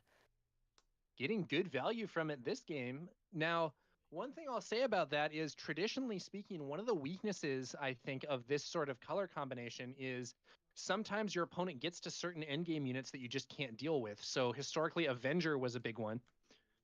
Oh, look at that. That's going to do it. Yep. Plo Koon comes in, ambushes the Sentinel unit that Jay Lally presented, and then Fatal is on board. Jay Lally does not have a response. We're going to game 3 in the quarterfinal feature match.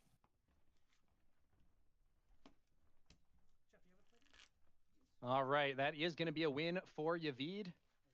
And we're going to see what happens as we move towards the final game of this match.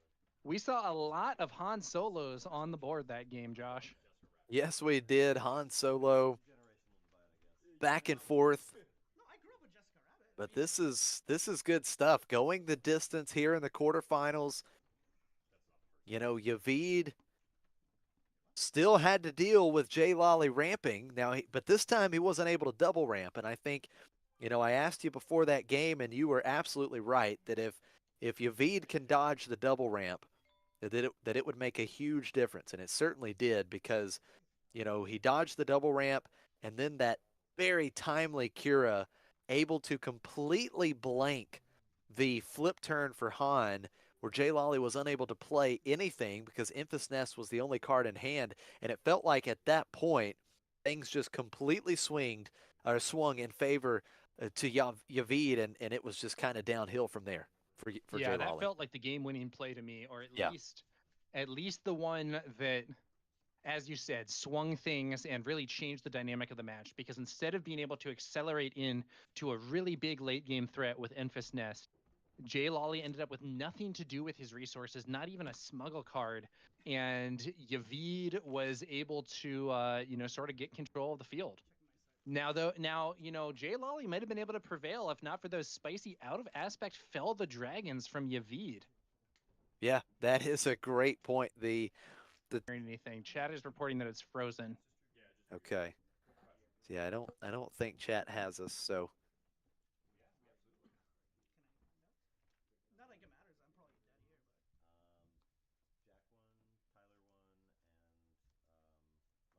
Jack won, Tyler won, and Michael won. So, Han. Wait, I think I just heard it. Are we back? I still don't have the video here. yeah, I don't have the video here. It is We're back up on YouTube though. Okay, so yep, it's back. So I guess chat, can you hear us? Can you hear Tower and I loud and clear?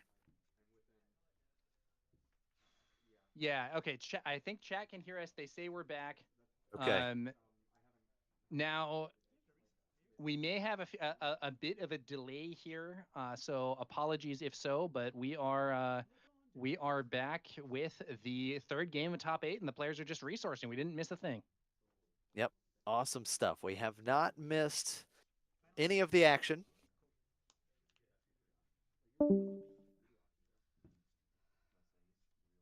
So game 3, the deciding game 3 of our quarterfinals feature match. Yavid versus Jay Lolly. Quinlan Tarkentown versus Han Green. Yavid with the initiative here in this final game, and we see Sabine coming out.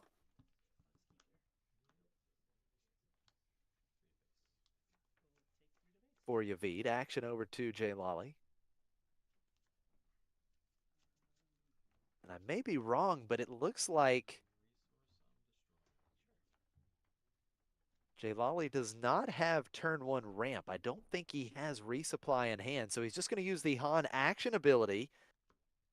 Yavid claims, and we're going to see turn 1 Millennium Falcon, so Jay Lolly may be trying a very aggressive approach with this particular hand here in game 3. Falcon getting in for the first 3 damage.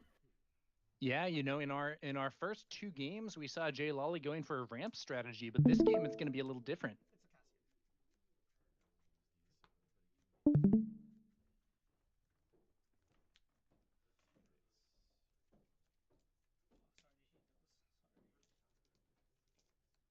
So now we've got Cassian coming into play. Quinlan ping, 1 damage to Millennium Falcon. Falcon does get in for another 3, though. So we've got 6 damage on Yavid's base. And the Tarkentown will take out Millennium Falcon. Classic Quinlan Tarkentown gameplay there. He had to wait a turn to do it, but Cassian coming in, allowing that ping, and then Tarkentown on the Falcon seems pretty good. Absolutely slows down the aggressive start that Jay Lolly presented here in game 3. We're going to see the Kira coming out after the Han action ability used. Now, what is it that we're seeing in hand there? What's that card on the left? I think it's the out of aspect Fell the Dragon. I might be wrong, but I think it's a hyperfoil Fell. Fell the Dragon, Plo Koon, and it looks like an Ezra Bridger in hand there. Josh, what would you name with Kira here? Do you just name Plo Koon? I think that's the right call. I think with between those three cards, if you're not naming something that's not currently in Yavid's hand, I think Plo Koon is the right call because Yavid has a good start here. He's presented multiple units on the board, so there's a very good chance that when we get to that 5 resource turn for Yavid that he will have the coordinate on, which can create some big problems for Han.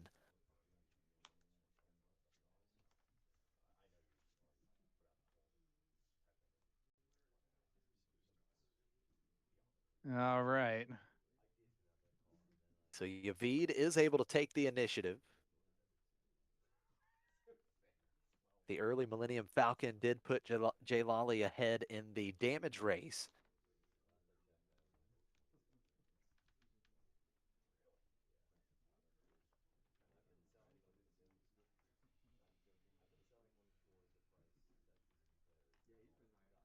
$30 left in the round. Plenty of time for these guys to finish our deciding game. Yavid thinking through this resource. Certainly getting to a critical stage of this game.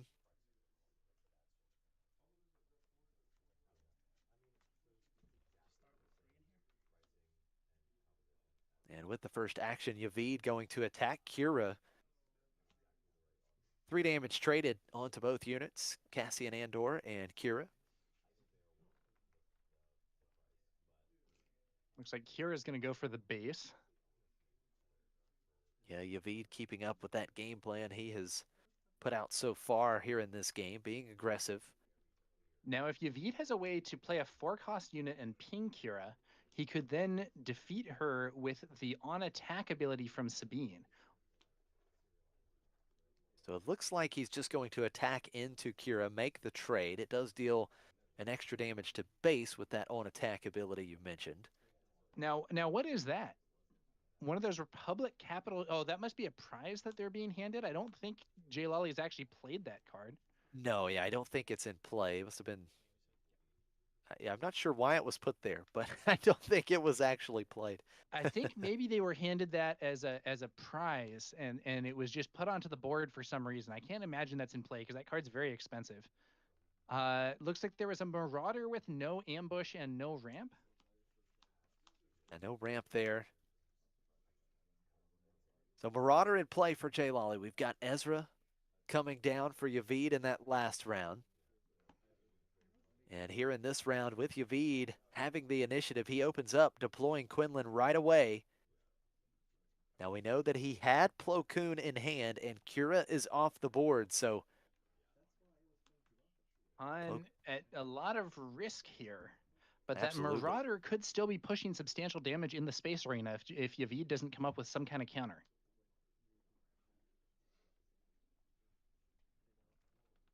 And Marauder is going to go in for 4. So as you mentioned, the space arena has been pretty good for Jay Lolly here in this final game.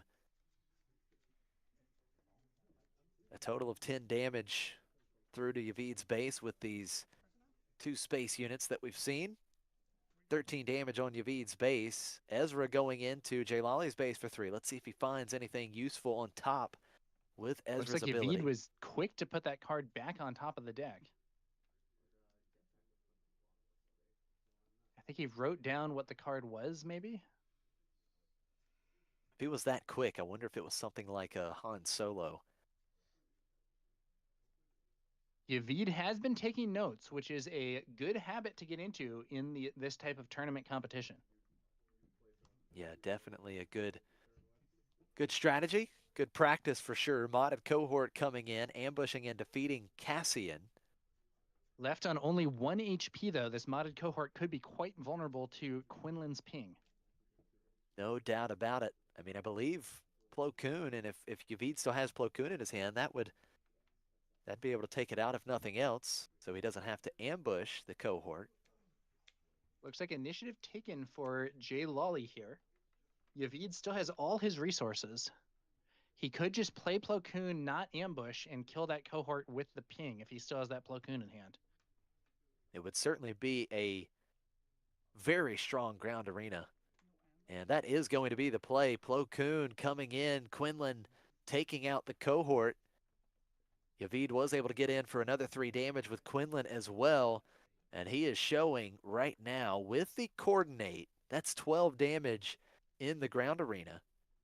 But as you Yeah. mentioned, the Marauder's still in space and could bring Yavid just to 8 HP remaining. But that Marauder for 5 with no ambush and no ramp is not the most exciting thing in the world. Right. Like, it's not terrible, but it's definitely not, it's not really tearing things up either. And additionally, it could be vulnerable. We could see Yavid potentially bringing out Lando's Falcon to ambush and take out the Marauder. Although it would be really funny is if we saw Lando's Falcon ambush there and then be ambushed by another Lando's Falcon. We have seen that. We have seen back and forth actions with the big Millennium Falcon earlier in this tournament. So Marauder Now, getting in for. One big difference between the Lando's Falcons ambushing each other and Han ambushing each other is that if you ambush Lando's Falcon with another Lando's Falcon, they trade. Right. So it would be a lot less value for Jay Lawley to have that response than it would be if Yavid ambushed something with Han and then Jay Lawley ambushed it with his own Han. Because in the latter circumstance, your Han stays on the field. And it does appear that we have found out the reason behind the Tranquility promo card there. It is the token, if you will, depicting the hand for Jay Lawley. So starting out after the Marauder attacks, Ezra getting into Jay Lawley's base for 3. And he plays Falcon off the top. Yeah, it's not Lando's Falcon though. It's the old school Millennium Falcon, now threatening extra damage on the base because it does come into play ready. Absolutely. So Yavid was already threatening 12 damage. That could go up to 15 damage with that Falcon. Now, if I'm Jay Lawley, even if I don't have something that good, I might honestly flip Han just to absorb an attack from Plo and keep 6 damage off my base. Looks like he's mulling that over. Yeah, Jay Lawley certainly in a little bit of a tough spot. I mean, he's done some damage, no doubt, but the board he is staring at, pretty scary. He's going to bring Tech into play. Yeah, now, this is an interesting one. Is Yavid going to even bother to kill Tech, or is he just going to race? What is his strategy at this point in the game? Right now, Jay Lawley has done more damage to base. He's done 17, and Yavid has a lower HP base. So there's only 8 HP left for Yavid. He's not really in that safe a spot, but he has such a strong board, there's definitely a temptation to just start going for the opponent's base. And it looks like that. No, Plo Koon is going to take out Tech. Yeah, he decides to go the board control route here. And now he's got Surprise Strike to answer the Han flip. Surprise Strike onto Quinlan. Quinlan attacking and defeating Han. And Yavid is going to keep that board presence in the ground arena. Yeah, Jay so Lawley it looked like there might have been an opening for Han with Plo Koon taking out Tech. But Yavid had that Surprise Strike waiting in hand, allowing Quinlan to take out Han. And so going into this next turn, Yavid continues to have a much stronger board than his opponent, but he doesn't have that much health left on his base, and that Marauder is chipping away. Marauder has certainly been chipping away. It's dealt 8 damage by itself. The Falcon was able to get in for an extra 3. So you've got 16 damage on Jay Lawley's base. He's got the initiative. He has lethal on board. So as long as he doesn't lose any of his units and maintains coordinate, Plo Koon is 6, Quinlan and Ezra are another 6, and then the Falcon is 3. So that's 15 damage, which is lethal. But does Jay Lawley have some trick up his sleeve?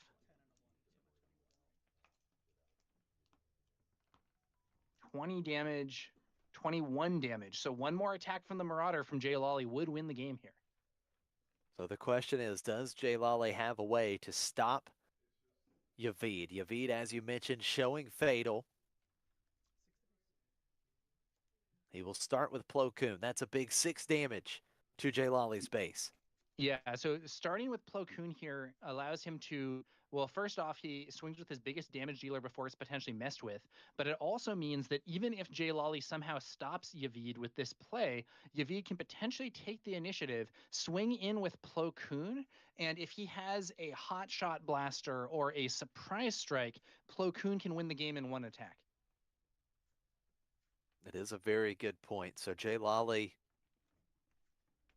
unless he has a way to deal fatal himself in this round, He has a he's got to Han play Reluctant defense. Hero. So Han is going to come in, ambush Quinlan. Quinlan off the board. Yavid is now still off showing. lethal unless he has a pump this turn. He did play a surprise strike last turn. Looking through the resource row, there's Yep. Hotshot Blaster Hotshot. as we're going in for 5, and that's going to do it. There's the handshake. No answer to the Falcon. Yavid takes it in game 3, comes back after losing game 1. Yavid and Quinlan Tarkentown advancing on to the top 4. Well done to Yavid there. That was some strong Quinlan Tarkentown gameplay. Game 1, Jay Lolly kind of lived the dream with the resupply into Marauder. That's such a good opening for the Han Green. But Yavid was able to stop him in games 2 and 3. Yeah, fantastic stuff. Great match. And Yavid coming back strong to advance on, taking down another Han. Back-to-back rounds. Yavid has taken Han out of the picture here. Yeah. Great games. Yeah, you know, Han was undefeated on stream until Yavid showed up and was able to do some major damage. So now Yavid will be getting the win here and moving on to the top 4. Do we know who the rest of the top 4 is this time, Josh? Taking a look real quick, see if we've got the updates on Melee. And I am not seeing it. No, I don't think it's been reported yet. Hold on, let's see. Oh, no, we do. Yeah, Yavid. So we've got Tyler from McClunky Gaming. Tyler has advanced on. He took out Tetra Rain. And then we've got Just Jack from Golden Dice Podcast. Hey. Congrats. He's moving on to the top 4. Very cool stuff. And then we've got Mikkel. So it looks like we will have a repeat deck. I was going to say we have 4 different decks, but I think Just Jack is also on Quinlan Tarkentown. So I believe we have 2 Quinlan Tarkentowns, 1 Django Tarkentown, I believe, and 1 Han Yellow in the top 4. And that would be Mikkel, who's been was kind of the terror of the stream earlier on with that Han in yellow, taking out opponent after opponent until being defeated by Yavid. Yeah, absolutely. So I mentioned earlier, we'll see if he can get his revenge in the top cut, and that looks like it may well end up being the case if those players end up paired against each other, or if they're not paired against each other and they both win. Yeah, would be very interesting to see that particular rematch. It's going to be Yavid taking on Tyler on Django, and it will be Just Jack Quinlan Tarkentown taking on Mikkel with Han Yellow. So could certainly see that particular matchup, Yavid versus Mikkel, a rematch in the finals, but we'll see if these other players have a different story in mind for our finish. Yeah, it'll be interesting to see what we get. And you know, we have if Just Jack, you know, he could end up winning the whole thing right here on his own stream. You know, we'll have to see how it develops. Absolutely. Wouldn't that be something? That would be. I don't think that's happened. I don't know that we've had someone running a stream end up winning any of these PQs. And that we would have be... had McClunky players win on the McClunky stream. Right. But it hasn't been like Claire or Titanic who Right. run the stream also playing and winning. Though I think Titanic has played in some of the events. Okay. So it is possible, but we haven't seen it yet. Let's see if Just Jack will end up winning it all here on his own broadcast. Yeah, that would be very interesting for sure. And let's see what What are we going to get? Our feature match here. Looks like it's going to be Han Yellow versus Quinlan Tarkentown. On yellow versus Quinlan Tarkentown. So, we just saw Quinlan Tarkentown take down a Han Green. Let's see if just Jack can get the win with Quinlan Tarkentown against a Han Yellow. Very cool stuff. So we are going to get just Jack on stream here in the top 4. And Mikkel back at the feature table. Very cool stuff for sure. We're getting word from Sonny D, a former PQ winner, that Mikkel is part of Team Secret. We've got Team Secret going on to face off against the Golden Tice podcast.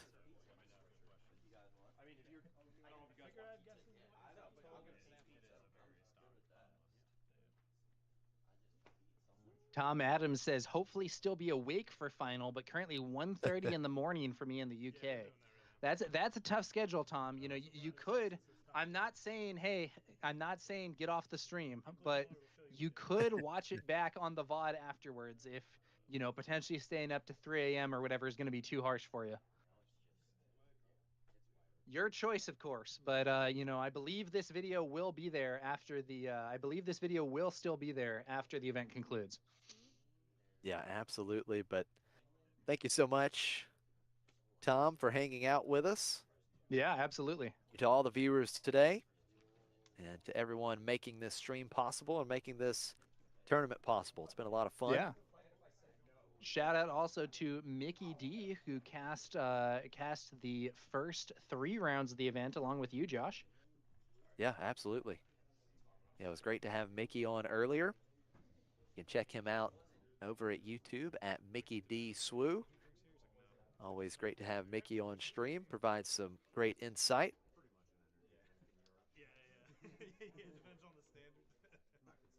So this should be interesting. Now, both of these players coming into this tournament, Mikkel and Jack, both had 1 PQ top 8. So this is their second PQ top 8. Both of these players looking to get that win, though, and get that lock into day 2 of the Galactic Championship.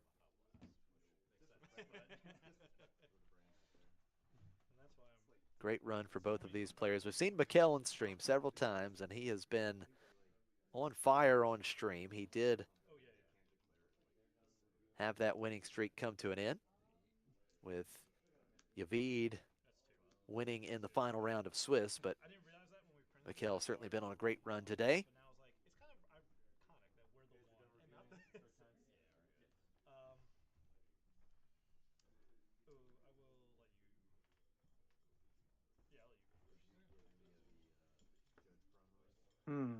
So Tower, what are you thinking here? We've seen this matchup once, but we're not sure, how different Jack's deck is from Yavid's, but it certainly seems like Quinlan has some real game into Han. Is there anything particular you're looking for in this match? Well, I think that the double yellow Han doesn't have the ramp game plan that green does, but it does have access to some pretty big plays with stuff like Tech DJ. Cunning is potentially huge, especially if the game turns into a race. And I think that whether the double yellow player is going to get to execute the, those core double yellow plays is going to be quite relevant. I will also say we could see Jack using cards like Force Throw to attack the hand and try to get options out of there. And we'll have to see how it develops exactly. But we've seen Quinlan Tarkentown have the tools it needs to beat Han before, and let's see whether Jack will be able to put that into practice in this match. Now we've also seen Mikhail do really well on stream, so I think this should be hopefully a quite an engaging battle. No doubt about that. Now, as you mentioned, the Force Throw, being able to attack the hand, I'm certainly looking for Jack to try and disrupt Mikhail's hand in any way that he can. Yeah. Now, just from what we've seen in the previous matches, Kira could be a big factor on both sides of the board here. Oh, absolutely. So Sabine coming out for Jack to open things up, and we see the Han action ability being used, and it is the Liberated Slaves coming in for Mikhail. Yeah, now Liberated Slaves being a 3/5 does mean that Ping plus Tarkentown does not kill them. So if Mikhail had bring out Ezra, we could potentially see just Jack avoid fighting Ezra with Sabine, play a 3-cost unit this turn, ping Ezra with Quinlan's ability and remove him with Tarkentown, but that isn't an option against the Liberated Slaves. Now we are going to see Jack open up with Daring Raid. So the Daring Raid is going to deal 2 damage to Liberated Slaves, which does open up that Tarkentown play here. Yeah, so Mikhail's going Mikhail to take chooses Sabine to out. take out Sabine. That does now mean if we see a 3-cost unit played, it could ping the Liberated Slaves off the board. Ooh. Out, and here comes Bodhi Rook. No hit there. Bodhi misses. Just Jack has maybe been playing around it. I wonder if that early Daring Raid was also a move to play around Bodhi Rook. It is a very good possibility. Now, starting out in this round, Jack is going to start cleaning up the board a bit. L3 taking out Liberated Slaves, just losing the shield token. But it's Kira. Kira. Oh, Kira is so good. Opponent's Kira, which means that now if just Jack wanted to play Kira, Mikhail might have been able to block that. And I assume that he did because Jack plays the Crafty Smuggler instead, which is not as good a play, I would say. Yeah, definitely not the play Jack wanted to make. Appears having his Kira shut down for the round. Now, what I will say here, though, is we could see that Kira taken out by just Jack's Crafty Smuggler plus Tarkentown. Or we could see just Jack could just resource his Kira, be like, okay, my opponent blocked it. I'm going to move to my next play. You know, let's get Plo Koon on the field this turn. Yeah, certainly an option. He does have Plo Koon in hand. I am assuming that Mikhail named Kira, and that's why Jack didn't play his own Kira. It's possible Mikhail named Plo Koon, but I think it was Kira, or else Jack wouldn't have just played that Crafty Smuggler. Yeah, 100% agree with you. I think Kira would have come out absolutely if given the option. And it looks like Tarkentown is going to be used right away, taking out Bodhi Rook. Interesting. It's a bit surprising to me, simply because I think that the Crafty Smuggler could have taken out Bodhi without dying itself, and that would save Tarkentown for later. But maybe the Crafty Smuggler is needed for some other play, or just Jack just doesn't want to commit as much early on. So now Mikhail's going to use the spark. Sparked, though. Oh, that's so big. That's huge. That is a fantastic play. Mikhail's doing a fantastic job of targeting Jack's hand here. Yeah, I was talking earlier about the vulnerability of the Han deck to having its hand targeted, but it's Mikhail who's the one attacking his opponent's hand mostly. Now, a spark from just Jack reveals Waylay and Liberated Slaves. What do you think about that one, Josh? I think he's got to answer the board presence here, or try to, think about board presence, and he does answer with discarding Liberated Slaves. Now, Mikhail, of course, does have the Waylay. The Waylay could be used here, but I think but it's like, are you really going to Waylay to kill a Crafty Smuggler? Right. The value of that is pretty low. Yeah, exactly. Maybe you still do it, but it's not exactly the most inspiring play in the world. So the Han action ability will be used. That Waylay being turned into a temporary resource here. Quinlan is deployed. Now, here's a little thing I noticed. I think one of the cards in just Jack's hand was a surprise strike. And that means that if Han flips here, Quinlan can actually take him out. He doesn't need that Plo Koon. Yeah, it is a great point, and we are going to see Mikhail. It's going to be a hot shot? Smuggle in a tech. Ooh. So tech coming in. That makes things a little more complicated for Jack. And And now let's see where Now the I have to crafty say, smuggler if I'm goes. Jack, I wish I had not used my Tarkentown now, because Right. Smuggler plus Tarkentown would clear that tech, which seems a lot higher priority than Bodhi Rook. That is a good point for sure. So now with Tarkentown not an option, Jack going into Mikkel's base with Crafty Smuggler, 2 damage. First damage dealt to either base here in game 1. And Kira is just going to remove the shield token on Crafty Smuggler. 2 damage back to Kira. Yeah, now Quinlan here could swing to kill Kira.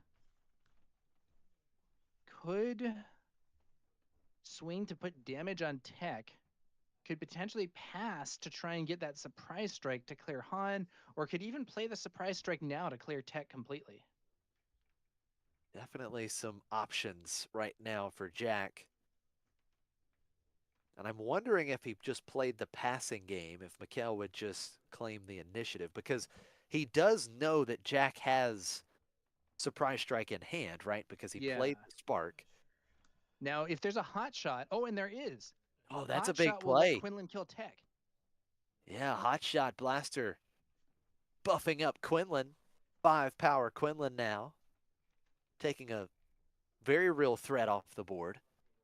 And that hot shot has been a star player throughout today's event. We've seen it played across a range of decks and getting a lot of results here. Now Han is deployed. Jack claims the initiative. Where does Han go? Han cannot take out the Quinlan, so he will just attack and defeat Crafty Smuggler. Yeah, now, because that puts 2 damage on Han, Jack can now use Quinlan to take out Han without having to play his surprise strike. And Quinlan would remain on the field, though at only 1 HP. Yeah, that is a good point. Jack does have the initiative. We'll see if he does decide to answer Han, because Mikkel, I believe, is on 6 resources, so you could prevent Mikkel from going up to 7, which could be very important.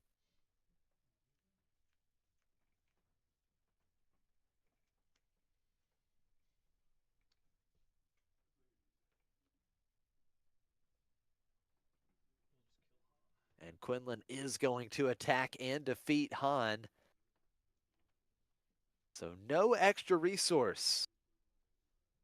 Yeah, and that also means We'll go that for if they're Mikkel here in this round. DJ is if there were going to be a DJ plan, I think actually he can't even play DJ now because he's only on 6 resources, can't Right. get up to 7. But Yeah. even if he could, it wouldn't be able to discard the resource after. Now Kira is able to attack and trade with Quinlan, so both leader units defeated here. Yeah, and we're now met with a totally empty board. It's and very both interesting. players have yet to play anything this round. Very strange situation. Is that a tech? Yeah, I here believe comes that's a Tech. judge copy. Yeah, the judge promo. Tech from just Jack. Jack showing off the judge promo Tech, and we're going to see Tech on the other side of the table as well. I don't know that that's good for Mikhail, because if Jack still has that surprise strike, he can have his tech surprise strike his opponent's tech. That would be quite the play. It's so interesting because we've gotten pretty far into this game. Both leaders have been deployed and defeated, and we've only seen 2 damage to base, so they've just been back and forth trying to control one another's board and get a hold of a good position here.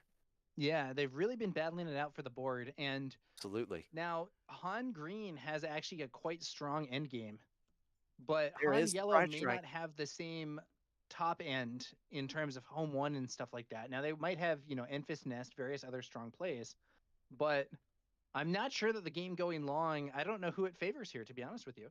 Yeah, it is a good point. I think their top end is pretty similar, right? I mean, Han Reluctant Heroes, probably the top end for both of these decks. And as you mentioned, Surprise Strike, Jack's tech taking out Mikkel's tech. And now DJ being smuggled into play here.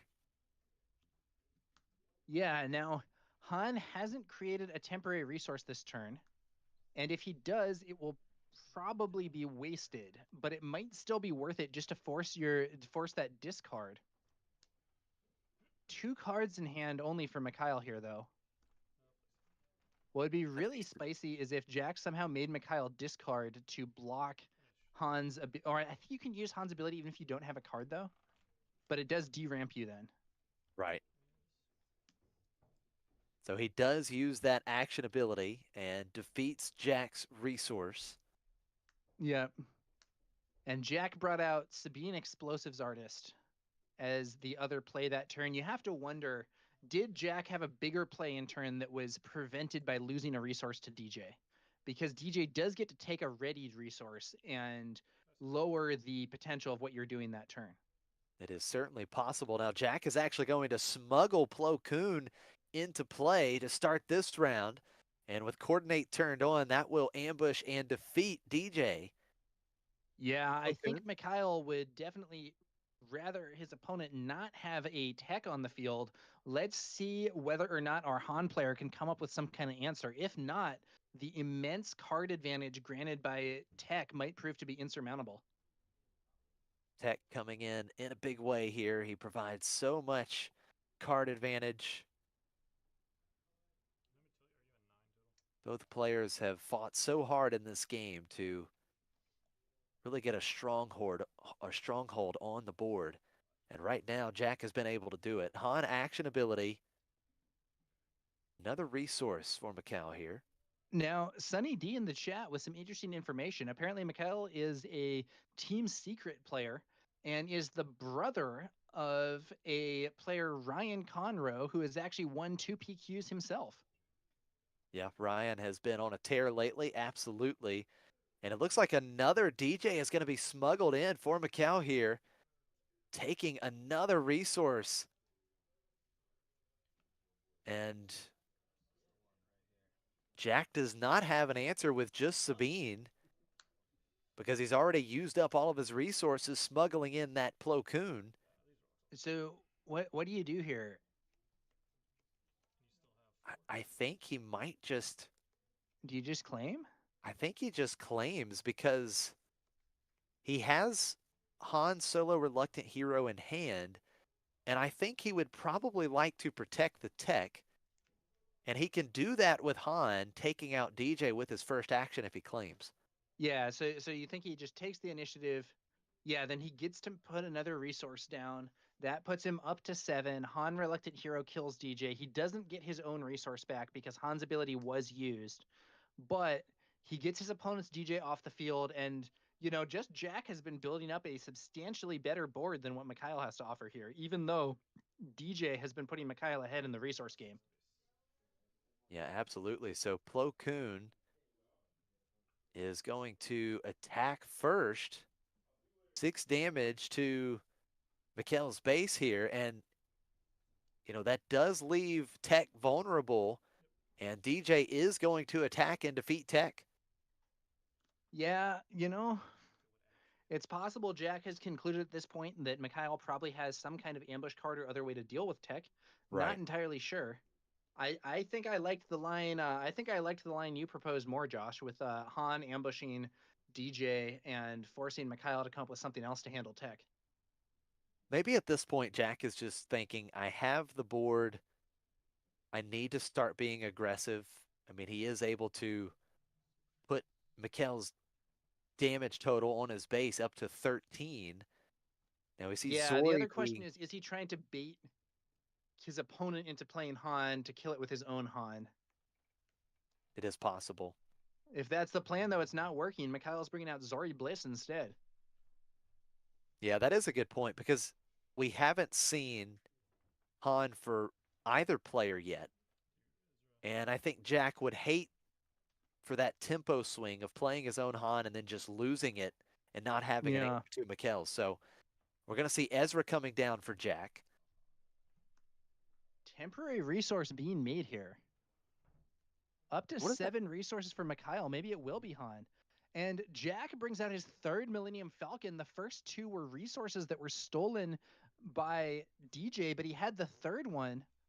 Oh, and Mikhail has the 6-cost Falcon, Lando's Pride, coming in now as he smuggles him into play. Yeah, but because it was smuggled, he doesn't get the ambush. Right. But then Jack takes the initiative rather than swinging with his Falcon here. Now both players have a board. Let's see what happens moving into this next turn. Yeah, very interesting for sure. Both players have now built up a board, but Jack, of course, a bit ahead in the damage race. It feels like Jack's grip on this game has loosened, though, with that last turn, if you ask me. He will continue to be aggressive. Plo Koon, another 6 damage to Mikkel's base. 19 now on Mikkel's base, only 11 left. Now here that comes means that big if there's a play. hot shot blaster, lethal on board, but Cunning shows up. Cunning is big, exhausting Sabine and Falcon. Bouncing back, I believe, was it Ezra? I think he had Ezra. Yeah, that was an Ezra Bridger. Okay. Bounced by Cunning, and Mikhail still has a huge number of resources. It's going to be a Cassian Andor smuggled in, coming into play ready. That's good. More pressure for Jack. Still, as you mentioned, Mikhail has several resources still available. And Quinlan's ability used there also when Cassian is played to throw an extra damage onto DJ. There's Han. Oh, Han finally coming down. First time in this game, Han ambushing the ready Cassian. Jack will further his presence in the space arena with Green Squadron A-Wing. Yeah, it feels like Jack has really turned the corner with his strategy here and has moved from trying to take over the board to trying to race and push damage as fast as possible, but I'm not sure it's going to be fast enough. Mikhail's able to clean up all of Jack's board other than that Millennium Falcon, and he still has 11 HP left on his base. Yeah, Mikhail has absolutely turned the corner here. He has stabilized big time. Now with just the 3-cost Falcon in play for Jack, 19 damage on. The Falcon only representing 3 damage. Mikhail certainly turning this around. Now, I do think Jack has that Han Reluctant Hero and can take out his opponent's Han with his Han. But looking back a few turns, I have to say, Josh, I think that Jack letting Mikhail deal with his tech, it does sort of feel like a mistake, seeing where the game has become now. Yeah, you could absolutely be right. Now, Jack is going to fire out his own Han Solo Reluctant Hero, taking out Mikhail's. And this is interesting now. So the board flips just a little bit. And Falcon will take out Jack's Falcon. And daring raid for Jack, defeating the big Falcon for Mikhail. That is important. Both Falcons off the field now. Jack ahead on board, but Mikhail has not spent any of his very many resources just yet. And here comes Hotshot Blaster to make a trade with Zori Bliss attacking into Han.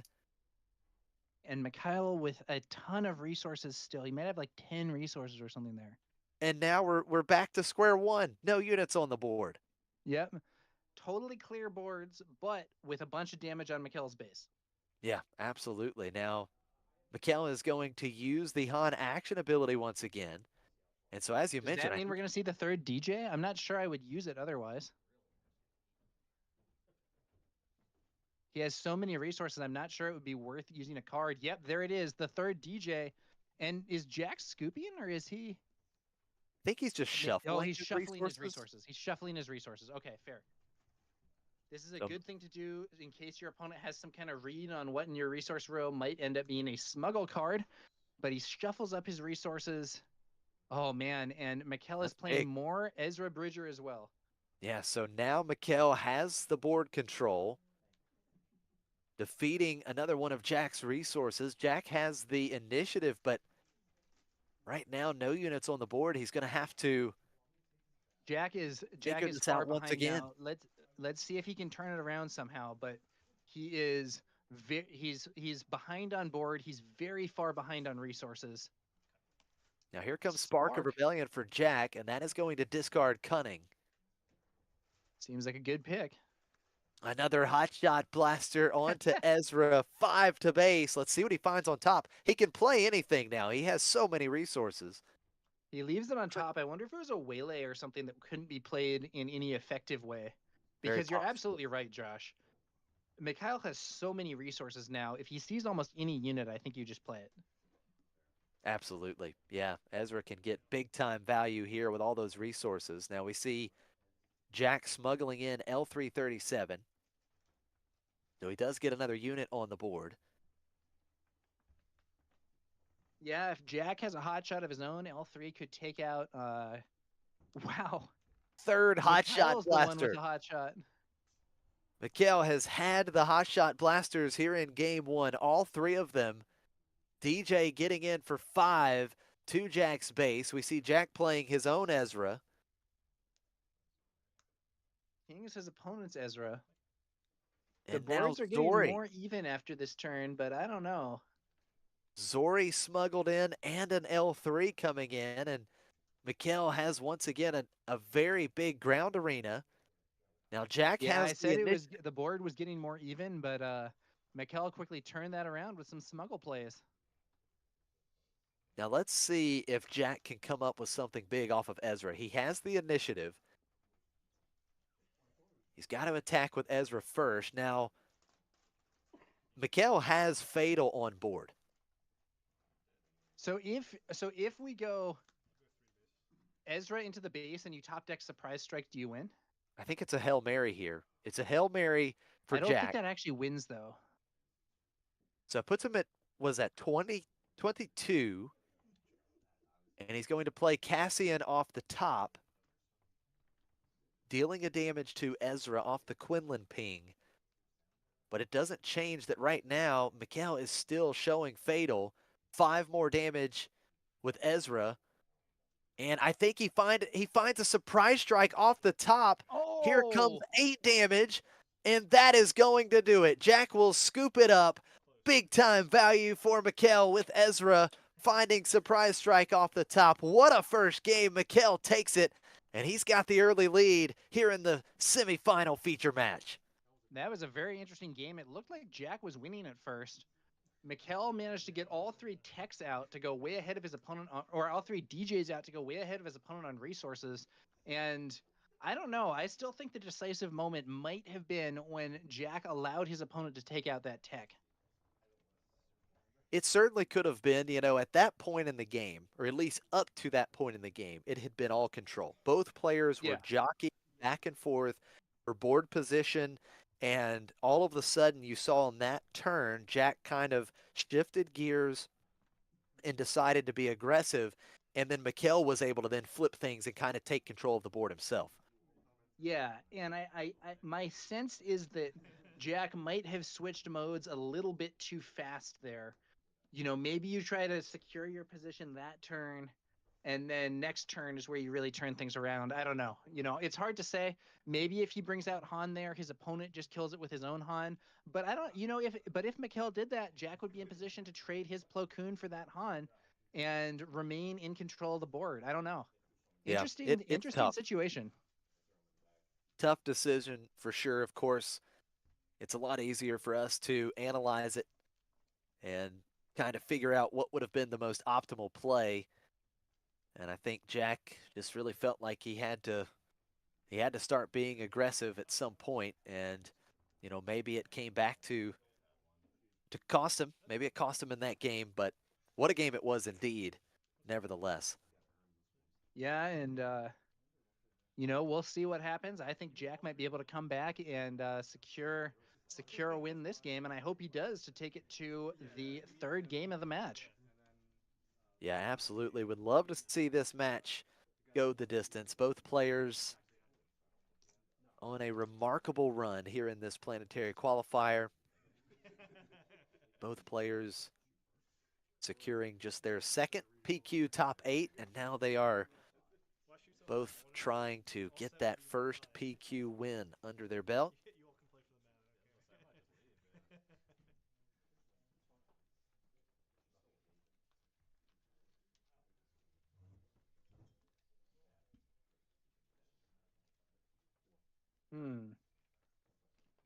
So I'm curious if we're going to see the same type of plays in this game. Both players just battling hard for board position early.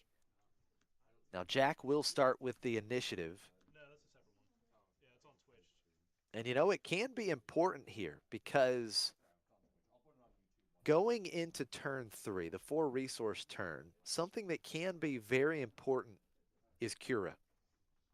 You know, we've seen Cura come out and essentially just blank the opponent's turn several times Yeah, throughout or in this turn. that game, Kira named Kira, and Jack was Right. left playing a crafty smuggler on the 4 resource turn and nothing else, I believe. Yeah, it was certainly a nice momentum play. And so we'll see if Kira coming out first can make an impact again here in game 2. So it looks like both players just, it was an early maybe pass, and I think Mikhail just claimed the initiative. And now we're going to see on turn 2, DJ coming out, and then Sabine on the opposite side of the table.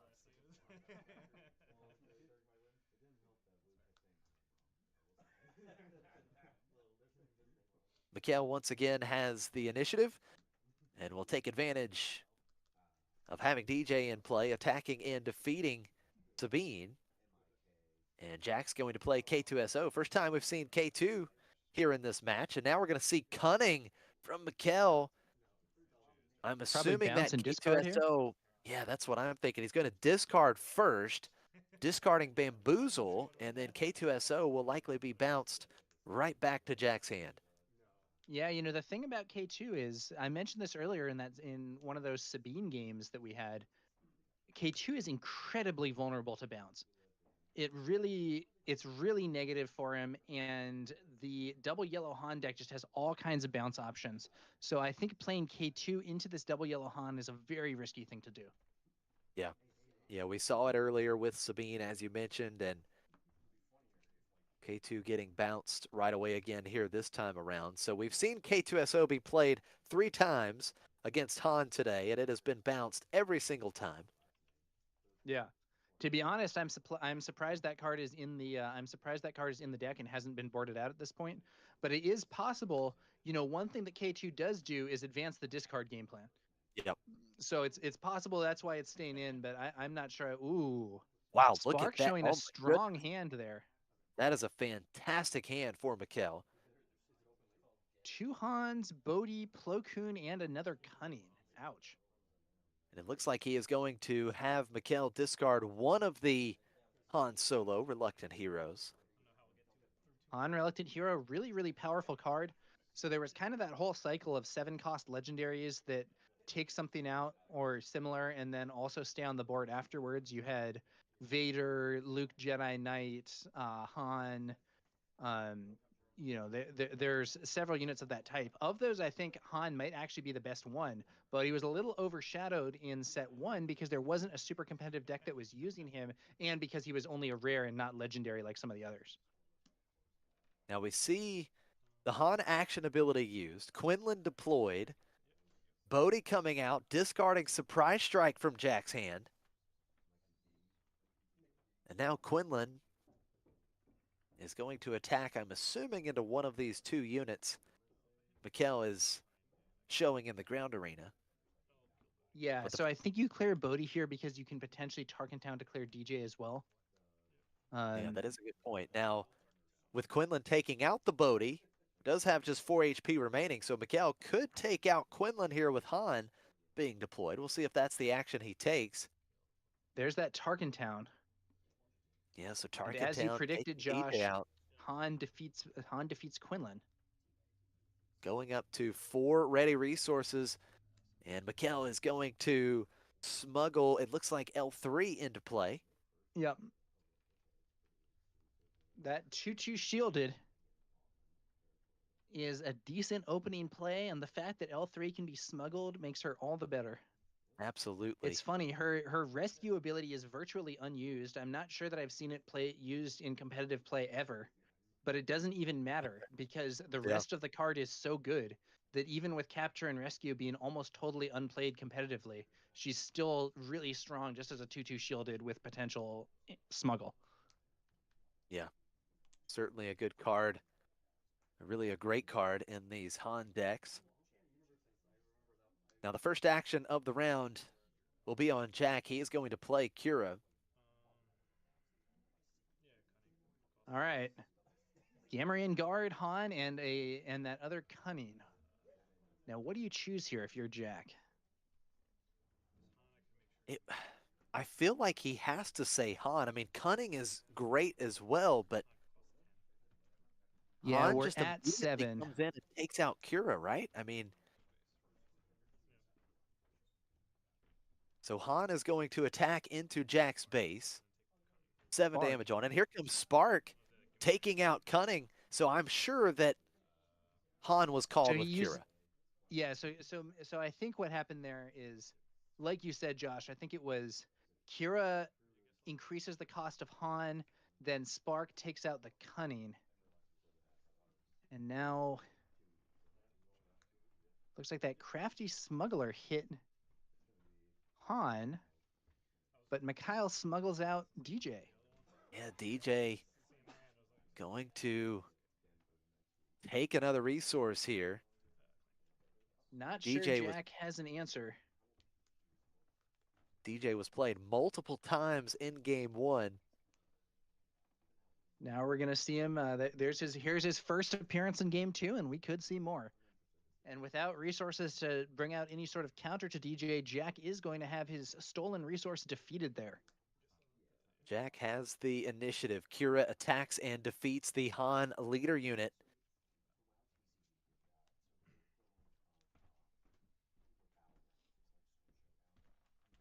Now, it just feels like to me that Mikhail is in a very good spot right now. DJ's going to get in for 3. That's 12 damage on Jack's base.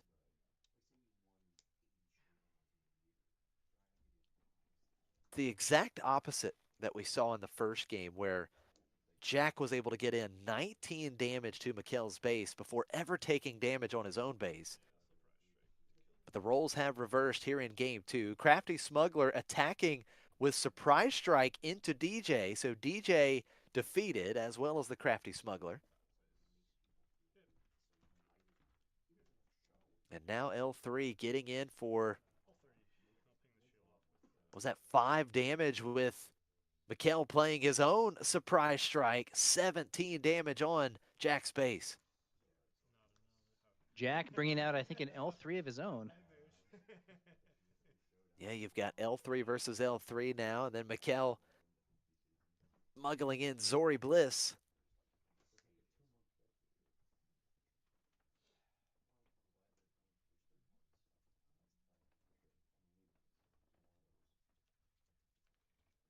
Jack does retain the initiative, but in a tough spot, no doubt about it. One attack from Zori Bliss puts Mikhail one action away from winning this game.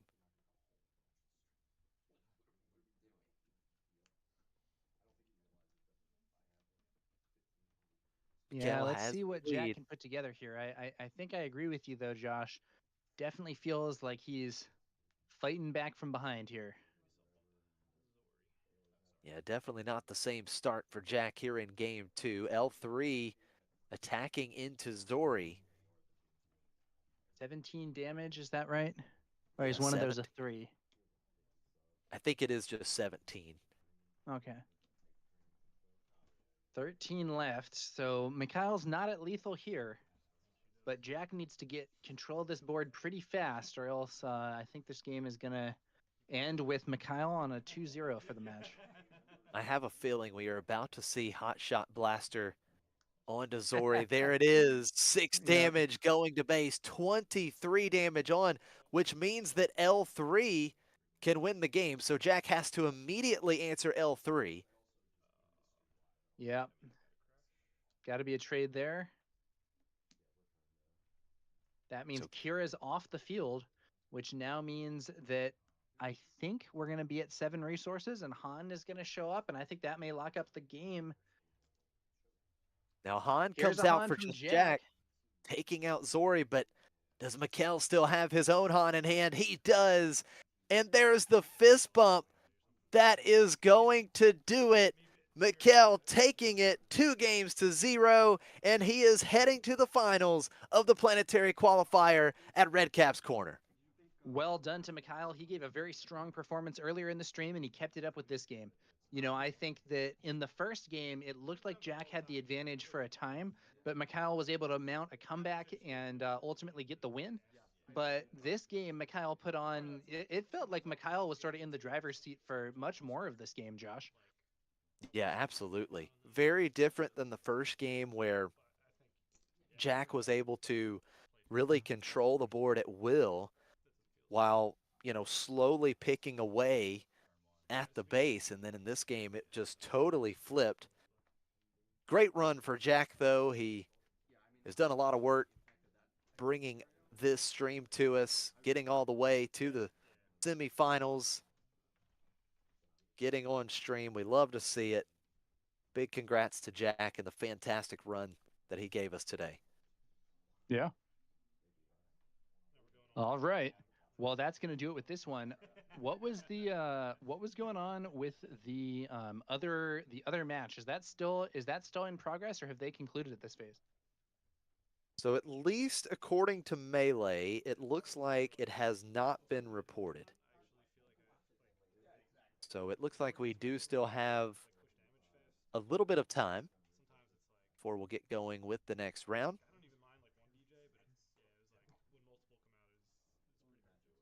Yeah, we'll see how it goes.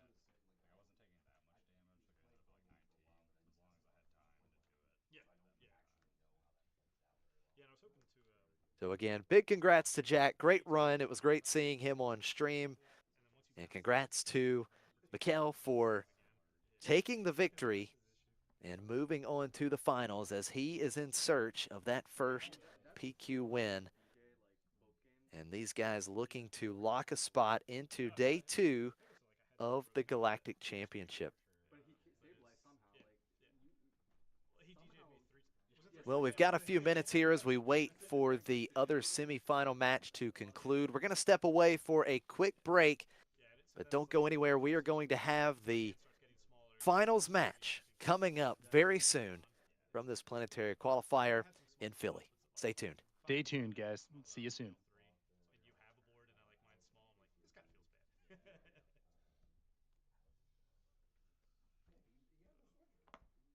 Stream is saying real good run. Oh yeah, appreciate that. Look at that. My first text is from Jay from Unplayable. He's probably telling me I'm trash. No, he was commenting on me. I was commenting for him. Sorry, but like, I don't. I guess Jay's not so ugly, just kind of ugly. Well, Jay from Unplayable played me at Gen Con. He beat me in Gen Con. Yeah. Oh, gotcha. I remember.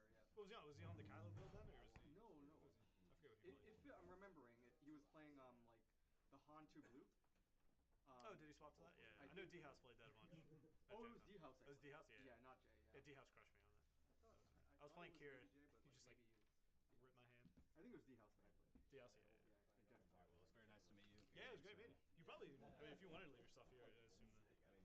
Because the final one will be. He might change his name on the stream. Yeah, was it not up? Add The secret name to the final. Oh yeah. Yeah, we have a team. I'm a horrible brain, man. Yeah. It's on my 7th time on stream. It's a 7th. Sealed box. Box and a half. Now it's really ridiculous, I think. You had 5 games on stream and no one Shrink those all again for me. Yeah. Done. You guys have the same black sweatshirt.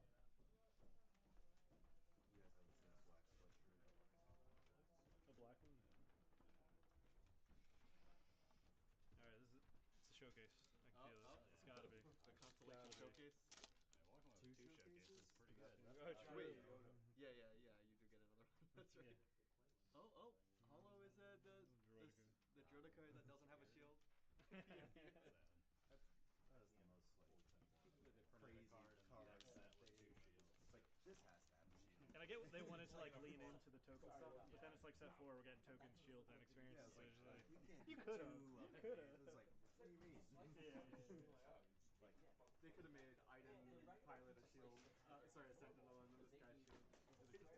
Conspiracy that fucking Droideka. Yeah. You think Droideka, it has a shield. Yep. Any scene, it has a shield. Yeah. I mean, I really thought it was going to be like the space unit they just printed where it comes in with multiple shields. Like that's Oh, yeah. I either thought it was going to be that or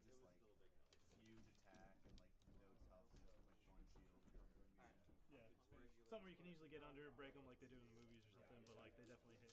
Right. Alright, I'll let Paul go. I'll see you. Yeah. But I guess now that they are doing shields and tokens in a pack, now they can remake properties like that.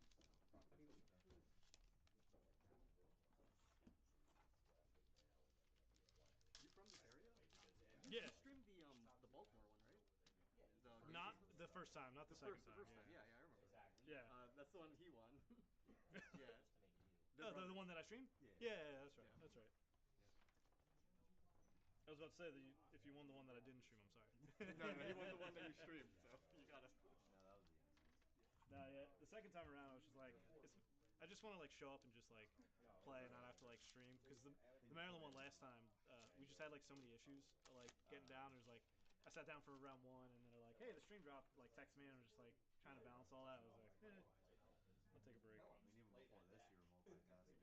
So. Yeah. Oh my gosh, it was like, yeah, the camera was all great until we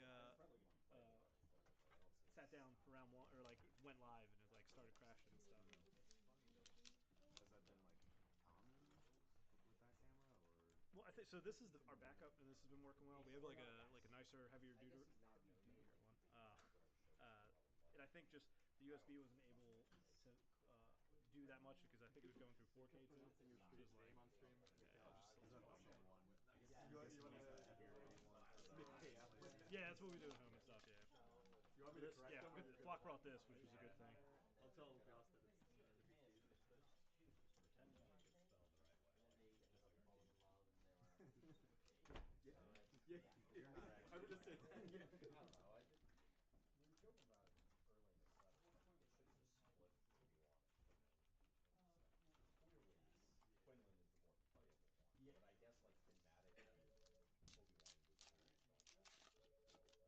Yeah, that just makes sense. That's what he, whole Ben coming around, helping lead the guild. I mean, Quinlan's a Jedi, so like he seems funny. I don't know if he. Hey, Quinlan, did you ever read Dark Disciple? I love that. That's really good. If you're interested in like reading the Star Wars book, it's about like, yeah, Quinlan's it's really good. It's him and Asajj. I always tell people like I like Star Wars, but anything beyond the movies. And I read the Jabba's Palace book in the '90s. Yeah, yeah. If it's not in any of those, I don't know. You don't know. Is that where Quinlan's from? Is he a book character? Yeah, he's also in the Clone Wars. He's in a few episodes as well. Like, Yes, very few. he partners. Talking about them, yes. That's where I recognize him. Yeah. Quinlan's a little bit more recognizable, but when people were like, "Who the hell's Kazuda?" Whatever his last name is, I was like, I definitely get that. Because he's just from Resistance, which is a show that like nobody watched. Yeah. I think the art on Quinlan threw me off too. Like in his base art, he looks really green. Like this green guy. Yeah, yeah. That's true. The lightsaber gave him too much green. It's probably good art. He's holding his lightsaber in front of his face. So Yeah. I didn't recognize. Yeah, the lightsaber, But like. if you don't recognize it, then you're like, Yeah, who's that? Call Yoda. Yeah.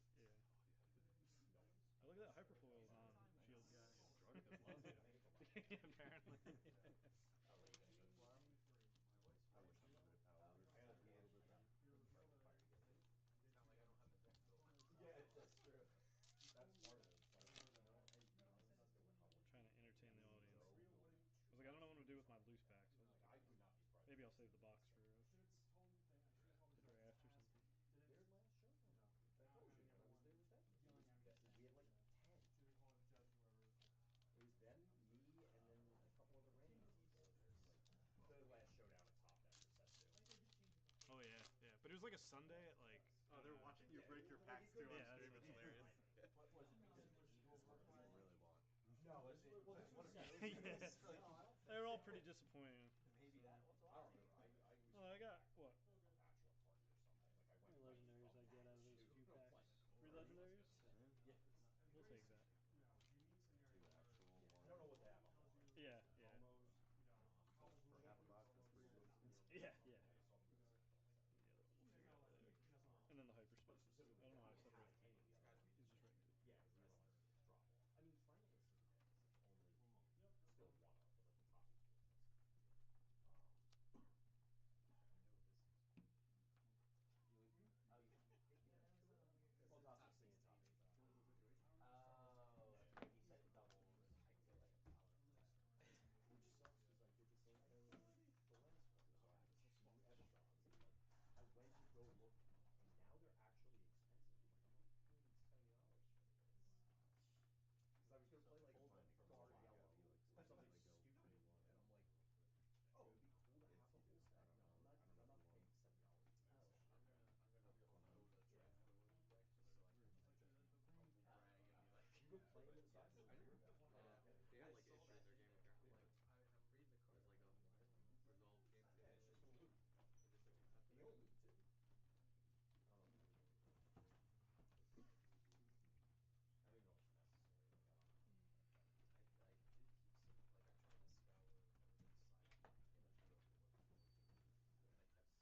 is a weird thing. It's definitely appealing. Oh, there's like a rolling thing now. He's just checking it, but shouldn't matter. It doesn't really change the game, though. To be fair, but what do you want me to do? I can't. Because he agreed to it, which is the problem. What was it? Like, what was it? I didn't. So I thought it's a weird thing. So I grenade striked and Greedo propped. There's a Boba thing. I grenade strike Okay. Boba into thing. Yep. He reveals Greedo and deals 2 damage to Cassian, but Okay. the way I thought it's like an ability is I didn't realize Django doesn't care if it's an ability on the thing, but he agreed to it, which is the weird part. No, I did that. I see. I didn't like because I read the Greedo part. At that point, like, yeah, I It mean, yeah. the game went past that, right? And then Yeah, just way never past that. started Yeah. doing the golf. Yeah. Makes sense. It doesn't change that much though, because like I had the unit play, and then he force chokes it, and then I get initiative anyways. So it doesn't really change much, to be fair. In the grand scheme, it doesn't. Like it wasn't remotely close. So. It's like he's not bad. Who's your one loss in Swift, right? Correct. All right. This is like a very premium game at spot. It's got to be because he's hard to command. It's got to be he gets pinned when he gets taken down. Yeah, he doesn't have five. It's You're second better floor, off with a so 3/5 than a 4/4. yeah. I would have thought you'd do something. He was like my highest rated legendary. Did you Yeah. over here? I think I was like, he's blank. He's a 3-cost 4/4 specialist. There's no text on it. Ignore it. Still a good one. Well, here's the revenge game for you, right? I don't know. Do you even walk through this like name? Yeah, yeah. The game is so rough. I have no clue how I did that. Got deck list here. Hello, everyone, and welcome back to the Golden Dice podcast stream of the Planetary Qualifier here at Redcap's Corner in Philadelphia. I'm Josh Snyder. Alongside of me casting is Tower number 9. And Tower, we've got the rematch in the finals. Yeah, here we go. It'll be interesting to see how this one goes. Mikhail has been a very strong player here from Team Secret with the double yellow Han, and he is going to be in a rematch with the player who finally took him down in that last round of Swiss. So it's going to be Quinlan Tarkentown versus double yellow Han. Who's your favorite to win this one, Josh? Oh, man, it's so hard to pick. I mean, they both have had a fantastic run this tournament, and Yavid is undefeated, right? I mean, he was the only undefeated player through Swiss, and here he is in the finals. He has knocked out multiple Hans. He's got the rematch here again. Now, of course, Michael's going to be, a little bit more aware of maybe what Yavid is looking to do, but I mean, I really like both of these guys. They've put on a great performance, but it's hard to pick. It's hard to not pick Yavid when he's undefeated right now. I mean, he's just on fire right now.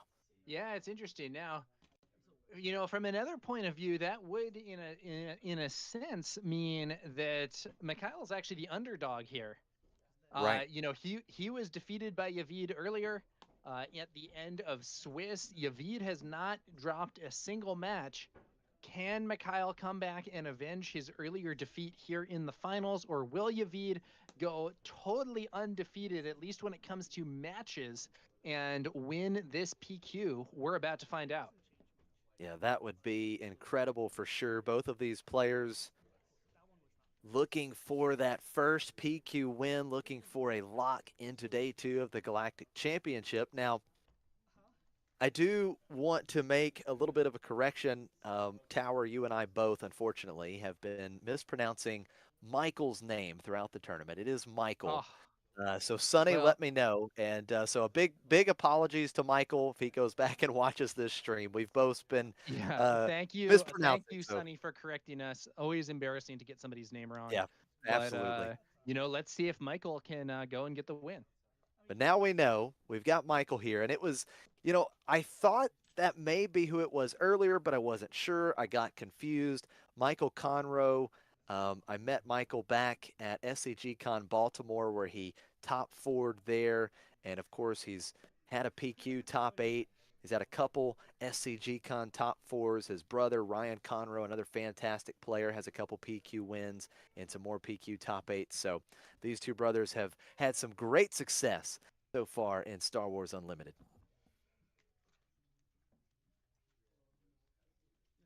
So for the finals, it will be untimed, so no pressure in terms of Nice. the time limit for this finals match.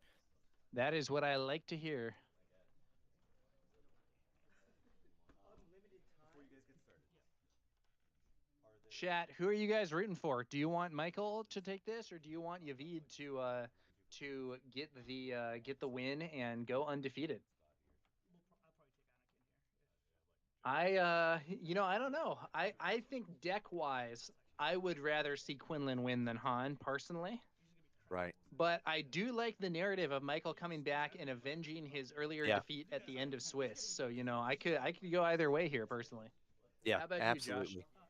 I feel the same way. I have no favorite here. I think both of these players have done great. They're both looking for their first PQ win. There's a lot on the line. You know, it's been a great run. And while yes, Han Yellow has been kind of the elephant in the room and public enemy #1 here lately, Michael's certainly a great player and very deserving, just as Yavid. So very happy to see either one of these players walk away with this victory. Yeah, and it looks like the early messages from chat here are split. Doug R rooting for Michael, and that Erickson says tired of Han, go Yavid. I do think those are kind of different takes on this, and we'll see who ends up being the victor here. And I think that's the case a lot of times where you get one deck that's just been so dominant recently, and it doesn't matter who the pilot is, right? They just, the people want to see some other decks win. So not surprising to see some of chat wanting to have Quinlan on top. Chris Robinson asks, interesting that the earlier EU PQ final was timed. Is it optional? So I think you may be referring to the European event that was ultimately won by Thork with Bosk. And in that event was not a PQ, and that event followed the given time rules strictly. I don't know. I don't know how the rules work with respect to what an organizer is or isn't allowed to modify, but clearly this one has modified it, so we're having an untimed finals.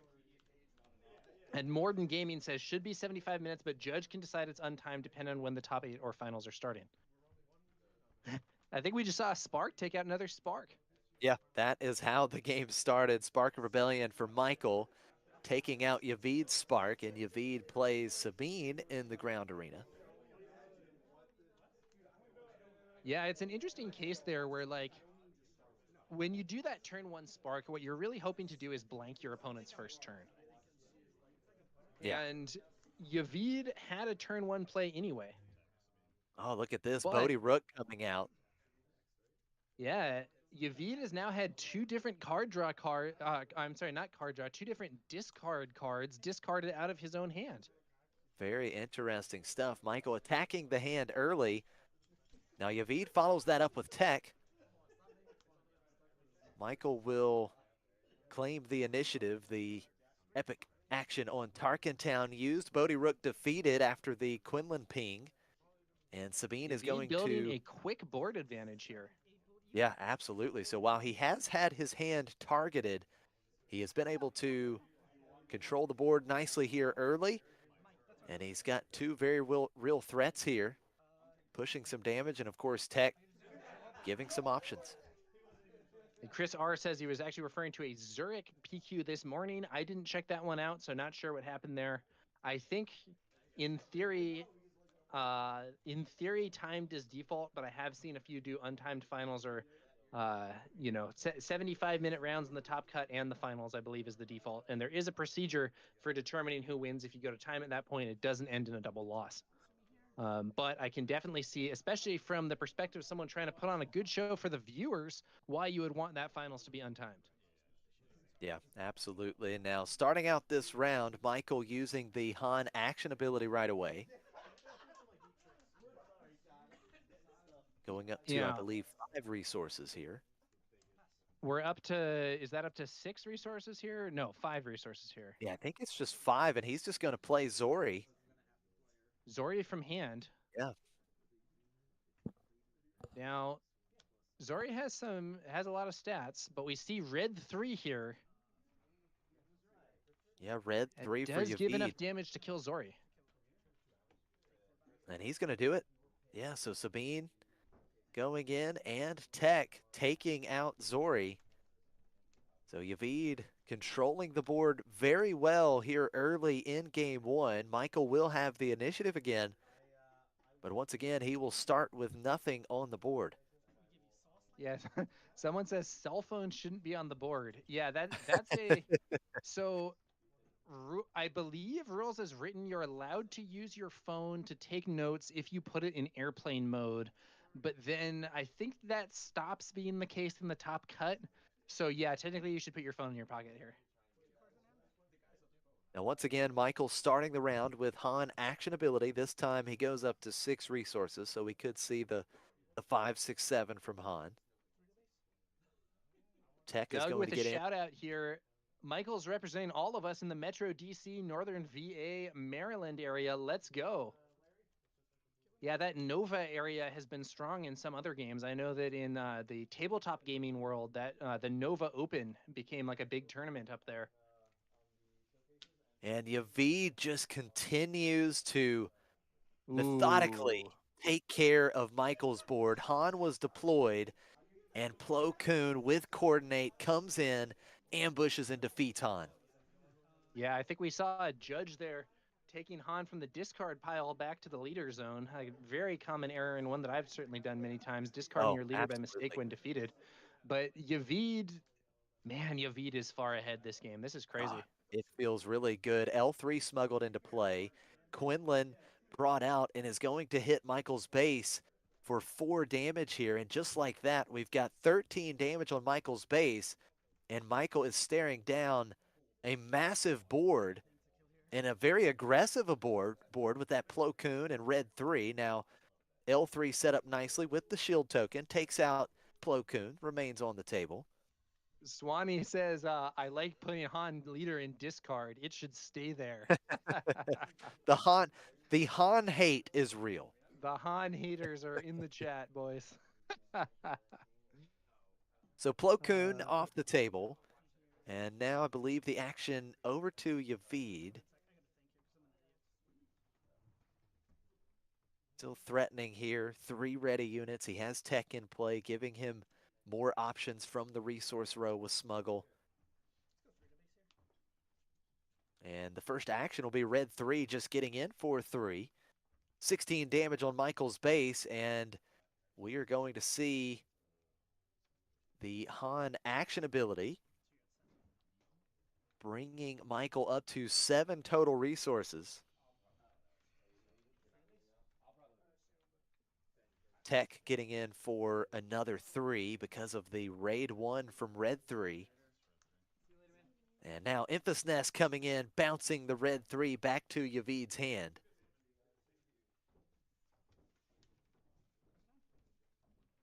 Now Yavid still has 6 resources, so he could replay that red 3 if he wanted to. He's going to play Force Throw, and we're going to see Michael go ahead and scoop it up. Yeah, he's going to scoop it up pretty early here. Just brutal game for Michael. Yavid just felt incredibly in control of that match. Absolutely. Yavid in control there from start to finish. Taking game 1 in the finals. Yavid was able to defeat Michael in round 7. These were the last 2 undefeated players in the final round of Swiss, and Yavid was able to defeat Michael in a very close 2-1 match. The power of that Bosk action figure might be active here. That is Yavid's secret. The undefeated run so far, the Bosk action figure certainly providing some very good luck for Yavid today. But of course, Yavid has played very well, and he takes the early lead here in the finals. 1 win away from that PQ champion playmat. and a guaranteed spot in day 2 of the Galactic Championship. And not only that, Tower, but of course, Yavid will get the first pick on which showcase he wants from Twilight of the Republic. So certainly a lot to play for here in this match. All right.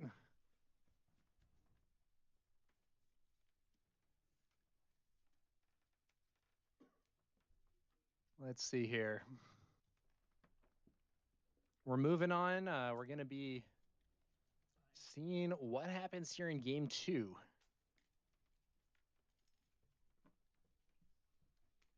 If you're Michael, I think the pressure's got to be on after that very rough game 1. No doubt. Michael right now is 1-3 in 4 games against Yavid today. The pressure is on. You're in the finals. Your back's against the wall.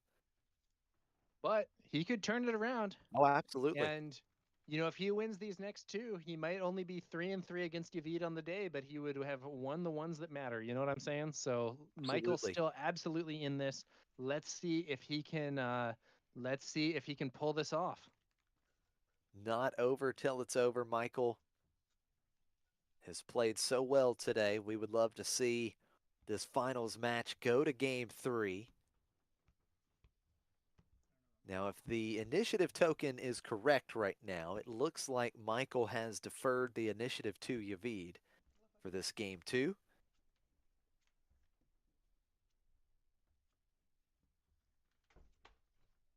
All right.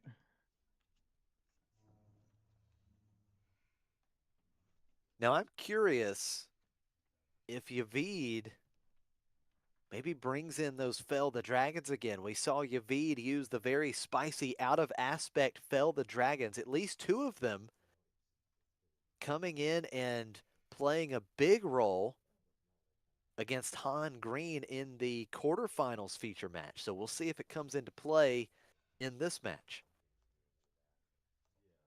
All right. Yavid starting us off with a Green Squadron A-Wing. Michael's got to hope he has the Falcon in hand here. If he does, that would be a great answer. But with Tarkintown on the board, it would maybe end up being a trade. Yeah, fair point. Now, Michael does not play a 3-cost unit on turn 1, just starting with L337. Now, one advantage of bringing out L3 is that she does not die to the Quinlan Ping plus Tarkintown combo thanks to her shield. Yeah, the shield token certainly important in this particular matchup for sure. Yavid does still have the initiative.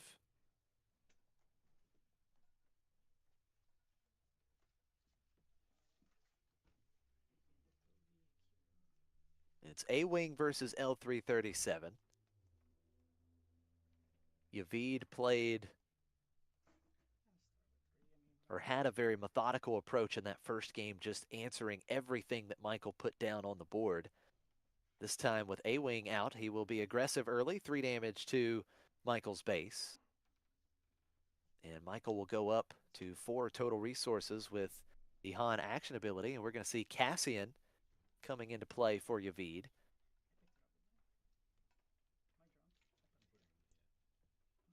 And it looks like 2 damage going to Yavid's base with L337.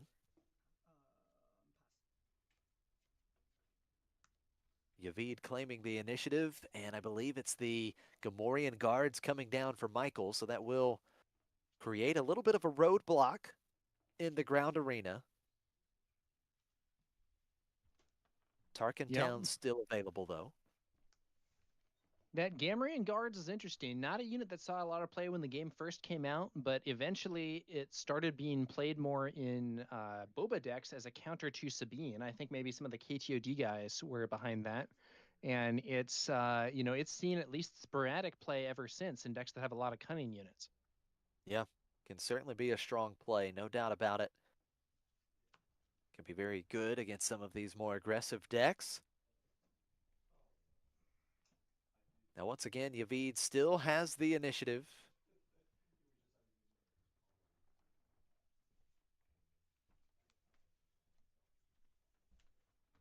Do we potentially see the big Kira play here? Maybe handicapping the other player's turn.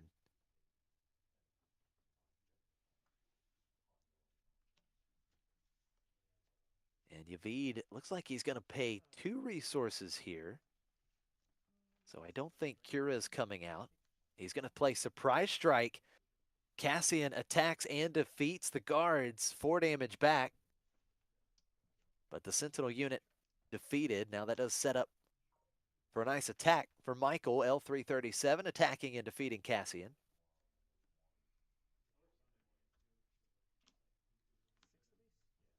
And another surprise strike for Yavid. 2 early surprise strikes here in game 2.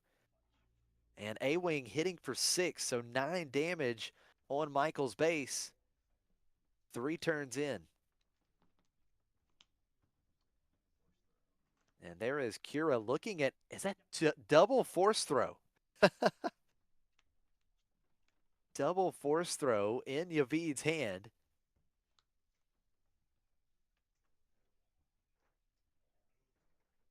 Force throw, very, very strong card. Absolutely. So I'm really curious what Michael actually called with Kira there. I would be shocked if he called force throw. Maybe something like Plo Koon. Yeah, Josh, the problem with calling force throw with Kira is the opponent can just play it anyway. Right. Yeah, exactly. It would cost 4, but could still play it and then still play the other one the same turn. And honestly, force throw for 4 is not exactly a joke card. No, not at all. I mean, it's still very good, especially if you could just force throw and take out Kira.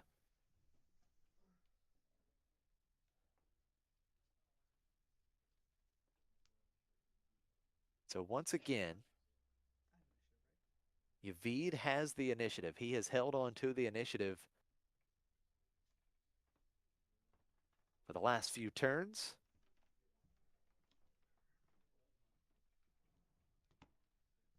And Yavid is going to deploy Quinlan right away. Not wasting any time.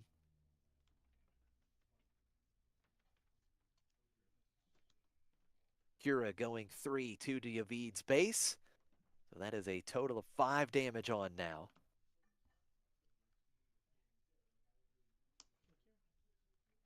And it's going to be Hot Shot Blaster. Oh man, that's big. We've been Kira seeing Hot defeated. Shot Blaster all over these tables today. Yeah, Hot Shot Blaster has been giving immense value to these players. Kira off the board for Michael.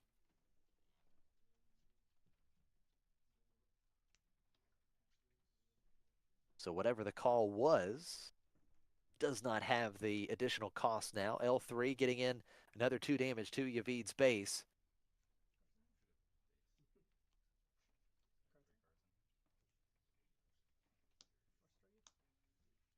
And now we are going to see one of those force throws.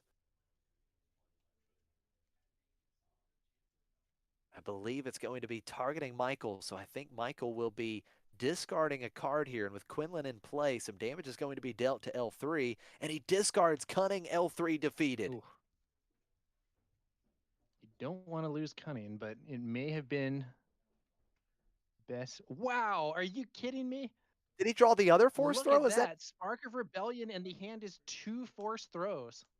Wow, so he had 2 force throw, drew into the 3rd one at the start of this round. Unbelievable. 3 force throws. That is crazy. Han action ability used. I believe Michael uses up the last card in hand to get up to 6 total resources. Han deployed. Han will attack and defeat Quinlan. What a scenario. And then wait, there's a smuggle play. Yeah, here comes Tech. So the board presence has shifted quite a bit now in favor of Michael. Yeah, and if your opponent is dismantling your hand with force throws, Tech is a very welcome addition to your side of the table. Yeah, for sure. Now we know Yavid is still holding on to 1 force throw, but right now No force user for Yavid, so he wouldn't get the additional benefit of dealing damage.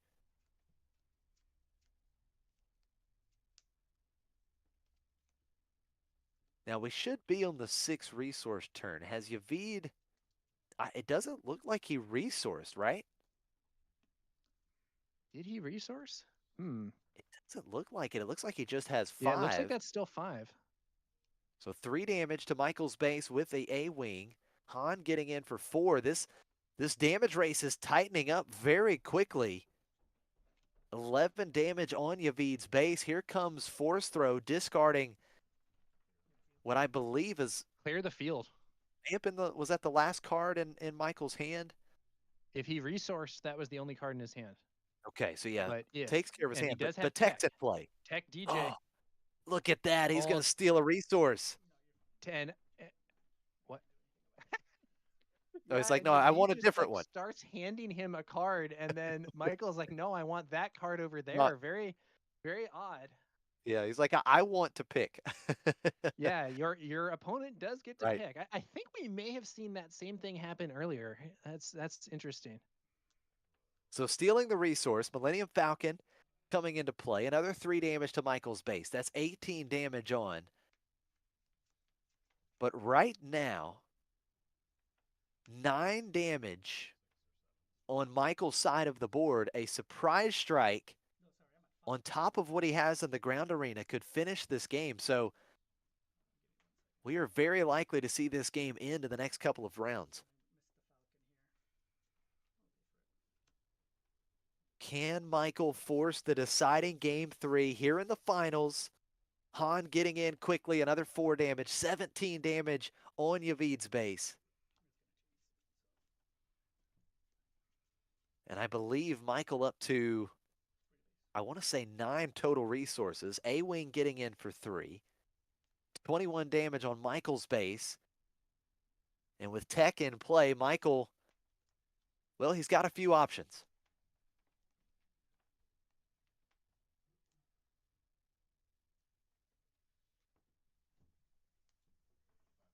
And here comes Surprise Strike. Ooh. 5 damage. So he is showing Fatal with DJ. Does Yavid have a response to DJ here?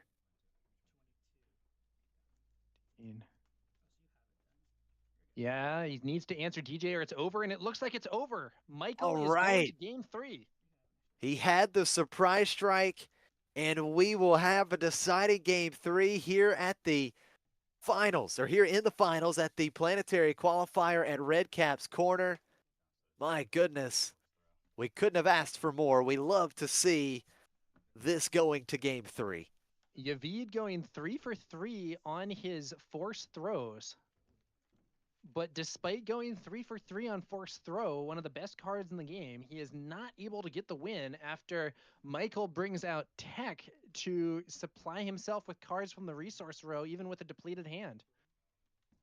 Yeah, Tech doing some good work once again. Tech, you know, the Hot Shot Blaster has been amazing all day. Tech's been amazing all day. Now they're shuffling it up. Shuffling up for What a is final. he doing? It looked like he looked at one of his cards there while he was shuffling.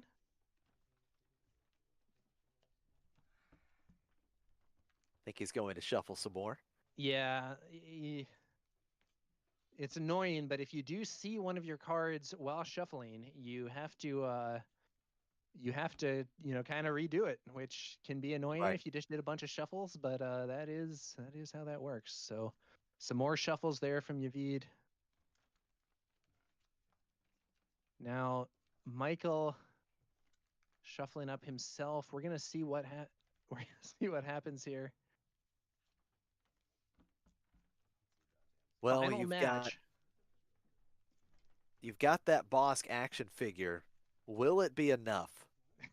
Is the question. Will it be enough in game 3 for Yavid? That's the real question. Yeah, I don't know. I don't know what the story is with the action figure. It's interesting.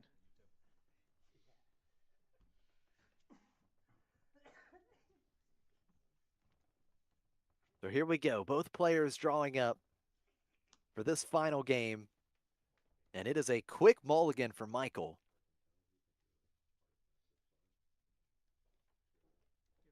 And it looks as though Yavid might be satisfied with his hand. And he is, so an important mulligan here for Michael.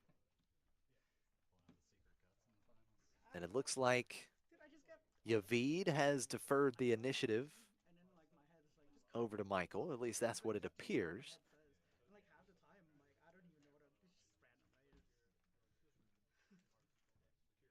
So Tower, we've seen some very interesting plays throughout this tournament and throughout this particular match. These two players have gone to game 3 in both of their matches. Yeah.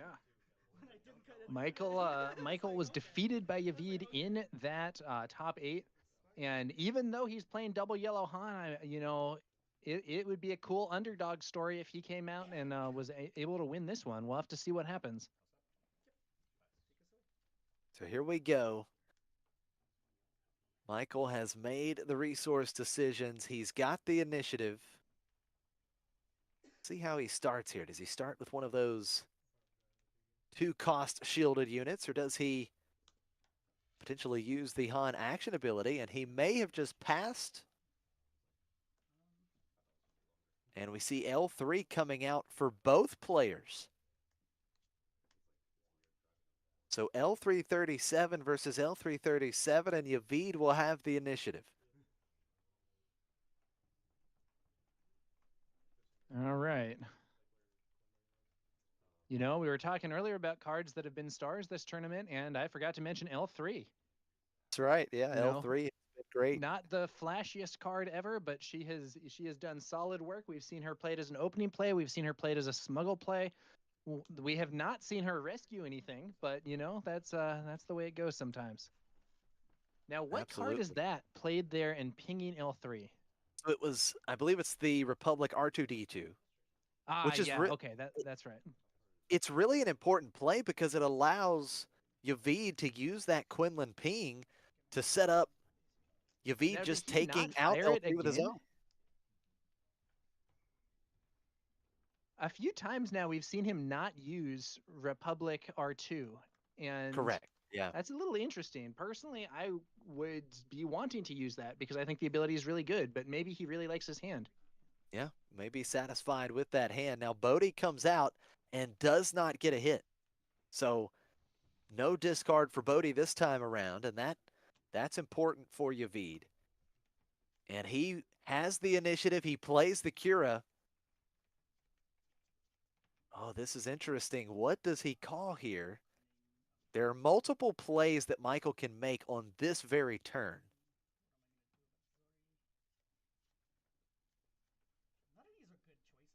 He could potentially use the Han action ability and play Zori into the ground arena. Cunning could be played here.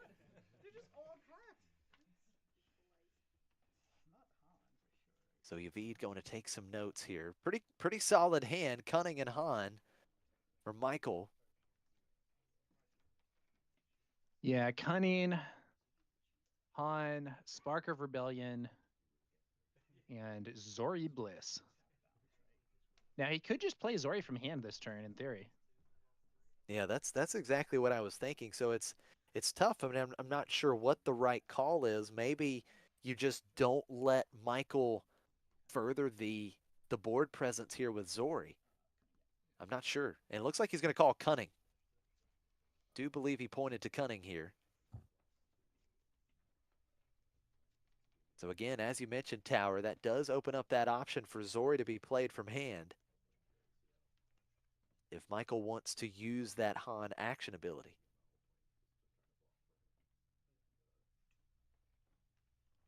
Here we are at game 3. Decisions do matter. So Bodhi Rook attacking and taking out L3. 4 resources up here for Michael. R2 trades with, or no, R2 hits Bodhi but stays alive on 1 HP. Yeah, jockeying for board position. We do see the Han action ability, and there's Zori. Temporary resource into Zori Bliss. Zori, a lot of stats here.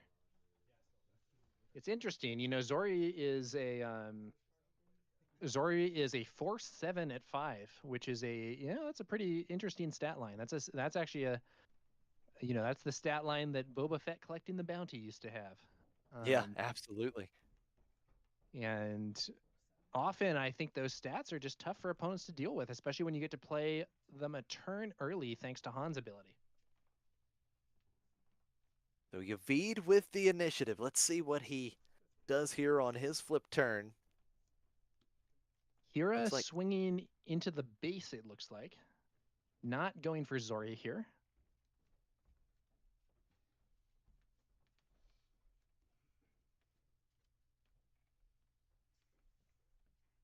Action back over to Michael. Does he use that action ability? Does he want to deploy Han here in this round?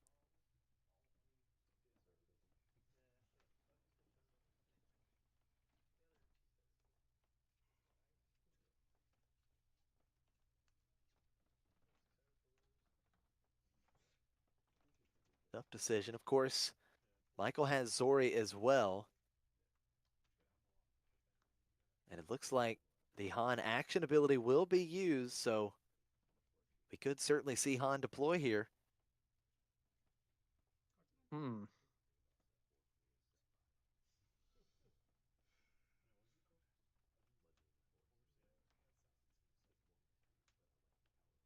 Now, does Yavid have a way to prevent Michael from going up to 7 resources if he does deploy? Does he have a way to immediately answer Han? Quinlan is deployed.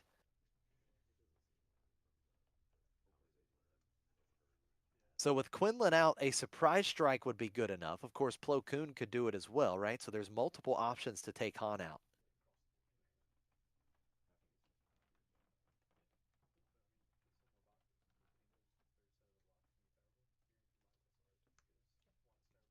And Michael is going to attack into R2 with Zori, drawing a card. Yeah, thinking about potential Han answers. We could see, Plo Koon, we could see Surprise Strike, as you mentioned, Josh. But Quinlan's going to swing, so that Surprise Strike no longer open. But if there is a Plo Koon in hand, Han could have a nasty surprise waiting for him. So now Michael has to think. Do I want to risk it? Does he want to try and just force Yavid to have that Plo Koon? Yeah. Now, if he had, Spark of Rebellion, Kira, something to take a look at his opponent's hand. No, he passes and Yavid takes the initiative. All right. There you go. Neither player playing a card that turn. Very interesting indeed. Yavid seemed perfectly fine with no play there. He's got the initiative. Now, of course, here in this round, Michael can get up to 7 resources just with the Han action ability. And we're going to see Force Throw, clear the field discarded. That will send 2 damage over to Zori. Okay, Force Throw. Strong card. Zori pushes damage to base. 19 left for Yavid. And 24 left for Michael. Neither player particularly low.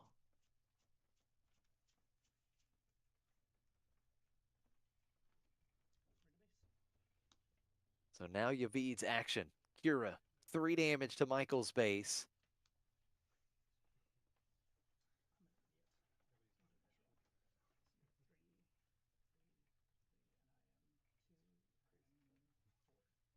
Can tell these players playing such a tight game here. So much on the line. Han action ability being used, so that does give Michael 7 ready resources. And now the epic action on Tarkin Town used to defeat Zori Bliss. And here comes the big Han Solo defeating Kira. Han Reluctant Hero takes out Kira. Now, if there is a surprise strike, Quinlan could surprise strike into this Han, but Plo Koon would not be able to kill him at this point because coordinate is off. Yeah, great point. Quinlan, the only unit on board for Yavid. And Normal Yavid is swing just for going to be 3. aggressive. Yavid pushing damage to base. 12 damage now on Michael's base. Michael flips Han. Yavid, well, it looked like he was going to exhaust 5 resources. Was he going for Plo Koon and then realized that he didn't have coordinate? I wouldn't be surprised at all if that was the case. Certainly has an option to make. Of course, Michael bringing Han out, threatening some more damage here in this round. Of course, he spends 1 resource. Now he undoes that too. Yavid thinking over his options. No, it's 5 resources. Yeah, it's Plo Koon, but there's no coordinate. Wow, so just... Now, wait, he takes it back? What's happening here? No, okay. Plo Koon, no coordinate. Hits Han and doesn't kill him. Okay. And looks like maybe Michael's just going to claim here. No swing with Han. Yeah, no swing with Han. It does set up that Han Solo reluctant hero being able to potentially just take out Plo Koon right away without any damage back. But we'll see. Cunning could be a really big play here as well right out of the gate in this round. Looks like it's going to be Han reluctant hero kills Plo Koon.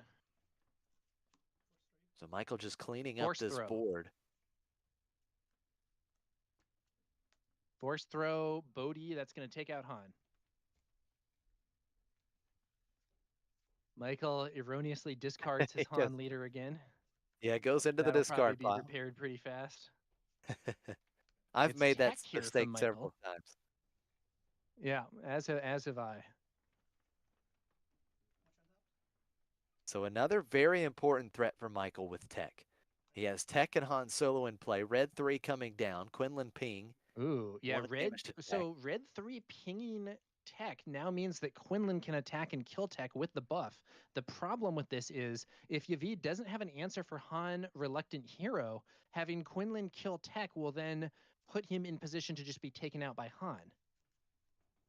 Yeah, and that is a tough spot. He would lose Quinlan, and that's not something I'm sure he wants to, or I'm not sure he wants to do that here. But it is going to be Quinlan into tech, so tech defeated. And let's see what else he has. Tech off the board is important. Tech is just such a threat. You know, and then you could have Yavid just follow up with his own Han Solo. Yeah. It'd be huge if he loses Quinlan right out of the gate here. He does bring out Sabine Explosives Artist, so he is advancing his board state here. But that Han is potentially a major obstacle here for Yavid. And Han Solo doing just that, taking out Quinlan. Now let's see, does Yavid have the response? Does he have his own Han Solo? The spiciest play here would be if Yavid plays Han and then Michael also plays Han. Right. Oh, Michael had Han, but it's being taken by a spark of rebellion. Wait, no, it's not. Lando's Falcon is chosen, and that makes sense because the other Han's already in play. But now Michael is going to have to be looking at his smuggle plays because the only thing he has is a Han unless he plays this Han, losing the one already in play just to kill this Sabine. If he doesn't have anything else to do with his resources, that might be his only option. But, you know, you would really prefer to save that for later. Very interesting spot here. Does he have anything to smuggle? Yavid still has 6 ready resources. So it does look like Michael has a smuggle play. Yeah, what is it going to be? Another tech. That is not what Yavid wants to see here, probably. Tech is such a threat.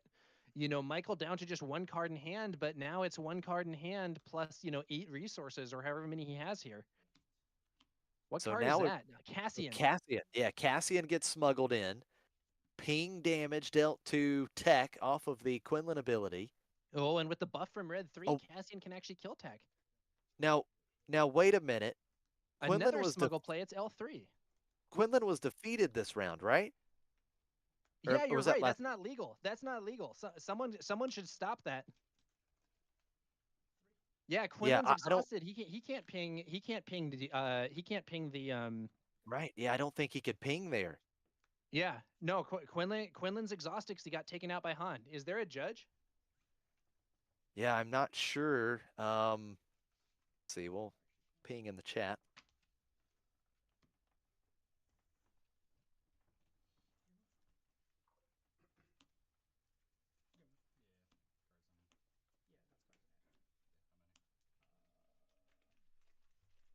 So we'll see if a judge can help here. But these players are continuing to move forward. Han attacks and defeats Cassian.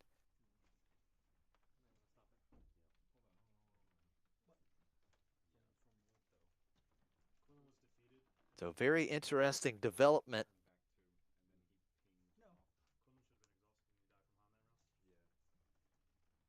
The action over to Yavid. Yeah, hopefully that gets fixed because that's actually extremely important. Now, to be fair, what we could see would be the a scenario where he could still kill it by using Sabine, but that would leave L3 still on the board. Okay. Because what he could do is make that same attack, and the tech lives at 1 HP. Then he attacks with Sabine, uses the on attack ability to kill tech, but that means that Sabine doesn't have an opportunity to attack into L3. So we go into the next turn with L3 still there. It looks like they may be rolling this back now. Yep, it looks like they are going to try and bring this back. No, that's awesome. Yeah.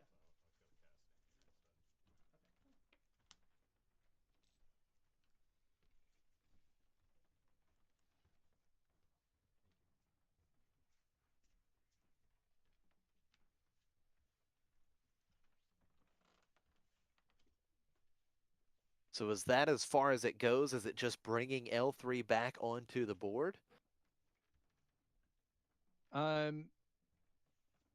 Yeah. So I think this is essentially the board state if that were played correctly, because what happened there is so Cassian is not able to clear tech. I don't know exactly what happened there actually, but my assumption is that Cassian is off by 1 because Quinlan's ability wasn't used on tech. Therefore, Sabine attacks into tech and kills tech with the on attack ability. But that means that Sabine isn't there to kill L3, so L3 is still alive and Sabine isn't damaged because Sabine didn't attack L3. More damage adding to the base here. So they just traded with Han Solo. So you had Yavid play Han Reluctant Hero, take out Michael's, and then Michael followed up with another one.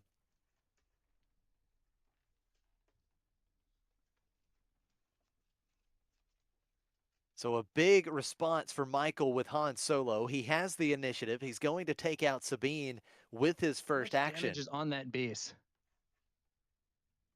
It looks like 22. 22? Yeah. So that if that red 3 attacks once, this is game. Oh man. Kira shows that there is no immediate answer to. I think this could be game. I don't know. I'm not sure how Michael can get out of this situation with the red 3. Well, I do believe that Michael has 8 HP remaining, right? He's got.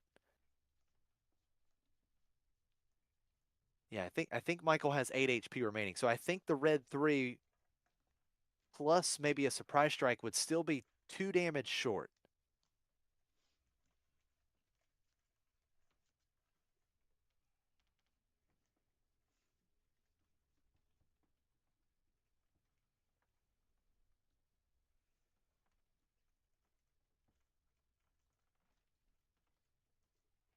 So the action over to Michael.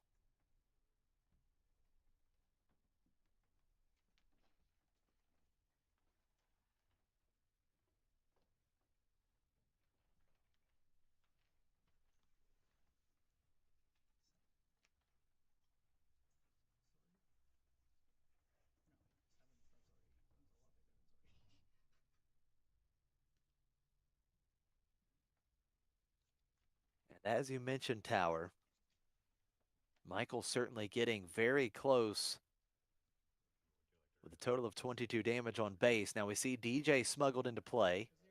This guy has played. This guy has like given his opponent a card from DJ every time, which is also not correct. Yeah, I think Michael once again wanting to pick the resource that he takes.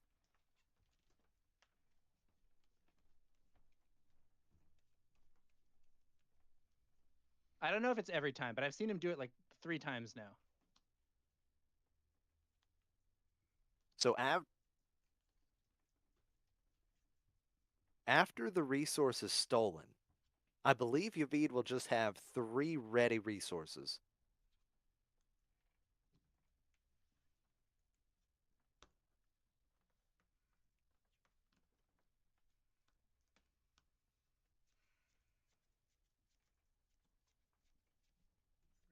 All right. So, but like, does it matter at this point? What could he have?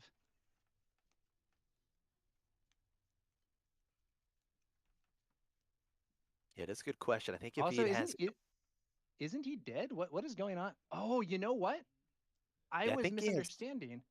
He has a 30 HP base.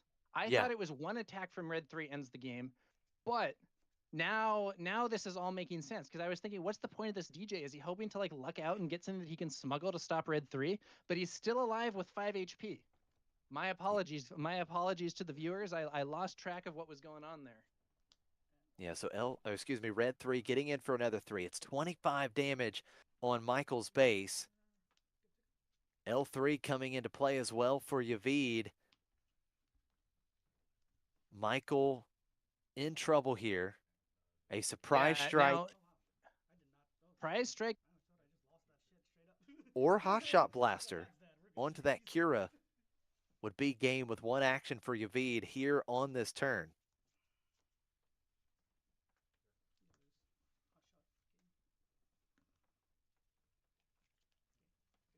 And there is the Hotshot Blaster. Yavid smuggling in the blaster onto Cura. That is 5 damage to Michael's base, and that is fatal. And Yavid is going to take it in game 3. Once again, the match going the distance against Michael. And Yavid comes out on top in game 3. Yavid was able to get the win. Michael fought hard, but it was not ultimately to be. And Yavid manages to get the win with a Tarkentown Quinlan deck. So we do not see this event being taken down by Double Yellow Han, despite quite a lot of Double Yellow Han victories earlier in the stream. The player who defeated Double Yellow Han in Swiss goes on to do it again in the finals. Yeah, great stuff for Yavid. Yavid undefeated today throughout his 10 matches. He was 7-0 in Swiss, and then, of course, the run here in the top 8 to take the tournament down, get the PQ win, lock a spot in day 2 of the Galactic Championship, but certainly had a terrific opponent here in the finals. He faced off against Michael twice. Michael played tremendously, and my goodness, what a match. Comes up just short with Quinlan Tarkentown on top at the end here in Philly. Yeah. All right. Well, Quinlan Tarkentown, definitely a deck that has some tools to combat Han, and Yavid was able to pilot it to success here. Yeah, absolutely. It has been a long day, but it has been a great tournament. And we joked about it a little bit, and I think you've got to mention it again. The Bosk action figure, it's there, Tower, and Yavid is on top. I still don't know. I still don't know what the story is with the Bosk action figure. We've got to find out. The power of the Bosk action figure was maybe successful. It's gonna be an event win for Yavid, and yeah, I think that's gonna be that here at the Golden Dice podcast coverage. Yeah, it's been a blast, been a great tournament. Big thank you again to Redcap's Corner for putting on this event. definitely check them out if you're in the Philly area. And thank you so much to Jack and the rest of the Golden Dice podcast crew for bringing us this stream. It's been a lot of fun. Thank you to Mickey D for joining me or for the first few rounds of this tournament to do some casting. And thank you, Tower, for casting the rest of the day here.